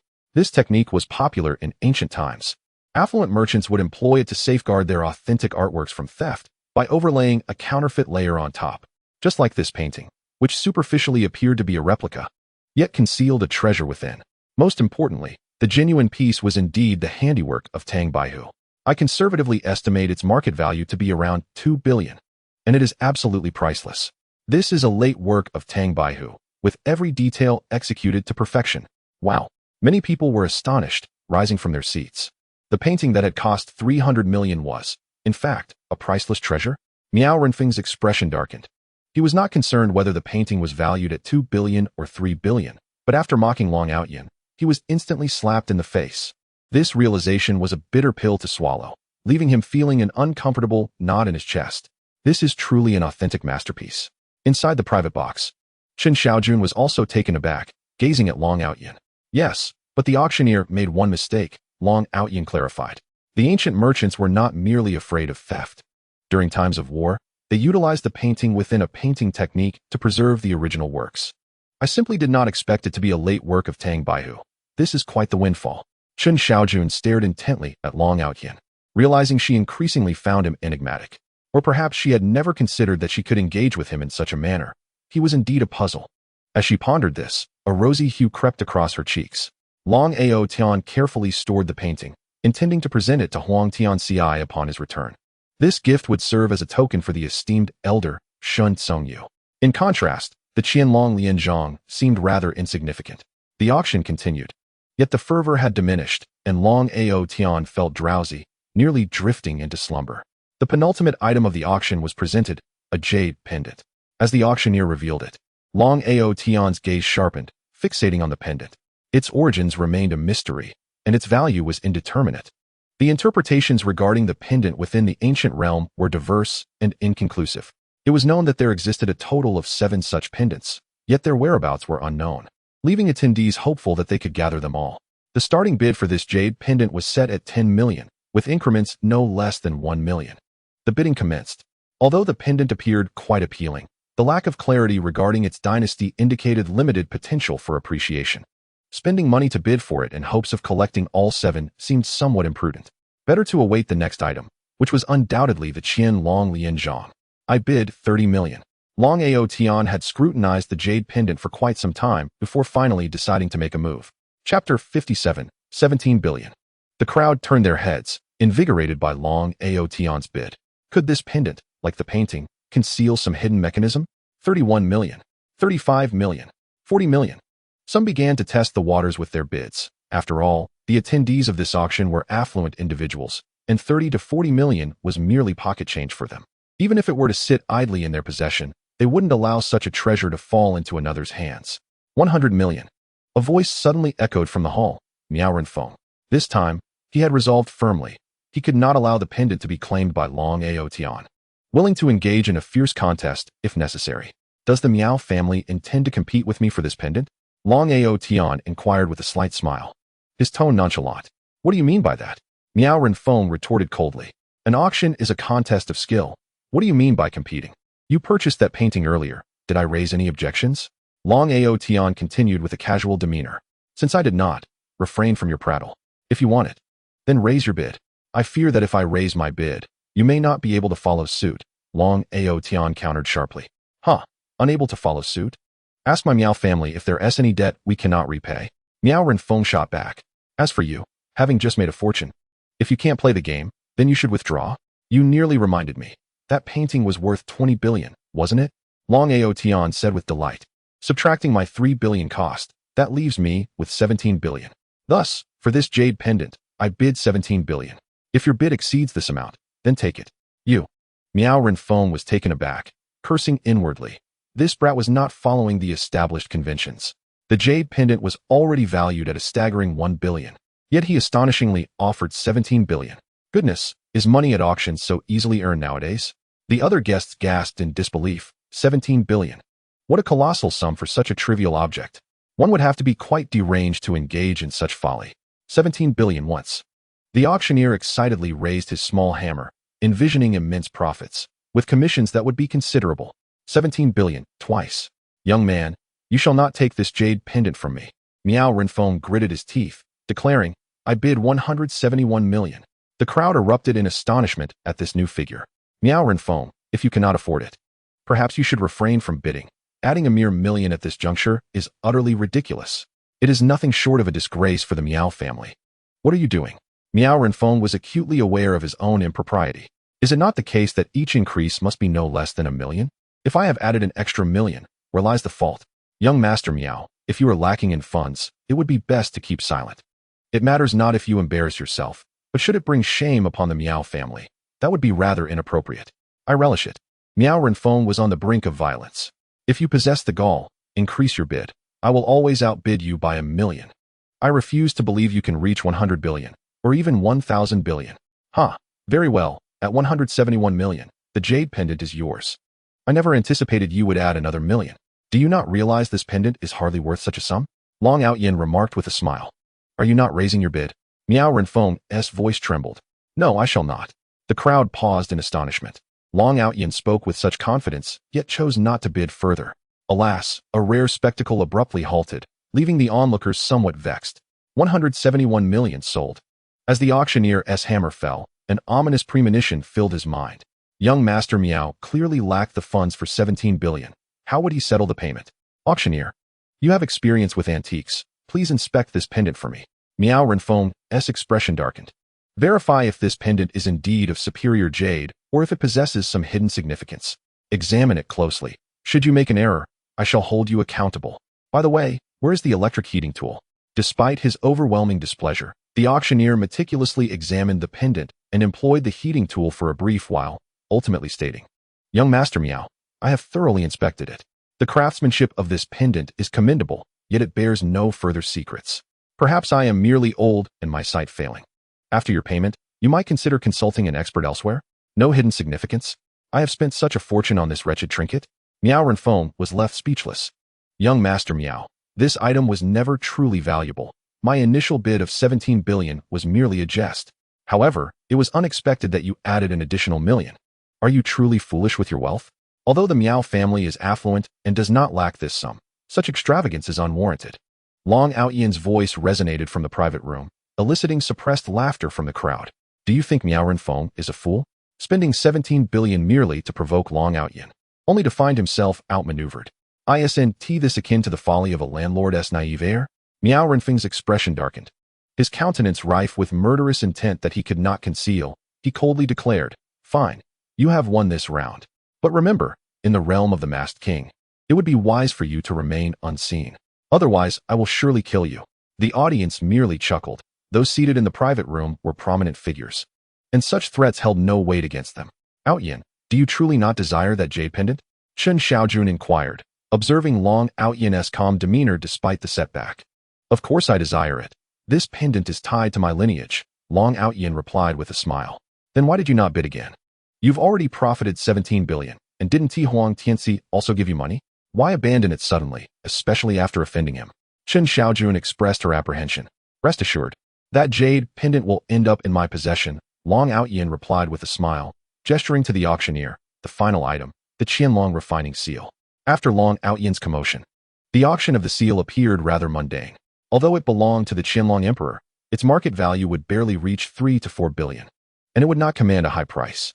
Ultimately, Long Aotian secured the Qianlong refining seal for 5 billion. Upon completing the payment for the two auctioned items, totaling 8 billion, Long Aotian turned to the auctioneer. What about the jade pendant? The auctioneer was taken aback. At 17 billion, he would not purchase it. Long Aotian narrowed his eyes and stated, At most, you should charge him 17 million as a penalty. Miao Renfeng would only need to spend this amount while retaining 17 billion. This deal is quite advantageous for him. I will offer your base price of 10 million for the jade pendant. Will you sell it or not? Sell. Sell. The auctioneer exclaimed in shock. This individual understood the unspoken rules of the auction, indicating he was not easily deceived. Soon, a box containing the jade pendant was presented, and the auctioneer handed it to Long Aotian, saying, Esteemed guest, please examine. This is the jade pendant, Starting bid 10 million. Purchased, Long Aotian remarked casually, pinching his bank card. Chapter 58. Interception. Chen Xiaojun gazed in astonishment at the jade pendant that Long Aotian had acquired for 10 million, her eyes nearly bulging in disbelief. She could hardly fathom that he had indeed secured the pendant for such a modest sum. This was a stark contrast to the price Long Aotian had initially called out, and it brought Chen Xiaojun immense joy. The auction concluded, and the evening banquet commenced. Long Aotian and Chen Xiaojun sat quietly, savoring their meal. The person you mentioned, is he the same as what Miao Renfeng described? Long Aotian remained oblivious, unaware that his every move was being transmitted via surveillance to a man cloaked in a mask with a ghastly visage. This man, appearing to be in his 40s, tall and slender like a bamboo pole, crossed his arms while gazing at the camera, coldly stating, "He is indeed the master of this place, the masked king. That's him. Even if he were to turn to ashes, I would recognize him." Another voice interjected, laced with animosity. This individual was none other than Tao Dongsheng, who had lost to Long Aotian in gambling. "I find myself intrigued. To have bested you in gambling, and to have outmaneuvered Miao Renfeng at the auction. This young man must possess more depth than he appears," the masked king remarked with a chilling smile. This individual entered with an invitation from the Tiangong group. "He must be affiliated with them, correct?" "Not necessarily," Chen Gu replied softly from the side. "We sent 2 invitations to the Tiangong group, and I called to inquire." Chairman Huang Tianxi stated he was unable to attend, but a friend of his expressed interest. From Huang Tianxi's words, it was evident that these 2 individuals had a personal connection with him. And what of it? Tao Dongsheng scoffed disdainfully. Is it possible that Huang Tianxi would risk his relationship with the Tao and Miao families for him? Your Highness, why not seize the opportunity to eliminate him here? Aside from reclaiming that contract, I desire that woman. As for his possessions, they can all belong to you. The masked king shook his head and replied in a low tone, "Are you suggesting that I engage in a black market transaction, young Master Tao? Forgive me, but I have built my business on the foundation of integrity over the years. There are no secrets that remain hidden forever. If word of this gets out, who would still come to my venue for auctions? Your Highness, I fear the contract you offer may harbor certain undisclosed secrets," Tao Dongsheng retorted slyly. "Surely you understand that if we present it publicly to the Tao family, enjoying the privileges of the economic development zone, the state would refrain from investigation. If the contract were to leak, well, the consequences are likely clearer to you than to me," he said, narrowing his eyes with a sinister glint. With a swift motion, the masked king turned to face Tao Dongsheng. Although his mask concealed his features, the malice in his eyes was unmistakable as he ominously replied, "Tao Dongsheng, do you believe that I cannot maneuver through this world without your family? I detest being threatened, especially by a partner. My dear prince, is that really necessary?" Tao Dongsheng felt a shiver run down his spine under the masked king's gaze, yet he remained unafraid due to the leverage he held. Collaborating with the Tao family is the simplest and most direct approach. I am not threatening you. I am merely stating an objective truth. Of course, you must consider this before reaching a decision. The masked king withdrew his gaze, standing in contemplation for an extended period. This assertion was not without merit. His decision to collaborate with the Tao family stemmed from their privileged status within the economic development zone. However, the masked king could hardly have anticipated that this contract would be so foolishly squandered by the scoundrel before him. Now, circumstances compelled him to act, which was contrary to the masked king's usual demeanor.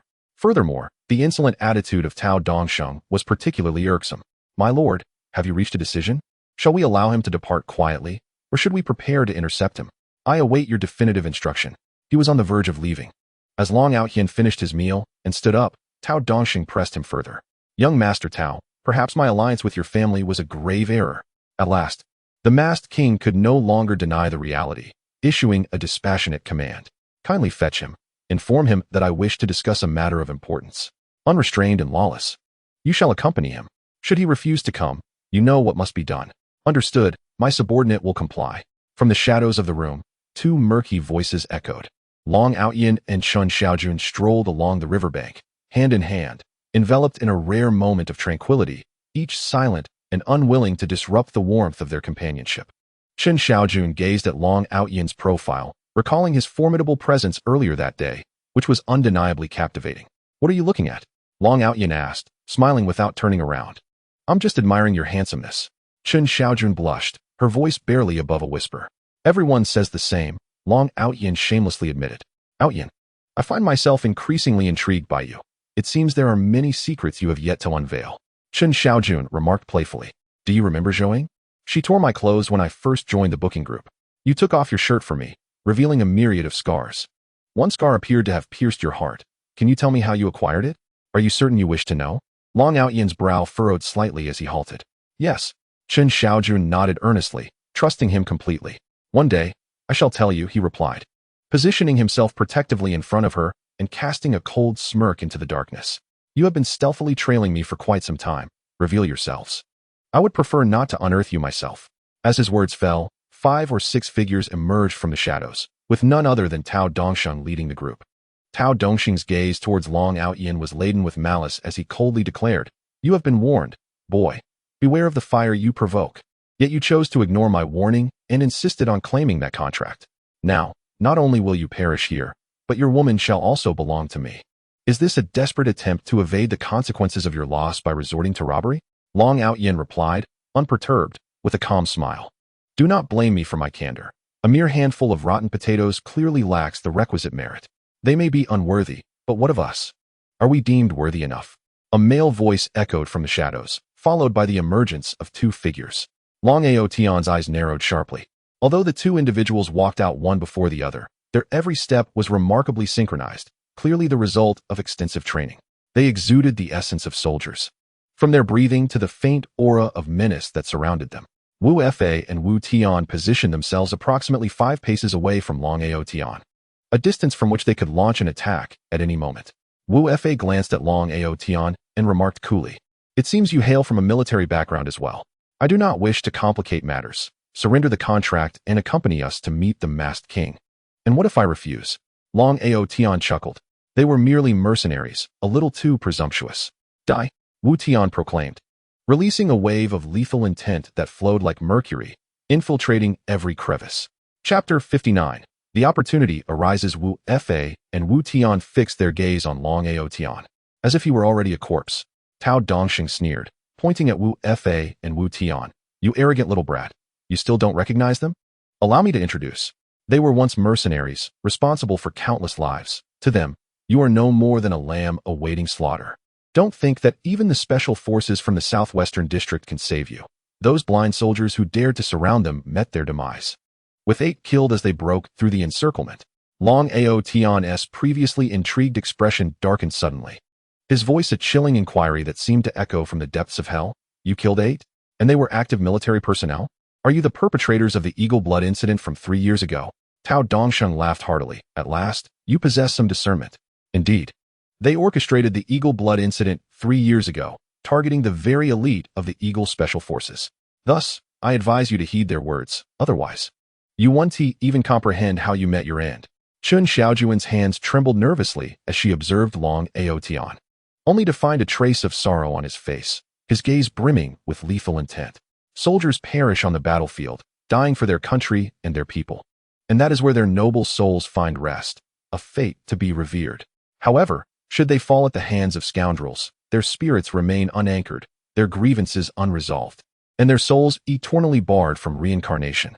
Therefore, you must atone for the 8 noble souls with your blood, cleansing their injustices. Not only must you perish, but the masked king must also pay the price for their deaths. Long Aotian's voice turned steely, and an overwhelming aura of menace radiated from him, surging forth like a mountain, shattering the lethal atmosphere Wu Fei and Wu Tian had conjured.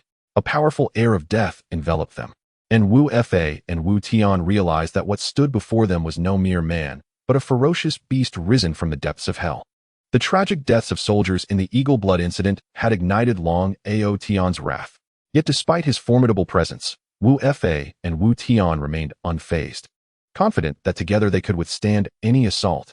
As for whose grievances my blood shall cleanse, I know not, nor do I wish to know. If you seek vengeance for those soldiers, you may come to me at any time. I shall accompany you to the end. However, I must ask you one final question. Will you submit the contract or not? Will you meet the masked king or not? Unable to articulate further, he discreetly retrieved the dagger he carried. Long Aotian produced his phone and sent a text message. Having already ignited the flames of murder, he resolved to eliminate both Wu Fang and Wu Tian, along with the masked king, in one fell swoop. I will return with you. I shall present the contract after meeting the masked king, Long Aotian declared, putting away his phone while watching Chen Xiaojun, allowing her to depart first. Aotian, you cannot go. Chen Xiaojun exclaimed anxiously, gripping Long Aotian's arm tightly. If you go, it will only lead to your demise. We should report to the constables and let them handle it. I refuse to believe they would dare to seize you in front of the constables. In her haste, Chen Xiaojun searched for her phone. But Long Aotian reached out to stop her, gently shaking his head. He intended to unleash a bloody massacre. What did the constables have to do with it? Wu Fang and Wu Tian had received orders to capture Long Aotian, yet they had no particular instructions regarding Chen Xiaojun, and thus remained silent. However, Tao Dongxing interjected, "She cannot leave. It has been a long time since I have entertained such a captivating woman. Let her return to keep me company. Besides, who knows if the contract is concealed on her person? If you manage to escape, who shall we pursue?" Chen Xiaojun clung desperately to Long Aotian, who chose not to respond further, and they walked back to the masked king's villa. By this time, the banquet had concluded, and several servers were tidying up, while Brother Chen awaited them at the entrance. Upon seeing Long Aotian approach, Brother Chen hurried over, wearing a forced smile. "Mr. Long, our lord is waiting for you in the living room." Long Aotian remained silent as he followed Brother Chen into the opulently decorated living room, where a spacious boss's table stood. A woman was gracefully preparing tea, not even lifting her head upon his entrance. At the left side of the table sat a masked man, observing Long Aotian with keen interest. "So, you are Long Aotian, friend of Huang Tianxi from the Tianzhi group? It is interesting that while Huang engages in legitimate business, we have yet to meet in person. Please, Mr. Long, take a seat and enjoy a cup of tea." The masked king gestured for Long Aotian to sit. "Sir, may I ask what tea you prefer? Tea Guanyin or Longjing?" The woman inquired softly. "I am not here for tea. I have certain matters I wish to discuss," Long Aotian replied, rhythmically tapping his fingers on the tabletop. "Confound it. The Lord summoned you here not to entertain inquiries. Be wise and hand over the contract. Let your woman accompany me, and perhaps I may spare you." Tao Dongsheng could no longer contain himself, raising his voice in accusation. With a swift motion, Long Aotian lifted his hand and, with a sudden force, brought it down. The teacup in his grasp pierced the solid wood table like a nail. Surprisingly, the teacup was made of porcelain, yet it remained unbroken, not a single drop of tea spilled before the masked king. The masked king's pupils suddenly constricted. As a practiced martial artist, he understood the immense strength and skill required to achieve such a feat. The gravity in his gaze towards Long Aotian deepened. "I spoke to the masked king, warning that if anyone dared to interrupt, their head would meet a fate worse than the table before us." Tao Dongxing's face turned pale as he forcefully drove the teacup into the table with a single hand. Was this even human? He had no doubt that should anyone utter another word, their head would be impaled like the teacup. "Mr. Long possesses remarkable skills. I truly admire that." The masked king feigned calmness, clapping his hands twice. Yet, he was curious about the inquiries Long intended to make. "Once I answer your questions, we must share a few drinks." The masked king had already begun to cultivate a sense of camaraderie, appearing open and forthcoming. However, I feared that once I posed my questions, the prince would lose interest in drinking with me. Long Aotian glanced at his phone and gently set it down on the table. "I have heard that you hail from a background as a tomb raider, engaging in underground dealings. 5 years ago, you were apprehended for stealing cultural relics in the eastern province, and in a fit of rage, you slaughtered 114 villagers. How do you reckon that debt should be settled? 4 years ago, at an overseas auction, you sold no less than 100 national-level artifacts, resulting in economic losses amounting to billions. What do you say about that? Not to mention, 3 years ago, the Blood Eagle incident. The military intended to investigate, yet you deliberately bribed high-ranking officials, obstructing the inquiry. 8 of our soldiers perished unjustly, their grievances still unaddressed. To prevent anyone from coming forward, you ordered the assassination of the families of those 8, sparing neither the children. Have you ever heard the anguished cries of the souls, or witnessed the wailing of the vengeful spirits? They are here to collect what you owe. Enough. Silence." The masked king could no longer remain composed, his voice sharp and fierce. "Who are you, and how do you know all these things?" "I am the one sent by the heavens to seek justice for my 8 valiant warriors." Long Aotian rose slowly. "Haha, justice? In this world, I am the embodiment of justice." The masked king seized the teacup and smashed it against the ground. "I had intended to keep you for my own purposes, to offer you a future, but now it seems entirely unnecessary. You are correct. I do engage in underground dealings. After your demise, feel free to send your restless spirit to seek me out. I fear nothing. Unrestrained and lawless, your opportunity has arrived." Chapter 60. 50 military sticks. Unrestrained and lawless narrowed his eyes slightly before advancing. The two appeared to be well coordinated. One approached Long Aotian from the left, targeting his upper route, while the other attacked from the right, aiming for his lower route. They forced him into a passive defense, their hands already positioned at their waists, where their military knives were concealed. Chen Xiaojun was taken aback, instinctively covering her eyes. Their movements were astonishingly swift, rendering Chen Xiaojun unable to react. They were quick, but Aotian was swifter. He remained immobile, extending his hand to grasp the arm of his assailant, then executed a semicircle motion, effortlessly neutralizing the offensive from the lower lane. Unable to regain balance, the attacker found himself unable to withdraw the military dagger. Seizing that fleeting moment, Aotian shook his arm, and with a sharp crack, he disarmed Wu Tian of his arm. "You seek death." Wu Tian, witnessing the pallor of his brother's face, withdrew the dagger and retaliated with a strike.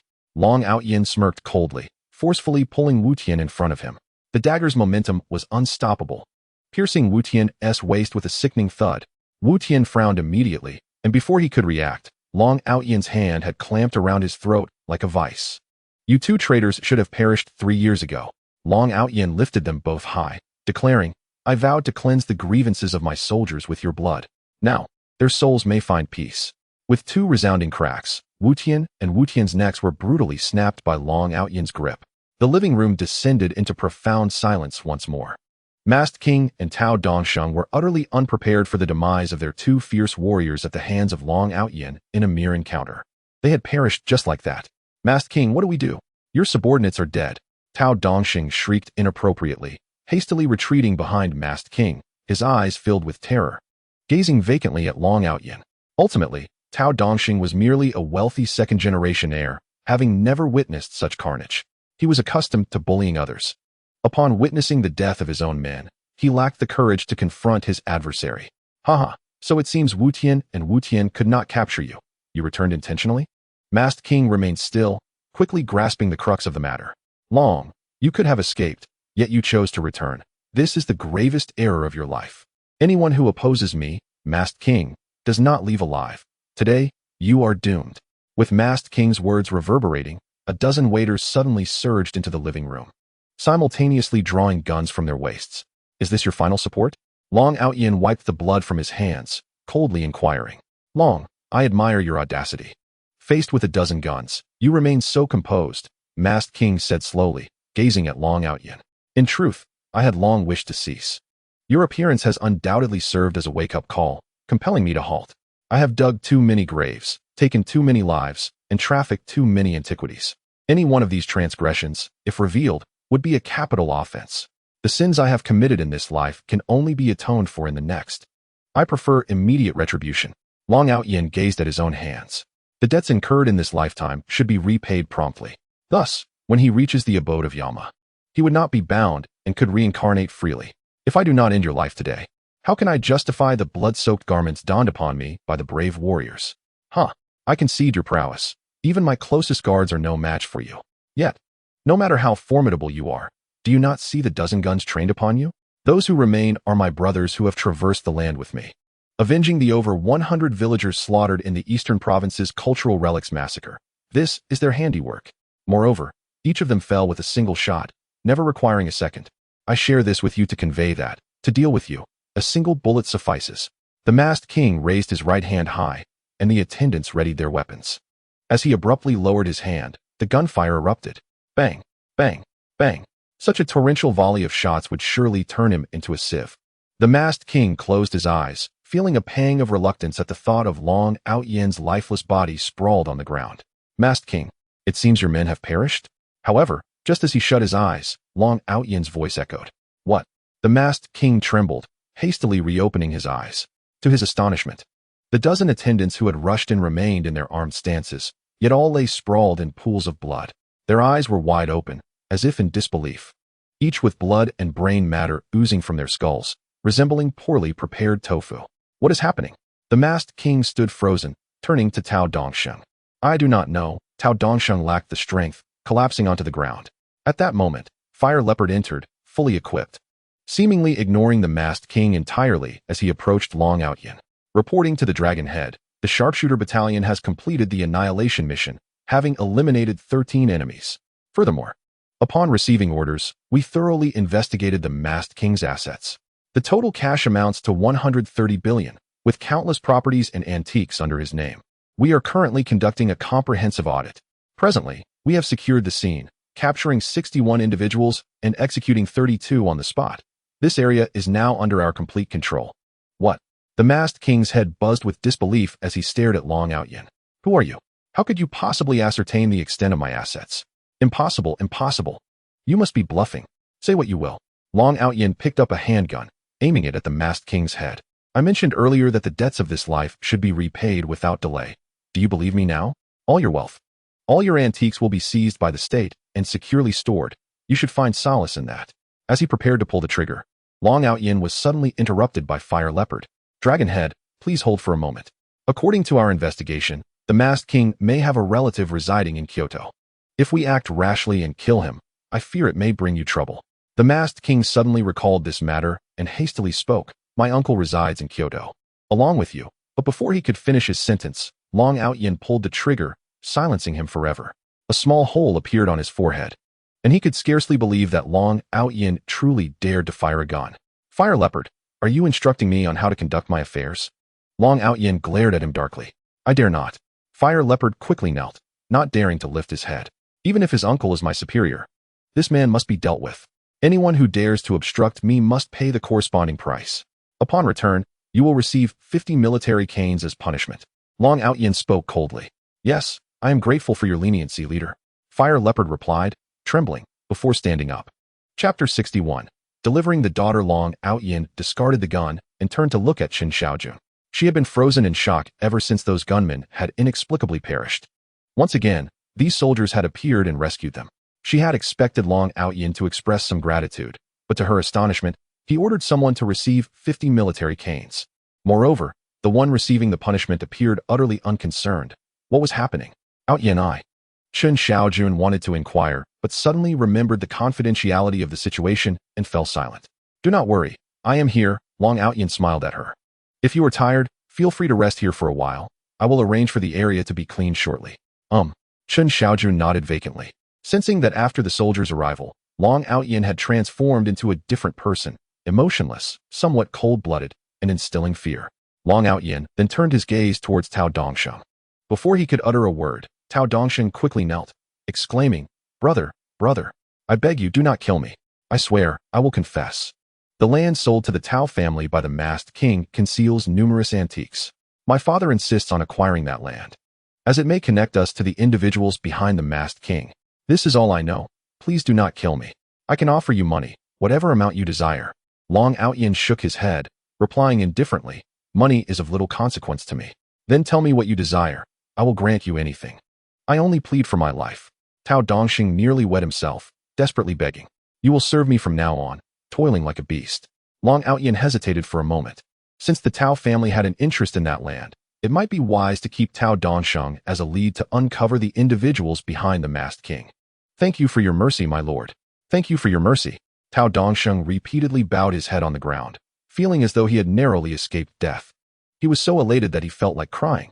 As Long Aotian exited the room, Tao Dongsheng hurriedly rose and followed closely behind. The night had deepened, and the coolness of late autumn enveloped them. Tao Dongsheng finally discerned that the expansive room was now encircled by soldiers.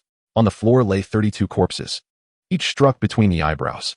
Nearby, armed soldiers aimed their rifles at the heads of 61 kneeling individuals, their faces ashen. Long Aotian glanced back at Tao Dongsheng, who understood the silent command and promptly prostrated himself on the ground. Long Aotian sat upon a stool, allowing the crisp autumn breeze to flutter his clothing. You all must comprehend that engaging in the grave-robbing trade has never led to a fortuitous end. Moreover, the masked king has slain 8 of my soldiers and exterminated their entire kin. Today, he shall atone for his sins. Await my command, load your weapons, and avenge our fallen comrades. Avenge! Avenge! Avenge! The warriors of Longchao raised their voices in unison, their cries piercing the void like a blade, unyielding and formidable. Wait, brother! I implore you, spare us. I did not slay your soldiers. You cannot execute us indiscriminately. Even soldiers are subject to military law. We demand a trial. The survivors began to plead, their cries echoing in desperation, for at this juncture, mercy was a mere illusion, and death was their only fate. Even the prospect of a trial or being taken away by the authorities seemed preferable to facing the unwavering gaze of the soldiers. Especially with the barrels of their guns pressed against their skulls, radiating an oppressive heat. The Longchao soldiers hesitated momentarily, aware of the regulations forbidding the execution of prisoners. They looked up at Long Aotian. "What do you all stare at me for?" Long Aotian gestured dismissively into the void. The soldiers followed his finger into the darkened sky, devoid of a moon that night. "Do you see it? Can you perceive the unarmed villagers wailing? Can you see the soldiers, clad in military attire, fighting valiantly for their country? Can you witness their wives and children brutally burned alive, murdered, and tormented?" The hearts of the Longchao soldiers grew cold. Long Aotian was correct. These individuals were not prisoners, but rather a band of executioners. The only means to confront evil is to be more ruthless than the evildoer. "Please, Commander, issue the order." Fire Leopard gritted his teeth, volunteering for the task. Long Aotian regarded the captives with an impassive expression and coldly uttered a single command: "Kill, kill, kill, kill." The Longchao soldiers erupted in a thunderous roar, and 61 gunshots echoed, sending 61 more malevolent souls to the depths of hell. Long Aotian slowly rose from his stool, gazing into the vast expanse, standing tall and rendering a military salute. "War Eagles, you may rest assured. You can inform your wives and daughters that I have avenged you. In the next life, should you choose to serve again, we shall be brothers once more." All soldiers present stood tall, gripping their steel rifles, responding in unison. "In the next life, let us be brothers once more." No one knows what truly transpired with the masked king.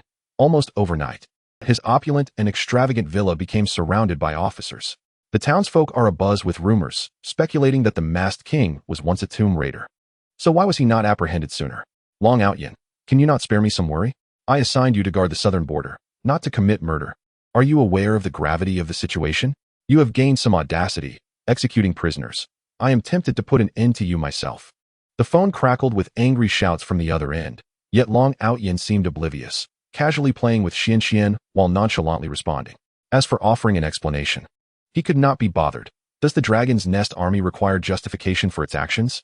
After enduring 30 minutes of reprimand, the voice on the line finally sighed. "Forget it. I know you won't take it to heart.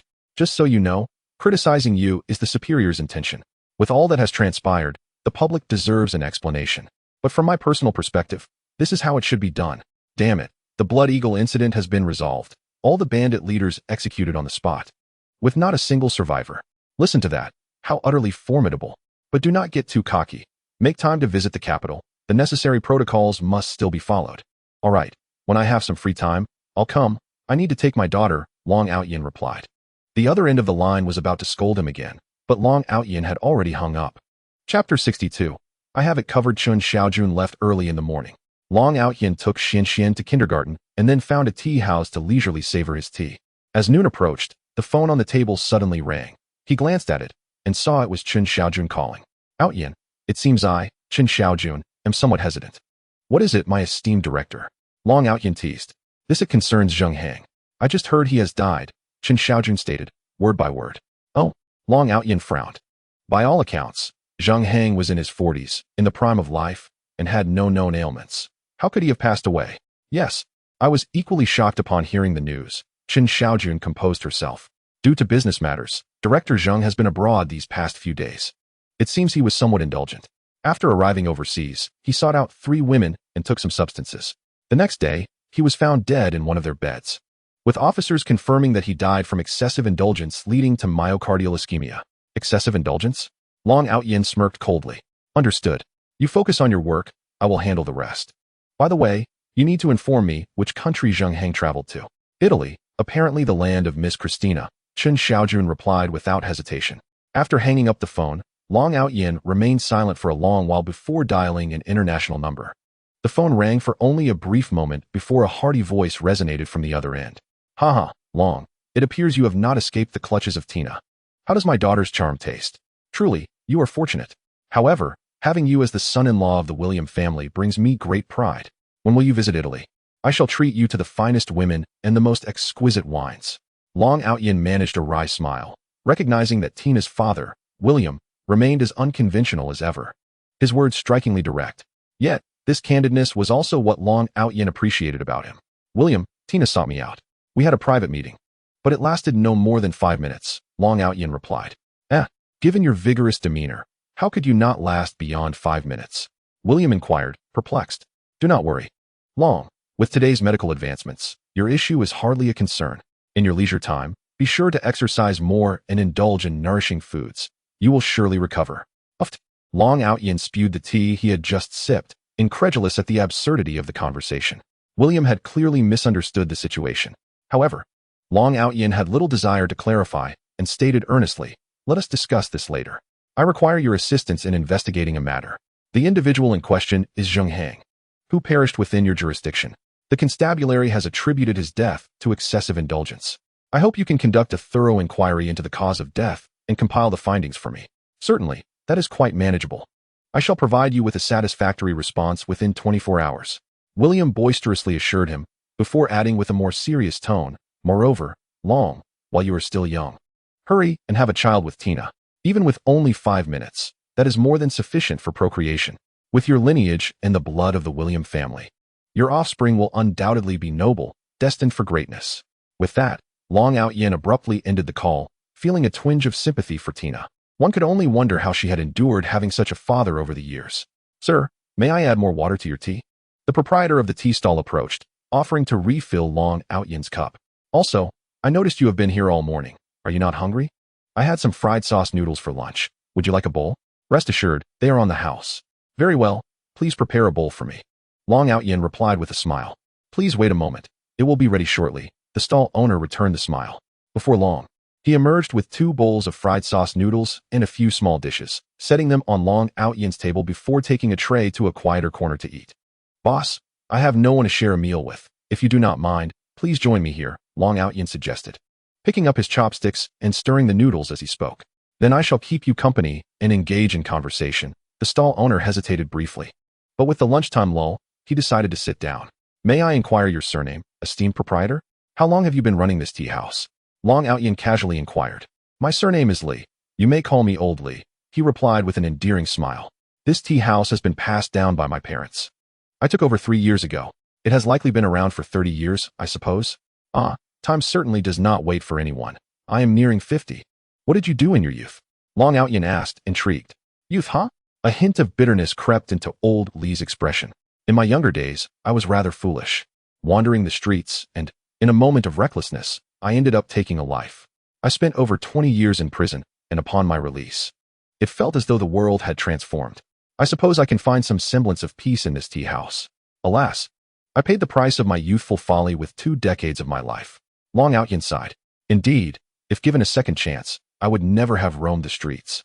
Old Li's voice faltered with emotion. "Initially, I was sentenced to life.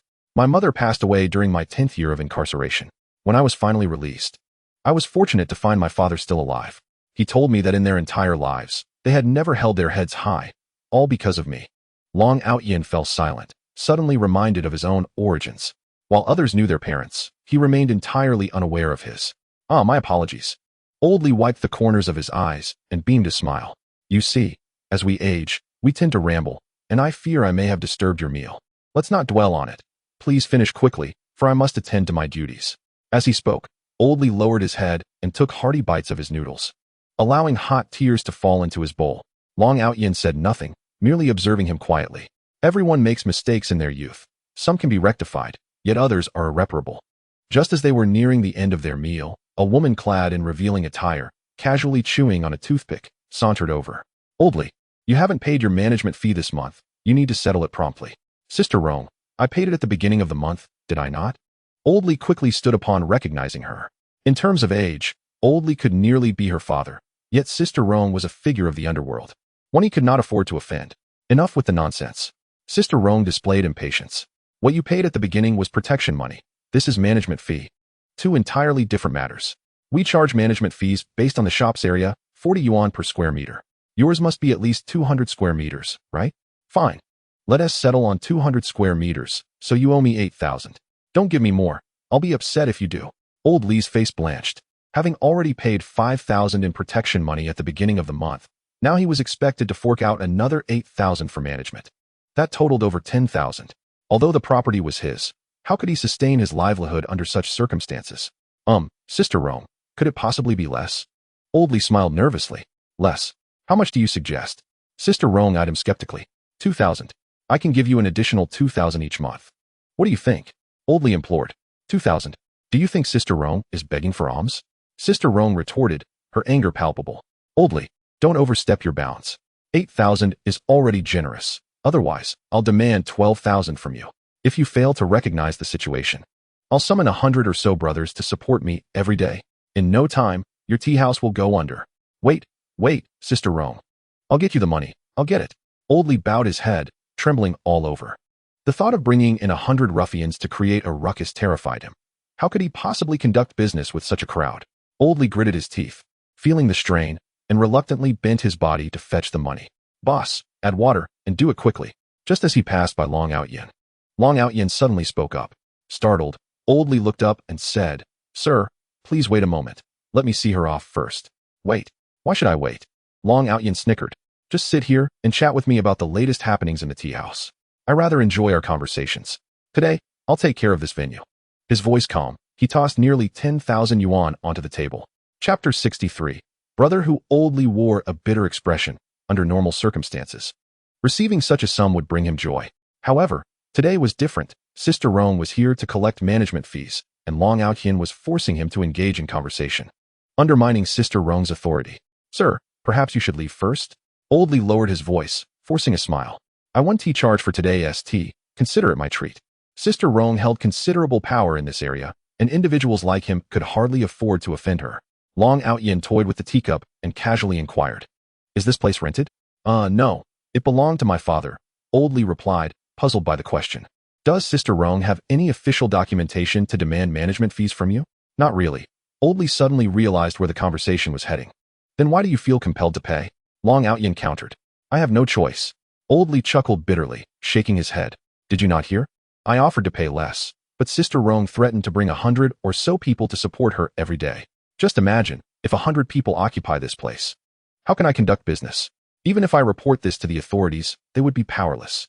A couple of years ago, a tea house in the north was driven out by her tactics. Well, if it comes to that, I might as well close the tea house and hand over the money. Old Li sighed, reluctantly conceding. The northern district is under Zhou Yihu's control, I assent it. Upon hearing northern district, Long Aotian caught onto a crucial piece of information. Huh. Do you know Brother Hu? Old Li's eyes lit up. Not well, but he should extend me some courtesy, Long Aotian smiled. If the northern district belongs to Zhou Yihu, then I can simply have Songlong take care of it. After all, Old Li had offered him a bowl of noodles and had engaged him in conversation for quite some time. Hey, Old Li, are you dead or what? Sister Rong exclaimed, clearly irritated by the prolonged exchange between Old Li and Long Aotian. What's the deal? Not planning to pay the management fee? Do I need to invite you myself? She demanded. You have 1 minute to bring out the money, or you will face dire consequences. Old Li trembled in fear, casting a questioning glance at Long Aotian. And only after receiving a nod did he cautiously speak. Sister Rong, this guest claims to know Brother Hu. Knows Brother Hu? Sister Rong murmured, then approached them.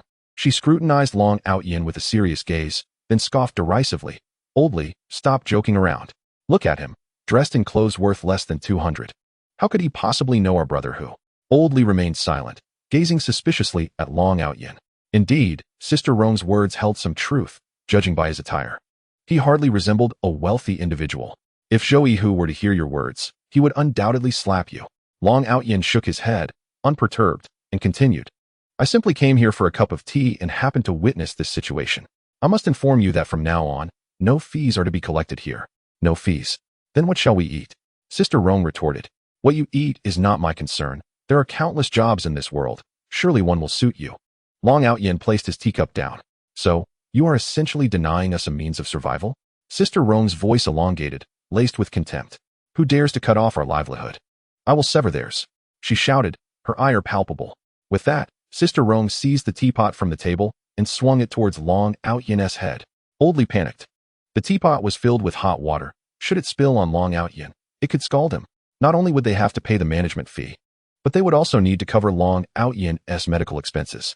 Just as Old Li attempted to shield Long Aotian with his body, he suddenly found a burly figure blocking his path. The man swung his arm, striking Sister Rong's wrist. The force of the blow was uncertain, but the teapot slipped from her grasp, and she stumbled back, crashing against the table. Sister Rong stared in disbelief at the imposing figure that had appeared before Long Aotian, her eyes wide as she struggled to comprehend the situation. She, Sister Rong, was well known in this area, and today she had been struck. Sister Rong, are you all right? Old Li, disregarding everything, hurried to assist her. Get the hell away from me. Sister Rong forcefully pushed Old Li aside, fury etched across her face. Do you have any idea who I am? I am Sister Rong from the North City District, the woman of Brother Hu, Zhou Hu. Dare to strike me, and I will make you regret it.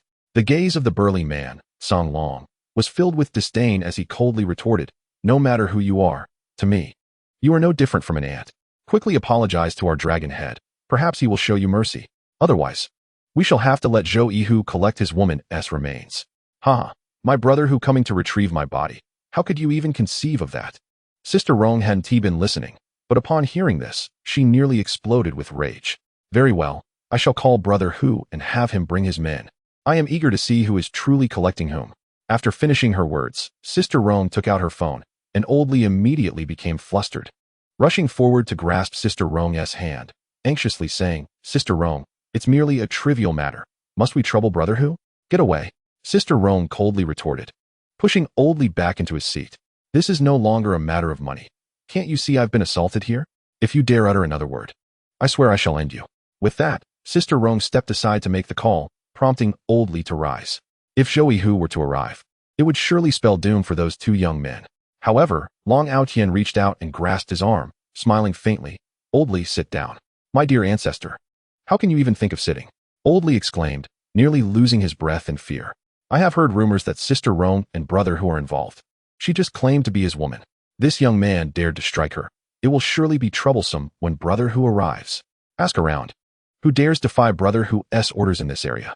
Enough. While Sister Rong is on the phone, you should leave quickly. Old Li pulled out a chair to create a path for Long Aotian. I shall not leave. Whatever happens, Song Long will handle it. Long Aotian smiled at Old Li, forcibly seating him again. I am quite curious. Are you married? Old Li was nearly frantic. How could one be so casual at such a moment? Brother Hu was conducting business nearby and would arrive shortly. By then, they wouldn't even comprehend how their demise would unfold. Sister Rong returned after her call, her teeth clenched in fury. Song Long suddenly raised his head, his gaze icy enough to freeze Sister Rong in place. Chapter 64. A resounding slap. Sister Rong was startled by Song Long. What kind of eyes were those, unfathomably deep, akin to the abyss of hell? She swallowed hard, deciding to endure until Brother Hu arrived. Indeed, within 5 minutes, a cacophony erupted outside the tea house. Dozens of vans surrounded a BMW, racing towards them. As the vehicle came to a halt, a man emerged, a bag tucked under his arm, exuding an air of a businessman. Song Long recognized him well. It was Zhou Hu. They had crossed paths numerous times during the incident involving Chen Xiaojun. After Zhou Hu disembarked, over 60 underlings poured out from the vans, all wielding weapons. Rong, who was the fool that dared to offend you? Zhou Hu boasted, relying on his overwhelming numbers. Brother Hu, you have finally arrived. Sister Rong rushed into Brother Hu's embrace, her face a mask of grievance. It was the owner of the tea house who, in collusion with two young men, assaulted me. Brother Hu, I have declared that I am yours, yet they dared to strike. One must respect the master when dealing with a dog, let alone me. I will not stand for this. You must avenge me today? Rest assured, now that I am here, matters shall not be resolved easily. Zhou Hu's face was a mask of fury. If I do not bring him to his knees, calling me father, then I do not deserve the surname Zhou. You lot. Smash it all, with fervor. Afterward, set this place ablaze. The thugs under Zhou Hu's command rushed into the establishment like a swarm, demolishing nearly everything in sight. In the end, there lay a mud Kong that proved too resilient to break. In a fit of rage, the younger ones tore it apart. My dear ancestors, do not destroy it.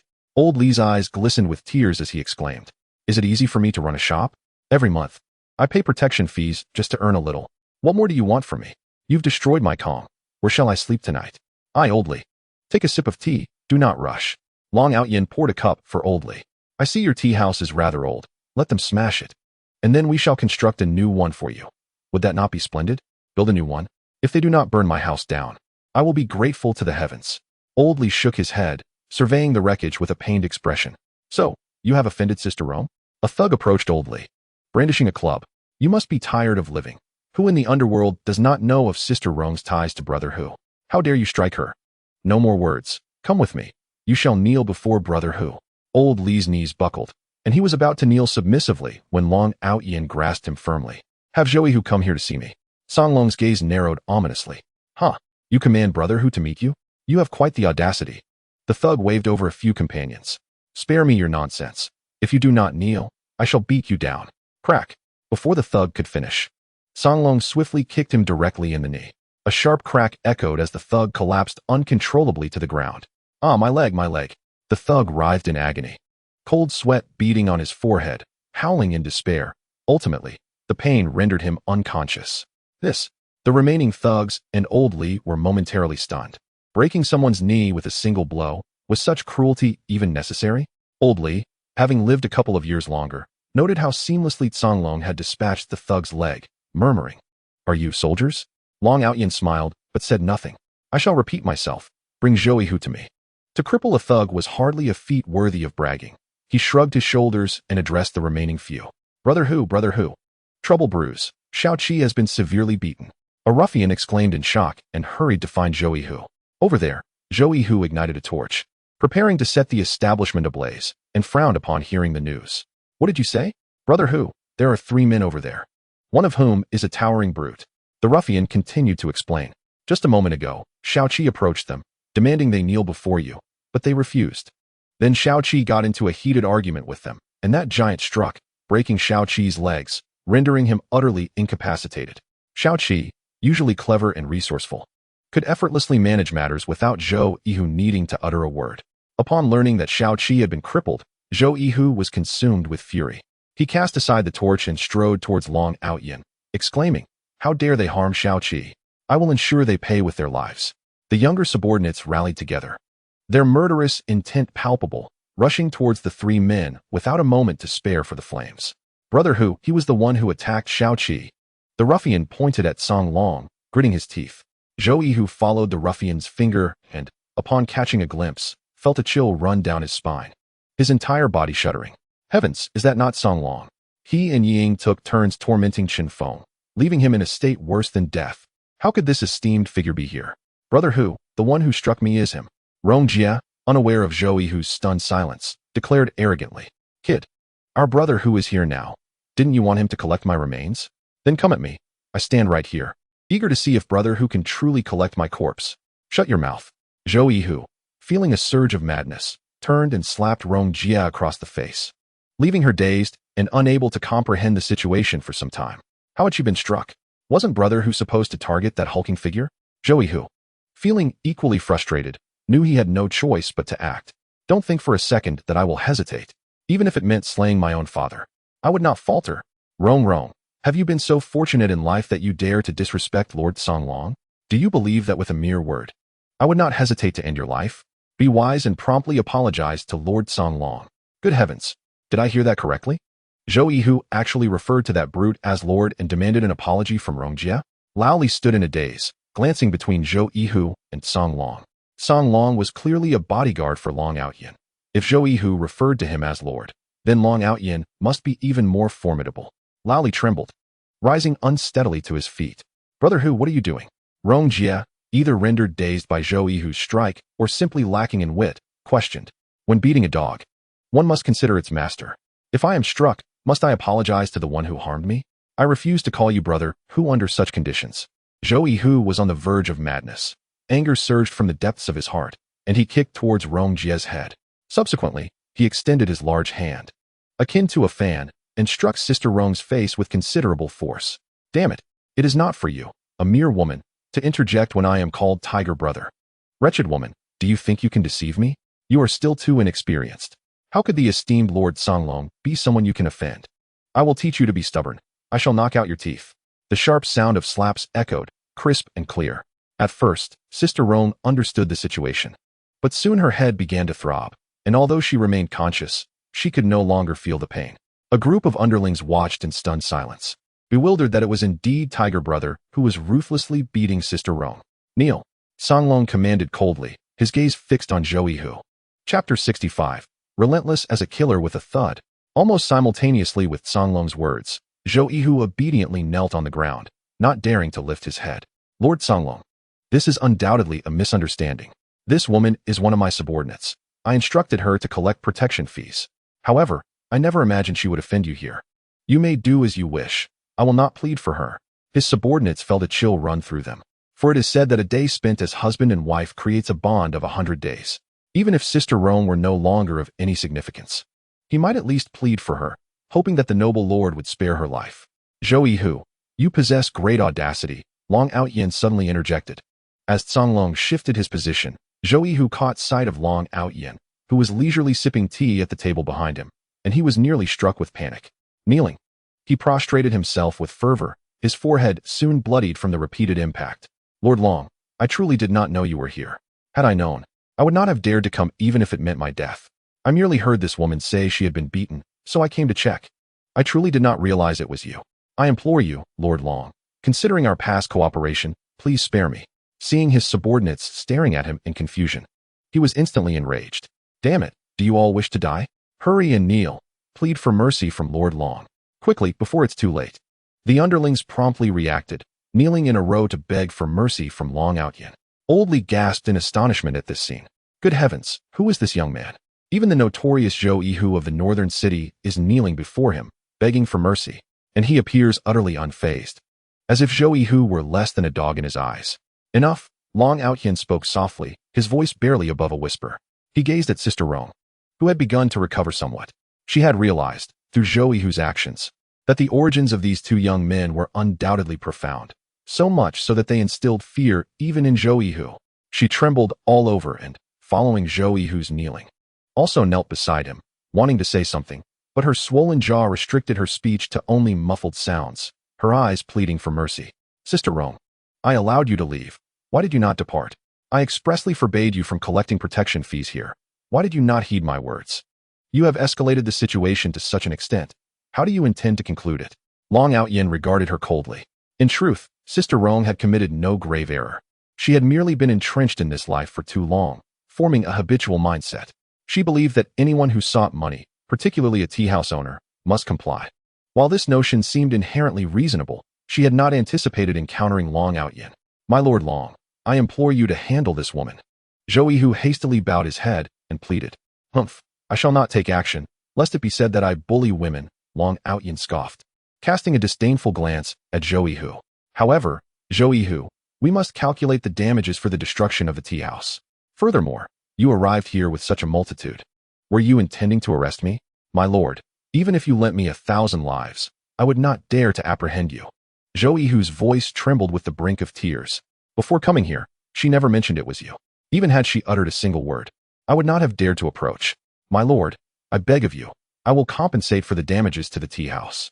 I beseech your magnanimity, please spare me. Zhou Yihu bowed his head to the ground, too terrified to move. Very well, this tea house has just been renovated. I shall fine you 2 million to compensate Old Li. Long Aotian stated coolly. From this point forward, no management fees or protection fees may be collected on this street, nor shall any other pretext be employed to extort the hard-earned money of the common folk. If you truly possess the ability, earn your living through your own efforts. Should I discover that you dare to exploit the populace again, do not blame me for dismantling your gambling den and sending more souls to the depths of hell. Yes, I agree, I fully agree. Zhou Yihu sighed in relief internally. Although the loss was significant, at least his life was spared. Under the watchful gaze of the Azure Dragon, Old Li's phone chimed, indicating the receipt of 2 million. After meticulously counting the zeros, he could hardly believe his eyes. It was indeed 2 million. Zhou Yihu had truly come through with the payment. Old Li, doesn't it feel rather exhilarating to be smashed occasionally? Long Aotian remarked. Oh, my lord, forgive my jest. Old Li's face flushed, and he solemnly knelt. My lord, you are my savior, the savior of this street. Please allow me to pay my respects. Long Aotian extended his hand to assist him up, shaking his head. Regrettably, my abilities are limited. There are still numerous places within the country collecting protection fees, and I cannot eradicate them all. Sometimes, one must ponder the sadness of it all, he sighed. But let us not dwell on that. Old Li, would you be interested in opening a tea house at Tianfuan? Tianfuan? Old Li pondered for a moment before exclaiming. Are you referring to the largest commercial center in the northern part of our city, Tianfuan? I have heard that it is a gathering place for the wealthy. How could someone like us ever venture there? That land belongs to me, Long Aotian interjected. Tianfuan was indeed an asset he had won from Tao Dongsheng. Valued at 100 billion, it was hardly insignificant. If you wish to proceed, simply contact Mr. Tao, and he will make the arrangements for you. At that time, you can renovate this place and keep it for yourself. The rent at Tianfuan will not be a burden to you. We shall share the profits equally. I entrust its management to you, which gives me great peace of mind. My dear friend, my eyes are filled with emotion. After his release, he had no friends. Yet the light-hearted assurance from Long Aotian resonated deeply within him. Go ahead, settle at Tianfuan. I will visit when I have the time. Long Aotian said as he finished his last sip of tea and rose to leave. Zhou Yihu wiped the cold sweat from his brow and exclaimed, Old Li, you truly amaze me. Not only did you swindle me out of 2 million, but now you're even opening a tea house at Tianfuan? Well, since we are no longer strangers, shall we share a drink? Old Li's heart raced as he replied, Sure, let's drink.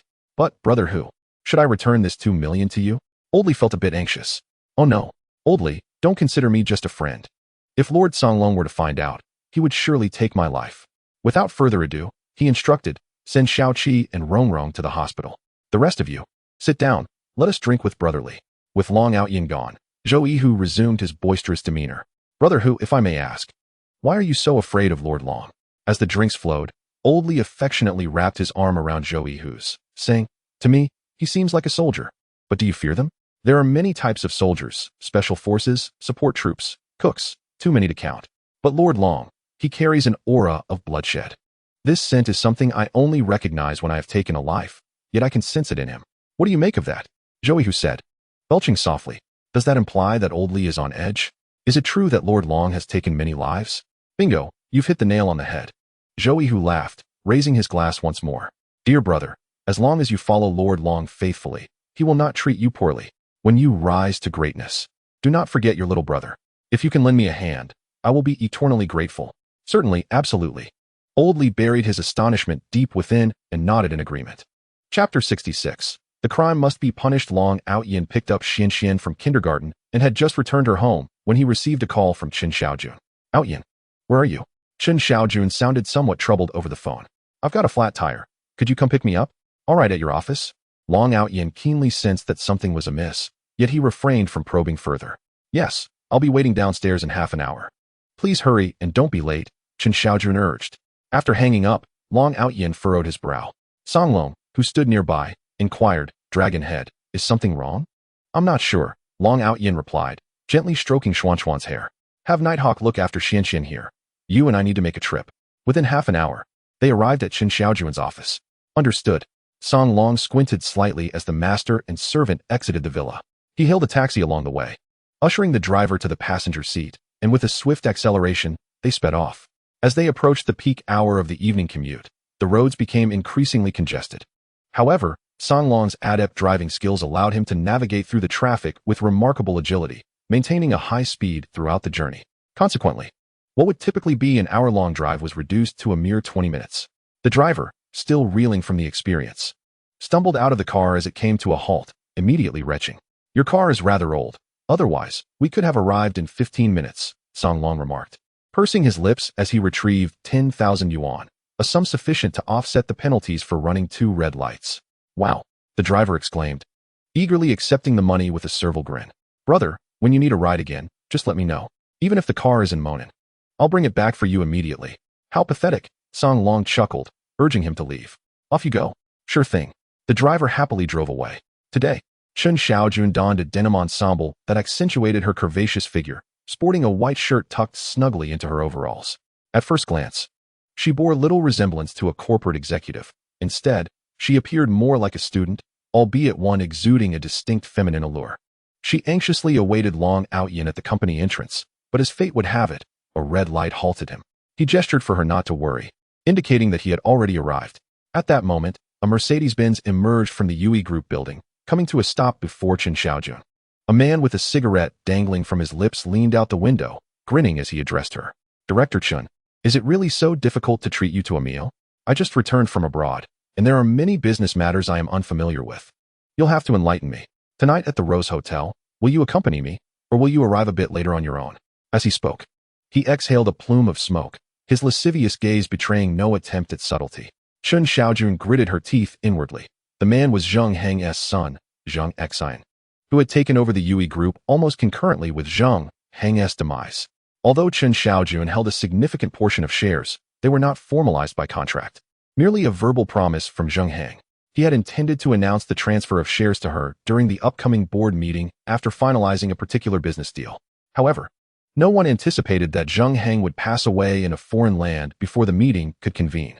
Thus, upon his return, Xuanxuan was regarded as Zheng Heng's successor, the next chairman. My apologies, Director Zheng, but I genuinely have matters to attend to, Chen Xiaojun replied, struggling to refuse him openly, her patience wearing thin. I just called. My husband is here to pick me up. Look, that's him crossing the street. Xuanxuan glanced in that direction and suddenly scoffed. Your husband is coming to get you dressed in just a pair of shorts? A man like that can't even afford a car worth 100,000. What do you expect him to accomplish? Have you not heard that saying? It is better to weep in a Mercedes than to laugh on a bicycle. Director Chen, I believe you must ponder carefully. Associating with a man devoid of ambition is unwise. There is no need for Mr. Zheng to fret over this matter. Chen Xiaojun's expression darkened just as Long Aotian approached. She grasped his hand and spoke softly.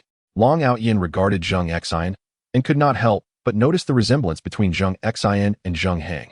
However, in terms of demeanor and conduct, he seemed to lack the finesse inherited from his father. What are you staring at? Have you developed an interest in my wife?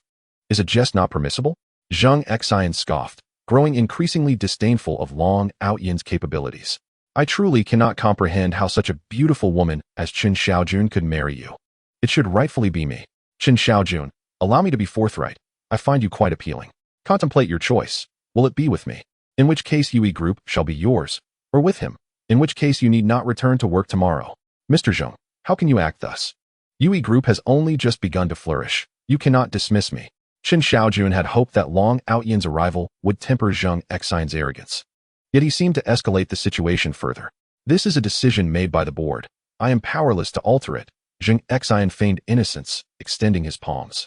As I mentioned earlier, I shall be at the Rose Hotel tonight, but you claim to have other commitments, did you not? Oh, I forgot to inform you. All the principal board members will be present, and we shall discuss your role as director. Xuanxuan started his vehicle, adding with a smirk, oh, tonight at 8. Will you come or not? With that, he left behind a trail of laughter as he drove away with arrogance. Scoundrel, truly a scoundrel. Chen Xiaojun clenched her fists tightly. This man returned today to take up the chairmanship, but spent nearly the entire day in my office. On multiple occasions, I had to evade his advances. I did not anticipate that inviting you would only embolden him. It is utterly infuriating. A graceful maiden deserves a gentleman's affection.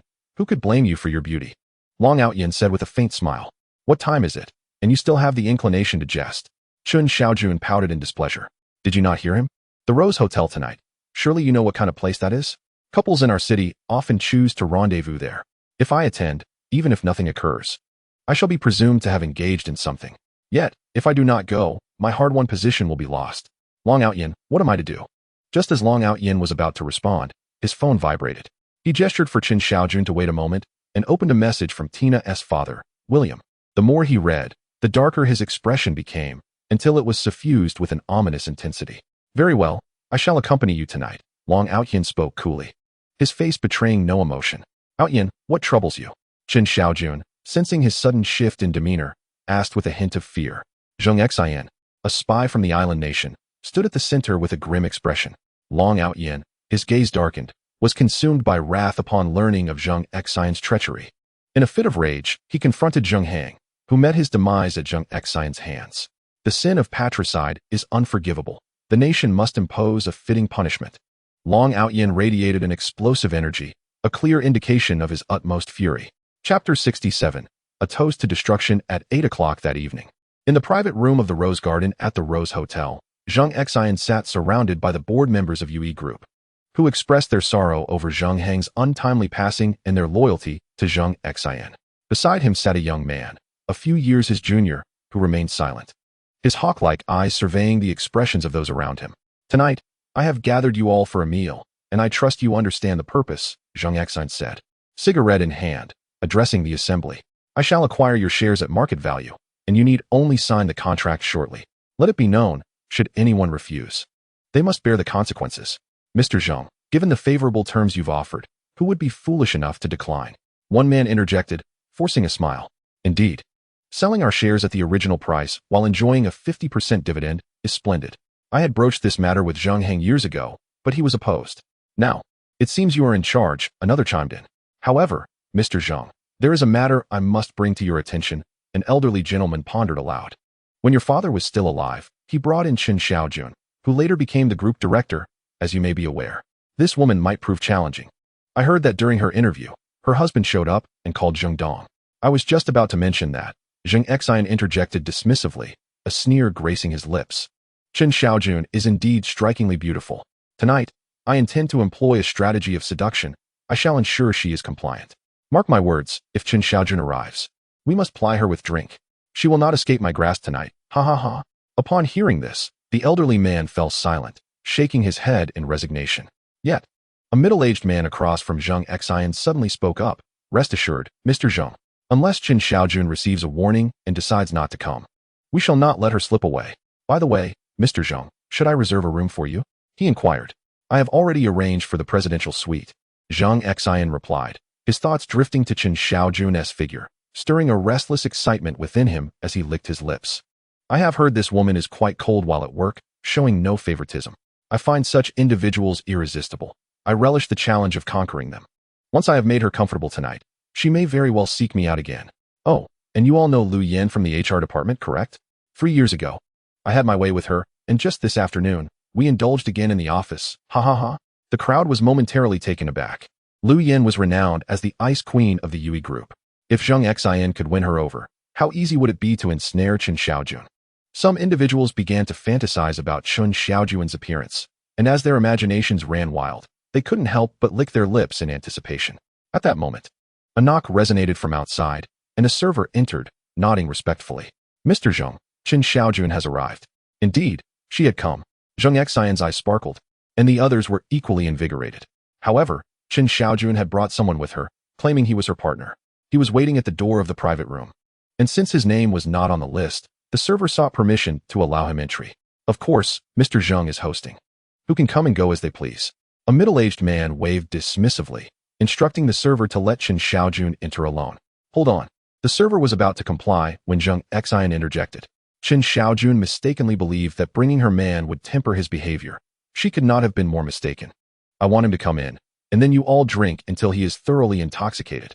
I intend to toy with Chen Xiaojun right in front of him. Just imagining it sends a thrill through me. Oh, how did I not think of that? The middle-aged man quickly reversed his stance. Hurry.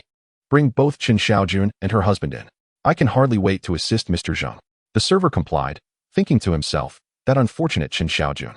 Yet, as merely a server, he bowed his head and opened the door, allowing Chen Xiaojun and Long Aotian to enter before stepping outside. Everyone in the room turned to look at them, their expressions tinged with amusement. Xiaojun, you indeed came, Xuanxuan said, gesturing to the chair beside him. Please, take a seat. All the shareholders of Yui Group are here to discuss the matter of transferring shares to you. Xiaojun, I have high hopes for you. Do not let me down.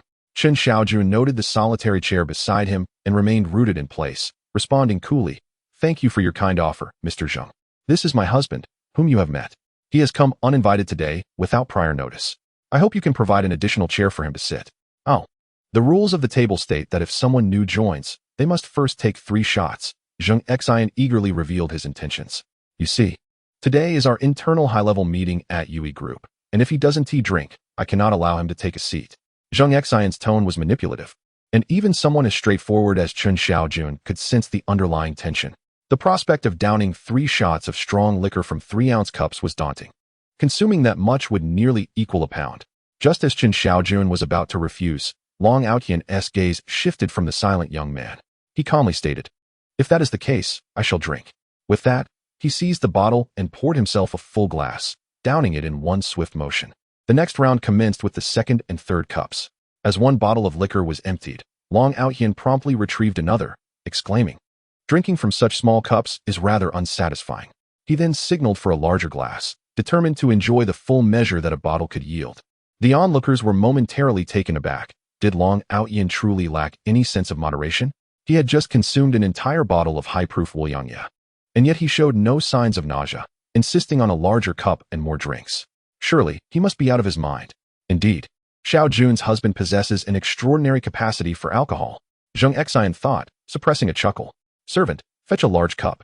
This table comprised 11 individuals, meaning they would collectively consume 11 jin of liquor. With the previous bottle, that amounted to 12 jin. It was unfathomable. One might as well be a mythical beast to withstand such a feat. Xuanxuan anticipated the moment he would take advantage of Xiaojun while Long Aotian watched. It promised to be quite the spectacle. His gaze drifted toward Chen Xiaojun, the fervor in his eyes almost palpable. enough to incinerate her attire. Unaware of Zhang Xian's intense stare, Chen Xiaojun merely regarded Long Aotian with confusion. Weren't you here to punish Zhang Xian? What is this talk of challenges? At this rate, not only will you fail to punish him, but your own sobriety may soon come into question. Come now, President Zhang, allow me to toast you with this first cup, Long Aotian declared, as the waiter presented the large glass, filling it to the brim. Very well, let us drink. Zhang Xian stood, swallowing hard as he spoke. Long Aotian tilted his head back and consumed the liquor in one swift motion, the glass inverted when he finished. Zhang Xian was momentarily stunned. How could this brat drink so effortlessly, as if it were mere water? This was Wulianya. Gritting his teeth, Zhang Xian took 5 sips before managing to swallow the contents. The alcohol churned within him, and he nearly retched several times, forcing himself to suppress it while displaying his empty glass to Long Aotian. Good, next. Long Aotian remained unfazed, his demeanor unchanged as he called for another bottle. Cheers, brother. I shall share this drink with you. One man on the left stood, raising his glass to drink. His capacity appeared commendable, at least in terms of bravado, matching Long Aotian's spirit. With a smile, Long Aotian raised his glass and followed suit. Indeed, he did not even perform the act of swallowing. It was as though his throat resembled a conduit for water, the liquor flowing down without any hindrance. Next, Long Aotian maintained his composure, a smile gracing his lips. All right, I shall join you in this reckless endeavor, an elder proclaimed, gritting his teeth as he rose, only to dash aside to vomit before he had even finished his drink. Bring it on. Next, and another.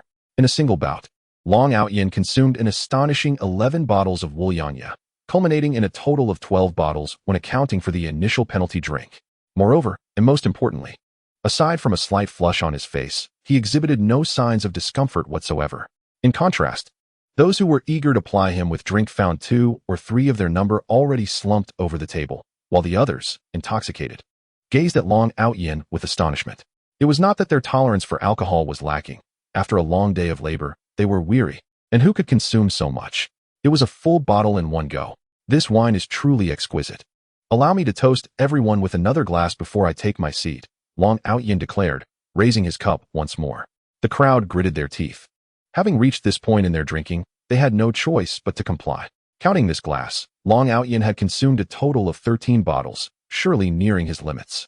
With gritted teeth, Zhang Xian finished his drink, and a chair was promptly brought for Long Aotian to sit down. Aotian, what are you doing? Have you forgotten the purpose of your visit? Chen Xiaojun seized the opportunity to inquire softly. If you get too drunk, how will I take you back later? Not that we can leave. We are all bound to stay here tonight. Did you not notice Zhang Xian's gaze upon me? The person seated to his right was from the Sun Nation. Long Aotian feigned inebriation, and as the waiter went to fetch more wine, he remarked, I am not yet familiar with his identity. For now, we need not act, as the Fire Leopard is investigating. Do not worry. This amount of alcohol is trivial for me. Chen Xiaojun cast a furtive glance at the silent young man, a flicker of confusion passing through her eyes. He has not spoken. How do you know he is from the Sun Nation?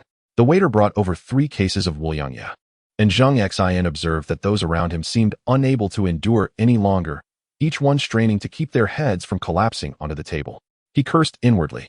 Damn it, how can Long Aotian drink so much? Xiaojuan's husband. Come, I shall drink this cup with you, Zhang Xian announced as he popped open a bottle. Mr. Zhang, I thank you for your care of Xiaojun. Since this is our first meeting, we must toast 3 bottles together. No more words. I shall drink first as a gesture of respect. Long Aotian lifted his bottle, not allowing anyone the chance to refuse, tilting his head back to drain the contents. Then, he feigned intoxication, leaning over the table to glance at his phone, yet deliberately slurred. You haven't drunk yet. Indeed, so this is your capacity. I have finally discerned it. Zhang Xian laughed heartily, looking at the table laden with baijiu, convinced that 3 bottles would not suffice to incapacitate him. With this thought, Zhang Xian, emulating Long Aotian, downed 1 bottle, then 2, and finally 3. As he finished the 3rd, he began to feel lightheaded. Just as Long Aotian stood up once more. With a smile, he regarded Zhang Xian. This has been a splendid drinking session. How about another 10 bottles? Aren't you already drunk? Zhang Xian was momentarily taken aback, bewildered by the turn of events. Xiaojun, you should head back. Let Songlong escort you. Long Aotian murmured to Chen Xiaojun. Observing the clarity in his gaze, she surmised he had not imbibed excessively and was likely preparing to deal with Zhang Xian. She pondered for a moment, recognizing that her presence was indeed a hindrance, and then nodded, saying, No need, I shall return on my own. Be careful, Aotian. Long Aotian nodded, while Chen Xiaojun, seizing the opportunity when Xuanxuan and the others were wholly focused on Long Aotian, discreetly slipped away. Mr. Zheng, do you truly believe that consuming such liquor would lead to inebriation? What a jest. It is no different from drinking plain water, Long Aotian remarked, gazing at the silent youth with a smile. If you can no longer endure, let your friend drink in your stead. I have observed him remain mute the entire evening. Could he possibly be a master? I cannot drink, the youth replied in a stilted Mandarin. Even if you cannot, you must drink. Drink until you can drink no more. Long Aotian retorted coldly. You are being rather excessive. If one can drink, they should. If one cannot, then they need not. What do you mean by drinking until death? A middle-aged man, who had previously supported Xuanxuan, swayed as he stood up. I may not be able to drink today, but if you wish to drink, you must. So, you intend to play tricks? Long Aotian approached the middle-aged man, suddenly grasping his chin, rendering him speechless. Long Aotian poured the liquor, which burned like fire down his throat and stomach. The sensation was unbearable.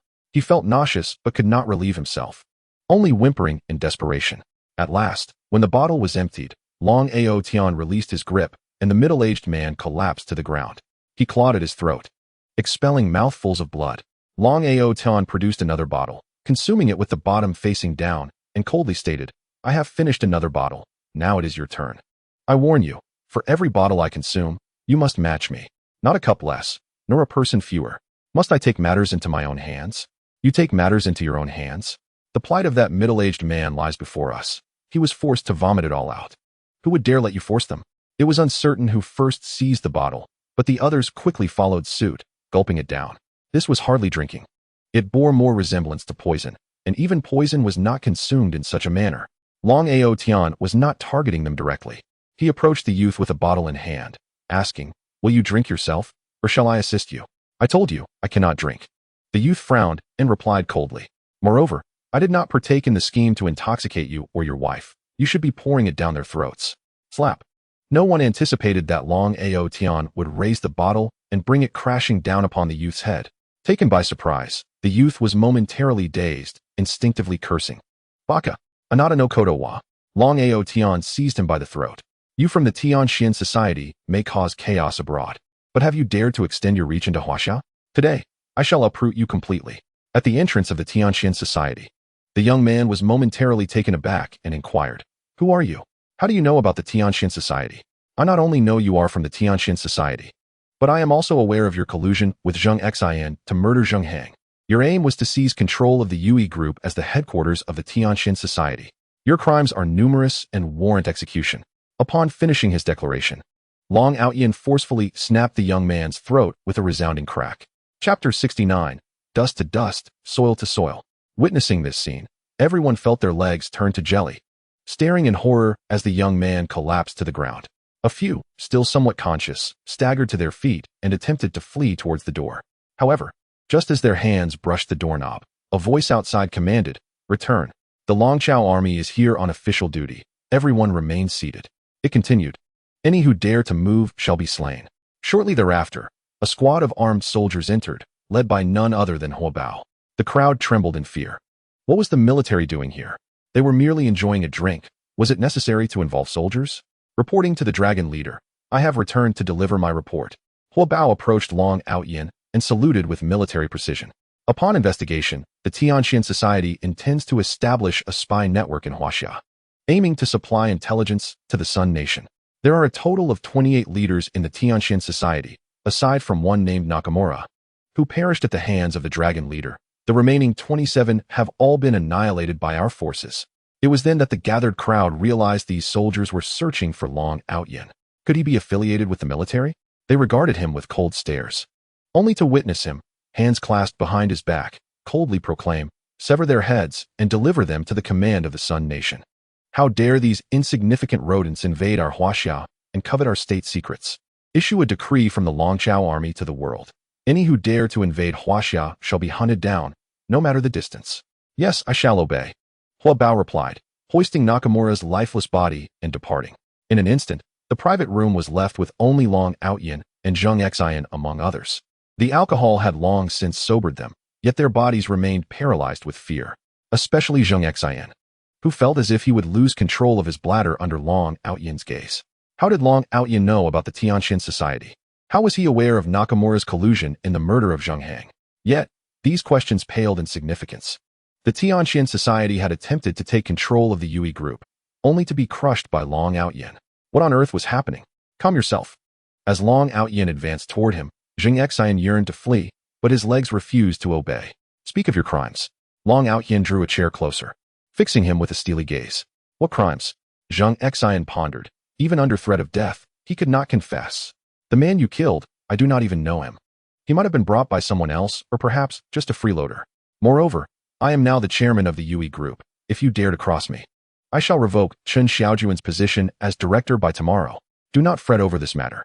Long Aotian raised his wine glass and smiled, yet to Xuanxuan, it appeared ominous and terrifying. For you shall not live to see tomorrow. This is not solely due to your act of killing Xuanxuan, but also your involvement in the betrayal of state secrets. Furthermore, harboring impure thoughts towards my wife. Each of these transgressions is a capital offense. Xuanxuan murdered Xuanxuan? A few lucid shareholders were all gazing at Xuanxuan. In truth, when Xuanxuan suddenly passed away and Xuanxuan returned to take over the company, they had their suspicions. However, he was after all Xuanxuan's biological son. Who could dare to utter such accusations of patricide? What if it were otherwise? Thus, these shareholders chose to deliberately overlook this detail until Long Aotian revealed the truth, at which point they finally comprehended. Xuanxuan indeed bore significant suspicions of wrongdoing. Otherwise, why would he associate with a member of the Sun Nation? You lie, claiming I killed my father. Do you have any evidence? Xuanxuan exclaimed, his eyes wide open in defiance. I admit to having some thoughts regarding your wife, but thoughts are merely thoughts. I have never acted upon them. I see you are merely leveraging your position to usurp the Zheng family's enterprises. Do I need evidence to declare my intent to end your life? Long Aotian retorted disdainfully. You have evidence. The elder who had earlier tried to persuade Xuanxuan suddenly interjected. Third uncle, even you conspire against me. Xuanxuan shouted, his eyes ablaze with fury. Whether it is conspiracy or not, let us clarify the matter, and then all will become evident. The third uncle produced a cell phone from his pocket, opened the messaging interface, and spoke softly. The night before Chairman Zheng's demise, he sent me a message stating that if any upheaval occurred within the company, I should find a way to transfer control to Chen Xiaojun. Her husband would uncover the truth. The first message was indeed sent by Xuanxuan, leaving Xuanxuan speechless. The third uncle continued. I asked him what was going on, and after a long pause, he responded, the Yui group must not fall into Xuanxuan's hands. I immediately tried to contact him again, but his phone was already disconnected. Xuanxuan, I had my suspicions about you early on, but I was reluctant to believe this was the reality. However, you conspired with the Sun Nation. You must pay for Xuanxuan's life. Third uncle, these are merely two inconsequential messages. What do they signify? Xuanxuan retorted. Do not be deceived. He simply desires to monopolize the Zheng family's enterprises, and thus orchestrated this charade. I assert that my father was likely killed by him. Yes, it was he who murdered him. Xuanxuan suddenly retaliated, his eyes bloodshot with rage. Xuanxuan, I intend to make your demise abundantly clear. Long Aotian, witnessing Xuanxuan's continued resistance, picked up Nakamura's phone from the table. Look here, what is this? Do you not think there might be traces of evidence within? Might there be reports from Nakamura implicating you in murder? At that moment, cold sweat broke out on Xuanxuan's forehead as he thought, damn, how could I have forgotten about this? He observed Long Aotian perusing his mobile phone, silently imploring that there be no evidence, that there be none. Yet, his hopes were soon dashed. Look, Nakamura recorded a video. Would you like to see it? Long Aotian remarked, pressing the play button. The video depicted Xuanxuan, bound and helpless, facing Xuanxuan. Xuanxuan had something stuffed in his mouth, directing a furious glare at him, while Xuanxuan spoke. Dad, you truly are ungrateful. We sold the company to Tianxian society. You could have enjoyed your retirement with the money. Why must you force my hand? You know, I don't want this either. But alas, for the sake of my future, I must make you suffer. With that, Xuanxuan covered Xuanxuan's mouth and nose. Xuanxuan struggled against the constraints of his captivity, but how could he escape Xuanxuan's clutches? For a full 3 minutes, Xuanxuan's resistance waned, growing weaker until silence enveloped him. Xuanxuan, you performed admirably, the man filming with the phone commented, his voice unmistakably that of Nakamura. The higher-ups demand your immediate return to Huaxiao to take over the group. You are to board today's flight and leave at once. You will assume the role of chairman of Yui Group, consolidating all shares under your control, and I will accompany you. Then, We will package him off to Tianxian society. Henceforth, UE Group will serve as our headquarters and a covert communications base in Jian City. What else do you have to say? With the video concluded, Long Aotian set the phone down, inquiring in a somber tone. I have nothing. Xuanxuan stammered, utterly unable to defend himself. Filicide, a crime unforgivable. Long Aotian slowly poured the Wuliangya liquor over him. After your demise, this contract will belong to me. I have known Xuanxuan. I shall retain 30% of the shares for his descendants. What are you planning? Xuanxuan was drenched. A sense of foreboding rising within him. Dust to dust, earth to earth. As if you have never existed in this world, Long Aotian stated coolly, letting the lit lighter slip from his hand, igniting a fierce blaze upon Xuanxuan's body. In an instant, Xuanxuan was consumed by madness. He attempted to scream. Yet the flames enveloped him. He sought to flee, but his body was devoid of strength. He rolled back and forth, desperately trying to extinguish the flames. But the Wuliangya was of high purity, and the fire was not easily quelled. Chapter 70. An encounter after rolling thrice. Xuanxuan lay motionless on the ground, exuding thick black smoke, the air filled with an acrid scent reminiscent of charred meat. His third uncle gazed at Xuanxuan's horrific condition. His lips moved, yet ultimately, no words were spoken. With trembling hands, he produced a contract and knelt, presenting it. Mr. Long, Xuanxuan's wish is to transfer the group to Chen Xiaojun. All shareholders of UE Group have signed this document. Miss Chen merely needs to affix her signature, and UE Group will belong to her. It is time for us to step aside. Long Aotian took the contract, glancing through it. It was indeed the share transfer agreement previously signed by Xuanxuan. However, the buyer's section remained blank, leaving Chen Xiaojun with the freedom to sign at any moment. I have accepted the UE Group. Today's matters must remain confidential. Additionally, I will pay you the full amount for your shares as stated in the contract. Furthermore, each year, I will allocate a portion of the profits from UE Group, specifically 3 layers, for the descendants of Xuanxuan. Their shareholding is minimal, at most 20%, which Long Aotian promptly transferred to them. Having completed these tasks, Long Aotian returned home, leaving the conclusion to Huabao to handle. Upon arriving home, Chen Xiaojun was surprisingly still awake. When she saw Long Aotian return, a flicker of joy crossed her features, which she quickly masked with feigned calmness. You're back? Yes, Long Aotian replied with a smile, casually tossing the contract onto the table. What did you do to Xuanxuan? Chen Xiaojun bit her lip and inquired softly. Nothing much, just got him drunk. Long Aotian chuckled. Chen Xiaojun looked at him quizzically. Xuanxuan had committed patricide and treason, yet Long Aotian seemed to have let him off so easily. Noticing a hint of inebriation in Long Aotian, she recalled his drinking habits from that evening, which filled her with trepidation. From now on, please refrain from drinking so heavily. It's detrimental to your health. You are the only man in our household. If you were to fall ill, what would become of our family? Get some rest. We can discuss matters tomorrow, she said, retreating to prepare his bed. Long Aotian silently observed her, his gaze softening with tenderness. The following morning, Chen Xiaojun rose early to head to work. Upon entering the gates of UE Group, she immediately sensed the peculiar glances from her colleagues. As she pondered this oddity, she overheard snippets of their hushed conversations. Hey, why is Director Chen here so early? It seems like Director Zheng didn't team meet with her yesterday. Nonsense. She was at the Rose Hotel yesterday. Director Zheng even booked a room there. Chen Xiaojun had come early to conceal her whereabouts from the previous day. This was a strategic maneuver of feigned indifference. It's quite enlightening. First entertaining the father, then the son. Isn't that a case of widespread availability? And what of it? With the recent changes in the company, she's now on the fast track. Climbing the ranks by leveraging one's appearance. Such a person is unworthy of being a director. In that moment, a wave of dread washed over Chen Xiaojun. The question of how to handle Xuanxuan's return loomed over her like a specter, for everyone in the company was watching her closely. Last night, at Long Aotian's behest, she had gone to the Rose Hotel, and now she felt as if no amount of effort could cleanse her of this stain. Her expression darkened, her mind in turmoil. How could she possibly explain this?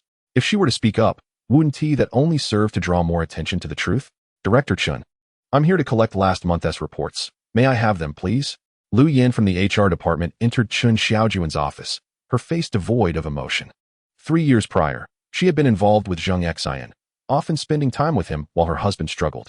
Just yesterday afternoon, Xuanxuan had returned unexpectedly after a 3-year absence, making unwelcome advances toward her in the office. At first, she instinctively rejected the notion, but ultimately, she could no longer restrain herself and succumbed entirely. There were plans to indulge in a delightful evening at the hotel, yet Jiancheng chose to visit the Rose Hotel, accompanied by the woman before him. This left her feeling exceedingly disgruntled, especially since she had prepared a special set of lingerie the previous day. The report was with the director, locked away in the cabinet. She could present it to you when he returns in a few days. Although Chen Xiaojun had ascended to the position of director, the incumbent was on sick leave and had taken a few days off. No, you must submit it today, otherwise I cannot account for it, to Xuanxuan. Lu Yan unexpectedly glared at Chen Xiaojun with fierce intensity. Upon hearing Xuanxuan's name, Chen Xiaojun understood the situation all too well and was seething with rage, desperately seeking an outlet for her frustration. Your inability to provide an explanation is your concern. I must inform you that Director Zheng will not be coming today. Chen Xiaojun intended to imply that Long Aotian had indulged too much, and whether he could even awaken was questionable, let alone attend work. Oh, so you even know whether Director Zheng will come? Clearly, he kept you quite busy last night. Lu Yan misinterpreted this as Xuanxuan being overly fatigued and spoke with a sinister undertone. Are you not married, with a daughter? What do you think your husband will think of your actions? How will your daughter face the world later on? Lu Yan, stop slandering me. Chen Xiaojun, now realizing the severity of the accusation, stood up in anger, fixing her gaze on Lu Yan. I did visit the Rose Hotel yesterday, but I did not engage in any relationship with Xuanxuan. I warn you, if you continue to fabricate stories, I will not spare you. Her sudden rise drew the attention of many, who momentarily set aside their work to witness the confrontation between two women vying for a man's affection. Are you embarrassed? If you haven't done anything, why fear our words? Let me inform you, if you do not submit last month's report today, it will be deemed non-compliance with the Human Resources Department's directives, and I can easily have you dismissed. Lu Yan threatened, pointing a finger at Chen Xiaojun. At that moment, Chen Xiaojun found herself at a loss for words. Indeed, if she had done nothing wrong, why should she care about others' opinions? After a moment of hesitation, she resolved to engage various departments and compile the report anew. Sister Yan, I heard you really took care of that vixen this morning? How did you manage it? Upon returning to the office, several women from the Human Resources Department were gossiping, and as Lu Yan entered, one eagerly chimed in. Of course. Do you even know who our Sister Yan is? She specializes in dealing with such individuals. That woman deserves it, relying on her looks to ensnare Zheng Hang. It's been infuriating for ages. Why don't we just have her dismissed to curb her arrogance? Dismiss her? I haven't had enough fun with her yet, Lu Yan replied, smugly reclining in her chair with a cold smirk. Before noon, Chen Xiaojun entered the Human Resources office with the report in hand, and the women turned in unison, eager to see how Lu Yan would handle the situation. Manager Lu, here is our report from last month. Chen Xiaojun tossed the report onto the table. Oh, the report? It's actually of no use. Lu Yan sat on the stool, crossing her legs. What did you say? Chen Xiaojun, infuriated, retorted. She had invested considerable effort in gathering information from various departments and spent the entire morning printing out the report, only to hear that it was useless. What did you say that you can't hear? If your ears are deaf, wear a hearing aid. I said this report is no longer of value. I just remembered that it was submitted yesterday, directly into General Zheng's hands. Lu Yan looked at her curiously. Didn't General Zheng speak to you last night? Bang! Chen Xiaojun slammed her hand on the table, fuming. Lu Yan, do you even realize what you're doing?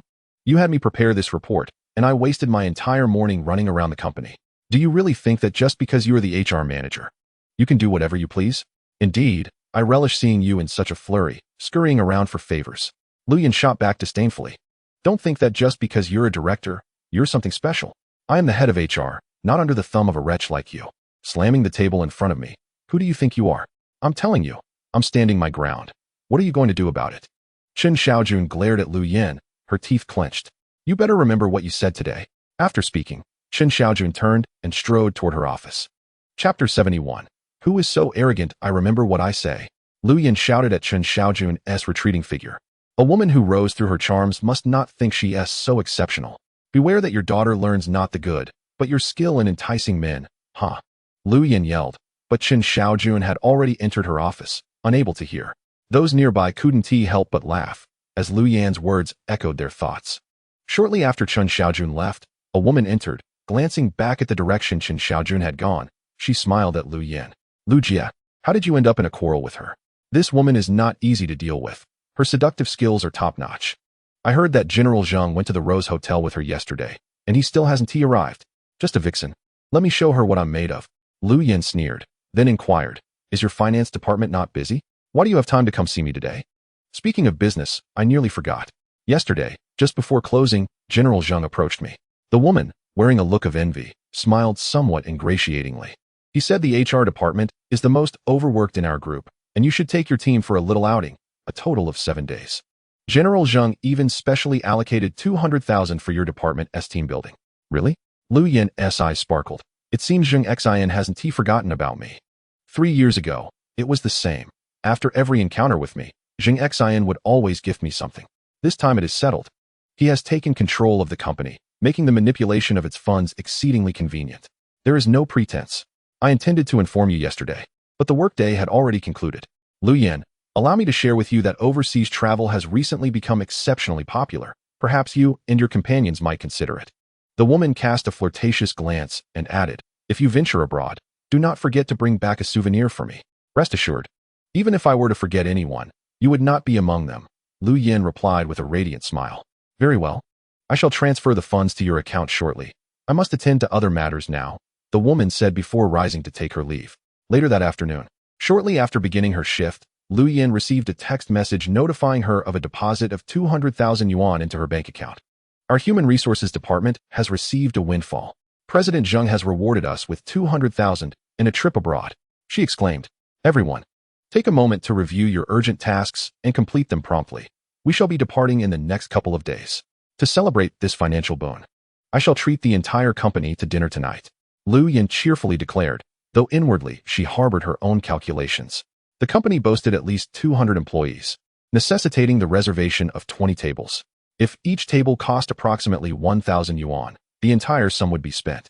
However, considering that some individuals might have prior engagements and be unable to attend, if she managed to accommodate a few extra guests at each table, she could potentially save 5 or 6,000 yuan. Lu Yan's astuteness was her undeniable strength, and no one could contest it. The entire company erupted in enthusiastic approval. Who could resist a complimentary meal? Just then, Chen Xiaojun emerged from the restroom, and Lu Yan seized the opportunity to say, by the way, among those I am inviting tonight, our esteemed director Chen is not included. Being an official, she can only dine with her superiors and looks down upon us mere commoners. I would just be making a fool of myself, wouldn't I, Director Chen? The crowd turned their gaze toward Chen Xiaojun, eager for the unfolding drama. Unaware of the situation, Chen Xiaojun inquired with those nearby and learned about Lu Yan's invitation. To be fair, she would not have attended the dinner anyway. But Lu Yan's public comment was clearly intended to undermine her. How could a director of the company endure such treatment from the head of human resources? I must apologize. But even if you extend an invitation, I truly cannot attend, Chen Xiaojun replied, steeling herself. You see, I told you Director Chen would be unavailable. Lu Yan laughed heartily. One wonders who Director Chen will accompany tonight. Which department's leader will it be, an official, or perhaps your unfortunate husband, whom you wish to comfort after not returning home last night? Lu Yan's performance was impeccable, inciting laughter from the crowd, who regarded Chen Xiaojun with a mix of curiosity and amusement. Lu Yan, this is your final warning, Chen Xiaojun retorted, standing tall, her voice icy. Every person's patience has its limits. I implore you not to repeatedly test my boundaries. If I truly lose my temper, the consequences will be beyond your endurance. Chen Xiaojun's words resonated with a palpable intensity, sending shivers down the spines of those present. It was evident that she was not jesting. You may rage, but I have yet to encounter a wretch audacious enough to act out in my presence.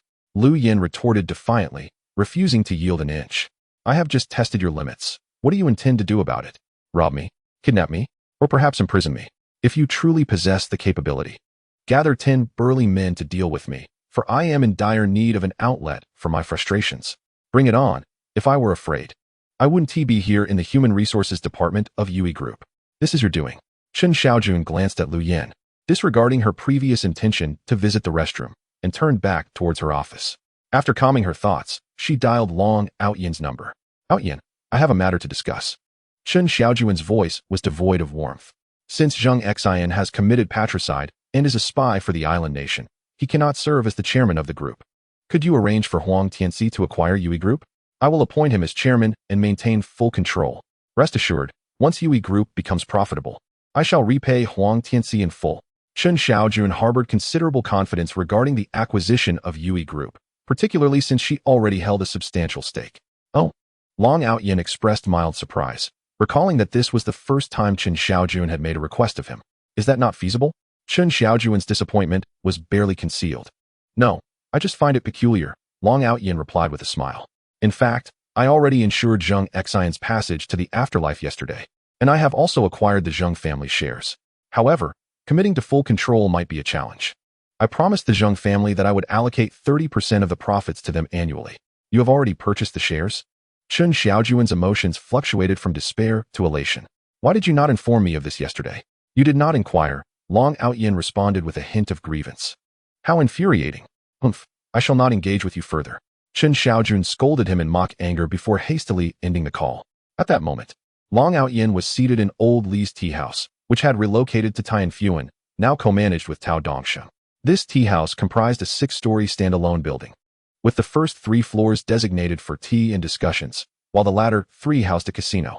Old Li, wary of the situation, stood opposite Aotian, with Zhou Yihu also present, listening intently to Aotian's discourse. Night Eagle, Aotian called slowly. At your service. Night Eagle emerged from behind Aotian.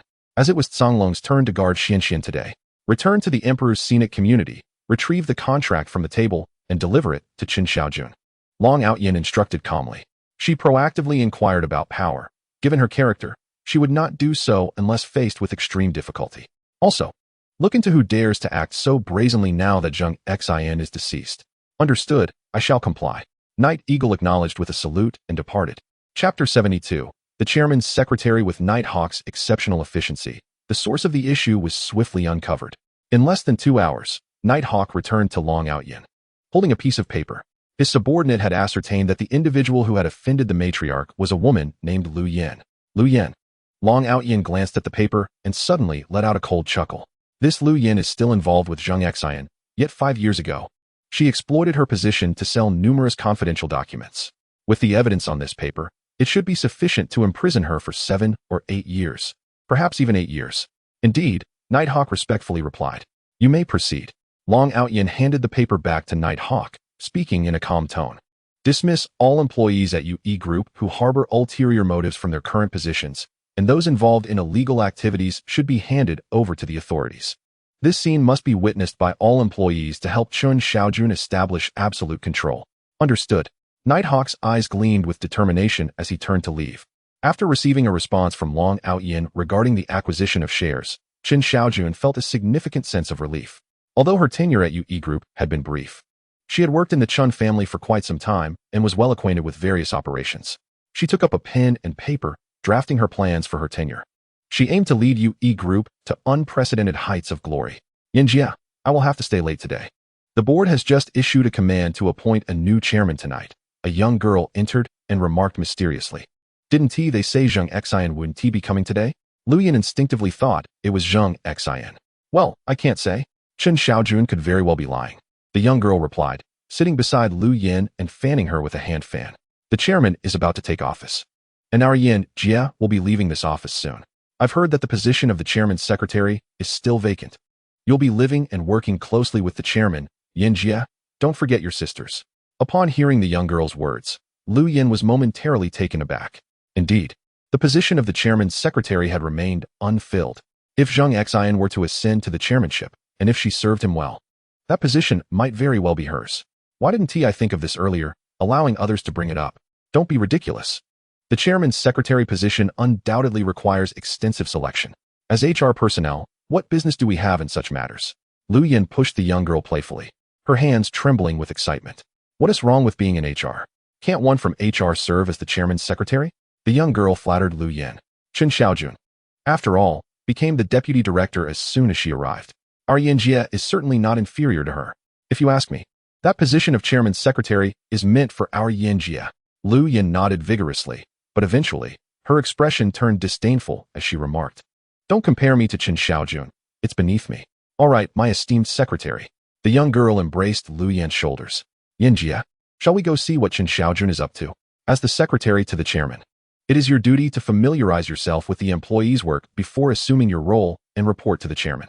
This seems rather inappropriate, especially since the appointment has yet to be announced. Lu Yan remarked with a hint of hesitation. What are you afraid of? It's only a matter of time before it's yours. The young girl tugged at Lu Yan, urging her to rise. Oh, don't pull me. Fine. I'll go. Lu Yan said with a smile, being led to Chen Xiaojun's office. "What brings you here?" Chen Xiaojun inquired, frowning as she was engrossed in outlining the group's development plan. Lu Yan approached the desk, seized Chen Xiaojun's notebook, and read aloud, "UE Group Development Plan. First, eliminate nepotism within the departments.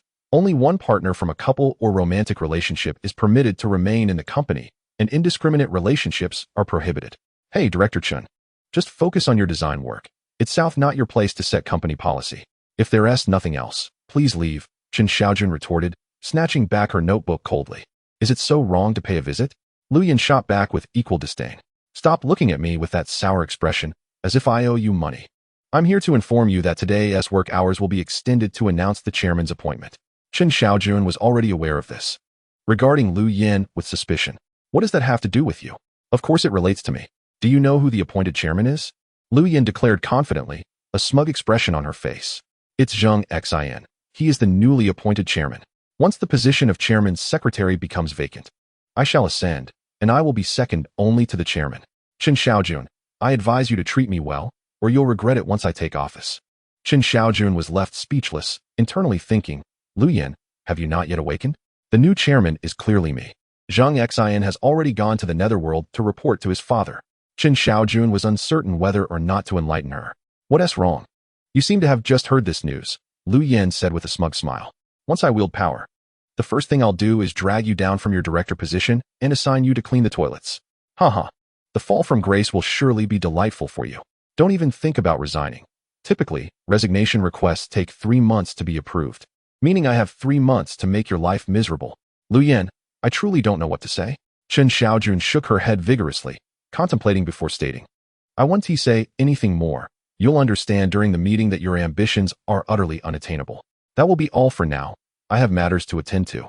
So please leave." Chen Xiaojun had already mentally positioned herself as the chairman, thus adopting a tone of authority over her subordinate. However, Lu Yan was oblivious to the reality of the situation and could hardly tolerate the dismissal. "Do you really think so highly of yourself? You think you can simply send me away?" Lu Yan exclaimed with an elevated voice. "Everyone come and take a look. The Human Resources Department is here to conduct a spot check, yet Director Chen has the audacity to send me away. I am merely executing the company's regulations. Where have I gone wrong?" With Lu Yan's exclamation, employees began to gather around her. Due to the impending dinner, some of Lu Yan's acquaintances started to chime in. It is not even the end of the workday. Indeed, the HR department has the authority to perform checks, as mandated by Chairman Zheng. Perhaps the situation has changed. Did you not see Director Chen drafting company policies? It is possible she has become the chairman's wife. As if she could be the chairman's wife. First, she must divorce her husband.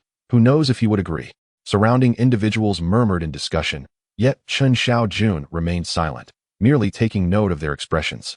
"After the board meeting concludes, let us all gather downstairs. I will treat everyone to dinner."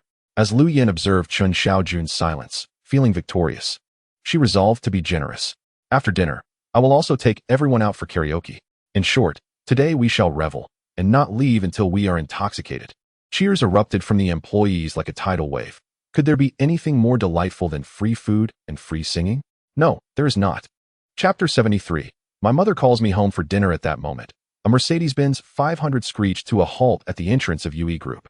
Uncle Sen disembarked, holding a document in his hand. Following the demise of Zheng Heng and Xuanxuan, the entire Zheng family was left with him. And today, he was to personally hand over UE Group. "Vice President Zheng, you have finally arrived. Is Chairman Zheng not coming?" Lu Yan anxiously inquired upon seeing Uncle San.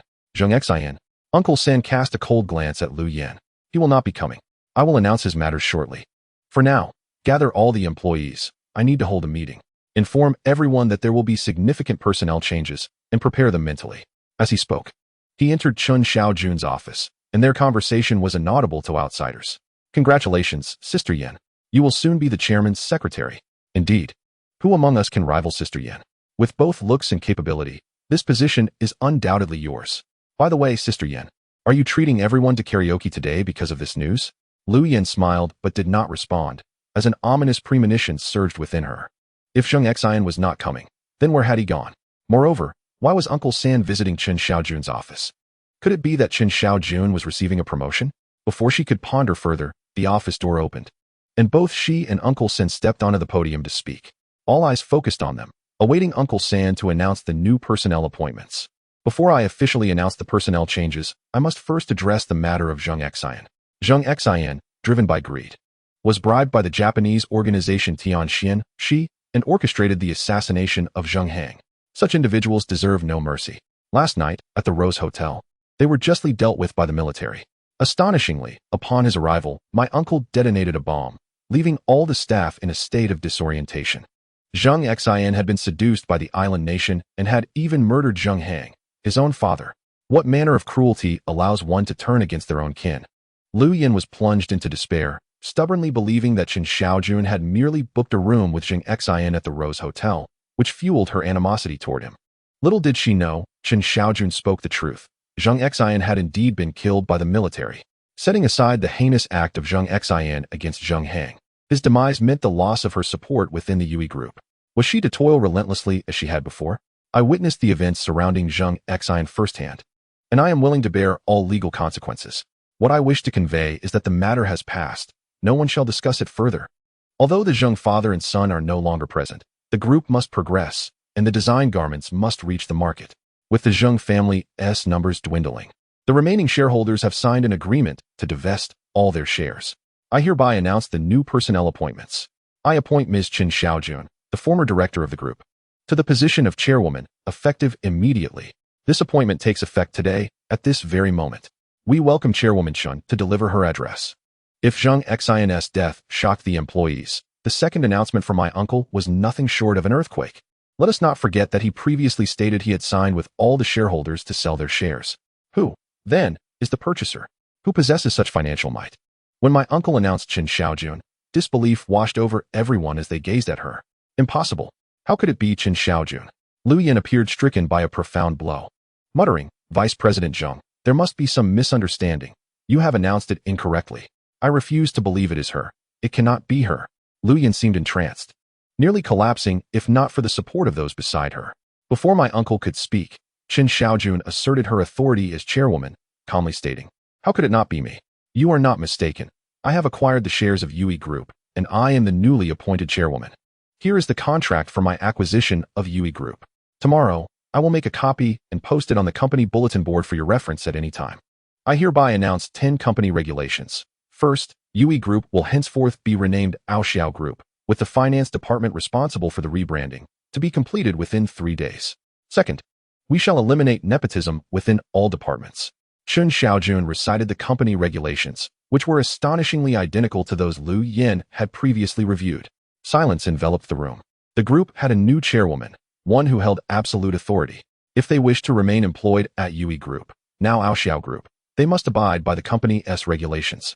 I have completed reciting the 10 regulations, which will be submitted to the Human Resources Department for distribution to all departments tomorrow, Chen Xiaojun stated coldly after finishing the recitation.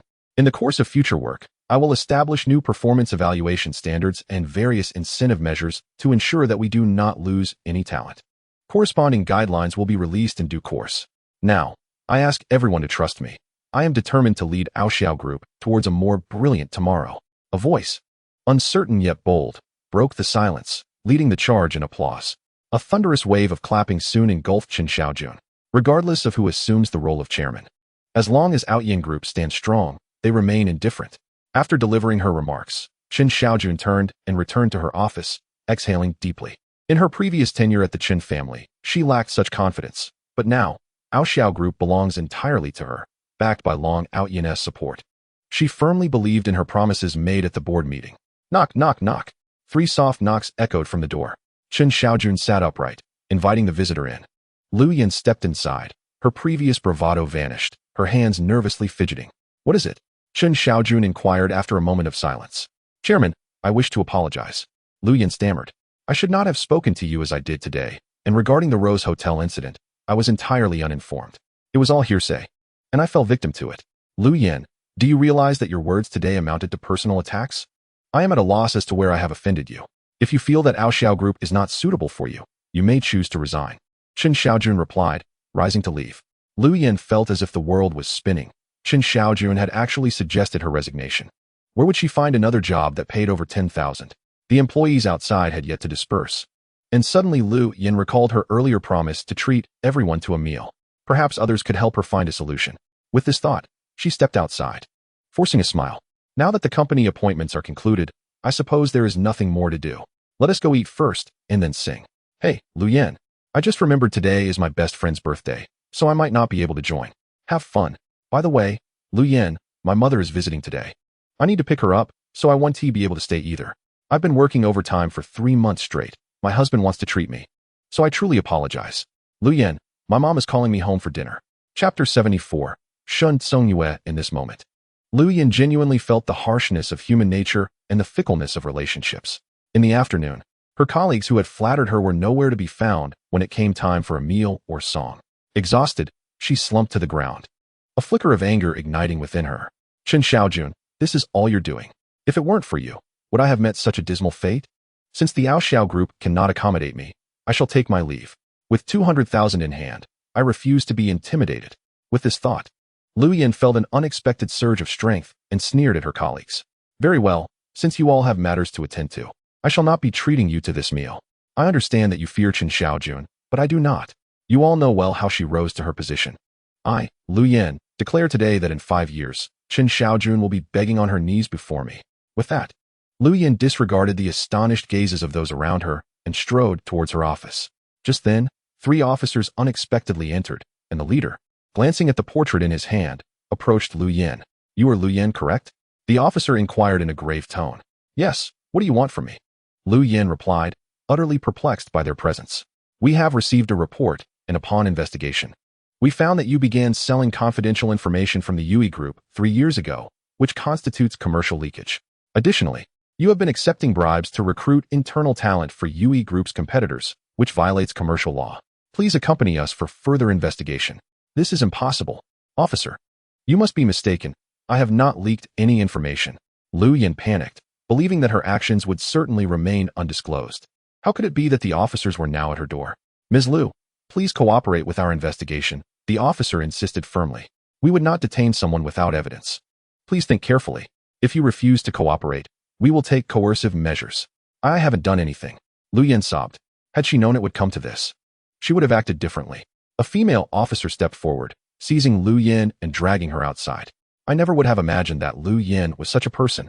She started selling Yui Group's secrets 3 years ago. No wonder my recent collaborations fell through. It was all her doing. What a vicious woman, wanting to treat us to a meal to silence us. How contemptible.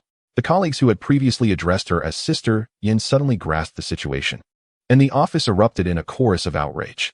This is the nature of humanity. When you are elevated, many will support you, but should you stumble, the very first to trample you will undoubtedly be those same people. Aotian, witnessing Lu Yan's arrest, pondered as Chen Xiaojun sat in her Rolls-Royce, dialing Long Aotian's number. One must not be overly merciful, Long Aotian replied coolly. Sometimes, mercy towards one's enemies is cruelty towards oneself. Remember this. By the way, now that you have become the president of Yui Group, that car no longer suits your temperament. I shall gift you another one. Chen Xiaojun reflected on Long Aotian's words, considering their validity, and chose not to dwell on Lu Yan's predicament. A gift from you? I still owe Huang Tianxi quite a sum. It's quite a burden, she jested. Before turning serious, I must tell you, when I say I am borrowing this money, I truly intend to repay you in the future. Oh, by the way, you understand the significance of renaming Yui Group to Aotian Group, don't you? After finishing her words, Chen Xiaojun hurriedly hung up the phone, her heart racing uncontrollably. Long Aotian placed the phone down, a flicker of joy gracing his features. It seems that after a month of close companionship, Chen Xiaojun has begun to gradually accept him. Otherwise, why would Yui Group be renamed to Aotian Group? It mirrors his original intention when establishing Tianjun Group. At that moment, Long Aotian was engaged in a game of chess. Opposite him sat an elderly gentleman dressed in a white tang suit, his hair gray and sparse, meticulously arranged. Flanking him were 2 imposing figures in black, evidently his bodyguards. Old Shen, you have lost again, Long Aotian remarked as he positioned his rooks, leaving Old Shen with no escape. Alas, age has dulled my skills. I am no match for you. Long Shun Tsongyue sighed with a wry smile. Old Shun, I have mentioned several times, this is not the military. You may call me Mr. Long or Aotian. With a wave of his hand, Long Aotian gestured to a gift that Yi Ying had already prepared. Recently, there was an auction in Jiancheng. Knowing that your birthday is approaching, I selected 2 items for you. One is Tang Bai Hu's portrait of a maid, and the other is the Qian Long Lianzhang. Though they may not be considered rare treasures, I hope you will accept them. Old sir, it is indeed rare for Mr. Long to remember my birthday, Chen Xiaojun replied with a slight smile. While these items might be treasures to an ordinary person, for the wealthiest man in Shudu, they were merely trinkets for amusement. Old Shun, there is something I do not understand, Long Aotian said with a smile. Raising an eyebrow, if I recall correctly, your birthday is in just 2 days. Why at such a time? Are you not in Shudu, but here in Jiancheng seeking me? Haha, nothing escapes your keen observation. Old Shin laughed heartily, while Long Aotian shook his head. With your birthday so imminent, you wander around, and with old Li's tea house having just opened, you certainly have a request of some sort, don't you? Speak freely. I shall do my utmost to assist you. Long Aotian declared earnestly. Chen Xiaoju's son had once been a member of the Dragon Nest army. Had he not perished on the battlefield, he might now be by Long Aotian's side. Thus, regardless of Chen Xiaoju's requests, Long Aotian was resolute in his willingness to oblige. I believe I just heard that your beloved has recently taken over UE Group? That is splendid. I happen to have an order worth billions and would be grateful if Mr. Long could relay my message. Chen Xiaoju, being the astute businessman that he was, did not immediately voice his request, but instead presented 100 billion to Chen Xiaojun. If it is convenient for you, I would like to ask for your assistance in investigating a person. Without waiting for Long Aotian's agreement, Chen Xiaoju produced a photograph from his pocket.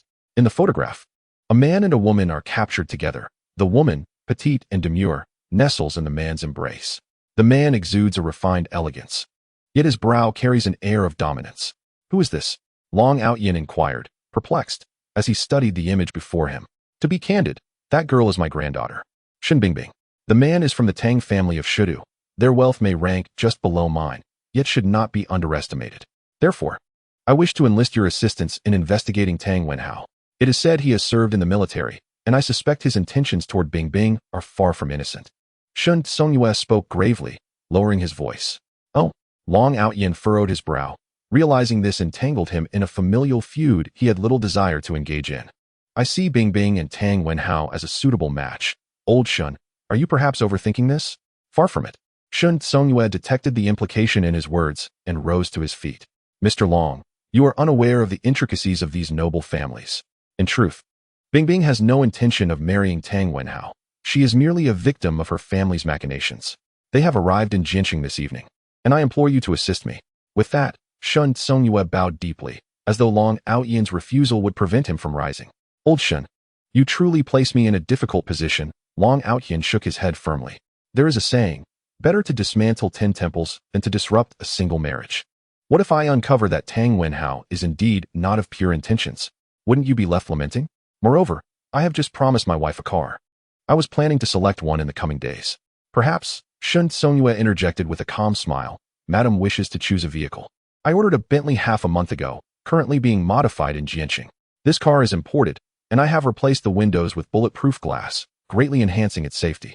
If Mr. Long does not mind, you may collect the keys from Shuem Mingcheng at the Jiancheng Bank, as my way of thanking you.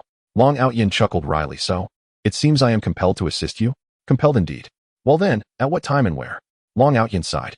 My daughter is meeting Tang Wenhao in Jiancheng for business this evening. They will likely visit Songhai Bar around midnight. Mr. Long can pick up the car first and take care of everything before heading there. Timing is not urgent. Should there be any changes, I will inform you promptly. Chen Xiaoju hurriedly replied. Very well, under these circumstances, I shall investigate. Long Aotian noted the time, just past 5 in the afternoon. I will retrieve the car first and then return home. I shall be at Songhai Bar by midnight. Safe travels, Mr. Long. Chen Xiaoju bowed deeply, watching Long Aotian depart. After leaving old Li's tea house, Long Aotian strolled to Jiancheng Bank. Considering his potential visit to Songhai Bar later that evening, he felt it prudent to have some cash on hand for unforeseen circumstances. Thus, he took a number at the counter and waited quietly. Good day, sir. What services may I assist you with today? A uniformed lobby manager approached, appearing to be in her 30s, her face heavily adorned with makeup. Her arms crossed before her as she scrutinized Long Aotian. Noticing his ordinary attire, particularly the oversized shorts he wore, a flicker of disdain crossed her features. I wish to withdraw some money, Long Aotian stated softly as he settled into a seat. You may withdraw funds upstairs. But we are nearing the end of our business hours, and our staff are busy reconciling transactions. They may lack the time to assist you. The lobby manager replied with a feigned sense of urgency, a smile gracing her lips. Last time, I could only withdraw 2,000. It was quite the inconvenience. Long Aotian remarked, observing the guests within the room. You mentioned the staff were about to finish for the day. Why then are they still attending to clients? Do they not have the same closing time? They are catering to our esteemed clients, whose deposits exceed 2 million yuan, thus enjoying the privilege of withdrawing at their convenience. She explained patiently, glancing towards the staff. How much do you intend to withdraw? It truly can be done upstairs, although the limit is 2,000 at a time. If you wish to withdraw 10,000, you need only make 5 transactions, she continued. Long Aotian shook his head. If 2 million yuan qualifies one as a major client, what then of an individual with assets in the billions? What classification would that person fall under? Noticing the time, he realized it was nearly 6 o'clock. Indeed, the bank staff were about to conclude their workday. With a sigh, he decided against the withdrawal. Before he could finish his thought, the lobby manager interrupted him, clearly irritated. If you do not intend to withdraw, please refrain from occupying our time and delaying our departure. Your demeanor towards clients leaves much to be desired. Long Aotian chuckled, choosing not to engage further. Take me to see Xuanxuan. You may refer to me as either Shun or Xuanxuan. The lobby manager found the name familiar. Pondering for a moment before her expression shifted, her voice sharp. Silence. If you wish to meet our bank president, may I inquire if you have an appointment? Is an appointment truly required to see the president? Long Aotian was genuinely unaware of the bank's protocol, having come at Xuanxuan's behest to retrieve a key, and he had prepared 2 names in case Xuanxuan was unaware. Of course, our president is exceedingly busy. How could you expect to see him without prior notice? I now present you with 2 choices. Either provide proof of an appointment or kindly vacate our premises. Otherwise, I am entitled to report you for disrupting the bank's operational order, the lobby manager proclaimed with an air of authority. So, without an appointment number, I cannot meet the president? Long Aotian inquired, pulling out his phone to call Xuanxuan. Just as the lobby manager was about to speak, a voice chimed in from the side. Oh, it's nearly closing time. What seems to be the issue here? Long Aotian turned to see a middle-aged man entering the bank lobby, a leather bag tucked under his arm, observing the scene with a curious smile. Upon spotting the gentleman, the lobby manager hurriedly approached, grasping his arm with a gentle tug, her ample bosom inadvertently brushing against him. Mr. Gao, what brings you here today? Are you here for business, or perhaps seeking our president? If it's the latter, you'll need to wait another 10 minutes. I finish my shift then. The lobby manager wore a beaming smile, her charm unmistakable. You little temptress, did we not just meet a week ago? Mr. Gao teased, nudging her playfully with his elbow, a lascivious grin spreading across his face. Very well, wait for me at the entrance after changing your attire. My car is parked outside. I need to discuss a matter with old Xue, and will leave shortly. Rest assured, I shall surely satisfy you tonight. You're incorrigible, the lobby manager retorted, already having compromised her position for Mr. Gao's favor. She playfully shoved him away. Keep it down. There are many people around. Once we reach the hotel, who do you think will be in charge? Go on and meet the president quickly. Otherwise, he may leave soon, she added, casting a flirtatious glance at Mr. Gao. Her crimson lips curling into a mock kiss, followed by a melodious laugh as she led him towards the president's office. Who is that fellow? Mr. Gao inquired as he passed by Long Aotian. No need to pay him any mind. Merely a presumptuous and impoverished individual, the lobby manager scoffed, glancing disdainfully at Long Aotian. He initially spoke of withdrawing money, then changed his mind, and now seeks an audience with our president without an appointment. Is that not the height of absurdity? However, one can understand. It is only natural for those at the lower echelons of society to wish for an audience with the president, Mr. Gao remarked with a sense of pride. They cannot waltz in and out of the president's office like us. He has a long journey ahead before reaching that level. Indeed. How could a mere commoner ever compare to you, Mr. Gao? The lobby manager licked her lips, exuding irresistible allure. She then straightened her attire, adopting a professional demeanor, and knocked on the door. Mr. Xue, Mr. Gao is here. He wishes to speak with you, and I have brought him in. Mr. Xue, in his 50s, sported a thinning crown of hair encircled by a fringe. The aroma of tea wafted through his office, indicating he awaited a significant guest. Old Xue, did you anticipate my arrival and prepare the tea in advance? Mr. Gao chuckled as he entered the office. Hold on. Mr. Gao reached for a teacup, but Mr. Xue halted him. Old Gao, I'm expecting an important guest today and truly have no time for idle chatter. Please return tomorrow. I will treat you to dinner as an apology. Oh, Mr. Gao was taken aback, promptly sitting down in a chair, casting a sidelong glance at Mr. Xue. What kind of guest could possibly be more important than I? I am your esteemed banking patron. I should be introduced to this individual. With a furrowed brow, Mr. Xue's gaze towards Mr. Gao turned icy. Chapter 76. May I meet the bank president? Old Gao, I have already stated that I am unavailable to meet with you today. Xue Mingqing suppressed his anger. The Shen family was the largest stakeholder of Jiancheng Bank, and in a certain sense, Chen Xiaojun was his superior. When the boss personally made a call, instructing him to receive someone, how could that person's status be anything but significant? Moreover, the tone in which Chen Xiaojun spoke revealed the utmost respect he held for this Mr. Long Old Xue. What kind of attitude is this? Gao Zong, feeling displeased, rose to his feet. I am, after all, your bank's largest savings customer, with annual transactions exceeding several billion. Very well. If that is the case, I shall withdraw all my funds. How dare you threaten me? Do you think Jiancheng Bank would collapse without the Gao family? Xue Mingqing's gaze turned icy as he declared without hesitation, that is acceptable. Large withdrawals require prior appointment, so we can prepare the funds for you. Even if you make an appointment today, come to the bank tomorrow morning with your mortgage contract.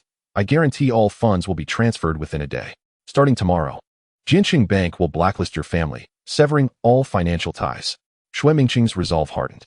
If you have comprehended my words, please feel free to leave. You. Gao Zong's mind buzzed upon hearing this. Jiancheng Bank intended to terminate their partnership? If he repaid the loan early, it would cost him tens of millions, if not over 100 million, in interest. Old Xue, I understand that you may be in a foul mood today. Gao Zong, wary of further antagonizing the bank, softened his tone slightly, allowing for a sliver of negotiation. I shall return tomorrow for a look. If this is your stance, I will withdraw all my funds. You may find it challenging to explain to your superiors then. Notify all branches to prepare the funds for the Gao family's withdrawal tomorrow morning. Xue Mingqing instructed the lobby manager, ignoring Old Gao entirely.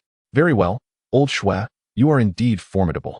Gao Zong exclaimed, his anger palpable as he stormed out. The lobby manager, however, did not follow. Gao Zong's deposits constituted her performance metrics. Having invested so much, how could she allow such a substantial asset to slip away? President, might you reconsider? The lobby manager, sensing the president's displeasure, ventured cautiously. The Gao family has nearly $1 billion in deposits with us. Letting them go would result in a significant loss. Silence. Xue Mingqing slammed the teacup onto the table, his voice laced with fury. Xuanxuan, do not presume I am unaware of your alliance with Gao Zong. You have consistently spoken in his favor for the sake of your performance, circumventing procedures as if I were oblivious. You will immediately notify the branches to ensure the funds are ready for tomorrow. If any errors occur, you can forget about your position in this bank. The lobby manager trembled at his words. Although the circumstances surrounding the president remain unclear, his words are always resolute. Should he truly terminate her, where would she find such a commendable position? President, please do not be angry. I shall attend to it immediately. The lobby manager retreated from the office, resembling a defeated rooster. Upon stepping outside, she heard the voice of Long Aotian beside her. Just moments after being chastised by the president, the lobby manager seethed with indignation, and upon seeing Long Aotian, her anger flared. How dare you behave this way? This is a critical area of the bank. How did you gain entry? Leave at once. Our president has already departed. If you persist in your intrusion, I will summon security to have you arrested. With her fury palpable, the lobby manager confronted him, yet Long Aotian merely chuckled. Your temper is quite impressive. Are you not aware that anger is detrimental to a woman's beauty? He continued, inform your president that my surname is Long. The lobby manager, undeterred, raised her hand and struck downwards, exclaiming, I care not what your name is. Your very presence incenses me. I relish in my age. Even if you were a deity, you shall not pass through this door. Inside the office, upon hearing Long Aotian introduce himself, Xue Mingqing hurriedly rose and rushed towards the entrance. However, he was a moment too late. The lobby manager's hand had already descended. With a swift motion, Long Aotian caught her wrist. His expression darkened as he gazed at her. The lobby manager gasped in shock, attempting to wrench her hand free while threatening, what are you doing? You are hurting me. Not only did you trespass into our workspace, but you also intend to coerce me. Release me at once. I shall report you to the authorities. Suddenly, Xue Mingqing emerged, his voice cutting through the tension. Silence. He barked. The president wishes to see you, and you dare to bully me. The lobby manager feigned innocence, ready to complain as soon as she saw the president. Yet Xue Mingqing ignored her, focusing on Long Aotian. May I inquire if you just claimed your surname is Long? Mr. Long Aotian? Mr. Chen Xiaojun requested you to retrieve the car keys? Indeed, Long Aotian replied, releasing her hand slowly, his tone icy. It seems you are indeed Mr. Long. Xue Mingqing glared at the lobby manager, realizing he had neglected to inform her that today's esteemed guest was none other than Long Aotian. President. This individual, the lobby manager stammered in disbelief. Beast. I shall impose consequences on your behalf for Mr. Long. Xue Mingqing was on the verge of losing his composure. To obstruct Long Aotian was to provoke a figure even the chairman respected. Should he mishandle this situation, Long Aotian could simply speak to Chen Xiaojun, and all his status and prestige would vanish in an instant. Xue Mingqing could not bear to witness such a calamity, and as his outrage erupted, his hand struck down. The crisp sound of a slap echoed through the empty corridor, catching the attention of several employees preparing to leave for the day, their expressions filled with astonishment. Typically, Xue Mingqing possessed a rather amiable temperament. What could have prompted such a reaction today? Kneel and apologize to Mr. Long at once. If Mr. Long chooses not to forgive you, our Jiancheng bank has the authority to see you imprisoned. In that case, you shall spend the rest of your days behind bars. Xue Mingqing gritted his teeth, fully aware that he could no longer afford to hesitate. He had already resolved to reprimand the lobby manager. The lobby manager, jolted awake by the slap, quickly comprehended the gravity of the situation. The individual before her was clearly beyond her station, and Xue Mingqing's demeanor towards him was excessively respectful. What did this signify? It indicated that with but a mere flick of his finger, her fate could be sealed. Mr. Long, I apologize sincerely. Please, I beseech you to show mercy and forgive my transgressions. The lobby manager, disregarding any semblance of dignity, prostrated herself, her head bowing repeatedly like a pestle pounding garlic. Long Aotian regarded her from a position of authority, and after a considerable pause, he spoke with indifference. Where are the keys? Here. Xue Mingqing hastened back to his office, retrieving a set of car keys and a card, which he presented with both hands to Long Aotian. The vehicle has just been modified today and is still at the dealership. With these keys, you may find someone named Xuanxuan to retrieve it. Furthermore, the esteemed Elder Shin instructed that this credit card may be used at your discretion, granting you access to any location within the Shin household. Would you like me to accompany you to collect the car? No need, Long Aotian replied, accepting the keys and bank card with a cold glance at the lobby manager. May I inquire if it is possible to meet your bank president without an appointment? Absolutely. The lobby manager, trembling in fear, knelt on the ground. That is reassuring, Long Aotian remarked with a chuckle. He found no reason to be irate with a mere lobby manager. Descending the stairs, Long Aotian was promptly followed by Xue Mingqing. As they passed by the lobby, the sight of a parked BMW caused General Gao to narrow his eyes. He was astounded to witness Xue Mingqing, usually reluctant to send off even high-ranking officials of Jiancheng, now bowing and scraping before the young man whom the lobby manager had nearly expelled. What on earth is happening? General Gao muttered to himself, oblivious to the ash falling upon him. Chapter 77. The influential figure emerging from the bank. Long Aotian made a beeline for the auto repair shop. This establishment was the largest vehicle modification facility in Jiancheng, equipped with all manner of materials found internationally, specializing in luxury car upgrades. It was rumored that races took place here almost every night, especially after midnight, where one could truly experience the thrill of speed and passion. What brings you here? Inquired the receptionist, her yellow-dyed hair catching the light as she scrutinized Long Aotian. His attire was strikingly ordinary, contrasting sharply with the aristocratic clientele who frequented this place, making it evident that he did not belong among them. I'm looking for someone. Long Aotian paid no heed to the demeanor of the receptionist. He introduced himself as Jiancheng and requested her to inform him that someone had come to retrieve a vehicle. Looking for Brother Jiang? The receptionist momentarily hesitated, her expression growing considerably serious. Jiancheng was indeed the founder of this auto repair shop, known for his passion for dismantling and assembling vehicles. And he occasionally indulged in racing, though his accomplishments were not particularly noteworthy. However, would someone of Jiancheng's stature truly associate with someone dressed in such casual shorts? The receptionist felt a twinge of doubt, but, adhering to her professional decorum, she replied, Brother Jiang left an hour ago. There was an issue with young Master Li's vehicle, and he went to inspect it. Considering the time, he should be back soon. Please have a seat in the waiting area. As she spoke, she guided Long Aotian to the waiting area and poured him a cup of water. Long Aotian was surveying the layout of the auto repair shop when two young women in staff uniforms approached, their attire notably alluring. Have you heard? Young Master Li, young Master Kong, and several other young masters placed a bet. After midnight tonight, they're going to drink and race on the mountain road outside Jian City, with a minimum speed of 150 kilometers per hour. Just thinking about it is exhilarating. One girl exclaimed as they walked by. Are they trying to court death? Drinking and racing on mountain roads at such speeds? The other girl replied incredulously. What do you know? It's the thrill of dancing on the edge of death that they seek. Oh, by the way, I heard that the girl accompanying the car will receive a reward of 1 million for the worst performance and 5 million for the best. Warm. Should I sign you up? Please don't drag me into this. Warm waved her hands. Though the money is tempting, you must have your life to spend it. Don't you understand that fortune favors the bold? The girl retorted, rolling her eyes. Honestly, I don't expect to get rich overnight unless some young master takes a fancy to me. Warm mused, resting her chin on her hand. By the way, did you hear a Bentley recently arrived at the auto repair shop? I heard it's an import, and there are only 5 in the world, with a price tag exceeding 100 million. That's not even the scariest part. Once it enters our shop for modifications, the cost will soar to over 200 million. And that's without Brother Jiang making a profit. Isn't that a total of over 300 million? Which young master could afford that? The girl's eyes sparkled with intrigue. Indeed, but I have no idea who it belongs to. If I knew, I would definitely try to get close. I refused to believe that with my looks. I couldn't win him over. Warm laughed, though it was evident to everyone that she was jesting. Look at our Warm, getting all flustered at the thought of being whisked away by a wealthy man. You're the one who is flustered. The two women playfully bantered, oblivious to their surroundings. However, their frolic grew a tad excessive, and Warm accidentally bumped into Long Aotian, spilling water from her cup. I'm so sorry. I didn't mean to. Truly my apologies. Warm exclaimed, visibly startled.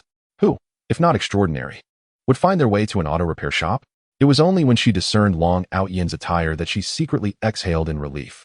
Look, how much is your outfit worth? I shall compensate you, she offered. I have no cash. Would a QR code suffice? The girl, known as Xuanxuan, was merely a bit eccentric and certainly did not intend to spill anything. Long Aotian shook his head, dismissing her concerns. It's not worth much. No need for compensation. Rising to his feet, he requested a tissue from the receptionist and began to dab at the water stains on his clothing. Hey, he's rather handsome.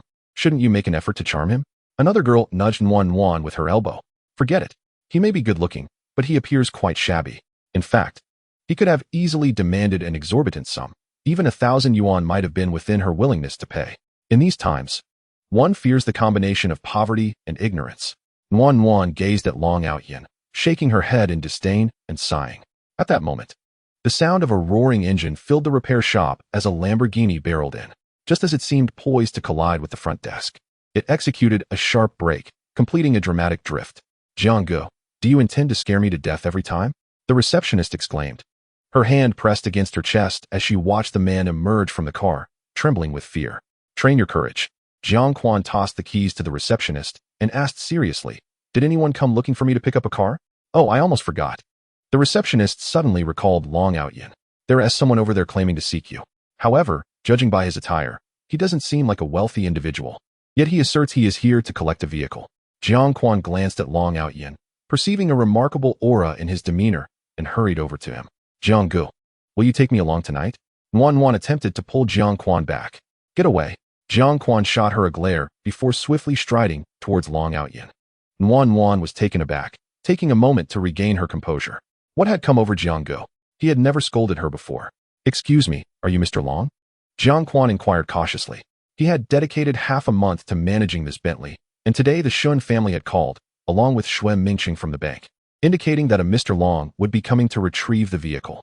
Who could this person be to warrant such attention from the Shin family? Jianquan dared not inquire further, not even straightening his posture. Yes, I am here to collect the vehicle, Long Aotian replied, producing the Bentley's key. Very well. Please hold on. I will retrieve it for you immediately. Jianquan accepted the keys with both hands, bowing respectfully as he retreated. Watching Jianquan depart, Xuanxuan and her friend stood in stunned silence. What was transpiring? The usually assertive Jianquan in the repair shop was behaving like a compliant child in Long Aotian's presence. Did she truly not recognize him? Xuanxuan, it seems you have entangled yourself with a person of significant stature, her friend murmured, swallowing hard. You see the way Jianggu regards him, to be honest. I have never witnessed him act this way. Who would have thought that this shabby-looking gentleman holds such significance? Upon hearing his companion's words, Xuanxuan felt a tumult of emotions. How could one imagine that someone dressed so poorly could actually be an influential figure?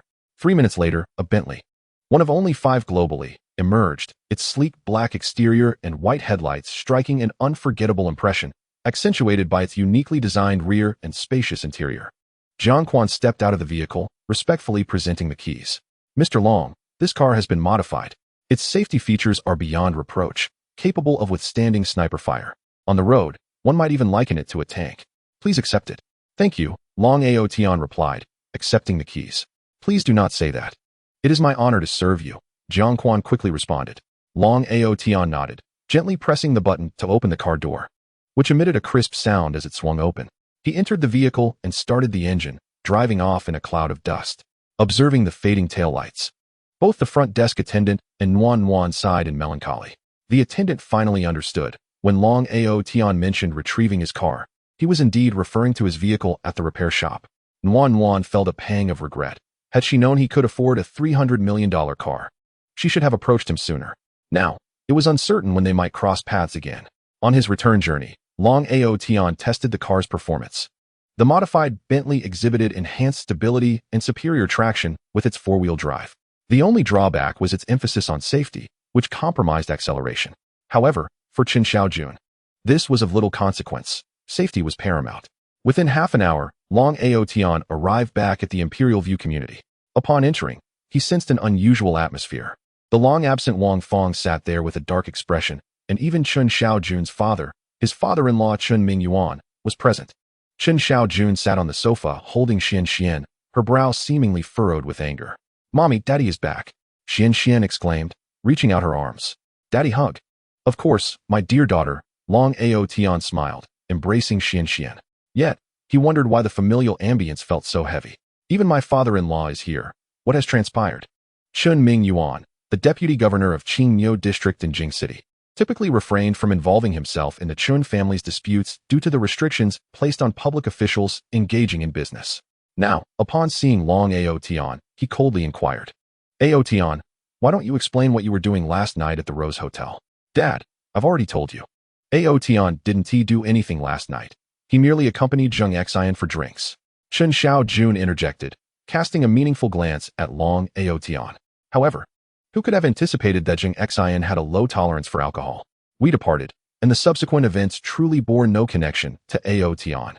As for their sale of shares in the Yuhui Group, it was entirely voluntary on their part, contrary to their claims. "You still defend him?" Chen Mingyuan was seething with rage, almost overcome with the urge to slap Chen Xiaojun.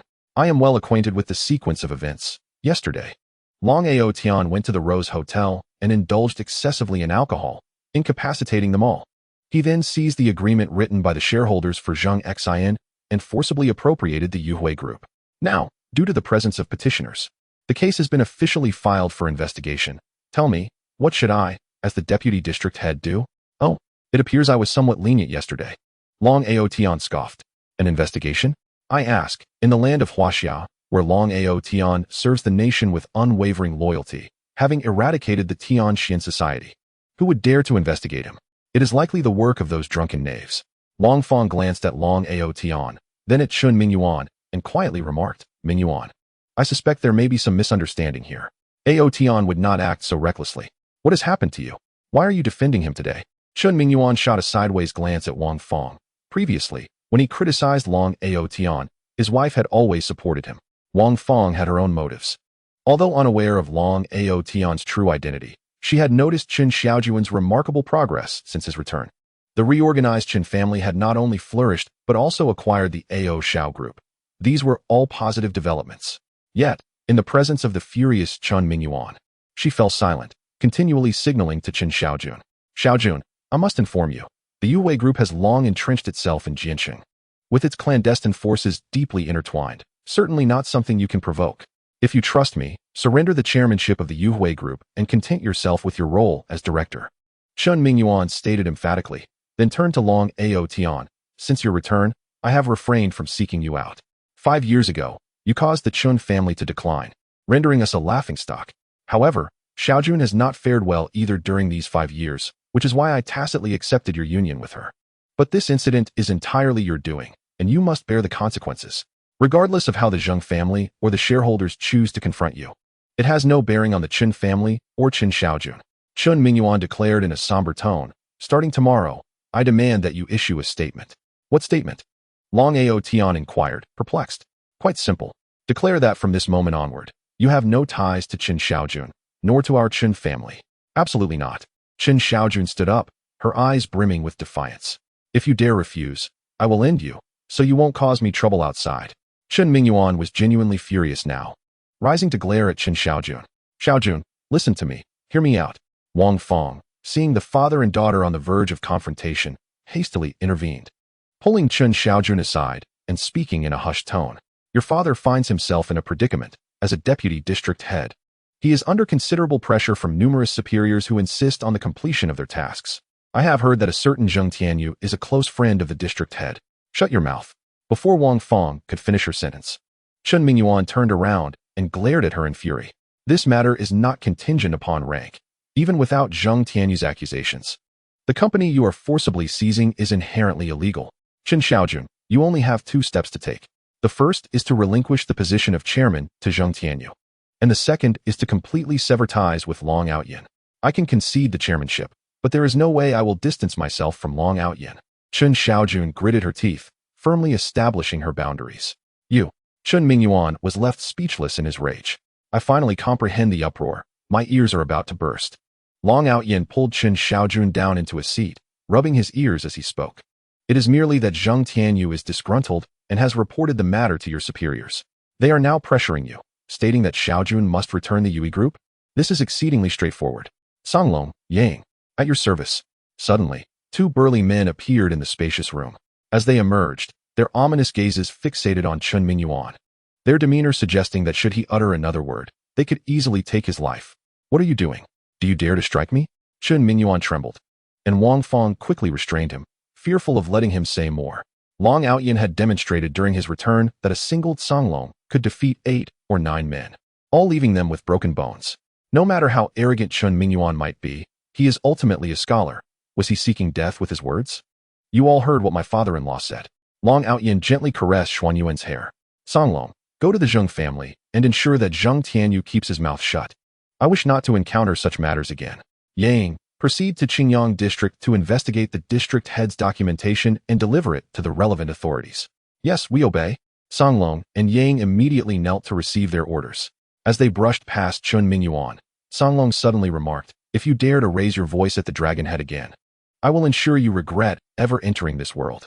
With that, Songlong smirked disdainfully and departed.